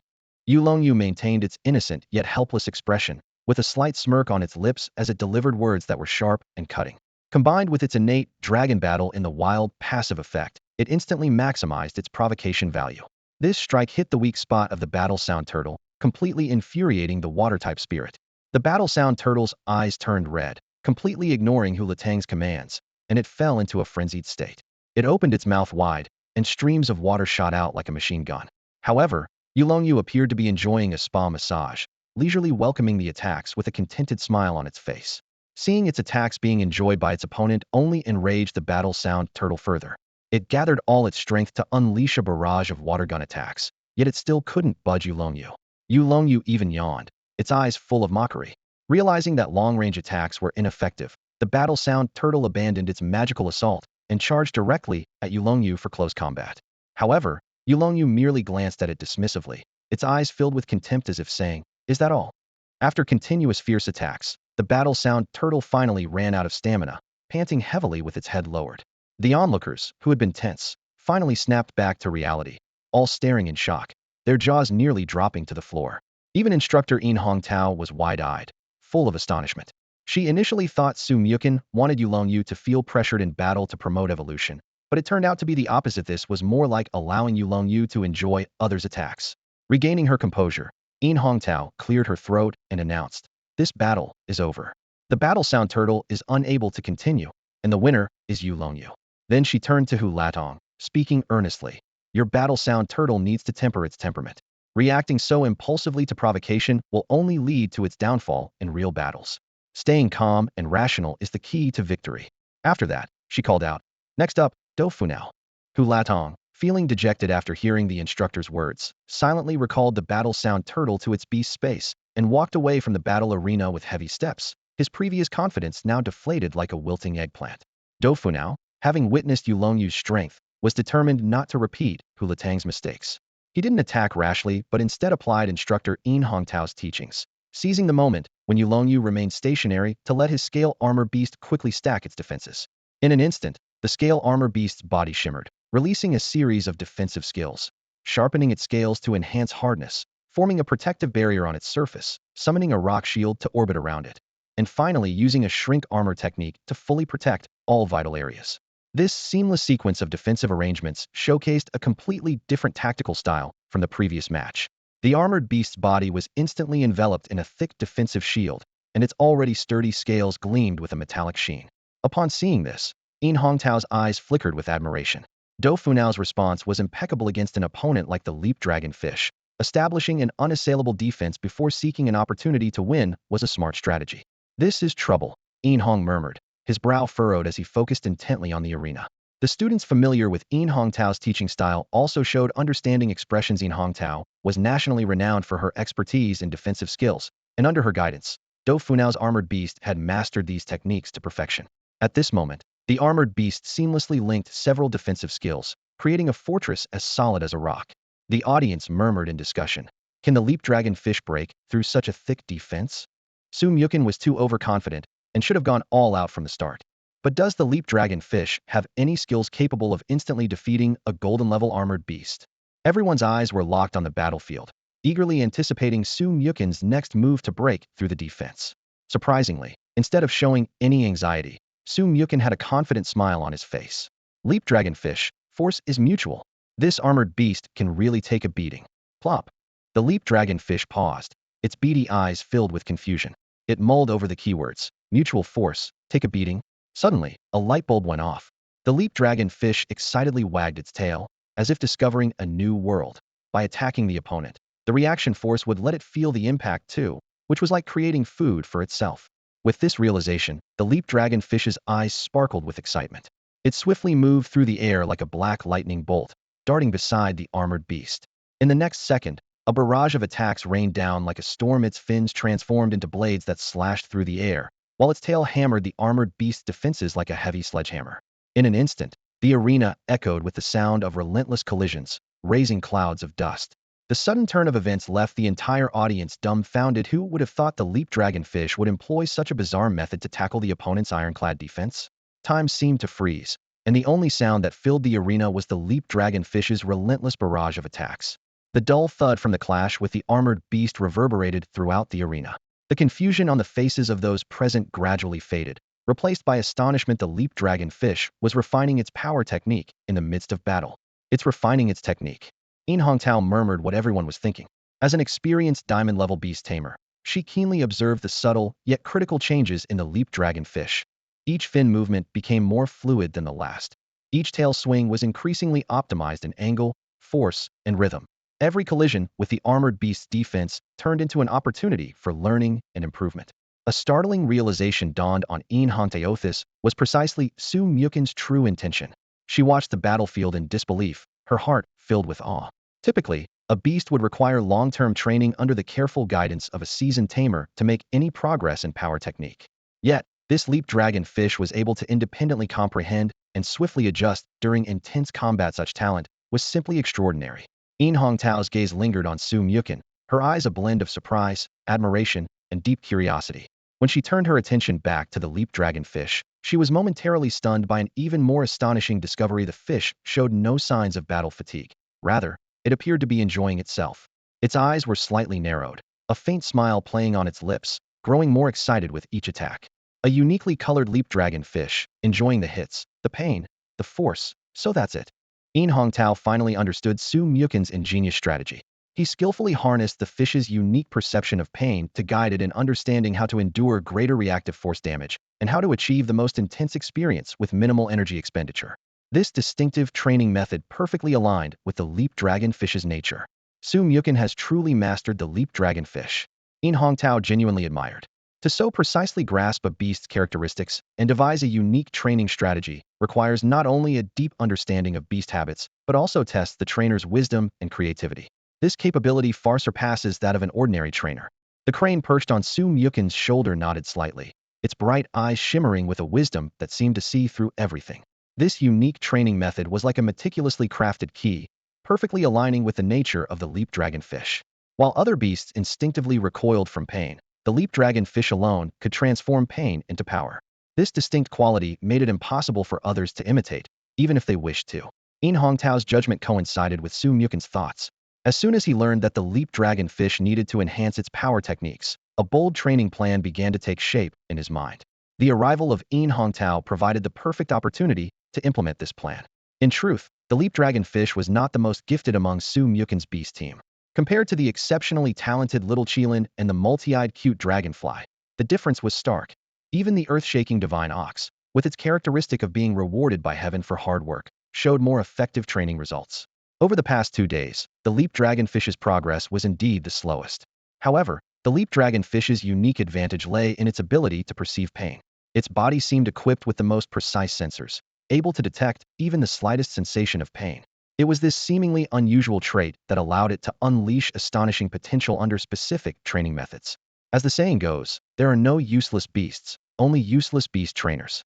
A unique training collaboration unfolded at the training ground of Yenjing University. The leap dragonfish needed a solid punching bag to hone its power techniques by continuously striking and feeling different levels of impact to improve its strength control. Meanwhile, In Hongtao's students required real opponents to train their precision in energy transfer and pinpoint defense, while also identifying weaknesses in their defense systems. These perfectly aligned needs led Su Mukun and In Hongtao to quickly agree. with the latter inviting the leap dragonfish to stay as a special training tool. Standing in the center of the battlefield, In Hongtao's sharp gaze swept across the students in front of her. You've probably all heard about the feats of this leap dragonfish online. She paused, her voice carrying a deeper meaning. It has been less than a month since it was bonded with Su Mukin, yet it has already reached such a level of strength. The effort they've put in is likely beyond your imagination. Her tone suddenly became stern. If those stronger than you are working tirelessly, what right do you have to slack off? These words hit the students like a heavy blow. With such a powerful benchmark beast right before them, their latent fighting spirit was instantly ignited, and even their own beasts exuded an unwilling-to-lose aura. However, as elite students of Yenjing University, these once highly regarded talents from their respective cities had to confront a harsh reality. Their utmost efforts seemed to pale in comparison to others' casual attempts.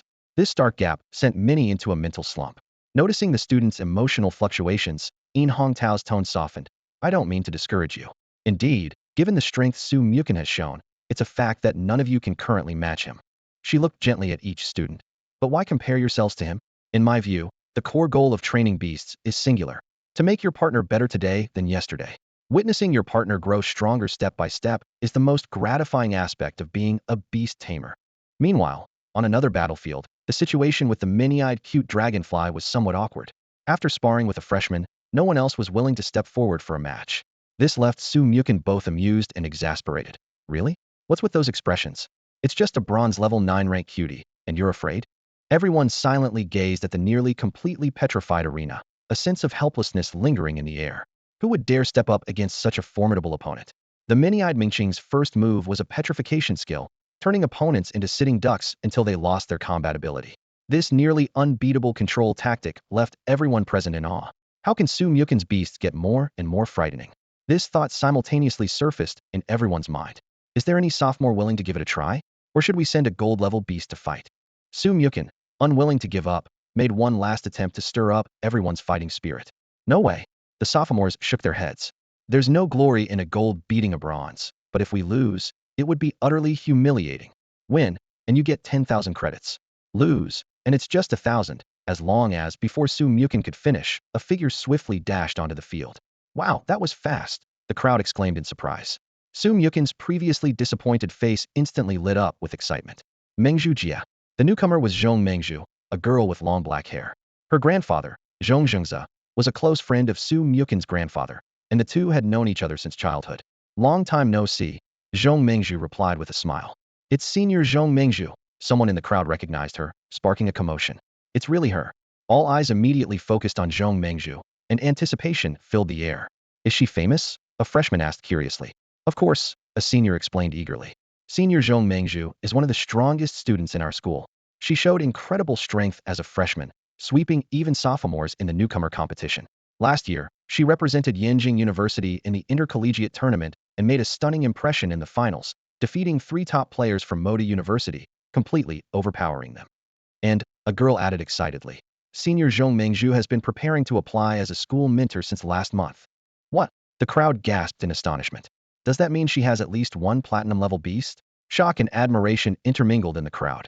For countless beast tamers, owning a platinum-level beast is a dream that's nearly unreachable, marking a whole new level of power. Exclamations of surprise echoed over the battle arena. Zhong Mengzhu stood at the sidelines, her gaze fixed intently on Su Mukin.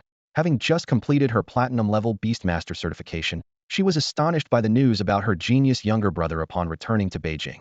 Particularly in the campus cafeteria, where she heard other students discussing Su Mukin's remarkable feats of contracting mythical creatures like the sacred Qilin beast and the leaping dragonfish.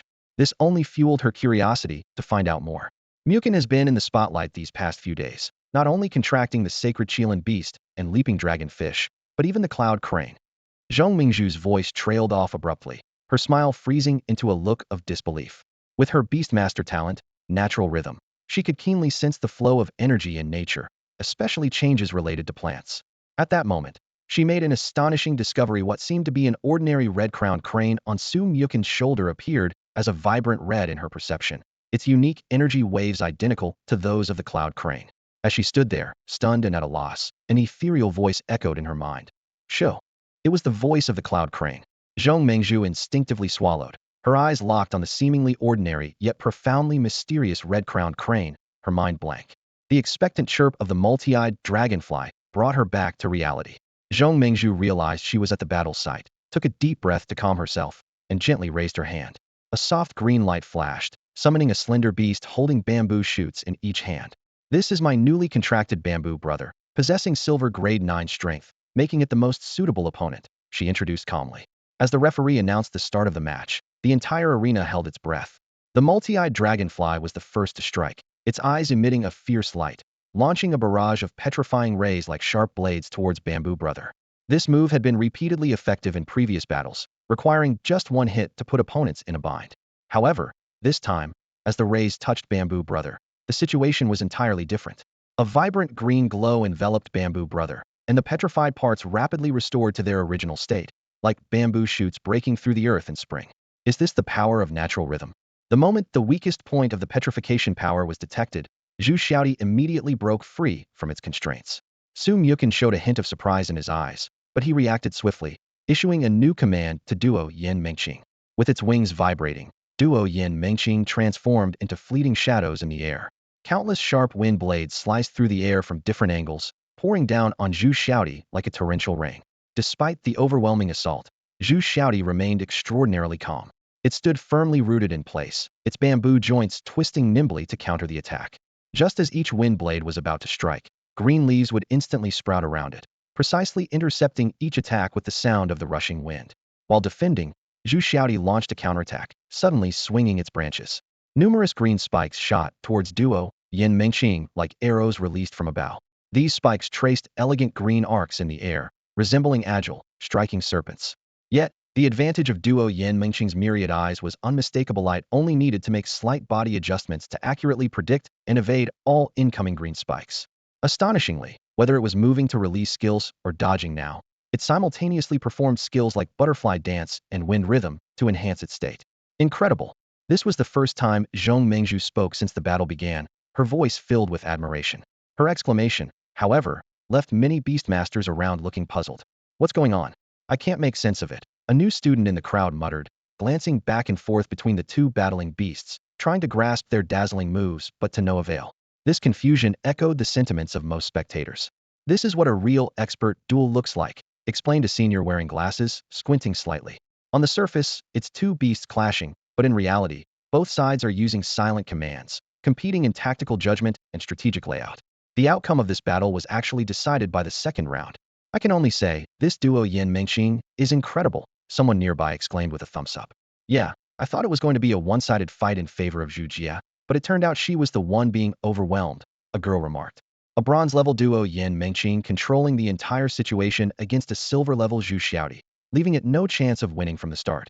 These three commentators were all Zhong Mengzhu's club friends, and had also represented Yanjing University in last year's intercollegiate Beastmaster competition. With their exceptional skills, they naturally could see through the battle's dynamics at a glance. The students on the field exchanged confused glances, bewildered by the ambiguous words. Someone couldn't help but complain inwardly. Isn't this just being deliberately mysterious? If you understand it, why not just say it outright?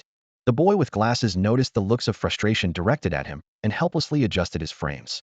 A wry smile appeared on his face as he said, I really only understood this part. The rest is just as confusing to me. I can't just make things up. After speaking, he could only lower his head, pretending not to see the expectant gazes of his classmates. At that moment, an elderly man with white hair stood up from his seat. He was Yu Yanba, a renowned professor from Yanjing University, specializing in the extensibility of beast taming skills. The students recognized this esteemed professor and immediately fell silent, eager for his explanation. Yu Yanba cleared his throat and explained in a calm and methodical manner. The key to this battle lies in the multi-eyed, cute dragonfly. Although it is still at the bronze level, its high quality and the special period of its impending evolution mean its strength has far surpassed that of a typical bronze-level beast. This significantly narrowed the gap in power between the two sides. He continued his analysis. Student Su Mukin first used the petrification skill to test the opponent, then immediately commanded the multi-eyed, cute dragonfly to move and perform a dance. By the time student Zhong Mengzhu realized something was wrong and tried to interrupt, the dance's enhancement was already complete. Following that, the multi-eyed cute dragonfly skillfully dodged while successfully performing the rhythm of the wind. With the combination of these two states, the previously balanced situation was instantly broken. At this point, the petrification skill was something that little brother Zhu could no longer counter. Student Zhong Mengzhu recognized this and chose to concede. With the professor's detailed explanation, a wave of amazement swept through the crowd. All eyes turned to Su Mukin, filled with admiration. Behind what seemed like a simple confrontation lay such intricate tactical planning and precise timing. Even more astonishing was that the beast master capable of executing such high-level tactics was a newcomer who had been in the field for less than a month. The students couldn't help but reflect. Is this the true difference between a genius and an ordinary person? I suggest everyone request the video of this battle from the administrator. Yu Yanba stood at the center of the crowd, his eyes fixed on the battlefield with an unmistakable sense of awe in his voice. We can skip the initial probing, but the subsequent clashes are worth studying frame by frame. As a seasoned professor with decades of experience in the study of beast mastery skills, Yu Yanba had witnessed the growth of countless talented beast masters. Yet now, his professional understanding was completely overturned. Among the numerous beasts he had trained and guided, fewer than 30 could seamlessly integrate skills and everyday actions like this mini-eyed cute dragonfly before him. Even the most gifted among them took 3 full months to master and skillfully apply their abilities. And Su Mukin's mini-eyed cute dragonfly? With virtually no formal training, it had already demonstrated a breathtaking level of combat proficiency. Every move it made on the battlefield was fluid and natural attacks, evasions, the layering and transitioning of status skills as if these abilities were its innate instincts, perfectly executed. The battle unfolded just as Yu Yanba had anticipated. The mini-eyed cute dragonfly launched its petrifying gaze again, and this time the beam was even more substantial and solid. Where the light touched, the air seemed to solidify into a solid state. Facing this overwhelming force, Zhu Xiaodi could no longer maintain its previous composure. Despite its best efforts to mobilize its inner natural power to resist, the beam, imbued with potent magic, was unstoppable. In no time, a layer of gray-white stone rapidly spread from Zhu Xiaodi's feet, and within seconds, it was transformed into a lifelike statue, standing still in the center of the battlefield, marking the end of the battle. I can hardly believe this is the level of command a novice beast master can possess. A wave of astonishment swept through the audience. Not only that, but commanding relies on the beast's ability to learn. How many beasts could actually learn what Professor you just described? It's truly terrifying. If a mini-eyed cute dragonfly at the bronze level has such power, what will it be like at platinum? With the mini-eyed cute dragonfly's victory over Zhu Xiaodi, the entire battlefield erupted with excitement. Despite Professor Yu Yanba's analysis helping the audience understand what had transpired, it only amplified their shock. As the saying goes, if you are not part of the beast mastery world, you see me as the moon in a well. If you are, you see me as an ant facing the sky. Understanding the complexity only deepened their admiration. One student mustered the courage to approach Yu Yanba. Professor Yu, can we apply the mini-eyed cute dragonfly skill application method to our own beast training? Yu Yanba nodded slightly. Of course. While each beast's talents and characteristics are unique, the mini-eyed cute dragonfly's combat style offers an excellent reference point. Try integrating skills into everyday actions based on your beast's specific traits. The crowd gathered around the edge of the battle arena, eagerly discussing how to make their beasts use their skills more flexibly in combat. Just as they were about to ask the administrator for Su Mukin's battle footage, a magical light suddenly blossomed on the field. Everyone's attention was instantly drawn to the scene where the mini-eyed dragonfly hovered quietly in midair, surrounded by a gentle halo. The light rippled outward like waves, casting a mysterious hue over the entire arena. Everyone present held their breath. This was a sign of evolution. As the dazzling light of evolution gradually faded, a transformed beast appeared before them. Its broad, translucent wings shimmered with strange patterns of light, and a gentle flap stirred a breeze imbued with magical energy. Its slender body was gracefully contoured, exuding an indescribable agility and strength. Most striking were its eyes, each like a deep, starry sky, glimmering with mysterious brilliance. Illusion-eyed dragonfly. This name perfectly captured its evolved form and power. It elegantly circled in the air, the light in its eyes intertwining as if showcasing its new form. Applause and admiration erupted from the audience, their attention captivated by this elegant creature.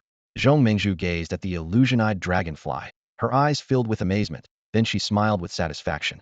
Congratulations, Mukin, your mini-eyed dragonfly has successfully evolved. Su Mukin looked at his beast, his heart brimming with joy. The illusion-eyed dragonfly lightly landed on his shoulder, nuzzling his cheek affectionately, sharing the joy of its evolution. It's all thanks to you, Mengzhu and Little Bamboo, he said sincerely. Without your help, the dragonfly wouldn't have evolved so quickly. The sunset's glow cast a warm orange hue over the campus. Amidst this warm tone, Su Mukin moved briskly through the crowd. Today had been a day of great gains. Not only had the mini-eyed dragonfly evolved into the illusion-eyed dragonfly, But the leaping dragon fish had also reached the perfect evolution standard required by the cloud crane after an afternoon of intense training. After a brief farewell to Zhong Mengzhu, In Hong, and other friends, Su Mukin quickly left. He planned to buy some necessities and then return to his dormitory to rest, preparing for tomorrow's trip to the Yellow River Basin to assist the leaping dragon fish in completing its Dragon Gate evolution. Thanks to his crane fist training, his steps were light and agile, and he soon disappeared into the crowd. Behind him, Zhong Mengzhu watched his retreating figure with a hint of regret on her face. She had hoped to invite her long-lost friend to dinner and ask if he wanted to join her club. Su Mukin's talent is truly remarkable, instilling hope for the future of the club among everyone present. She is destined to represent the school team in various competitions and inject a powerful new force into the club, preventing it from becoming mediocre after the graduation of some veteran members. Professor Yu Yanba watched on with keen academic interest. As a scholar focused on the study of beast mastery skills, he was deeply intrigued by the impressive performance of the many-eyed dragonfly in battle. The principles underlying those unique combat techniques could potentially lead to significant breakthroughs in his research. Observing Su Mukin's departing figure, he couldn't help but reflect. It's hard to imagine that Su Bapi, known for his shrewdness, has such a gifted grandson. At this moment, Su Mukin was too captivated by the beast's astounding evolution to think of anything else. In the world of beast mastery, evolution is a process shrouded in mystery. It's not just a magnificent transformation in form, but an energy feast. During its evolution, the many-eyed dragonfly hungrily absorbed the vast energy stored within. Although it didn't fully absorb all the energy, the portion it did absorb propelled its level from bronze grade 9 directly to silver grade 6. This rapid advancement allowed it to surpass the little Qilin and become the most powerful beast. And this was just the beginning. The beast's evolution was like a domino effect, triggering a series of changes. What thrilled Su Mukin the most was the manifestation of the feedback effect. His own level skyrocketed from bronze grade 8 to silver grade 1. This tremendous boost had him almost jumping for joy. The moment the phantom-eyed dragonfly reached the silver tier 6, a powerful surge of energy flooded into Su Mukin's body. He felt the overwhelming energy within him, and his cultivation, previously stuck at bronze tier 8, suddenly broke through, leaping 2 major tiers to reach silver tier 1. This breakthrough meant far more than just gaining 2 new abilities. As his level advanced, Su Mukin could clearly sense changes occurring within the reincarnation ring in his Beastmaster space, signaling that the contract for his third life-bound beast was about to unlock. His eyes fell on the phantom transformation ability he had previously acquired, and the unique sensation emanating from the reincarnation ring made his heart race, his breath quicken, and his cheeks flush with excitement. The cloud crane standing nearby tilted its head, puzzled by the scene. It mused to itself, has the beast master gone mad? But on second thought, it remembered that humans often say there's a fine line between genius and madness. Given that the beast master is considered a genius in the human world, a little eccentricity now and then might just be part of the package. Back in the courtyard, Su Mukin suppressed his excitement and carefully examined the 2 new abilities he had gained. The first was Scarring Imprint. When the holder takes damage, corresponding marks appear on their body, which can be activated voluntarily. These marks come in various types, including magic attack, strength, speed, defense, spirit, and life, each with unique effects. The second was Thousand Forms, granting the holder the ability to change into various forms. Su Mukin pondered over the applications of these abilities. The Scarring Imprint seemed tailor-made for the leaping dragon fish, which needed to endure damage to fully unleash its power. Meanwhile, although the description of the Thousand Forms ability was simple, its potential seemed limitless. If the Thousand Forms were granted to the young Qilin, it could seamlessly switch between different elemental forms, such as fire, lightning, and water, adapting instantly to the most advantageous state against different opponents. If given to the leaping dragon fish, it could transform into various evolutionary forms, like the Crimson Gold Battle Dragon, the Jade Shadow Spirit Serpent, the Inferno Prison Flame Jiao, and the Illusionary Spirit Dragon, adapting to diverse combat scenarios. This choice left Su Mukin deeply conflicted. After much deliberation, he decided to set this dilemma aside for the moment and explore the situation in the Beastmaster space. After all, with the imminent arrival of his third lifebound beast, it might turn out to be the most suitable recipient for the Thousand Forms ability. With this anticipation, Su Mukin closed his eyes, focused his mind, and gradually immersed his consciousness into the Beastmaster space. His gaze locked onto the realm of humanity on the reincarnation ring, and his curiosity surged like a tidal wave. Among the residual powers of the cycle of reincarnation, the Azura Path, Hell Path, and Hungry Ghost Path lay dormant like slumbering giants, showing no signs of movement. Only the human path exuded a mysterious allure that captivated Su Mukin's mind. His gaze lingered on the human path as thoughts flashed through his mind. What kind of creation would emerge if the transformation entry were to merge with the human path? Images flashed in his mind. Nuwa crafting humans from clay at her desk, countless beings coming to life at her fingertips, or perhaps tracing the origins of humanity to something akin to the great sage Sun Wukong, possessing the incredible power to summon an army from a single hair. With this anticipation, Su Mukon held his breath, carefully channeling the transformation entry into the human path. Instantly, a slight tremor occurred, and the stone shell encasing the human path began to crumble. As the debris fell, a breathtaking steel creation was revealed. This colossal entity's head resembled both the island of a modern aircraft carrier and the mythical Lawnbird sky carrier from the South Heaven Gate project he had seen on Doene before his journey. It exuded a strong sci-fi aura, with its metallic surface reflecting a cold sheen in the dim light. Wow, this is actually the pinnacle of human Wisdoma mechanical creation. Su Mukon exclaimed in awe. My previous speculation turned out to be true. Gazing at this futuristic mechanical construct, his mind raced. Why did such a mechanical creation resonate with the transformation entry? Could it be that the fighter jets on the aircraft carrier were considered a form of avatar? If so, could this entry enhance the combat capabilities of those jets? His thoughts whirled faster, and suddenly Su Mukon had a revelation. If he combined it with the Thousand Machines entry, wouldn't the potential of this mechanical beast be further unleashed? Like the Tiger King in anime, able to switch seamlessly between beast and human forms. And this possibility seemed to extend even further. Su Mukon's eyes gleamed with inspiration as a sudden idea struck him. Aircraft carriers, submarines, tanks, planes, mechs, and even everyday items like washing machines and air conditioners, all these are just different forms of machinery, aren't they? This thought thrilled him. He carefully considered the characteristics of each of his beasts. The leaping dragon fish excelled in combat through its formidable physical prowess, and the crimson gold battle dragon form was already a perfect match for its fighting style, without needing the thousand mechanism descriptor to enhance it further. As for the little Qilin, it had future potential to choose from a variety of powerful descriptors like the 3 types of divine thunder of the 5 elements, Samadhi true fire, and weak water. Even without the 1000 mechanism descriptor to enable form transformation, the little Qilin's innate talent made mastering these abilities a breeze. With this in mind, a bold concept took shape in Su Mukon's mind. If a mechanical beast from the human realm could be combined with the illusionary body and integrated with the 1000 mechanism descriptor, wouldn't it be possible for a single beast to transform into an entire steel fleet? This notion set his blood racing, and he could no longer contain himself. He sprang into action, infusing the human realm with the 1000 mechanism descriptor, just like merging with an illusionary body. As the infusion progressed, the stone material on the human realm's ring began to peel away, and the previously static mechanical creations started to undergo astonishing transformations.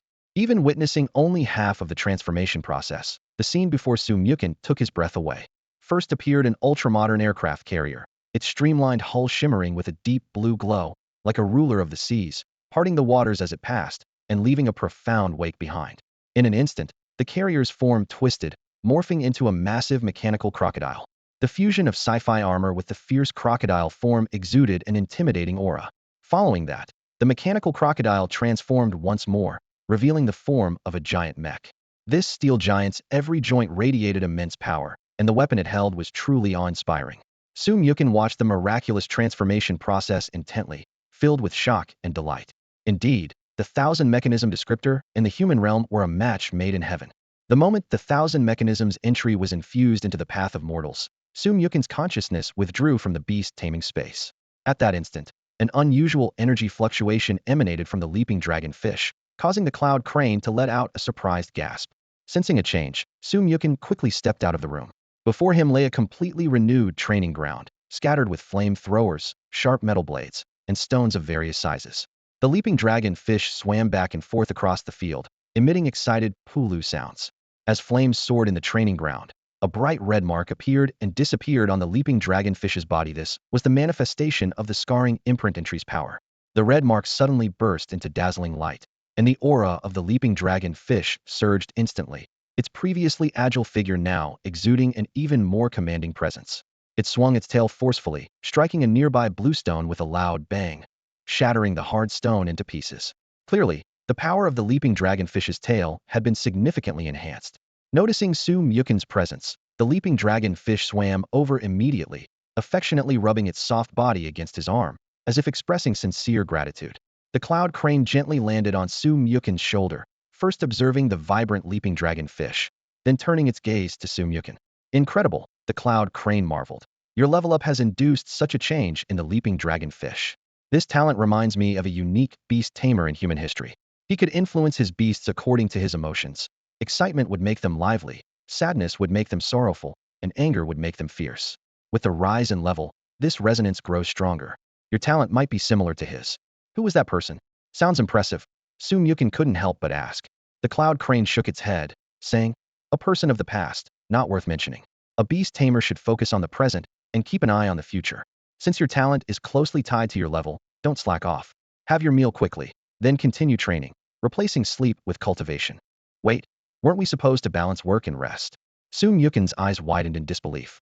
Diligent training will also enhance your adaptability to various elemental energies, the cloud crane said softly. Really? Su Mukin's eyes lit up. The cloud crane gave him a sideways glance. Do you think I'd deceive you? Whether to train or not is up to you. Train, definitely train. Su Mukin responded decisively, his eyes shining with anticipation. This unexpected discovery filled him with joy, for every beast tamer knows that as one advances in level, the power needed for breakthroughs increases exponentially. And for the beasts, in their continuous growth and strength, achieving a more perfect breakthrough is. During the transformation process, most of the spiritual energy in the body automatically adjusts to align with the attributes of the beast being tamed. This seemingly simple transformation process poses a significant challenge that beast tamers cannot easily avoid. As the beast tamer's cultivation level increases, the feedback energy naturally divides into two forms.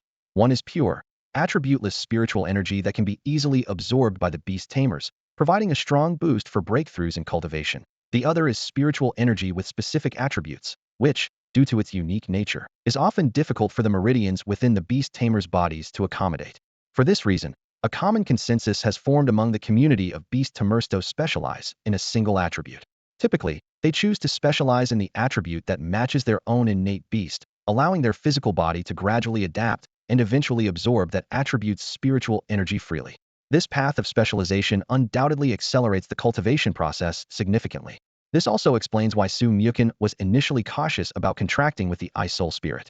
Once the path of ice was chosen, the range of beasts available for future contracts would be greatly reduced.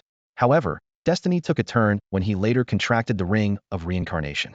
This choice unexpectedly loosened the constraints of specific attributes that all-rounder Little Qilin, through feedback, enabled Su Mukin's body to accommodate spiritual energy from nearly half of the attributes, which became a key factor in his rapid advancement in cultivation.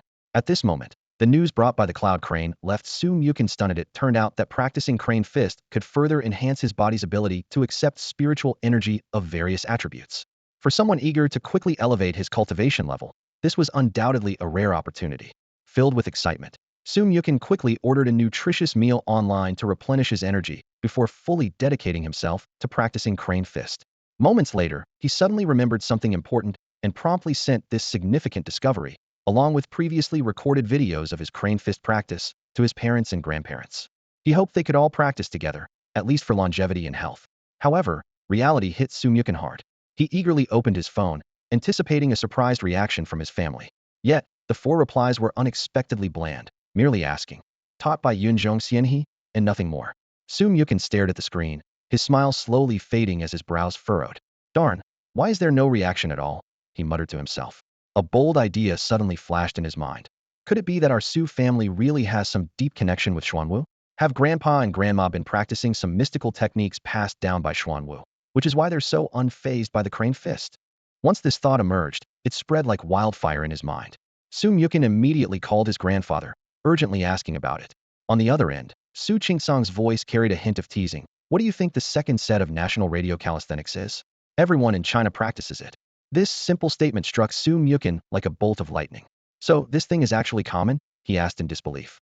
Su Qingsong seemed to have anticipated his grandson's reaction and calmly explained. Yin Zhongxian, he must have told you. Our 5 national guardian beasts, the second set of radio calisthenics, is related to Qinglong. But it's not like the martial arts and novels. Human training alone can only achieve health benefits. Only by contracting with a divine beast, or having active assistance from one, can you achieve those magical effects you mentioned. Since Yun Zhongxian he told you this, it's your opportunity. After hearing his grandfather's explanation, Su Mukin suddenly understood, clearing his doubts. No wonder his family reacted so indifferently to the Crane Fist, and no wonder Yun Zhongxian he had been so straightforward initially. It turned out that for others, even practicing the Crane Fist was just ordinary exercise. In this situation, even if it spread, why would Yun Zhongxian he care? The next morning, Sumyukin got up earlier to be more precise. He hadn't slept at all. Yet, surprisingly, after a whole night of training, he felt invigorated rather than tired. He carefully checked the condition of his beasts and took stock of all supplies. Once everything was in order, he looked at his team of beasts: Little Qilin, Leaping Fish, Phantom Dragonfly, Earth-Shaking Bull, and Sister Crane. Are you all ready? Our goal today is to help Leaping Fish evolve. The beasts responded enthusiastically.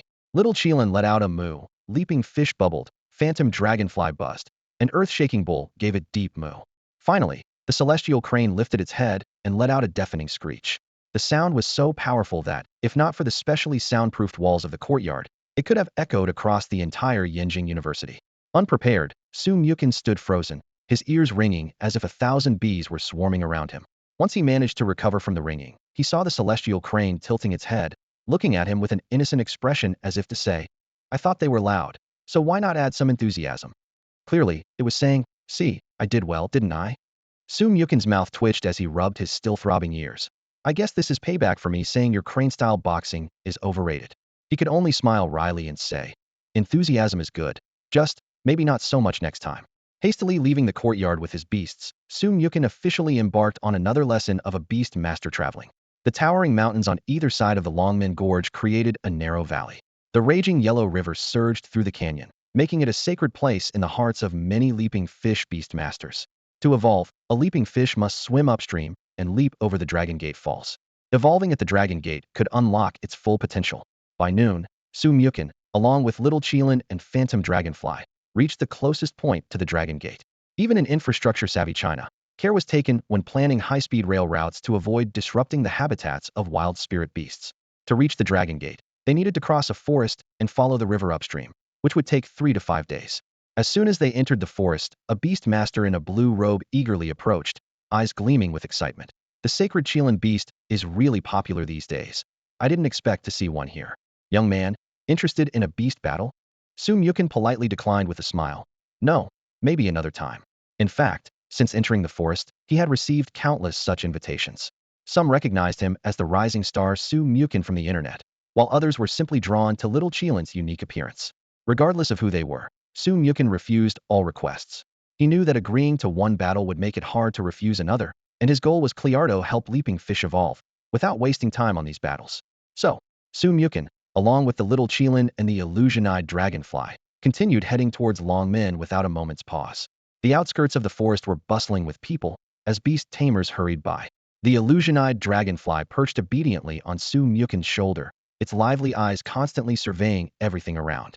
This was its first time leaving the familiar city and campus, and the towering trees, vibrant wildflowers, and diverse wild spirit beasts filled it with excitement. "Li Li," the illusion-eyed Dragonfly chirped happily, yet it remembered Sumyukin's instructions and didn't wander off recklessly. Once they entered the inner forest, where people were scarce, its curiosity got the better of it, and it occasionally flew to the roadside to greet the wild spirit beasts. The illusion-eyed Dragonfly's astonishing charm, which transcended species, was soon evident. Under a tree ahead, 3 burly mighty apes were leisurely enjoying wild fruits. The moment they spotted the illusion-eyed Dragonfly, their eyes lit up with amazement. One of the mighty apes quickly stood up, picked a bunch of bananas from the tree, and knelt on one knee, offering the fruit respectfully to the illusion-eyed Dragonfly, as if presenting a precious tribute to a noble princess. This unexpected scene left Sumyukin with a frozen smile of embarrassment. The illusion-eyed Dragonfly seemed equally flustered by the enthusiastic gesture and gently fluttered its wings, softly chirping to politely decline the mighty ape's offer.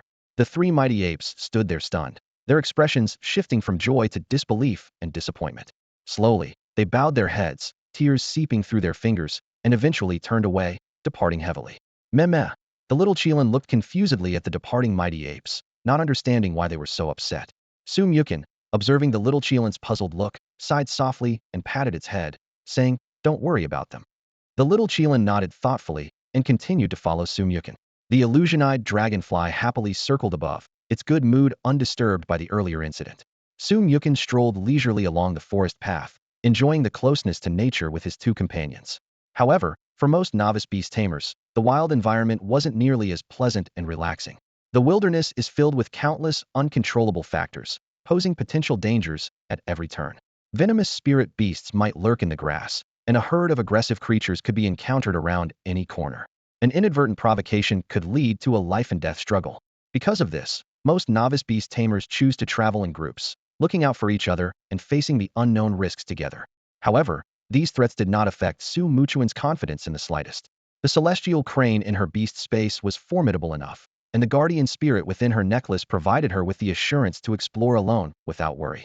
At this moment, a fierce battle was unfolding on the banks of the Yellow River. Water Blossom Fairy, use Leaf Storm. Zhong Mingzhu's clear voice pierced the tranquility of the riverbank. In front of her stood a unique beast companion, the Water Blossom Fairy. This creature, with its adorable doll-like face, was enveloped in blue and green leaves, its round body resembling a delicate bun.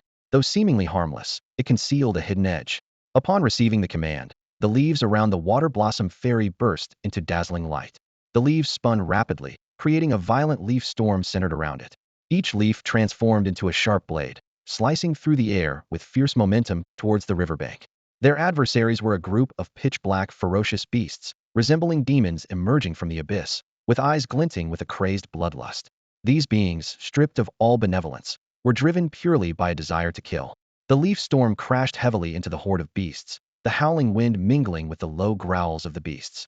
The collision of leaves and beasts produced a rustling sound. Against the formidable power of the Water Blossom Fairy, the beasts' resistance was in vain. One by one, the beasts were struck, their bodies shattering like paper, dissolving into dust in the air. In the blink of an eye, the menacing beasts were completely eradicated. Zhong Mingzhu's mission was not coincidental. She had accepted a task from the Beast Tamer Association to eliminate these rampant beasts in the Yellow River region. However, this was only one of her objectives. More importantly, after her battle with Su Muchuan the previous day, her beast companion, Bamboo Jr., was inspired and learned the powerful dragon will skill through determined effort.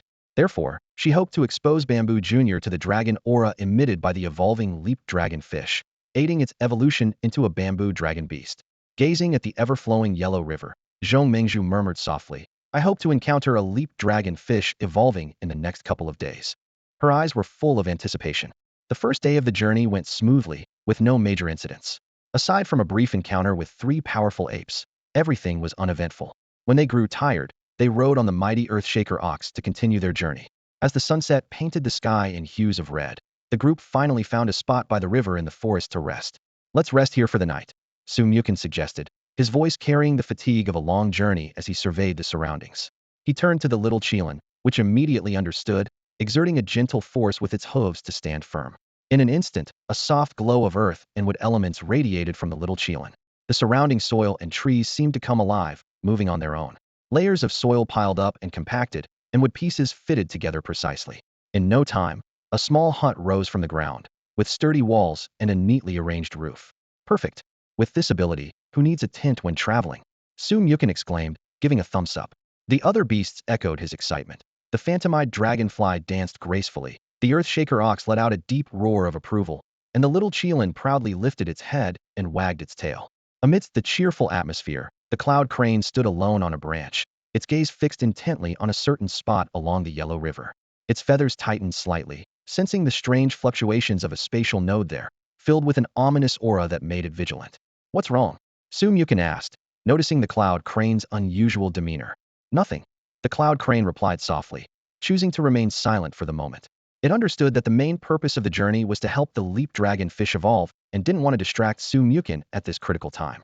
Besides, the danger level wasn't high, and investigating after the leap dragon fish's evolution would be more prudent.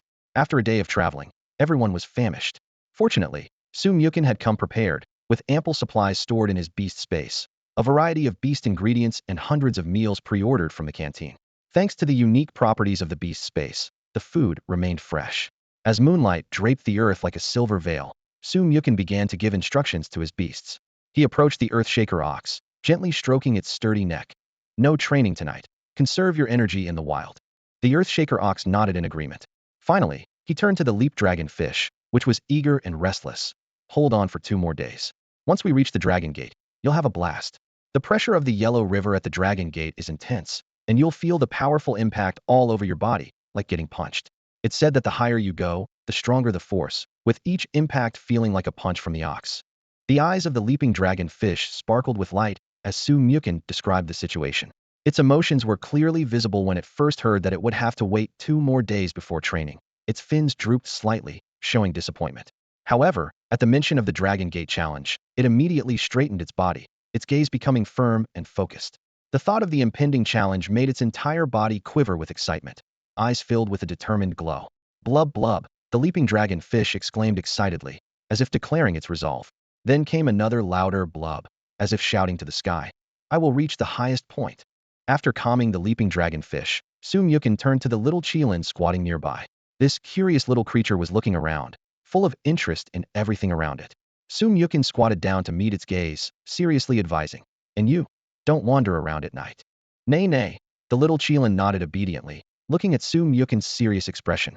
Although there weren't many wild spirit beasts active at night, and given the little Qilin's strength it wouldn't face much danger, it's always wise to be cautious in unfamiliar environments. As for the other two spirit beasts, Sum-Yukin wasn't too worried. The dreamy Dragonfly, already asleep, was always quiet and gentle, never mischievous, and the Cloud Crane, being a divine beast, was not a concern unless faced with a world-ending crisis.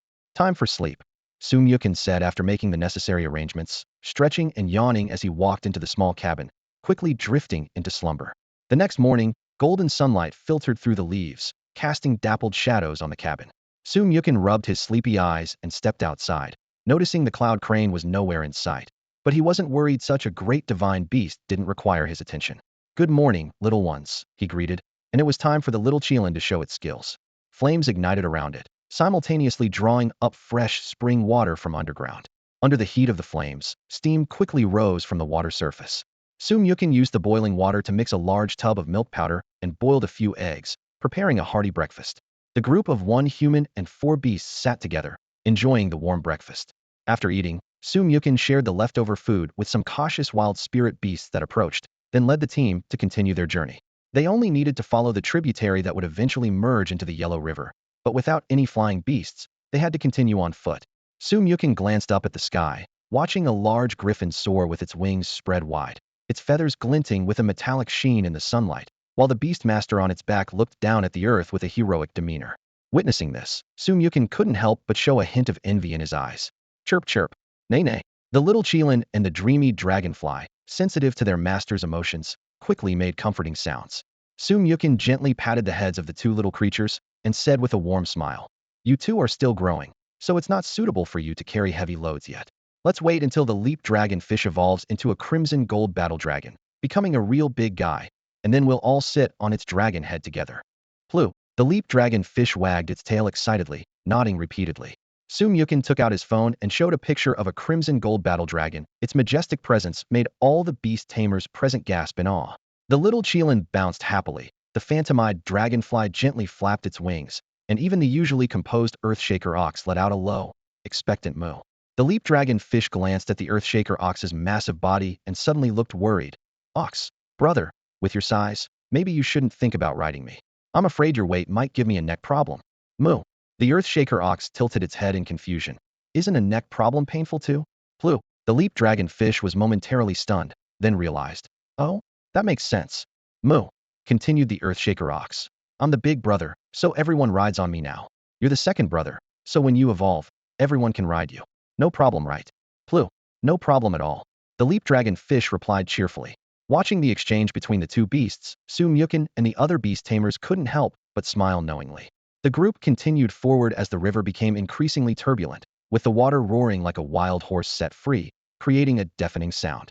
At that moment, an unusual plu broke the silence.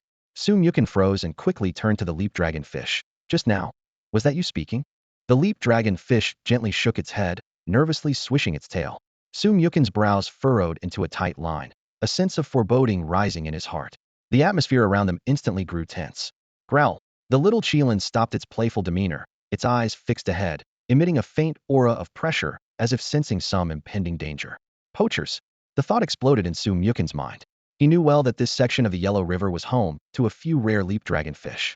As a species unique to China, they were worth a fortune on the international market, inevitably attracting the covetous eyes of unscrupulous individuals. Plop. As the distance closed, the anxious warning calls of the leap dragon fish became increasingly clear. In midair, the unique compound eyes of the phantom dragonfly captured the distant scene perfectly. A leap dragon fish, covered in wounds, was desperately fleeing from several humans who were greedily pursuing it with capture tools. Amateur poachers with basic skills, Sum-Yukin narrowed his eyes, a fierce gleam flashing in them. Let's go. Let's take them down. In the Huaxiao region, the punishment for poachers is notoriously severe. As long as the act of poaching can be proven, even killing them in a conflict is completely legal. Although Su Mochen is not a bloodthirsty person, seeing these people trying to sell Huaxiao's precious biological resources abroad, he could never forgive himself if he stood by and did nothing. Plop, plop. The earth-shaking divine bull galloped like the wind, quickly bringing everyone close to the destination. The scene in the distance was heart-wrenching. Several leap dragon fish had gathered together, tightly circling their severely injured companion in the center. The wounded fish was barely hanging on, blood oozing from between its damaged scales, trembling slightly under the protection of its companions. Though the other fish were also injured, they bravely roared in anger at the poachers on both riverbanks and in the sky. On the riverbank, the poachers laughed at the sight. "We thought catching one would make us rich for life, but this time we're going to strike it big," one poacher exclaimed excitedly, pulling the trigger on a specially designed electric net gun. In the air, another poacher rode a vulture-like flying beast, occasionally commanding it to launch wind blade attacks to prevent the leap dragon fish from escaping into the sky. Realizing the poacher's level of skill, Su Mocheng's gaze grew even colder, and he gave the order without hesitation. "Go! Don't hold back." In an instant, the leap dragon fish transformed into a streak of golden-red lightning charging forward. The young Qilin roared, releasing a dazzling light, while the phantom dragonfly hovered above, its eyes gleaming with a strange brilliance. The poacher's special electric net unfurled in the air, sinister blue arcs resembling a menacing maw lunging at the leap dragon fish. The acrid smell of electricity filled the air, and the river water rippled eerily. A larger leap dragon fish, determination in its eyes, signaled its companions to retreat and bravely stepped forward. Its muscles tensed as it tried to forcefully fend off the net, but as an unevolved silver-level leap dragon fish, its strength was ultimately limited. Facing a specially designed electric net intended for capturing spirit beasts, it's undoubtedly a futile effort. The trapped leap dragon fish let out a reluctant ploo sound as the electric current, like a venomous snake, bit into its body. It struggled desperately, twisting its slender form, but only managed to waste its energy. The poachers were ready with a special cage, and it seemed they were about to succeed. Nearby, the school of leap dragon fish swam anxiously, their collective ploo cries filled with helplessness. They could only watch as their siblings struggled in the electric net, unable to find any way to rescue it. At this crucial moment, a golden-red lightning bolt streaked across the sky. It moved so fast it was hard to catch, followed by a loud bang, as the poacher preparing to capture the leap dragon fish was hit as if by a speeding train, sending him flying several meters. He rolled on the ground, kicking up dust, and finally lay still. "Who's there?" The other poachers turned pale, looking around in panic. One instinctively looked up and saw that their lookout companion and his vulture-like beast had been petrified and were plummeting to the ground. In the distance, a colossal earth-shaker ox charged forward, each step causing the ground to tremble and raising clouds of dust. "Big brother, let's run," a frail poacher said with a trembling voice.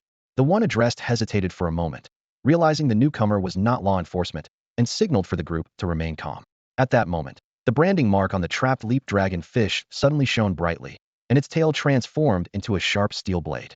With a swift flick of its tail, it slashed through the net, imprisoning its sibling. Then, it gently supported its injured sibling with its tail, guiding it back into the water while issuing a few instructive calls to the other leap dragon fish, urging them to care for their sibling.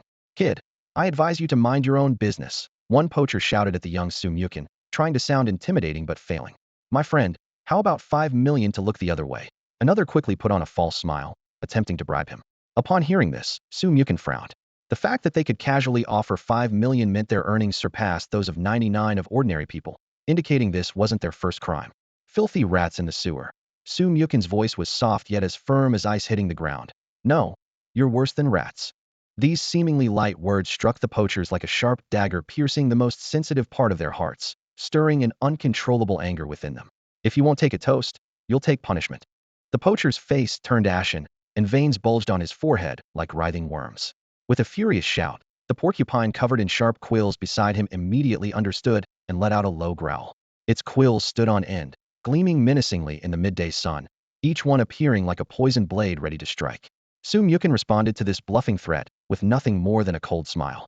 Just as he turned to signal his beast to prepare for battle, a clear voice rang out from the sky. "Thank you for your help. Leave the rest to me. Radiant Griffin, use wing barrage." Before the words had fully settled, a massive radiant griffin spread its wings, and golden blades of light sliced through the air like lightning, producing sharp sounds of air being torn apart. The poachers' faces turned pale, and the fierce porcupine appeared insignificant under the onslaught. Instinctively, it curled up, trying to use its quills for defense, but the light blades easily breached its defenses, leaving it grievously injured and wailing in agony. Executing this attack was a nimble beastmaster, standing confidently on the back of the radiant griffin, his eyes sharp as lightning, like a war deity descended from the heavens. He promptly issued another command. Wind prison, trap them. With a powerful flap of its wings, the radiant griffin transformed the surrounding air into visible columns of wind, encircling the poachers. These wind columns spun and contracted, ultimately forming an impenetrable cage, leaving the poachers immobilized. Thank you so much for your help. But there's one thing I must say. Without sufficient strength, always prioritize your own safety above all else. Yu Ping, the owner of the radiant griffin, looked intently at Su Mukin, his expression serious. As an enforcer in Longmen City, every word he spoke carried the weight of years of experience. Su Mukin was momentarily taken aback, but quickly understood Yu Ping's well-intentioned warning. It wasn't a challenge to his courage, but rather stemmed from Yu Ping's deep understanding of poachers. These individuals often resorted to despicable means to achieve their goals, such as poisoning and ambushes. Even the most skilled beastmasters could find themselves in danger if they were careless. I understand. I'll be more cautious in the future, Su Mukin replied earnestly, nodding. It was the most appropriate response to diffuse the current situation. Yu Ping's tense expression relaxed. Good thing I arrived quickly this time, or you would have stolen my thunder, he said half-jokingly, trying to lighten the previously heavy atmosphere. Su Mukin smiled in understanding. At that moment, the surface of the river rippled as a group of injured dragonfish slowly swam closer. Although weak, they made grateful bubbling sounds as they surrounded Su Mukin and Yu Ping. I hope they recover soon, Su Mukin said softly, looking at the dragonfish. Don't worry, Yu Ping reassured him. There's a beastmaster nearby who specializes in wood element healing and is also a beast doctor. They'll be here soon. Before he finished speaking, a clear voice carried on the wind. Water sprite, healing wave. Turning towards the voice, they saw Zhong Mengzhu arriving with her adorable beast. The water sprite's leaves gently trembled, casting a gentle glow over the injured dragonfish. Under its care, the fish's gruesome wounds healed visibly, and their scales regained their luster.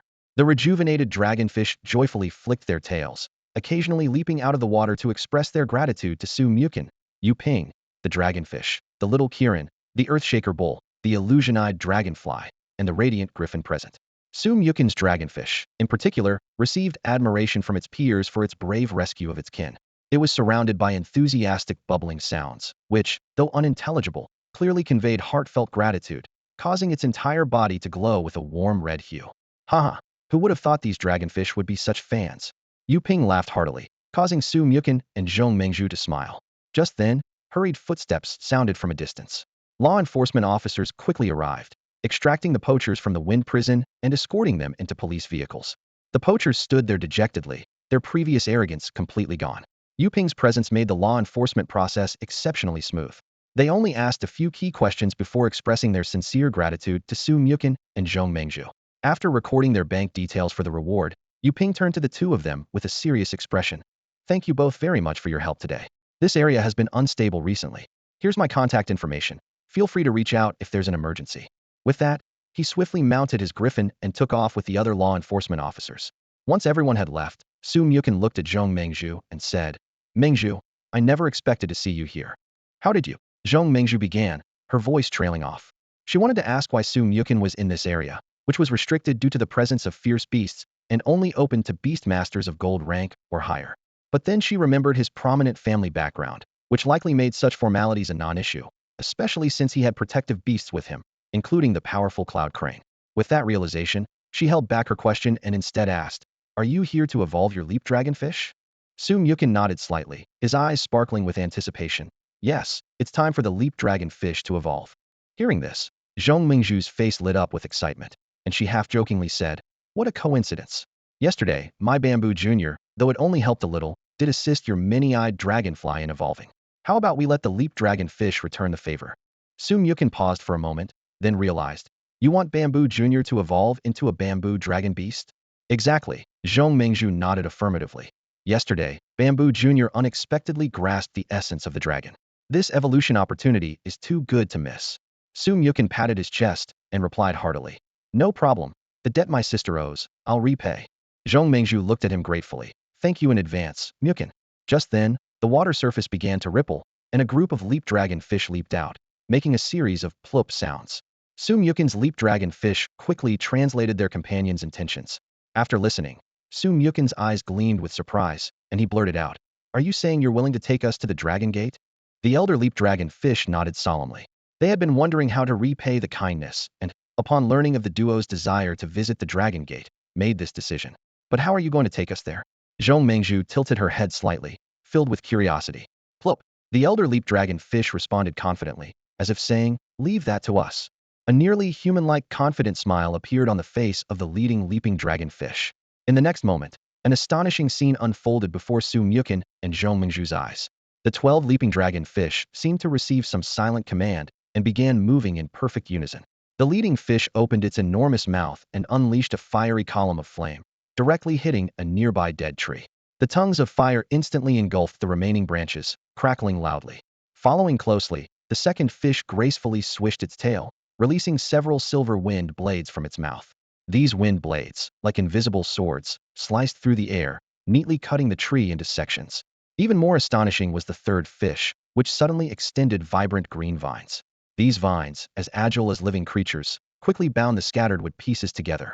The remaining fish showcased their unique abilities as well, some breathing out cold air, others emitting sparks of electricity, weaving a magnificent tapestry of skills in the air with 12 distinct attributes.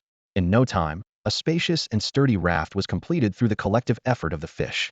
The leading leaping dragon fish leisurely swam to the side of the raft, gently tapping it with its fin, and let out a soft blub call. This series of transformations made Su Mukin involuntarily swallow in surprise. Through his observation, he discovered an astonishing fact. These leaping dragon fish had mastered cross-attribute skills, each possessing a unique skill that corresponded to 12 different attributes.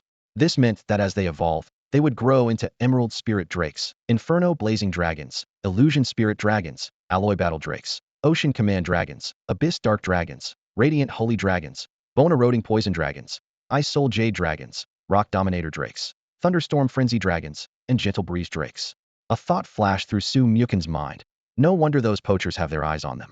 These gifted leaping dragon fish, even I want to know, to form a contract with them. With the collective effort of the leap dragon fish, a remarkable scene unfolded on the river's surface. Each of the dozen or so fish had sturdy vines tied to them, their powerful tails churning up sparkling sprays of water, propelling a spacious wooden raft smoothly forward.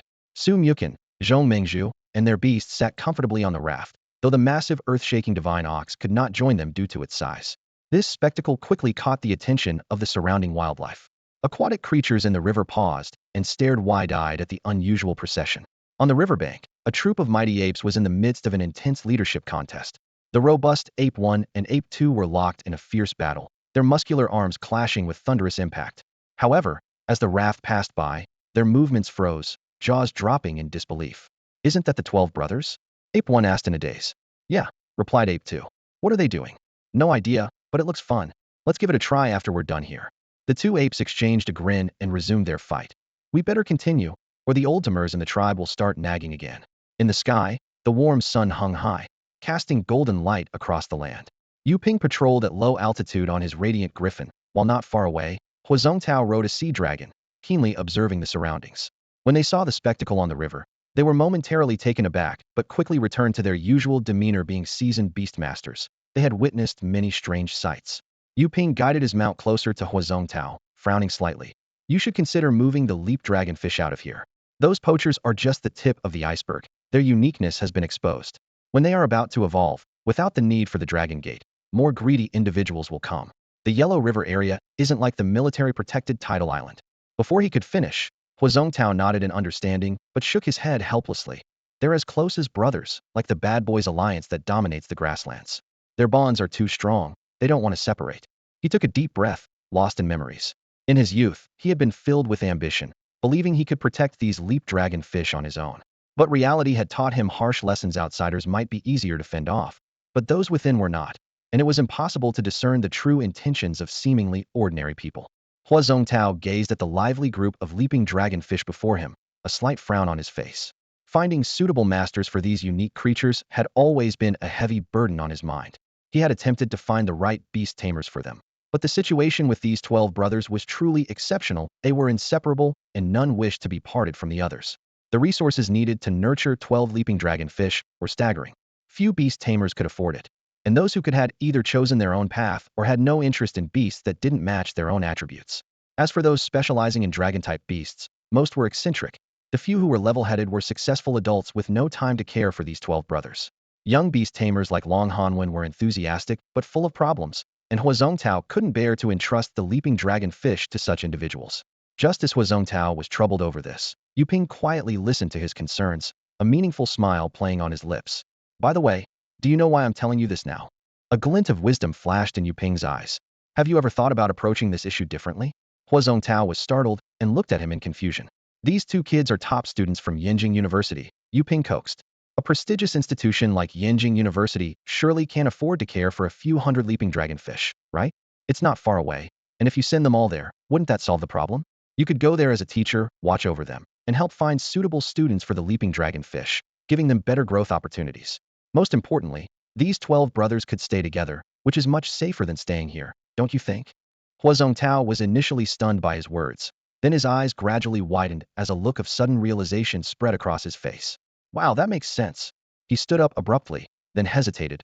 But would the leaping dragonfish agree? The Dragon Gate is the dream of their kind. The sound of water flowing and cascading became increasingly distinct as they moved forward. The Earth's vibrant symphony echoed around as Su Mukin gazed ahead, realizing the destination was within reach.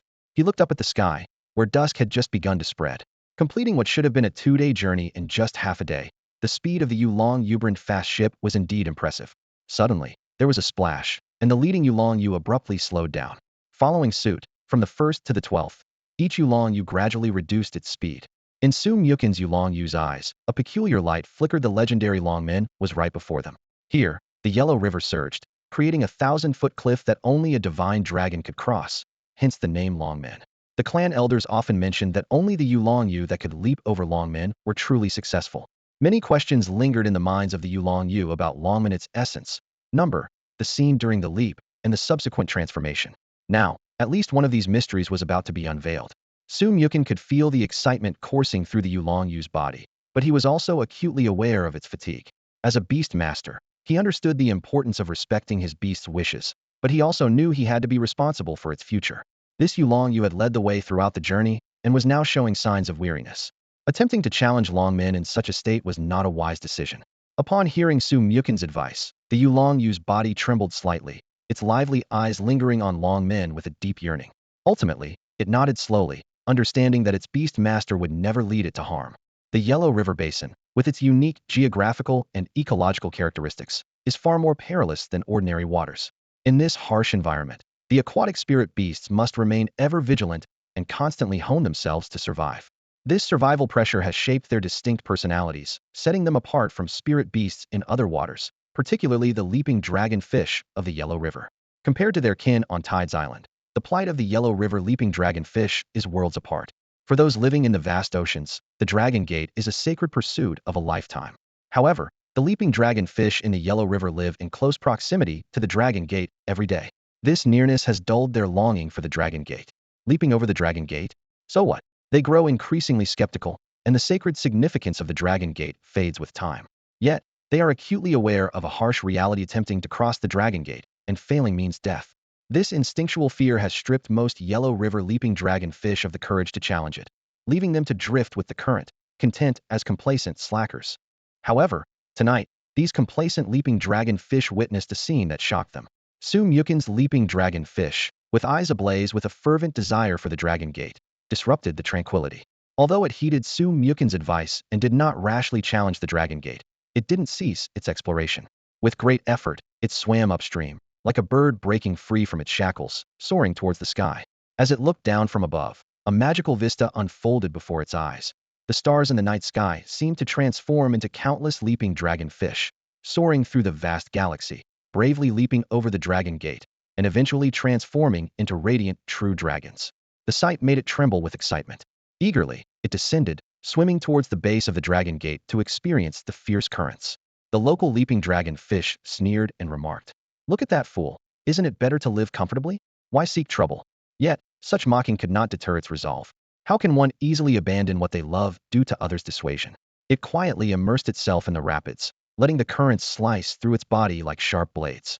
Each impact was a test of will, but through repeated trials, it gradually adapted to the pain. In this strange sensation, its eyelids grew heavy, eventually closing as it drifted into slumber.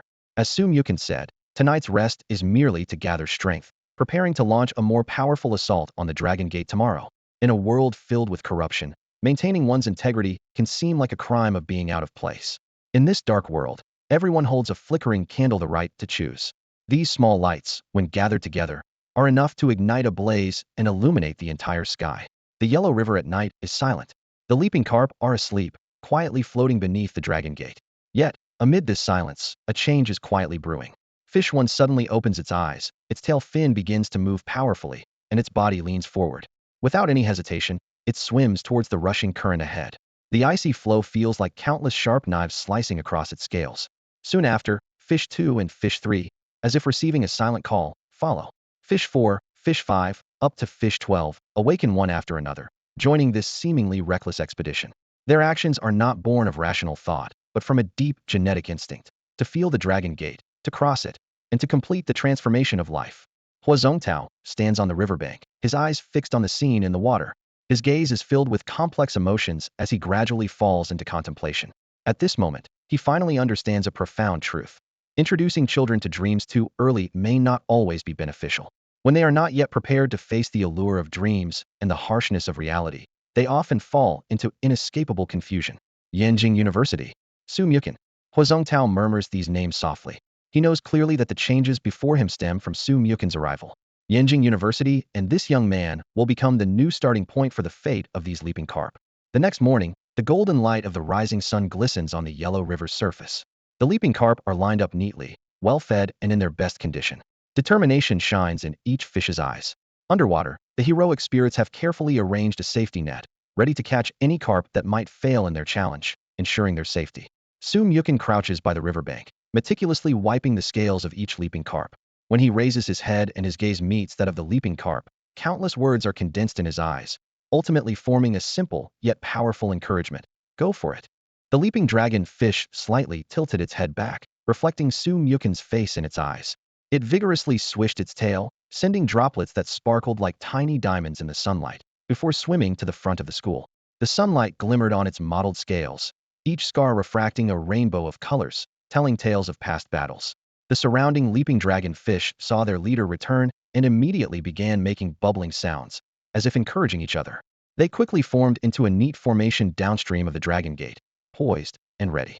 On the riverbank, Huazongtao, Zhongmengzhu, and Zhu Xiaodi watched intently. Huazongtao gazed at the fish with admiration, remarking, "I never thought these little creatures would actually take this step." He knew these leaping dragon fish were extraordinary, many on the verge of evolution, harboring incredible energy. Yet they had been waiting for a true leader to emerge, and today they were finally ready to change their fate. Zhongmengzhu clenched her fists silently, while Zhu Xiaodi gripped a bamboo shoot tightly, his eyes filled with anticipation. Suddenly, a clear bird call pierced the sky as a snow-white bird skimmed over the river, plunging the entire waterway into silence.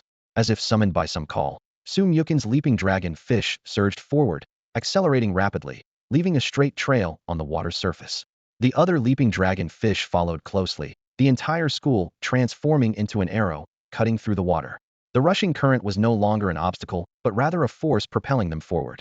Sumyukin stood on the bank, his gaze fixed on his leaping dragon fish. Although he was confident it would succeed, his palms were sweaty, and he silently prayed, "You must succeed." As the school neared the Dragon Gate, the turbulent waters rushed towards them. A few leaping dragon fish were pushed off course but quickly adjusted their positions, striving to catch up. At the forefront, Sumyukin's leaping dragon fish was like a banner, slicing through the turbulent flow, easing the pressure for those behind. With such a fearless leader, how could they even think of giving up? The silhouette of the fish became clearer amidst the churning waves, each tail flick sending up sprays of water, as if declaring their determination to the world. The riverbank in the early morning, which should have been a tranquil scene with the first rays of sunlight shimmering on the water, was instead cloaked in an unsettling atmosphere. Huazongtao stood by the shore, frowning at the sky and said in a deep voice, "The weather is a bit unusual." Standing nearby, Zhongmengzhu looked up in response, her eyes scanning the unusually dark sky. "Is it going to rain?" she murmured, confusion in her tone. It was early morning, a time when the dawn should be breaking, and the weather forecast hadn't mentioned rain. Yet, it felt as though a massive black curtain was hanging overhead, making it hard to breathe. Sumyukin, who had been observing the leaping dragon fish, suddenly changed his expression and quickly approached the two. "Prepare for it. There might be a heavy rainstorm." The pressure will increase, and many dragon fish won't be able to withstand it. No sooner had he spoken than a deafening clap of thunder tore through the sky. Large raindrops began to pour down, splashing onto the water and creating layers of ripples, turning the already swift current even more turbulent. Hua Zhongtao watched the sudden downpour with a growing sense of unease. Zhong Mengzhu closed her eyes, using her unique ability to sense everything around her. When she opened them again, they were filled with caution. You two should step back. Something's not right here. This rain is unusual, they both said almost simultaneously, both sensing the strangeness of the storm. Sum Yukin stood in the pouring rain, letting the cold drops hit him, feeling the chill to his bones, yet he was oblivious. The familiar aura of the cloud crane was growing stronger, indicating it was nearby. His heart raced, a nameless fear rising within him. Damn it, could something be wrong? If it were an ordinary storm, he had complete confidence in his dragon fish, which possessed terrifying power to handle even the most turbulent rapids. But with the cloud crane nearby, it was a different story. Who knew what it might suddenly do? This seemingly calm area could at any moment become the scene of unimaginable terror. Come on, Crane sister, I'm counting on you now. Sum Yukin silently prayed. At the same time, Yu Ping, patrolling not far away, also sensed something was amiss. Watching the patch of sky engulfed by isolated heavy rain and lightning, he tensed and immediately fired several signal flares into the air. The bright lights were particularly glaring against the dark sky.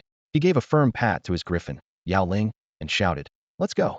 Yao Ling let out a long cry, flapped its wings with all its might, and sped towards the dragon gate. Could Yu Ping not go? The answer was clearly no. He didn't have to go, but he chose to. It wasn't just because Sum Yukin and Zhong Mengzhu were nearby. It was due to his duty as a guardian to protect the people was always his mission. Amidst the thunder and lightning, a sudden, earth-shattering downpour erupted at the dragon gate. Gale-force winds swept in, carrying rain as large as beans, with blinding lightning tearing through the clouds, ripping the sky apart. The violent air currents, like wild beasts unleashed, ravaged the land, toppling trees and raising colossal waves in the river. All the spirit beasts were terrified by this formidable force of nature, trembling and fleeing in all directions. Yet, amidst the chaos and fear, Sum Yukin, Hua Zhongtao, and Zhong Mengzhu moved against the wind. They knew Sister Crane had arrived. A dazzling red light sliced down from space like a sharp divine sword, instantly tearing through the thick clouds, opening a mysterious entrance to a hidden realm. The graceful yet weary silhouette of the celestial crane emerged, speaking briefly. I've taken care of the big ones, the rest is up to you. With that, she lifted the three into the air, guiding them towards the entrance of the secret realm. Yu Ping, riding his radiant griffin, struggled through the storm, finally reaching the vicinity of the dragon gate. Rain soaked his hair, and his face was covered in droplets, but the scene before him left him stunned. The three were being lifted by a mysterious force, slowly ascending towards the entrance, emitting an eerie glow. His heart raced with anxiety as he urged his griffin to fly higher, yet he couldn't break through the invisible barrier. It wasn't until he saw the celestial crane and Hua Zhongtao that he felt slightly relieved. Then he noticed Sum Yukin's lip movements. Take care of the dragon fish. Yu Ping shook his head with a wry smile, muttering under his breath, darn it. They're leaving me to babysit instead of joining the big action? Despite his grumbling, he knew this was the only way he could help. Turning his gaze to the dragon gate, the torrential rain and thunder intensified the water's power, making the river even more turbulent. Countless dragon fish struggled against the giant waves, many being swept away, but a number persisted, swimming forward with determination. Among them, Sum Yukin's dragon fish stood out the most. In this harsh environment, it showed no fear, instead brimming with excitement, its eyes blazing with fervor. It wasn't just enduring the pain of the trial. It was because it believed that leaping over the dragon gate under such extreme conditions would bring unprecedented transformation, earning the admiration of the Beast Master. However, this excitement quickly faded. As Sum Yukin and the others drew closer to the secret realm's entrance, the dragon fish suddenly lost its connection to its Beast Master. The rushing water roared like an impenetrable wall, drowning out all other sounds. The leaping dragon fish stood amidst the current, gazing at the familiar figure ahead. Sum Yukin was slowly making his way toward the dark entrance of the mysterious realm. Before leaving, he looked back at the fish, and his warm words echoed in its heart. Don't worry about me. Keep going. At that moment, the leaping dragon fish was caught in an unprecedented struggle. The dragon gate was right before it. Crossing it would fulfill its long-held dream of transforming into a true dragon. Yet, its beast master was about to step into the unknown darkness, and the danger and uncertainty left it anxious. What does the dragon gate truly mean? This question reverberated in its mind. Memories of times spent with the Beast Master flashed by like a carousel, and those warm recollections gradually revealed its true desire. the leaping dragon fish made a decision. It abandoned the physical dragon gate, having finally realized that the Real gate might not be the rushing water before it, but rather the entrance to the secret realm that separated it from its beastmaster. The barrier it needed to overcome was the one between itself and the beastmaster. Even if this choice meant losing the chance to become a dragon, even if others might see this decision as irrational, it remained unwavering. What use was success if it came at the cost of losing its beastmaster? That was a choice it would truly regret. With determination, the leaping dragon fish thrashed its tail, slicing through the obstacles in the water to clear a path for its companions toward the dragon gate. With resounding dragon roars, the other leaping dragon fish leaped over the gate, completing their transformation into true dragons. Long tilted his head in confusion, looking around for the one that should have been the first to transform. Yu Ping's eyes widened in shock as he witnessed the scene before him. A golden red figure was rushing towards the sky's secret realm fissure, its markings radiating a brilliant light, like a rising star illuminating the entire sky. Just like Yu Ping, the leaping dragon fish found itself unable to pass through the elusive crack in the secret realm. The fissure flickered before its eyes like a vanishing mirage. It thrashed its tail with all its might, sending water splashing into the stormy air. Radiant Griffin, power of the wind. Yu Ping's voice cut through the storm. 12 newly ascended dragons roared in unison, channeling all their energy to aid the leaping dragon fish. Yet, their power seemed insignificant against the secret realm, like a drop in the ocean. As hope seemed to fade, memories of Su Mukin surfaced in the leaping dragonfish's mind. The first meeting when Su Mukin said, "Interest is the best teacher," with a determined gleam in his eyes, his enthusiastic invitation, "Be my partner. Let's explore a broader world and face the toughest challenges together." Every battle fought side by side, every knowing glance exchanged became vividly clear at this moment. In this life-and-death moment, the leaping dragon fish finally understood the true meaning of success. It wasn't about leaping over the dragon gate or transforming into a dragon, but about always being by the beastmaster's side, no matter how many challenges lay ahead. This realization brought a sense of calm to the leaping dragon fish. It stopped struggling blindly and instead focused on the bond that transcended time and space with its beastmaster. In an instant, a brilliant light of evolution burst forth like a newborn star. Space began to warp, and the boundaries between reality and the secret realm blurred. The leaping dragon fish's body endured excruciating pain, every bone and inch of skin trembling at its limits, as if on the brink of shattering. Yet, its soul remained remarkably calm, shielded by an invisible barrier. Suddenly, the tide turned. The physical agony started to fade, replaced by a mysterious force tearing at its soul. The raging storm, like a fierce beast, tore at its scales, causing them to fall away. Thick bolts of lightning struck the leaping dragon fish mercilessly, each strike shaking the entire space. Amidst this torment, mysterious markings began to appear one by one on the leaping dragon fish. Mysterious markings shimmered like stars, casting a myriad of lights across the entire body of the leaping dragon fish. In the next instant, the immense power seemed to be drained away, suddenly dissipating. Instinctively sensing the presence of these markings, the dragonfish immediately began to absorb the energy, attempting to claim it as its own. The fierce winds howled and thunder roared, nature's forces relentlessly ravaging the dragonfish's form. Yet, in this moment, its eyes showed neither fear nor frenzy, only calm acceptance. The excruciating pain pierced its marrow like thousands of steel needles, each second testing its limits. However, to the dragonfish, this pain was nothing compared to the agony of unfulfilled desires and the yearning for loved ones it could not see. It was this unwavering belief that sustained it. Even when it fainted from the intense pain, it managed to awaken with resilience. Like an indomitable warrior, the dragonfish transformed each imprint's power into the source of its evolution. After countless struggles and trials, it finally succeeded. Yu Ping gazed at the sky, the spatial rift having vanished, leaving only dark clouds, torrential rain, and flashing lightning. His eyes searched the heavens, hoping to find that familiar golden-red figure, but found nothing. As he stood there, both puzzled and delighted, a faint red light flickered across the sky. Then, a long and heavy sigh echoed. Listening quietly, Yu Ping not only felt deep admiration, but also sensed an unmistakable trace of self-reproach in the sigh. This complex emotion left him even more perplexed. His gaze remained fixed on the sky. Suddenly, an invisible force tore through the thick clouds, swiftly scattering them. Simultaneously, the dispersed lightning seemed to be summoned, quickly converging. A deafening dragon's roar pierced through layers of space, striking Yu Ping's ears with such force that it left them aching. More astonishingly, the majestic Dragon Gate waterfall abruptly halted its flow, the rushing waters frozen in midair as if under a spell. In the rushing current, a group of leap carp were struggling desperately, yearning to leap over the dragon gate that symbolized transformation. Suddenly, they felt the resistance of the water vanish, as if an invisible force lifted them effortlessly over the formidable barrier. In an instant, a dazzling golden light burst forth from the dragon gate. When the light faded, the leaping carp were nowhere to be seen. In their place were majestic true dragons. These newborn dragons did not scatter, but instead circled gracefully in the sky, each movement exuding elegance and power. Some bowed their heads in prayer, others sang loudly, and some paid reverent homage, all eyes fixed on a mysterious point in the heavens. At that moment, a gigantic dragon silhouette slowly emerged in the sky. Although this dragon bore some resemblance to the common crimson gold battle dragons, it was uniquely distinguished. Its white dragon horns glistened in the sunlight. Its crimson scales were tightly interlocked like a natural suit of armor, and its golden mane fluttered in the wind, hinting at a rebellious spirit. Most strikingly, the scales on its belly were pure white, a feature that made it stand out as particularly noble among the true dragons. Yu Ping stood rooted to the spot, mouth agape, eyes filled with disbelief. It took him a moment to regain his composure before he couldn't help but blurt out, "Damn, it evolved?" This sudden change was beyond his comprehension. Between the realms of reality and the mysterious, it had undergone an incredible evolution.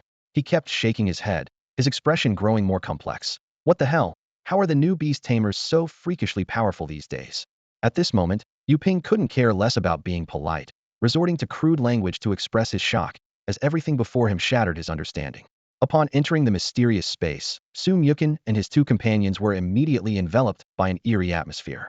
In stark contrast to the violent thunder and lightning at the dragon gate outside, this place resembled a desolate wasteland, yet it harbored a chilling darkness. Su Myukin furrowed his brows, cautiously surveying the surroundings. Despite the assurance from the celestial crane that the main boss had been dealt with, the uncanny vibe gave him an ominous feeling. "Stay alert, everyone. Something's off here," Hua Zongtao warned in a low voice. As the strongest among the trio, he sensed a peculiar, indescribable force. Just as he finished speaking, a blue light flashed, and his life-bound beast, the ocean dragon, appeared, surrounded by a water-blue glow, ready to face any danger. Su Myukin nodded slightly, calming his other beasts, and summoned the legendary third-grade soul guardian left by his grandfather. The ancient and powerful force spread out like ripples, momentarily suppressing the surrounding darkness. Zhong Mengzhu closed her eyes, using her unique beast-taming abilities to sense every detail of the secret realm. Suddenly, she opened her eyes wide. "Something is watching us, and it's getting closer." No sooner had she spoken than a deafening roar shook the entire space. The sky was torn apart by an invisible hand, with one half consumed by lightning and darkness, and the other drenched in blood-red hues. At the intersection of these extremes, a dragon-like creature slowly descended. It roared across space, a sound filled with endless pain and power. This was a being reborn through the ultimate agony, baptized by space and dragon blood, the evolved form of the leap dragon fish, the crimson gold battle dragon. Little Qilin, Earthshaker Bull, and illusion pupil Dragonfly immediately recognized the familiar aura, calling out excitedly. The crimson gold battle dragon responded with a deep dragon roar, infused with strength and warmth. Su Myukin walked forward in a daze, gently stroking the scales of the crimson gold battle dragon. The residual dragon blood made its smile appear particularly fierce, causing even the experienced Hua Zongtao to feel a chill. Meanwhile, Zhong Mengzhu noticed a drop of dragon blood emitting a strange glow on Bamboo Jr. Under the influence of mysterious power, Bamboo Jr. evolved into a completely different creature, covered in crimson, unlike any ordinary bamboo dragon beast. "It must have been painful," Su Myukin said sympathetically. "Not at all. I relish the pain." The crimson gold battle dragon turned to the Earthshaker Bull. "Bull too. Call me Big Brother. Now I am the strongest." The Earthshaker Bull responded indifferently, knowing that although the crimson gold battle dragon had successfully evolved, it had expended a lot of energy and needed time to recover. Its bravado was merely an attempt not to show weakness in front of everyone. "Fine, no fight then. I'll take a nap. Call me if there's a battle," the crimson gold battle dragon said before retreating to the beast space for a deep sleep. It had finally fulfilled its wish, crossing the dragon gate, breaking through space, and reuniting with the person in its heart. Su Myukin felt the aura emanating from the crimson gold battle dragon, his eyes moistening. This might be why people cherish their beasts. They are simple-minded, always remembering their master's kindness, willing to give everything to protect them. Now, the leap dragon fish had evolved into the crimson gold battle dragon, acquiring talents like dimensional reconstruction, pain absorption, dragon battle in the wild, scar imprint, and mastering exclusive skills like the ultimate invincible spinning cannon, becoming a true uncrowned king. "This is the bond between a beast master and their beasts," Hua Zongtao said, his gaze deep and thoughtful as he gently patted Su Myukin's shoulder. They can sense everything you've given. Just stay true to yourself and do your best. Su Myukin nodded solemnly, his eyes sweeping over the little Qilin, the phantom-eyed dragonfly, and the earth-shaking divine ox beside him. The figures of the three beasts became clearer in his eyes, filling his heart with warmth. Taking a deep breath, he said with determination, "Since the crimson gold battle dragon has traveled through time and space to see us, we must repay its trust with action. When it awakens, it must see that there's a whole group of eagerly waiting leaping dragonfish."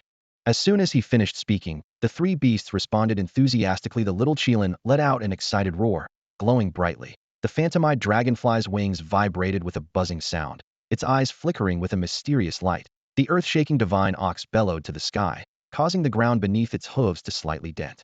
They were full of spirit, following Su Myukin with their heads held high. "Why do I feel like he just suddenly got stronger?" Zhong Mengzhu murmured to herself, watching the figure ahead. Hua Zongtao smiled with satisfaction. That's the power of bonds. Seeing their companion work so hard, these little ones won't fall behind either. He turned to Zhong Mengzhu. "Let's go. We should also put in some effort." With that, the two of them quickly caught up with the group ahead. Walking at the front of the group, Su Myukin's face was filled with an uncontrollable joy. All of this stemmed from the surprise of the leaping dragon fish evolving into the crimson gold battle dragon. This evolution not only elevated the crimson gold battle dragon directly to platinum tier 4, but also triggered a chain reaction even though it wasn't his primary beast. With a lower feedback ratio and the evolution consuming a lot of power, the boost was still incredible for Su Myukin, who was at the silver tier. Meanwhile, the little Qilin and the phantom-eyed dragonfly's powers also rose, reaching silver tier 5 and silver tier 7 respectively. The combined feedback from the three beasts allowed Su Myukin to leap from silver tier 1 to silver tier 4, unlocking 3 new abilities. The dragon's transformation granted the crimson gold battle dragon the ability to freely change its size, summon clouds and mist, and conceal itself, completely resolving its size issues. Meanwhile, the heavenly law manifestation allowed the user to gain gigantification abilities, significantly enhancing strength, presence, and combat power. After careful consideration, Su Myukin concluded that the little Qilin and the phantom-eyed dragonfly, being more mage-type fighters, didn't require a size advantage. The crimson gold battle dragon already had the dragon's transformation, which overlapped with the heavenly law manifestation, and the soon-to-be-unlocked human path beast, with its diverse combat style. Su Myukin carefully studied the entry's abilities and understood that it was most suitable for the Earthshaker beast. It wasn't just because it relied on firearms for combat and had a massive build that couldn't accommodate more cannons, but also because the Earthshaker beast's physique, strength, and aura perfectly matched the entry. It might even be possible to create a unique Bull Demon King form, or an Anlin version of the Earthshaker beast. When he closely examined the description of the soul reincarnation entry, his heart raced. It was clearly a resurrection skill. By consuming his own spiritual power, it guides the soul to resonate with the lingering spiritual waves of the beast, allowing its physical form to be reconstructed. This ability was one he had to reserve for himself. As Su Myukin focused on distributing the entries, the team continued moving forward, but the surrounding atmosphere grew increasingly tense. Even as the lowest-ranked beastmaster in the group, he could clearly sense the suffocating pressure. "Stay alert, trouble's coming." Hua Zongtao's low warning broke the silence. His eyes were sharp as he vigilantly scanned the surroundings. This warning, however, secretly excited Su Myukin.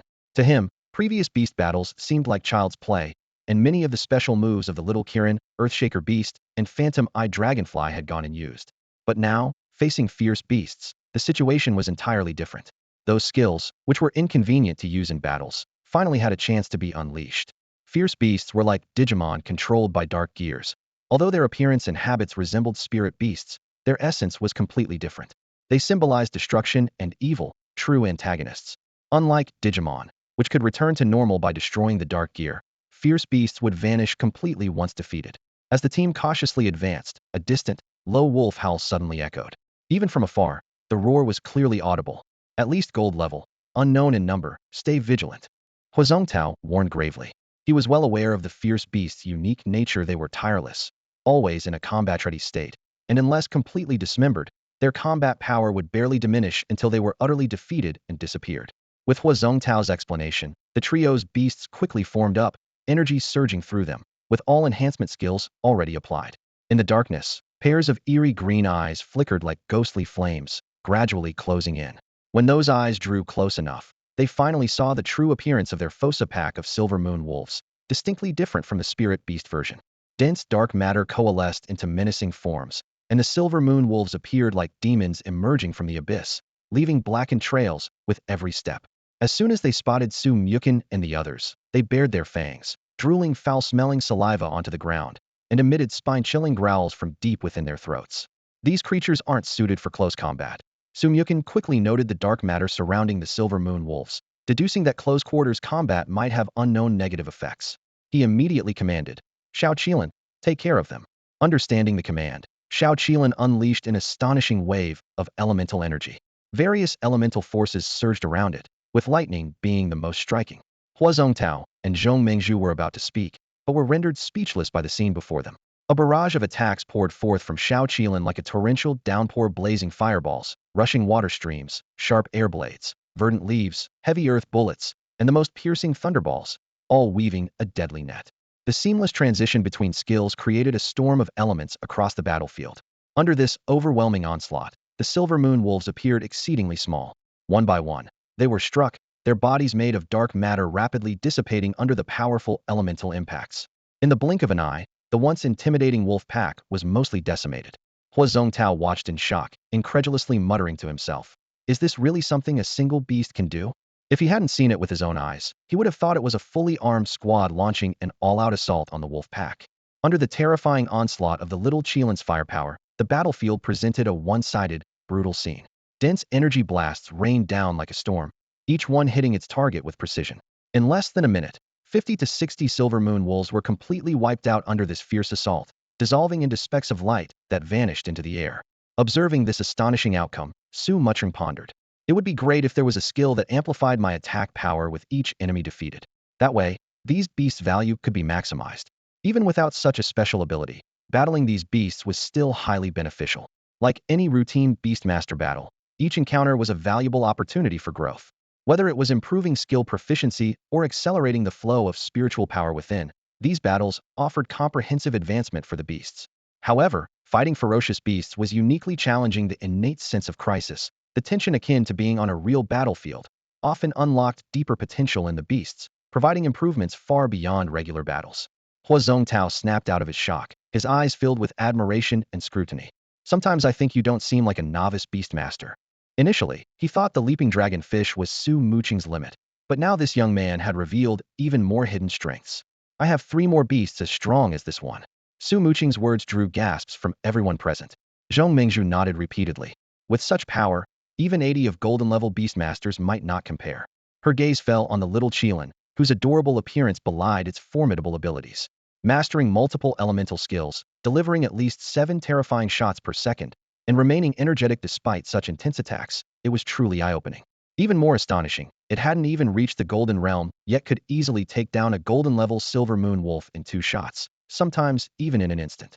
This display of strength prompted Zhong Mengzhu to mentally inventory Su Mucheng's beast lineup. The space-evolving leaping dragonfish, the skill-mastering artillery St. Qilin beast, the cute creature with a fearsome petrification skill, and the pseudo-god Earthshaker bull, known for its dominion over the land. Not to mention, he seemed to possess an actual divine beast. In response to their amazement, Su Mucheng simply smiled calmly. In truth, if the little Qilin used its lightning escape ability, it could annihilate all the silver moon wolves in a second. However, that would be overkill, and the time needed to gather the lightning wasn't as practical as using sheer firepower. After clearing out this batch of silver moon wolves, the 3 of them pressed on without pause, following the trail of ferocious beasts to continue their sweep. Along the way, most of the fierce beasts they encountered were not particularly powerful. Su Mucheng keenly recognized this as a rare opportunity for real combat, and took on all the battles himself.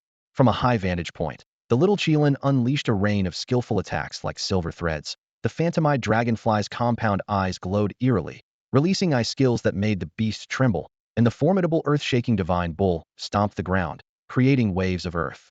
This astonishing battle scene continually reshaped Zhong Mengzhu and Hua Zongtao's perception of Su Mucheng. As they ventured deeper, the young pair's steps grew heavier, and their foreheads began to glisten with sweat.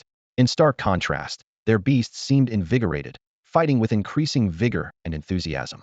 The little Qilin and phantomized dragonfly appeared to be playing a thrilling hunting game, their eyes gleaming with excitement. The earth-shaking divine bull felt its strength growing with each battle, its fighting spirit soaring. When Hua Zongtao suggested taking a break, the 3 beasts showed signs of reluctance. The little Qilin even raised its head and let out a loud baa. as if boasting about its readiness to continue fighting. Seeing this, Su Mukin smiled and said, "Let's take a break and have something to eat." True to form, at the mention of food, the little Qilin's eyes sparkled like stars. With nimble paws, it danced in the air, and in no time, 3 exquisite little houses sprang up, complete with a table and several benches. Wow, now I understand why this little guy has such a high number of skills, Huazongtao remarked with amazement, his eyes full of admiration. This level of mastery over elemental energy would make many beasts envious. Looking at the proud little Qilin, Su Mukin chuckled indulgently. Old Hua, don't praise it too much, or its tail will be wagging up to the sky. With a thought, he summoned a large amount of food from the beast's space and said to the tail-wagging Qilin, "All right, don't get too cocky. Distribute the food to everyone." The little Qilin responded cheerfully and busied itself with distributing the food. Huazongtao watched this scene and laughed heartily. Just then, Su Mukin pondered aloud. "By the way, Old Hua, are there only fierce beasts in these secret realms?" Huazongtao's smile froze, and he slapped his forehead. "Look at my memory. Seeing you and your beasts perform so amazingly, I almost forgot you're just a freshman in college." Zhong Mengzhu chimed in at the right moment, explaining vividly.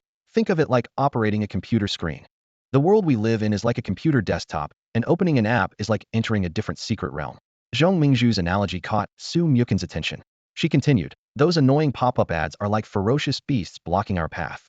Only by clearing these beasts can the true appearance of the secret realm be revealed to us."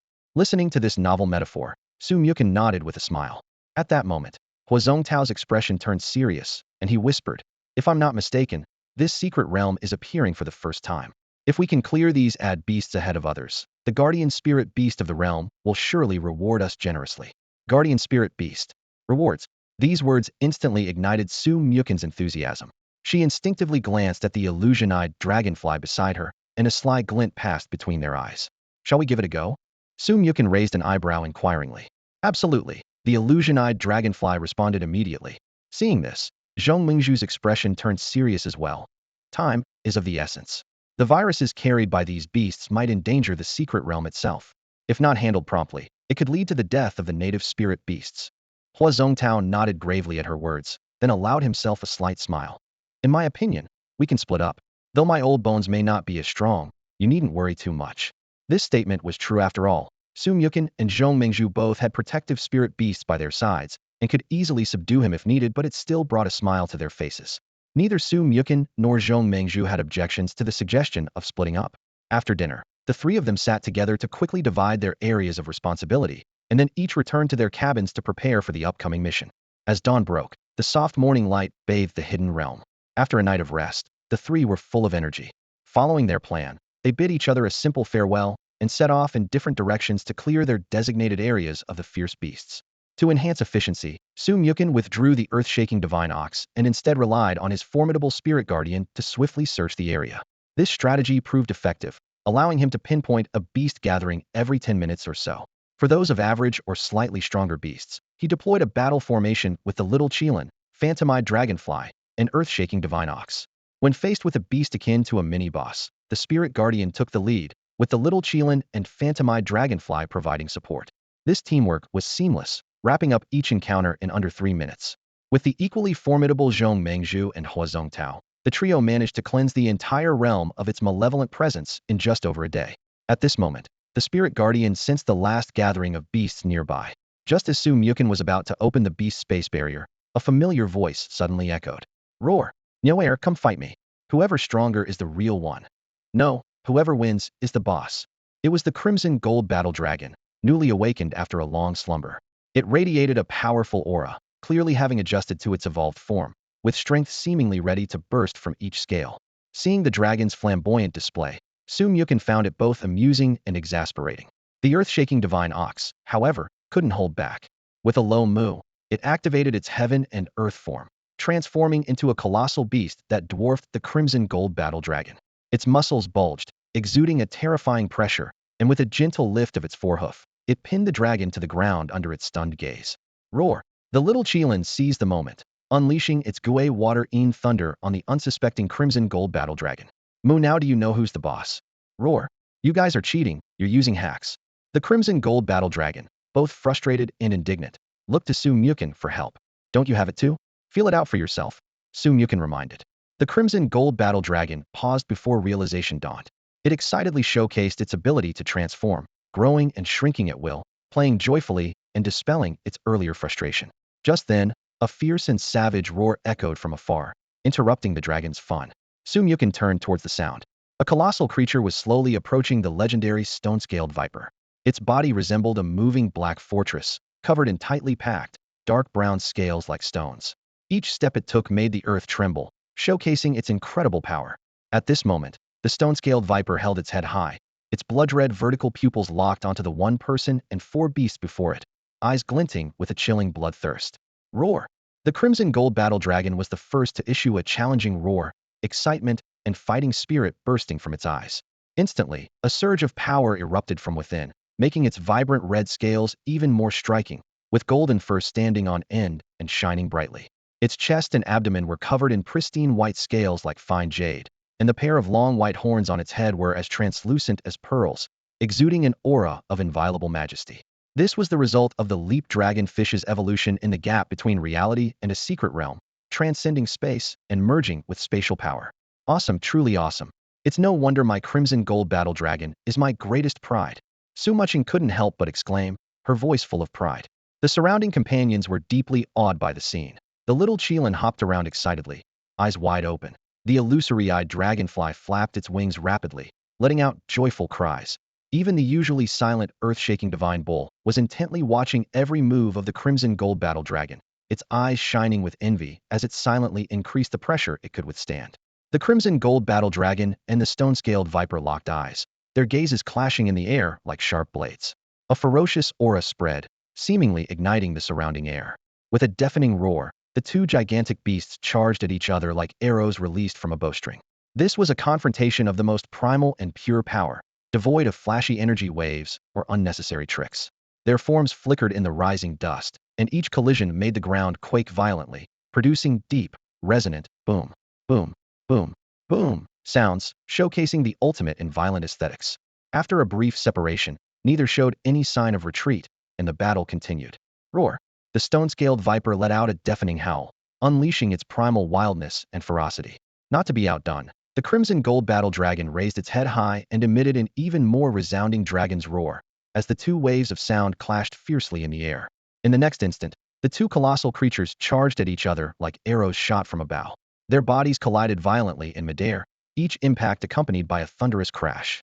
The stone-scaled viper, with its beastly trait of feeling no pain, maintained its peak fighting strength, while the crimson gold battle dragon grew stronger through its unique triple talents, drawing power from pain, regenerating stamina with each battle, and turning every scar into a new source of strength. Bang, bang, bang. Amidst the relentless crashes, the ground cracked with menacing fissures, as the battle's momentum grew increasingly terrifying, as if threatening to tear the world apart. At that moment, Zhong Mengzhu arrived swiftly on her glazed Pegasus. The bamboo dragon beast watched the intense duel intently, while the waterflower fairy stood frozen in shock, her petals trembling slightly. Zhong Mengzhu was equally captivated, the sheer force of the clash igniting an uncontrollable excitement within her, making her heart race. Close behind, the ocean dragon rider carrying Huazongtao also reached the battlefield. Witnessing the fierce combat before them, the ocean dragon rider felt a twinge of regret. Why didn't I evolve into a crimson gold battle dragon back then? This pure power struggle, the clash of bodies, is the true romance of the dragon clan. Crimson gold battle dragon, take him down. Sumyukin fixed his gaze on the battlefield, his breath quickening, chest heaving, blood boiling with excitement. The crimson gold battle dragon roared towards the sky, every cell in its body trembling with excitement. Its evolved form was no longer rough. Each muscle was now precise and resilient, with a significant leap in its defensive capabilities. The fierce clash with the stone-scaled viper brought waves of pain, but instead of causing the crimson gold battle dragon to retreat, this pain acted as the ultimate stimulant. Its eyes grew brighter, its movements more agile, as it launched charge after charge at the stone-scaled viper. The power surging through its veins yearned for release in the heat of battle. As a ferocious beast, the stone-scaled viper displayed its inherent savagery. Its scales stood erect like blades, glinting with a cold light. Its massive jaws opened wide, spewing corrosive venom that instantly eroded the ground, filling the air with smoke. The crimson gold battle dragon let out a thunderous roar, fearlessly confronting the deadly venom and sharp blades. Its massive body began to spin rapidly, like a giant drill, the air echoing with a sharp whistle. Mysterious spatial forces enveloped it, exponentially increasing the power of its attack, its brilliance more dazzling. This augmentation of power did not come without a price. Every bone and inch of skin bore unimaginable pressure, waves of excruciating pain crashing over it like tides. Yet for the Crimson Gold Battle Dragon, this pain served as a catalyst, continuously enhancing the potency of its skills. Ultimate unstoppable spinning cannon. Sumyukin couldn't help but shout excitedly. The Crimson Gold Battle Dragon transformed into a missile imbued with spatial power, launching itself at the stone-scaled viper. At the moment of impact, the ground quaked violently, cracks spreading like a spider web. A terrifying shockwave swept the surroundings, uprooting trees and reducing boulders to dust. As the earth-shattering sound subsided and the swirling dust slowly settled, everyone's vision gradually cleared. At this moment, the figure of the stone-scaled viper had long vanished from everyone's sight. The scattered rubble and scorched earth on the battlefield silently testified to the ferocity of the recent battle. The Crimson Gold Battle Dragon stood proudly, letting out a thunderous roar that echoed through the skies. Its massive body soared through the air, with golden scales shimmering brilliantly under the sunlight, each one radiating a dazzling glow. With its appearance, the entire secret realm began to undergo a mysterious transformation. The once twisted and oppressive space seemed to be reshaped by an invisible giant hand, gradually revealing its true form, a sky as blue as gemstones, with white clouds drifting leisurely, and vibrant flowers blooming in a riot of colors on the ground, their petals gently swaying in the breeze. Hisses, clatters, and howls rose from all directions. Herds of spiritual beasts surged like a tide, their gaze fixed on the Crimson Gold Battle Dragon in the sky, eyes filled with fervor and admiration. It turned out that when the leaping dragonfish evolved into the Crimson Gold Battle Dragon, the powerful energy wave that transcended space not only caused a sensation in the real world, but also alarmed the entire secret realm. To these native spiritual beasts, the immense changes brought by the Crimson Gold Battle Dragon made it the true savior. The beasts raised their unique voices in unison, creating a stirring anthem of heroism. Although the Crimson Gold Battle Dragon only half understood the situation before it, the feeling of being revered by all the beasts excited it immensely. It danced freely in the air, its massive body moving with exuberance, its tail sweeping through the sky and stirring up gusts of wind. Suddenly, it dived down like a golden lightning bolt, with the sunlight outlining a majestic and sacred golden silhouette, resembling a deity descending upon the earth. Beside it, the Azure Sea Dragon couldn't help but let out a low howl, clearly a bit displeased with the Crimson Gold Battle Dragon's triumphant display in front of the spiritual beasts. Yet, its gaze seemed to be irresistibly drawn, repeatedly stealing glances at the dazzling figure. Songhai Yulong's gaze was irresistibly drawn to the Crimson Gold Battle Dragon. Each scale on its majestic body shimmered with dazzling light, and the powerful aura it exuded commanded respect. So impressive. It sighed inwardly, then shook its head in frustration at the thought. Yet, its eyes seemed enchanted, always drifting back to the Crimson Gold Battle Dragon. Observing its imposing stance, Songhai Yulong had to admit a twinge of envy. It was undeniably the epitome of a dragon's success. Meanwhile, deep within the secret realm, a verdant figure quietly appeared before an ancient stone wall. This was the realm's guardian spirit, Bishingman Lingjun. Its slender, graceful form resembled the tender leaves of spring, and the golden vines spiraling atop its head highlighted its noble status, like a crown. The thorny vines entwined around its body added an air of mysterious authority. Shungman Lingjun gazed at the murals on the wall, which depicted scenes from a time of spatial chaos. Violent lightning danced like venomous serpents in the chaos, weaving a terrifying electric web. At the center of this turmoil, a leaping dragonfish emitted an unusual glow, undergoing a pivotal moment of evolution. The subsequent mural showed a different scene. Under the bright sun, the now evolved Crimson Gold Battle Dragon stood proudly, receiving the homage and admiration of numerous spirit beasts.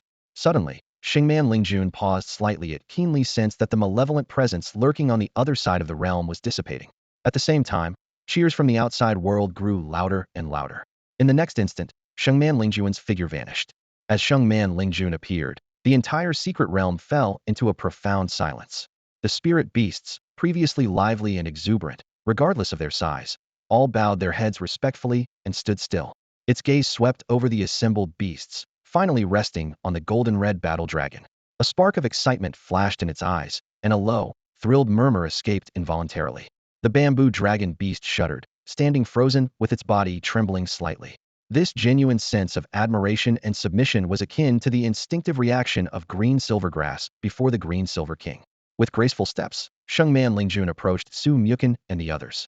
Its voice, gentle and clear, resonated directly in their minds and those of their spirit beasts, automatically transforming into their familiar language. Humans and spirit beasts from another world, thank you for your assistance.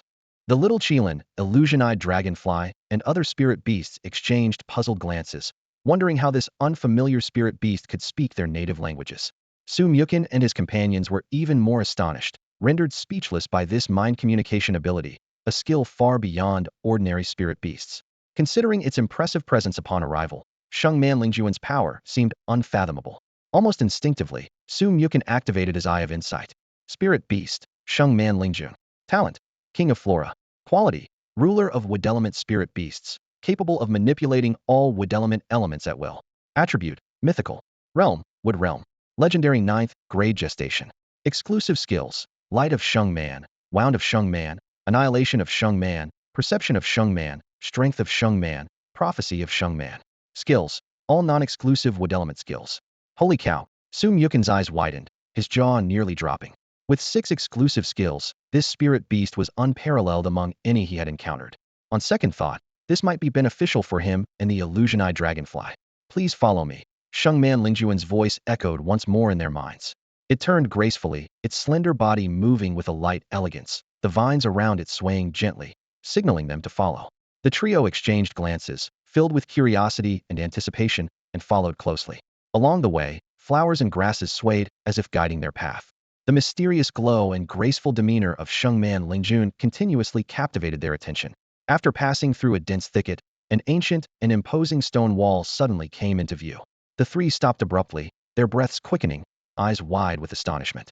The wall was carved with 4 vivid scenes. The evolution of the leaping dragon fish, the golden red battle dragon surrounded and celebrated by spirit beasts, the golden red battle dragon absorbing energy from a pool, and finally, a petite Shengman Lingjun and the awakened golden red battle dragon leading 12 true dragons and the realm's spirit beasts against a dark mist. The 5th painting was unveiled before everyone, and the mysterious realm depicted was chilling corpses lay scattered, and darkness shrouded the entire sky. Su Mukin's lips trembled uncontrollably, his voice tinged with undeniable shock. Is this a prophecy? His gaze was fixed intently on the ancient stone wall, filled with confusion. The scenes in the first 2 paintings had just occurred, yet this painting seemed to have existed for ages. Zhong Mengzhu instinctively raised her hand to cover her mouth, her eyes reflecting shock and doubt. Beside her, Huazong Tao's brows furrowed intensely, his gaze shifting between the images of the leaping dragon fish and the crimson gold battle dragon, his expression unusually grave. Even their companion beasts were drawn to the eerie imagery, with only the crimson gold battle dragon letting out a low growl, seemingly having a unique response to the scene.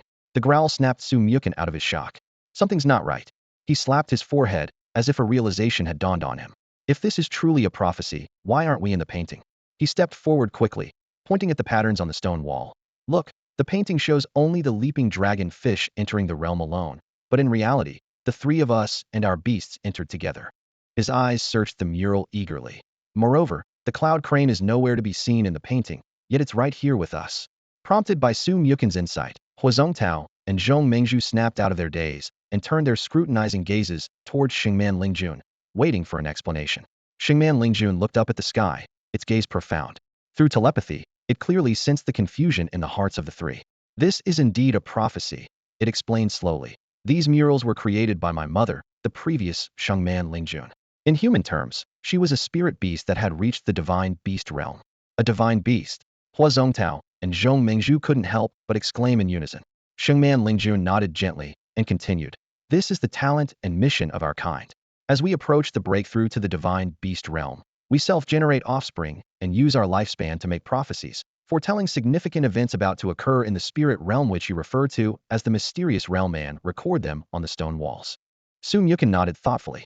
He understood that the Shengman Lingjun before him, currently in its gestation period, indeed possessed prophetic abilities, and its words were mostly true.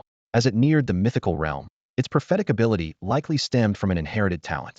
Su Mukin frowned as he stared at the mural before him, unable to suppress the doubts swirling in his mind. This prophecy seems to be quite different from the actual situation. Indeed, Zhong Mengzhu immediately agreed, her gaze shifting between the mural and their surroundings. The scenes depicted on the mural are far removed from the reality we see. Sage Ling Jun nodded slowly, its wise eyes observing the 3 before it. In your human world, don't you often say man can conquer nature, and knowledge changes destiny? Doesn't this imply that humans have the power to alter their predetermined fate? After a brief pause, its gaze swept across their faces as it continued. Your arrival has advanced the prophecy by a full 6 months, and even changed the direction of events. As it spoke, Sage Ling Jun's gaze lingered on Su Mukin. It had keenly sensed that a powerful entity capable of bridging the secret realm and the real world was currently residing in this young man's beast space. Hearing this, a flash of understanding crossed Su Mukin's eyes. Upon reflection, it made sense. Without his traversal, the original Su Mukin might have taken a completely different path. He might not have formed a contract with the leap dragonfish or forged a bond with the cloud crane. Thus, he wouldn't have arrived at the dragon gate at this time. Without the cloud crane's timely discovery, they wouldn't have detected the anomaly in the secret realm, nor could they have opened a passage to enter early. The leap dragonfish would still need another 6 months to reach the evolution standard to come from Tide Island on its own and leap over the dragon gate to evolve. When all these factors aligned, the accuracy of the prophecy seemed indeed undeniable. A sense of foreboding suddenly surged in Su Mukin's heart, though he hesitated to voice it. At that moment, Sage Ling Jun's expression turned grave, and it spoke in a deep voice. The spirit world needs help from the outside. It looked earnestly at the three of them and added, in other words, we need your help. As the conversation reached this point, everything became clear. The appearance of Su Mukin was like the first domino that triggered a series of unexpected changes. Not only did it deviate the prophecy path of the previous Shungman Lingjun, but it also gave the current Shungman Lingjun a glimmer of hope.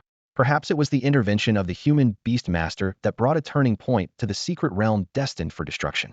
Hua Zhongtao's gaze rested on Su Mukin, waiting for his response. He knew full well that all future uncertainties stemmed from this young man. Even his and Zhong Mengzhu's arrival was, in some way, intricately linked to Su Mukin. Here, Su Mukin paused, a complex expression flashing in his eyes, is where I met the Crimson Gold Battle Dragon. His tone carried both emotion and determination. If the spirit realm is truly destroyed, the calamity will inevitably spread to the real world. Especially here, in the heart of the Yellow River Basin in China, if it becomes a source of disaster, the consequences would be unimaginable. If my power can change this future, I won't stand by idly. Besides, according to Xingman Lingjun, we have a year and a half until the scene depicted in that painting, and by then, we might resolve it easily. The three of them, united in purpose, approached Shungman Lingjun. The impatient crimson gold battle dragon was about to speak when a vibrant green vine swiftly wrapped around its mouth. No matter how much the dragon struggled, the resilient vine didn't budge. It turned out that in a short time, Shungman Lingjun's offspring had been born. At this moment, Shungman Lingjun was gently protecting the little life beside her, worried that the dragon's loud roar might disturb the child.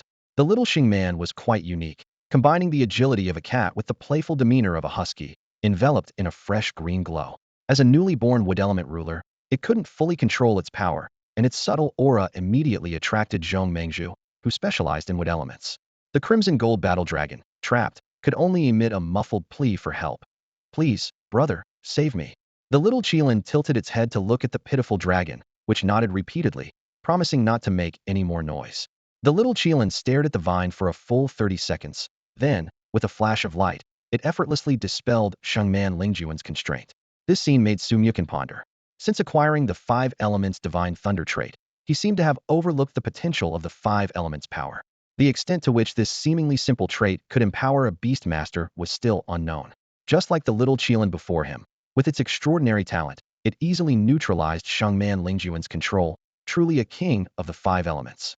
The little Shungman's big, round eyes curiously fixed on the little Qilin, deeply impressed by its actions. It broke free from its mother's embrace, wobbling over to the Qilin, and asked in a soft voice, "Are you my brother?" Everyone present was astonished by this scene. As the little Xingman approached, the light around the little Qilin flickered, as if it had gained new insight. The ground between the two beasts suddenly burst with life. Tender green sprouts broke through the soil, colorful flowers bloomed in competition, and a miraculous little tree quickly grew over a meter tall. This astounding talent left Zhong Mengzhu and Shungman Lingjun both envious and puzzled, with Shungman Lingjun even murmuring, "Could this spirit beast be a child of my siblings?" The illusion-eyed dragonfly and the earth-shaking divine ox also joined in. The dragonfly joyfully hovered among the flowers, while the ox enjoyed the wood-infused grass, occasionally letting out contented lowing. The crimson gold battle dragon wanted to join too, but, keeping its promise, could only watch longingly from the side. "So amazing!" Zhong Mengzhu exclaimed in awe. Since meeting Su Mukin, she had witnessed countless incredible events, and Su Mukin and his beasts always seemed to create miracles. As a beast master specializing in wood elements, this naturally flourishing green meadow was exactly what she had dreamed of. Standing nearby, Huazong Tao's eyes gleamed with anticipation. With the presence of the little Qilin, the crimson gold battle dragon, and Su Mukin, the crisis of the secret realm might indeed be resolved. He was about to speak when he heard Su Mukin address Xingman Lingjun. Senior, I have a request. Could we speak in private? Zhong Mengzhu and Huazong Tao were completely unaware of the events that transpired between Su Mukin, Huantong Qing, and Xingman Lingjun. They only noticed the shock and doubt etched on Xingman Lingjun's usually calm and composed face when he reappeared. Both of them were convinced that Huantong Qing must have demonstrated some extraordinary ability. However, they wisely chose not to inquire further. Let's go. Xingman Lingjun is about to give us our mission rewards. Su Mukin's voice broke the brief silence, barely able to contain his excitement.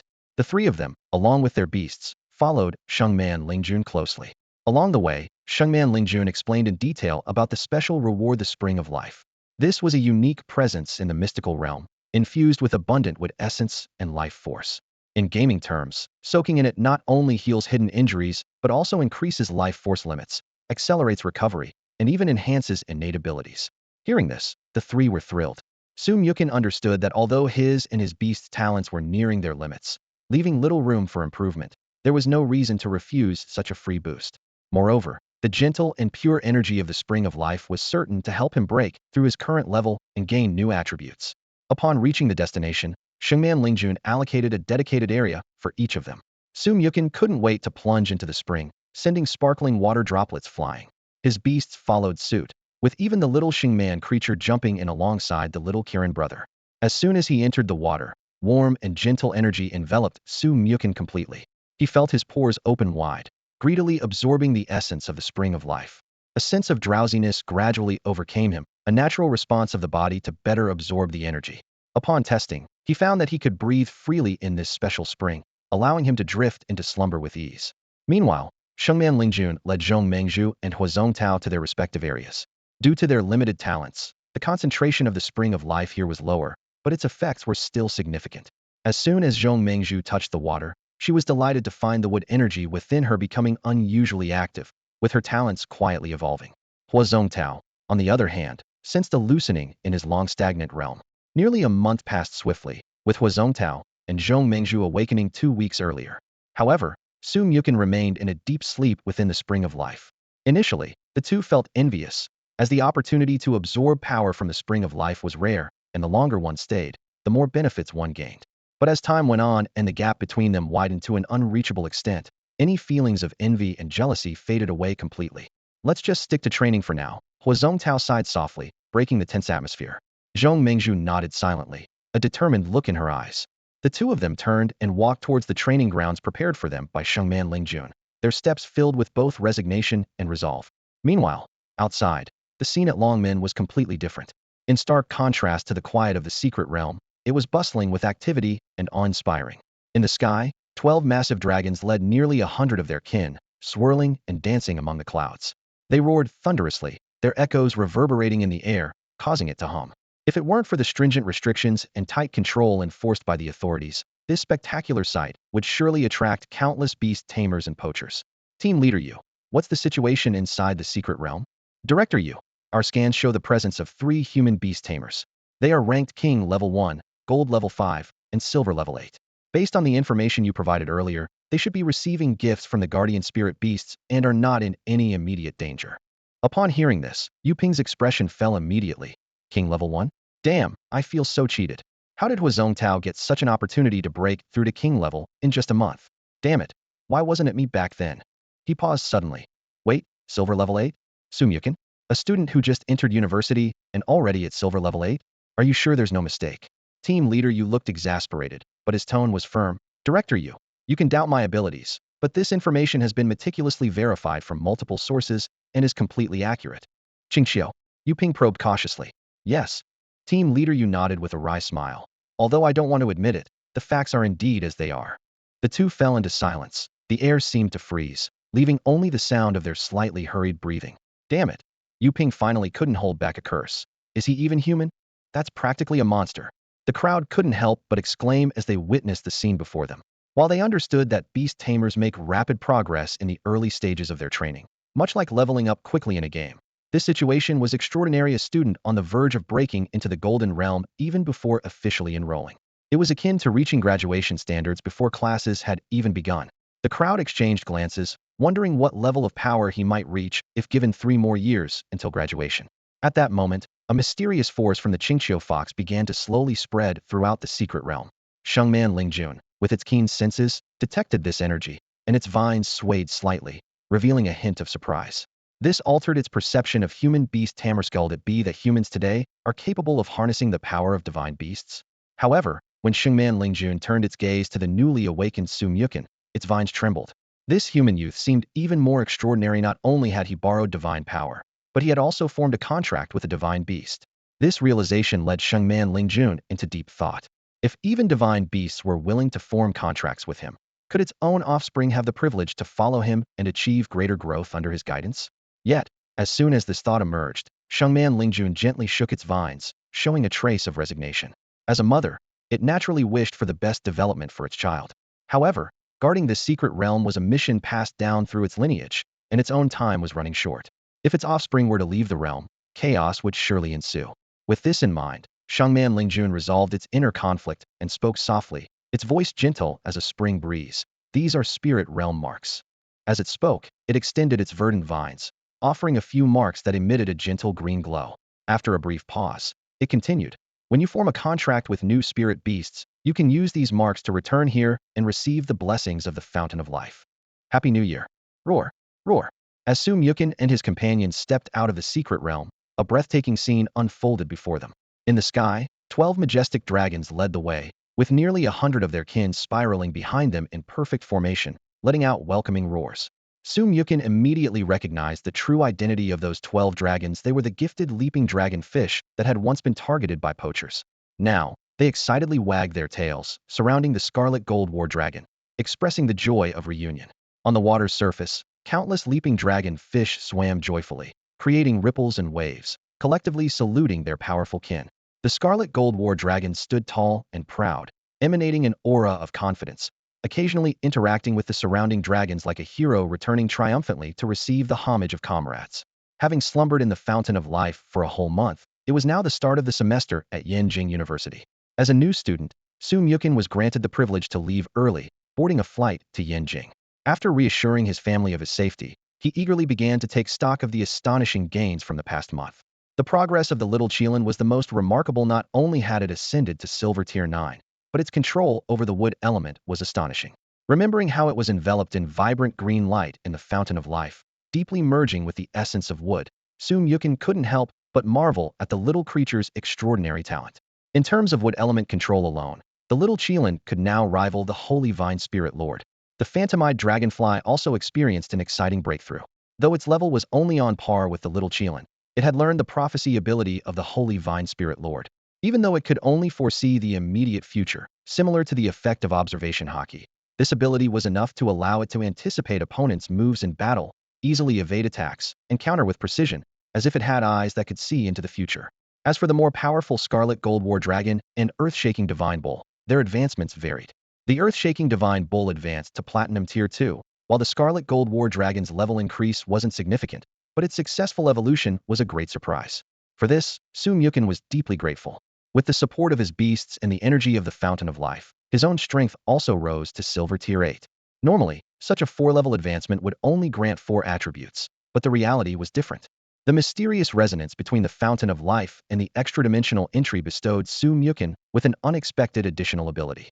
Including the benefits from his level advancement, he acquired a total of 5 powerful abilities this time.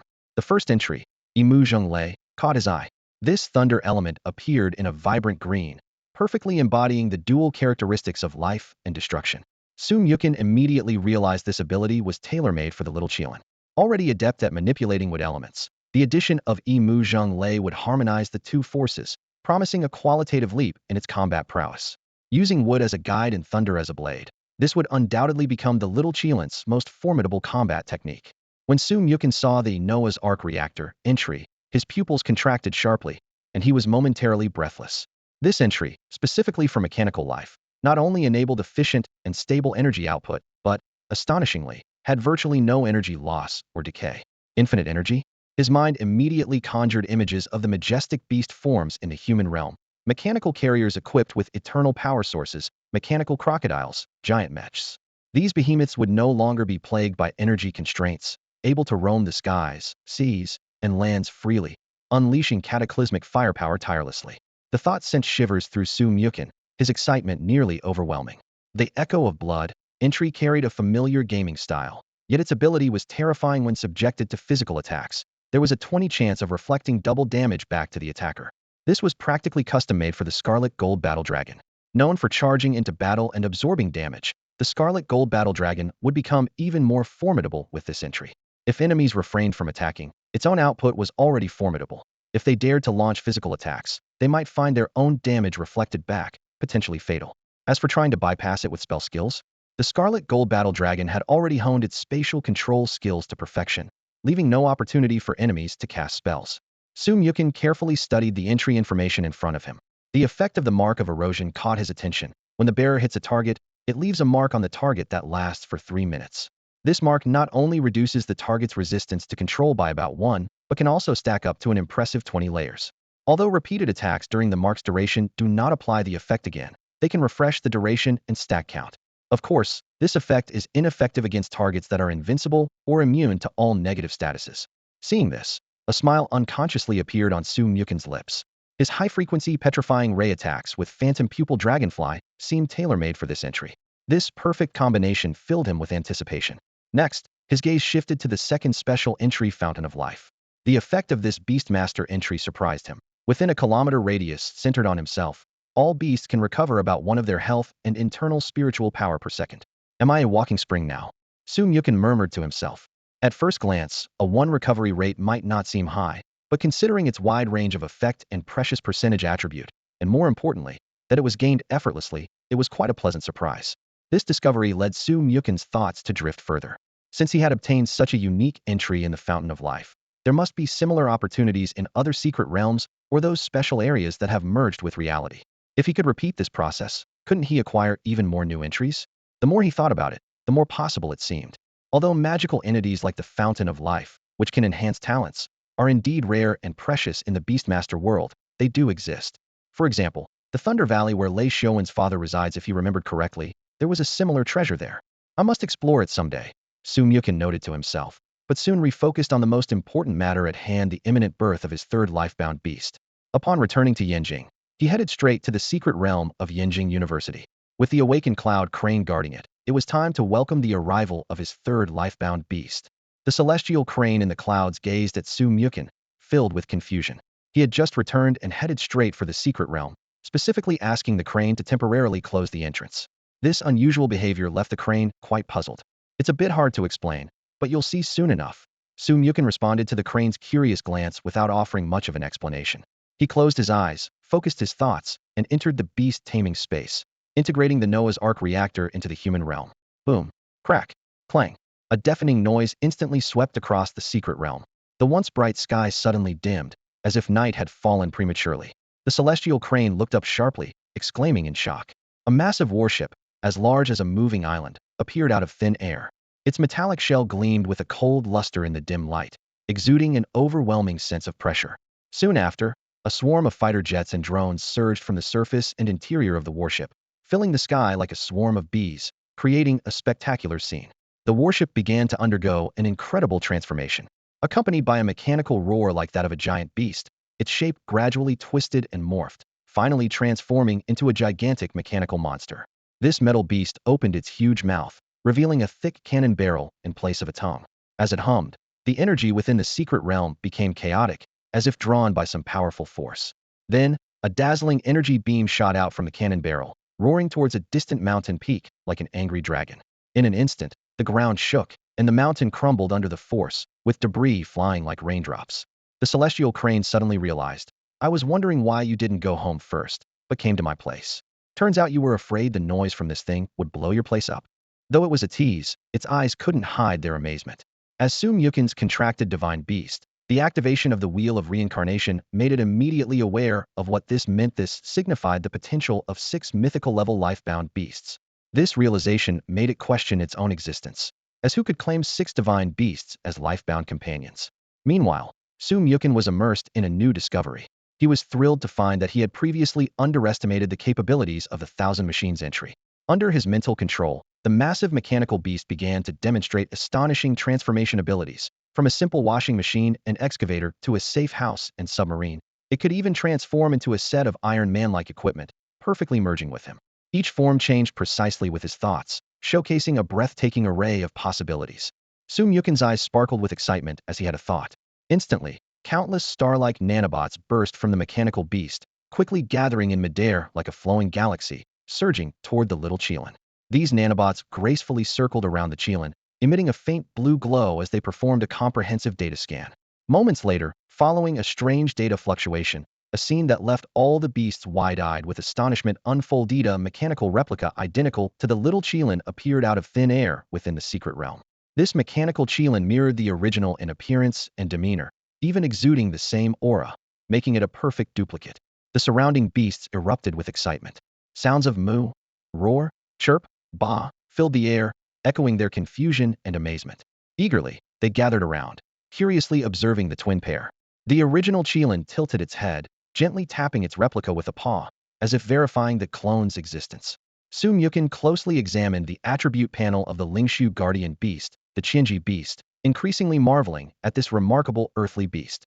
Its most notable trait was its ability to change form and attributes at will, transforming into a submarine to gain water attributes, or into a flamethrower to adopt fire attributes, truly living up to its name of ever-changing. With each transformation, not only did its form alter, but its skills adjusted accordingly, offering a level of combat flexibility that was an invaluable asset. The most astonishing feature of the Qianji beast lay in its nanobot-based body. This unique structure allowed it to naturally enjoy the benefits of transformation, and with its exclusive read skill and the support of the Noah's Ark reactor, it could continuously produce special nanobot replicas, taking the army of clones tactic to its extreme. The art of duplication is not only the primary combat method of the Qianji beast, but also the key to enhancing its power. Through a deep resonance with the beast, Su Mukin gradually mastered the specific limitations of this ability. The foremost limitation lies in the delicate balance between the number of duplicates and their strength. Due to the Qianji beast's current lower level, maintaining the stability of the duplicates means their power diminishes as their number increases. Specifically, when 3 duplicates are created, each retains 90 of the original's power. If expanded to 30, each duplicate's power drops to 80 of the original, and so on. What is even more astounding is the Qianji beast's extraordinary skill copying ability. It can perfectly replicate all of a target's skills, except for innate and exclusive skills, allowing both the original and the duplicates to use them freely. Moreover, it can precisely copy the proficiency level of the target's skills. If the target's skills improve later, the Qianji beast can quickly update its data. However, such formidable power naturally comes with a price. After the initial copying, each subsequent replication requires a period of 10 days to a month to complete. This duration will gradually decrease as the Qianji beast's level increases. It is because of these traits that Su Mukin unhesitatingly chose to first copy the data of the young Qilin. In terms of skill mastery and learning, the young Qilin was indeed the best choice. The results of this copying were significant. The Qianji beast, originally at Bronze Tier 1, leaped directly to Silver Tier 1.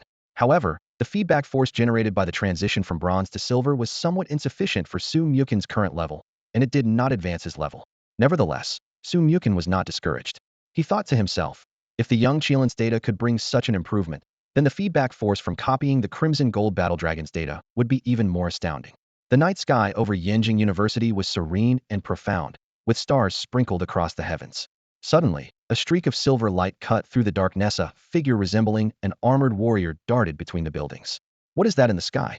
Is someone flying? Don't be ridiculous. It's probably a beast that looks like a human. I saw it head towards the courtyard dorms. It's likely a new student's beast. Students paused, pointing and speculating about the spectacle above. The owner of the silver light, Su Mukin, clad in crocodile armor, was joyfully flying towards the courtyard. He couldn't help but grin. His entire being seemed to be celebrating.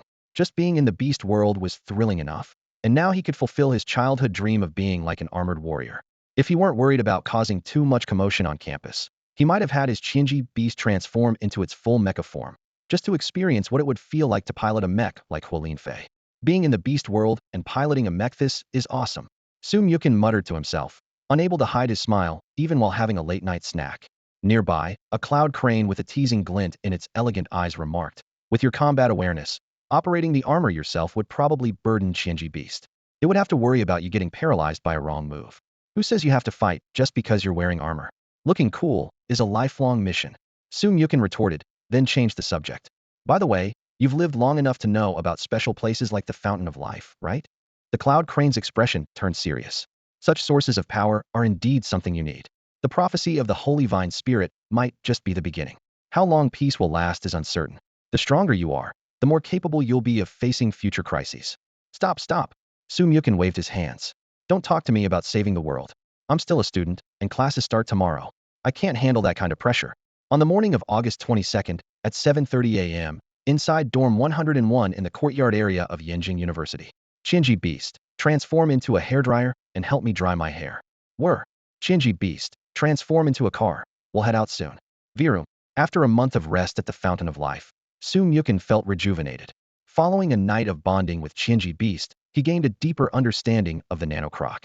Despite being an artificial mechanical beast, Qinji Beast, like other beasts, had its unique personality traits. The little Qilin was known for its appetite and incredible intuition. The steadfast Earth God Ox was diligent and reliable, and Qinji Beast was helpful and eager to be needed. Just like in the pirate anime, the Qinji Beast has a unique obsession with being needed. Whenever it can help Sum Yukin, it displays genuine delight. In this cozy little courtyard, thanks to its countless nanobots, the Qinji Beast quickly became a beloved companion to everyone. From blow-drying hair to giving massages, cooking gourmet meals to sparring with the Crimson Gold War Dragon, the Qinji Beast was always happily busy. Benefiting from the properties of nanobots, it could split into several avatars, handling various tasks simultaneously. In this fulfilling hustle, the Qinji Beast not only gained immense satisfaction, but also continuously improved its energy circulation and absorption efficiency. In just one night, its power leaped from Silver Rank 1 to Silver Rank 2. The crisp sound of the doorbell shattered the morning tranquility. The Qinji Beast immediately went to open the door, where Inhong's familiar voice came from outside. Chun, it's time to go, or we'll miss out on the Qiyun horses. Coming, just changing clothes. Sum Yukin replied as he quickly donned a stylish outfit. He had seen the notice in the freshman group chat yesterday. A half-hour opening ceremony in the morning, followed by the freshman competition. For such an important occasion, he naturally had to dress up. Get in, let's go. Sum Yukin gestured with a flourish, stepping into the car that the Qinji Beast had transformed into. Responding to its master's call, the Qinji Beast let out a joyful hum, then expanded the four-seater to a seven-seater as the entire vehicle grew larger. The spacious cabin easily accommodated the little Qilin, the phantomized Dragonfly, and the shrunken Crimson Gold War Dragon, with comfortable seats reserved for Inhong and the others. Witnessing this magical scene, especially the Crimson Gold War Dragon already buckled up, left Inhong and his friends speechless with amazement. Stop daydreaming, get in the car. Sum Yukin put on his sunglasses and urged with a smile. Once everyone was buckled up, the Qinji Beast shot out like lightning. Sum Yukin demonstrated exceptional driving skills, seamlessly executing maneuvers like advanced starts, wall collisions, tail drifts, and bursts, showcasing the driving prowess of a level 12 fan of Zhu Ganglai. This scene instantly caught the attention of classmates walking or riding their beasts, sparking cheers and applause. Thanks to the Qinji Beast's extraordinary speed, they quickly arrived at the school's largest sports field. Noticing Inhong and his friends' eyes glued to the Crimson Gold War Dragon, Sum Yukin couldn't help but tease. It's only been a month, and you guys are already acting so distant? Can't even recognize the leaping dragon fish. This jolted the trio back to reality. They speculated that the leaping dragon fish might have evolved to possess some form of size-altering ability, making it appear so petite. Clearly, however, their astonishment went far beyond just that. Sum Yukin stood at the edge of the training field, his gaze sweeping over the three beasts in front of him. Inhong's Tide Sound Turtle had evolved to Silver Level 5. Lei Shouwen's Jet Dragon had surged to Silver Level 9 with substantial resource investment. And as for Lin Suxian's Little Ice Soul, although at a relatively lower stage of Silver Level 3, it had unlocked a unique skill. Mystic Carp Gold Level Evolution Platinum Aura Freshman. Sum Yukin muttered these words softly, frowning slightly. Individually, they make sense, but together, they're confusing. Wait, is the freshman Sum Yukin? Oh, that makes sense. He turned to the three of them, a smile of approval on his face. You've all changed quite a bit this past month. Do you think you can make it into the top 10? Lin Suxian folded her hands in front of her, pondering for a moment before replying. The top 10 is too difficult. My goal is the top 30. We're about the same. Inhong and Lei Shouwen exchanged a glance. We'll aim to stay in the top 20, and if possible, try for the top 10. Huh. Sum Yukin was taken aback. Are there that many strong contenders in this freshman competition? In his understanding, only the son of the Pengima and Long Hanwen stood out. So how come even the strong Lei Shouwen wasn't confident about making the top 10? Brother Chun, You've been away from school this month, so you might not be up to date with the situation. Lei Xiaowen adjusted his glasses. About 2 weeks ago, it was announced that the top 10 would participate in a special event arranged by the school, with reportedly enticing rewards. Everyone's giving it their all. Based on my analysis, I have an 80 chance of making the top 10, but I'm not fully confident yet. Wow. Sum Yukin couldn't help but laugh. Are you Han Pao Pao or someone? An 80 chance and you're still not confident? In Hong explained. He's considering the 20 failure rate due to opponent matchups. If he faces you, Ma Yuza, or Long Hanwen too early, he might not make it into the top 10. Lei Xiaowen nodded seriously, embodying the cautious nature of a mechanical beast master. In his view, unless he encountered those three, he was confident he could handle any other opponent with ease. As Sum Yukin and his friends chatted enthusiastically, the grandstand at Yenjing University's sports field was already packed with people. In the teachers' section, rows of faculty members sat neatly, their faces a mix of scrutiny and anticipation. Meanwhile, sophomore and junior students gathered in small groups, excitedly discussing the upcoming freshman competition. This year's freshman competition is going to be something. I just saw a dragon next to Sum Yukin, exclaimed one senior, pointing towards the edge of the field. A dragon? Has the leaping dragonfish evolved? Someone nearby immediately asked. Absolutely, it looks exactly like a crimson gold battle dragon. Training a leaping dragonfish to evolve? Is that something a freshman can do? Someone shook their head in amazement. I've been nurturing mine for nearly a year, and there's still no sign of progress. I don't think I can beat any of these four. Sum Yukin, Ma Yuza, Long Hanwen, and Lei Xiaowen, analyzed another senior. I heard Ma Yuza's penguin prince has evolved into a special form, the fishing penguin, which is quite formidable. However, I believe the championship belongs to Sum Yukin. Another chimed in. Crimson Gold Battle Dragon and Earth-Shaking Divine Bull, 2 gold-level beasts. How can you lose? That may be true, but I hope someone can push him to showcase more of his skills. The audience was abuzz with discussion, their expectations high. This excitement was fueled by Sum Yukin's impressive performance in the cafeteria's battle area last time, which even inspired Professor Yu Yanba to create a special course. The students were eager to witness his tactics again, hoping to gain insights that could save them years of trial and error. In one corner of the stands, a clear female voice rang out. I didn't expect you to be interested in the freshman competition. The speaker was Zheng Qiaoqiao, petite and cute, standing next to the tall and handsome Deng Yanjun. Deng Yanjun glanced towards where Sum Yukin was, a mischievous smile on his lips. He's improving too fast. If I don't challenge him now, I might not get the chance later. Zheng Qiaoqiao's eyes lit up with confidence as she smiled. Then let's see who makes the first move. The two exchanged a knowing look, their eyes filled with eager anticipation. Having known Sum Yukin since childhood, they were eager to test their skills against him as he rose to fame in the Beast Taming World. Unfortunately, Sum Yukin had been off campus for the past month, depriving them of the opportunity to spar. Now, the freshman competition was the perfect chance, and if they didn't seize it, with Sum Yukin's rapid growth, to challenge them would be a futile effort, like trying to catch up with the wind. The playground was bustling with noise as new students flooded into their designated areas, lining up neatly. On the stage, professors and senior mentors from Yenjing University were seated, except for one particularly conspicuous seat at the front with no name tag, sparking whispers among the students below, speculating about the special guest it was reserved for. Amidst the murmurs, the clock struck 9. Suddenly, a deafening roar echoed through the sky, silencing the crowd. All the students instinctively looked up towards the space above the stage, where a breathtaking scene unfolded. Several dragons were soaring across the sky, their majestic forms shining brilliantly in the sunlight, leaving everyone breathless with awe.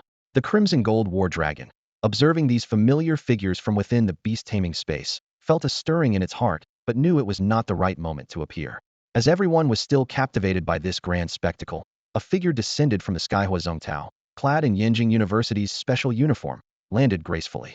The overwhelming aura of a master beast tamer radiated from him, casting an invisible pressure that plunged the field into silence. Let me introduce myself. I'm Hua Zhongtao. His voice boomed across the playground. Some of you may have heard of my name. Thanks to Principal Yan's kindness, I've just joined Yenjing University and have been asked to preside over this freshman competition. To express my gratitude, I've decided to raise the stakes for this event. Before the echoes of his words faded, he dropped a bombshell. Those who excel in the freshman competition will have the privilege to form a contract with a leap dragonfish, or even its evolved form. This announcement hit the crowd like an explosive, instantly igniting excitement. The older students were filled with envy, while the newcomers' eyes gleamed with anticipation. For exceptionally talented individuals like Sum Yukin, securing a leap dragonfish might not be too challenging, but for 99.999% of people globally, forming a contract with one is as daunting as climbing Mount Everest alone. With such a monumental opportunity at hand, the crowd was in a frenzy, rendering Remington's subsequent speech almost unnoticed until Hua Zongtao took the stage again. As Hua Zongtao raised his voice, it resonated clearly across the playground. When he began to detail the specific rules of the upcoming freshman competition, the previously uninterested students immediately perked up, their eyes fixed on the podium.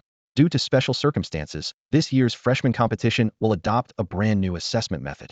Hua Zongtao's gaze, sharp as a blade, swept across the faces of the students below, his expression more serious than ever. This test will not only evaluate your individual combat skills, but also your ability to handle multiple opponents. The entire assessment will be divided into 3 rounds. He paused briefly to ensure everyone was paying close attention. In the first round, you will face a single opponent, the Thousand Shadows. Each candidate can choose the difficulty level based on their own abilities. Specifically, you can decide how many Thousand Shadows clones you want to face and the strength level of these clones. The minimum choice is 10 clones at Silver Rank 1, and the maximum is 100 clones at Silver Rank 5. Your final score will be based on the number and level of clones you defeat.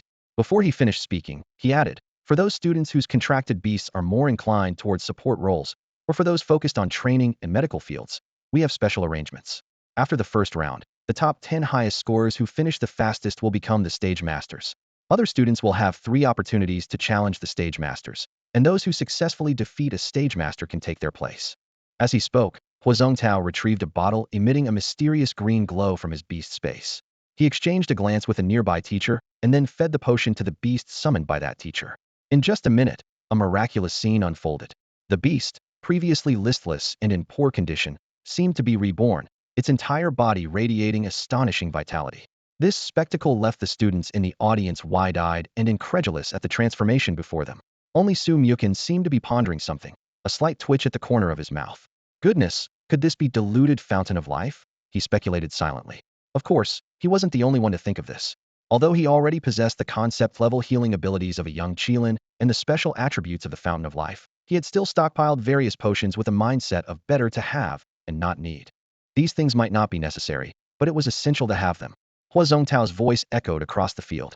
After introducing the 3rd stage of friendly competition between second-year and first-year students, he moved on to the main topic, announcing the rewards for this year's freshman competition.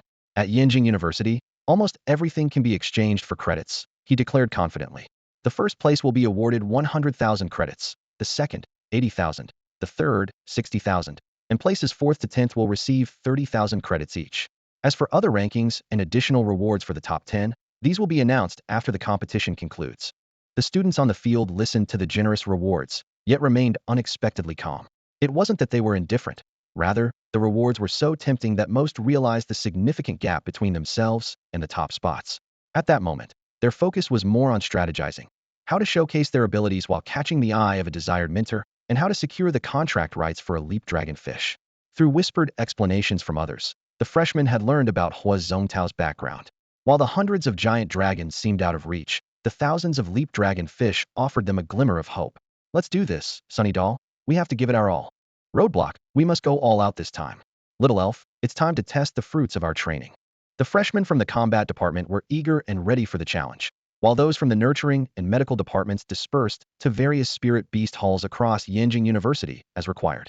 Their task was to help wild spirit beasts recover from injuries, solve their troubles, and build relationships, so these beasts could temporarily become their battle partners.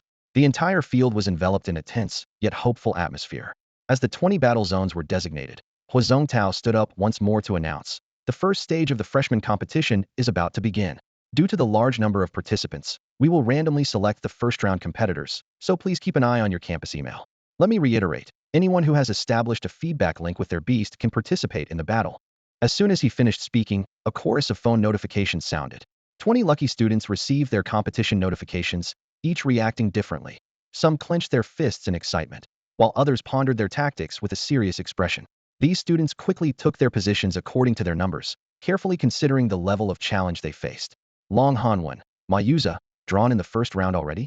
Lei Xiaowen exclaimed in surprise, as Su Mochen and In Hong looked towards the battle zones following his gaze. Among the 20 students, 2 figures stood out. One was Long Hanwen, who had a commanding posture and a stern expression, exuding an aura that warned others to keep their distance.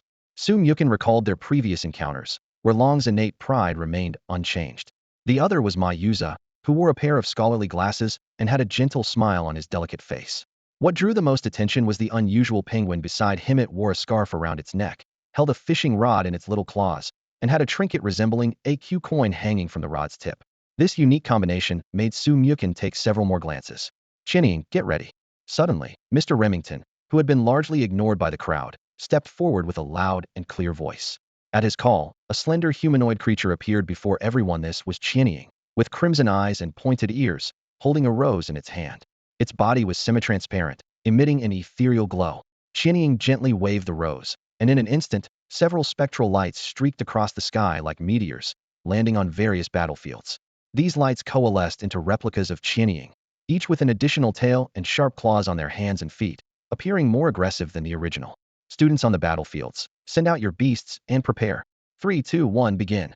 As the final word was spoken, the freshmen on the field issued orders in unison, and a variety of beast skills erupted instantaneously.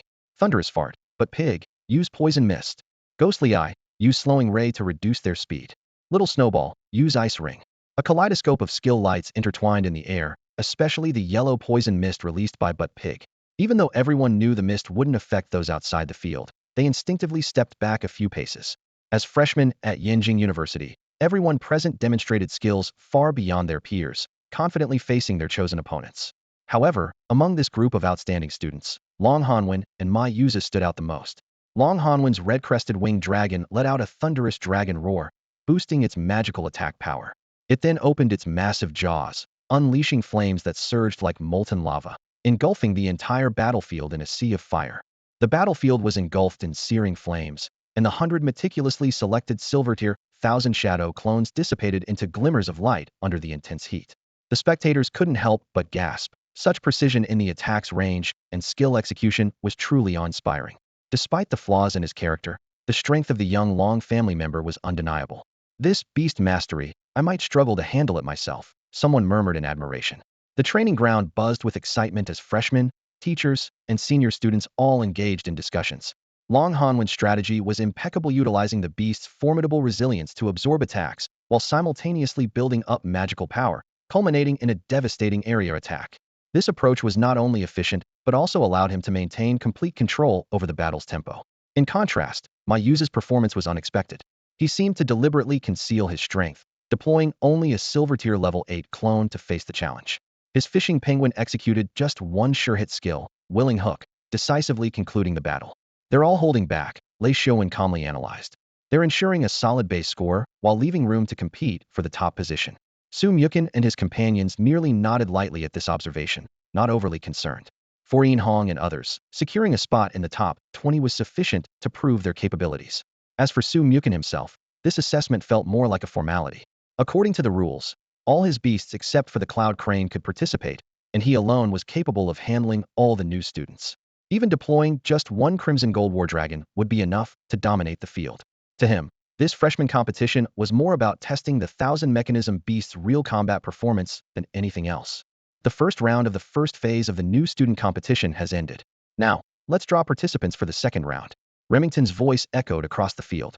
His beast, Chinning, remained energetic, with thousands of silver-level clones showing no signs of fatigue, displaying incredible strength. The sound of notifications filled the air as Su Mukin glanced at his phone screen and smiled knowingly. "It's my turn," he said, preparing to take the stage. He gestured to his companions and gently patted the head of his humanoid Chinji beast. This new partner had enjoyed playing while giving a crocodile a bath last night and decided to keep this form permanently. Is he going to train his new beast?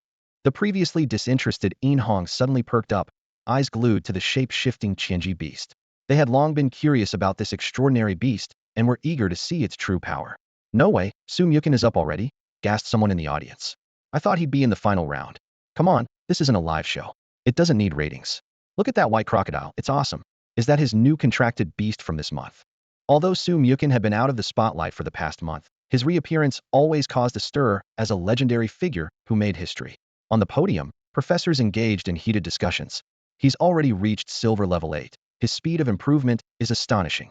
Counting this new one, he must have 6 beasts by now, and the strength of 4 of them is remarkable. The worst part is when someone more talented than you also works harder. In the third phase, with the Zheng family girl, he'll likely have to give it his all. Hua Zhongtao listened to the discussions, his expression mixed.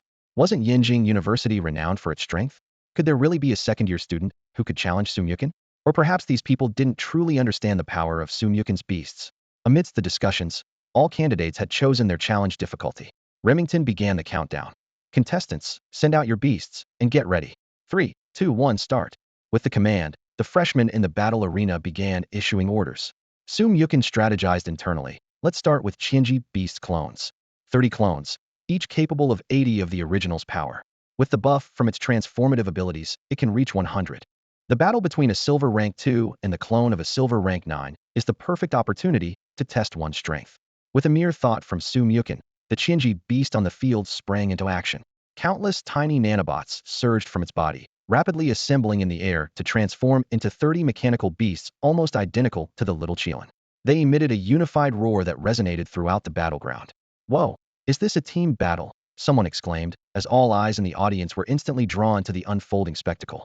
Under the precise control of the Qinji beast, the 30 mechanical little Qilins operated like a well-trained army, executing a dazzling array of skill combinations. Water tornadoes spiraled upward, high-pressure jets shot like arrows, flame rays streaked across the sky, electric balls flashed brilliantly, high-voltage shocks crackled, and leaf storms howled. Even the little Qilin's signature electric field, combined with its ultimate power-gathering technique, was perfectly replicated, though the replicated lightning lacked the elemental power of the 5 elements divine thunder due to the inability to mimic the original power. This astounding scene electrified the audience. What kind of godly maneuver is this? Is that a sacred Qilin or some kind of monster? These clones are just like the sacred Qilin, even copying its skills. How do you fight that? The crowd erupted with exclamations of amazement. Those familiar with the little Qilin were especially speechless, knowing full well its vast skill set was already beyond comparison. Now, with Sumyukin unveiling a magical mechanical beast capable of splitting into 30 high-fidelity little Qilin clones, each able to perform similar skills, it shattered their understanding of combat. Even some of the older students from the second and third years began to question, is this really a freshman competition? It feels like the level of last year's intercollegiate tournament. Countless spectators were in a daze, unable to tear their eyes away for fear of missing any spectacular moment. On the field, faced with such a dense barrage of attacks, the Thousand Shadows clone had almost nowhere to hide. Although these attacks came from the clones of the Qinji beast and were limited by the main body's level, thus reducing their power, they still put immense pressure on Thousand Shadows. Under the main body's control, Thousand Shadows sacrificed 40 clones just to withstand this ferocious assault. Meanwhile, the remaining 60 clones launched a meticulously planned counterattack. Some released black smoke to obscure vision, while others transformed into shadows, executing a shadow assault directly targeting the Qinji beast, attempting to break free from this passive predicament. Faced with Thousand Shadows' counteroffensive, the mechanical little Qilins remained unperturbed. Under the coordination of the Qinji beast, 10 mechanical little Qilins immediately formed a formation, conjuring earth shields, water shields, and wood shields, creating a solid defense. The remaining mechanical little Qilins each took on their roles, maintaining the offensive momentum. On the battlefield, the mechanical Qilin clones showcased their unique abilities. Some transformed into agile assassins, weaving through the crowd with lightning speed, while others became long-range turrets, solidifying their position at the rear and unleashing a barrage of energy beams like a torrential downpour, putting immense pressure on the Qinian clones. In the fierce confrontation, the number of Qinian clones dwindled rapidly. Although the mechanical Qilin acting as assassins also suffered damage, under the collective buff of Sumyukin's Fountain of Life and the shields and healing skills released by 10 support Qilins, they could quickly regain their combat strength as long as they weren't instantly defeated. This powerful endurance capability made them nearly invincible. The battle remained in a stalemate as 100 Qinian clones, each reaching the silver 9th rank, gradually vanished from the field. Observing this, Sumyukin nodded in satisfaction. Through this battle, he had fully mastered the combat system of the Qinji beast's clones. 30 clones, each with distinct roles, leveraged their numerical advantage to create a superior tactical position. Their seamless cooperation allowed them to perfectly control the battlefield's rhythm, forcing their opponents into a passive stance. But this was only the beginning. Sumyukin understood that as the Qinji beast accumulated more data, its clone forms and skill library would continue to expand, offering a broader range of tactical options. More importantly, as the Qinji beast grew, its limitations on the number and strength of clones would eventually be overcome, achieving the true power of a one-beast army. Most astonishingly, the Qinji beast completely avoided the common fatal weaknesses of typical clone and summoning beasts. Traditional summoned clones would collapse like a building without a foundation if their main body was defeated. However, the Qinji beast was entirely different. It could switch its main body form at any time. You want to attack my main body? Then are you looking for the heavily defended safehouse form, the turret-laden warship form, or the mecha form combining strength, magic, and defense. At this moment, the students and teachers in the audience had recovered from their shock and were enthusiastically discussing the Qianji beast's remarkable performance. Crushing. This is sheer domination. The audience erupted in excitement. Su Mukin's performance left everyone in awe. This new combat style and unprecedented beast coordination completely overturned people's understanding of battle. Although such a victory was expected given Su Mukin's reputation in the school and nationwide beastmaster circles, the way he fought was still astonishing. On the sidelines, some sharp-eyed spectators began recording videos, planning to study this unique combination of electric and lightning fields later. Meanwhile, on the podium, several seasoned professors furrowed their brows as they noticed something perplexing. The spirit energy reserve of the Qianji beast seemed far beyond normal. After releasing so many skills, why does it still show no signs of fatigue? A white-haired professor murmured. While skill release through avatars is not unheard of, maintaining 30 avatars and having them release skills at the Qianji beast's current level should deplete most students' beasts instantly. Yet, the Qianji beast before them not only kept its avatar stable, but showed no signs of depletion. This was truly terrifying. Freshman Su Mukin, first stage score, 900. Remington announced loudly, snapping out of his shock. Having faced the Qianji beast directly, he understood its terrifying nature better than anyone. He thought his advantage with the shadow clone technique would pressure his opponent, but he found himself caught in Su Mukin's rhythm from the start, completely overpowered. The younger generation is truly formidable, he thought to himself. Thank you, Mr. Lei, Su Mukin replied with a humble smile, as he and the Qianji beast, having retracted its avatars, returned to the rest area. Inhong and Lei Xiaowen immediately gathered around him. Chun, can this Qianji beast use all of the Qilin's skills? Yes, Su Mukin answered calmly. Hiss, Lei Xiaowen drew in a sharp breath. This tactical coordination is unbeatable, as long as the main body isn't destroyed. He activated his special talent, his brain rapidly simulating countermeasures. At the same time, Su Mukin was busy calming the Crimson Gold Dragon. Seeing the Qianji beast's spectacular performance, it was itching to get into the action, or perhaps just eager to take a beating. On the field, other contestants' matches continued. But after the Qianji beast's stunning display, these battles seemed mundane. Spectators whispered among themselves, their conversations still centered on that electrifying duel. Inhong appeared in the fourth round, methodically defeating a silver grade 7 shadow clone. Lin Suxian showcased her breeder's skills, having her little ice spirit cooperate with the ice crystal deer for an easy victory. In the eighth round, Lei Xiaowen's jet dragon entered the stage with all skills blazing, especially the newly mastered group skill Chain Lightning, easily taking down 100 silver grade 5 shadow clones, reminding the audience of this formidable contender shrouded by Su Mukin's spotlight. In the rest area, Su Mukin summoned a miniaturized Crimson Gold Dragon. I'll leave the next battles to you. This seemed to activate a switch in the dragon, which excitedly paced around the area, even accidentally knocking over the Qilin's juice. The Qilin glared angrily, while the Crimson Gold Dragon continued to revel in the anticipation of its upcoming performance. Su Mukin watched the scene with a helpless smile. The phantom-eyed Dragonfly and Qianji beast stood quietly nearby, as if saying, "Here we go again." That's all for today. Thank you so much for watching. I hope you guys enjoyed. If you wish to have another part of this recap, please give us at least 1,000 likes. Please don't forget to comment and subscribe to our channel for more content like this. Until next time.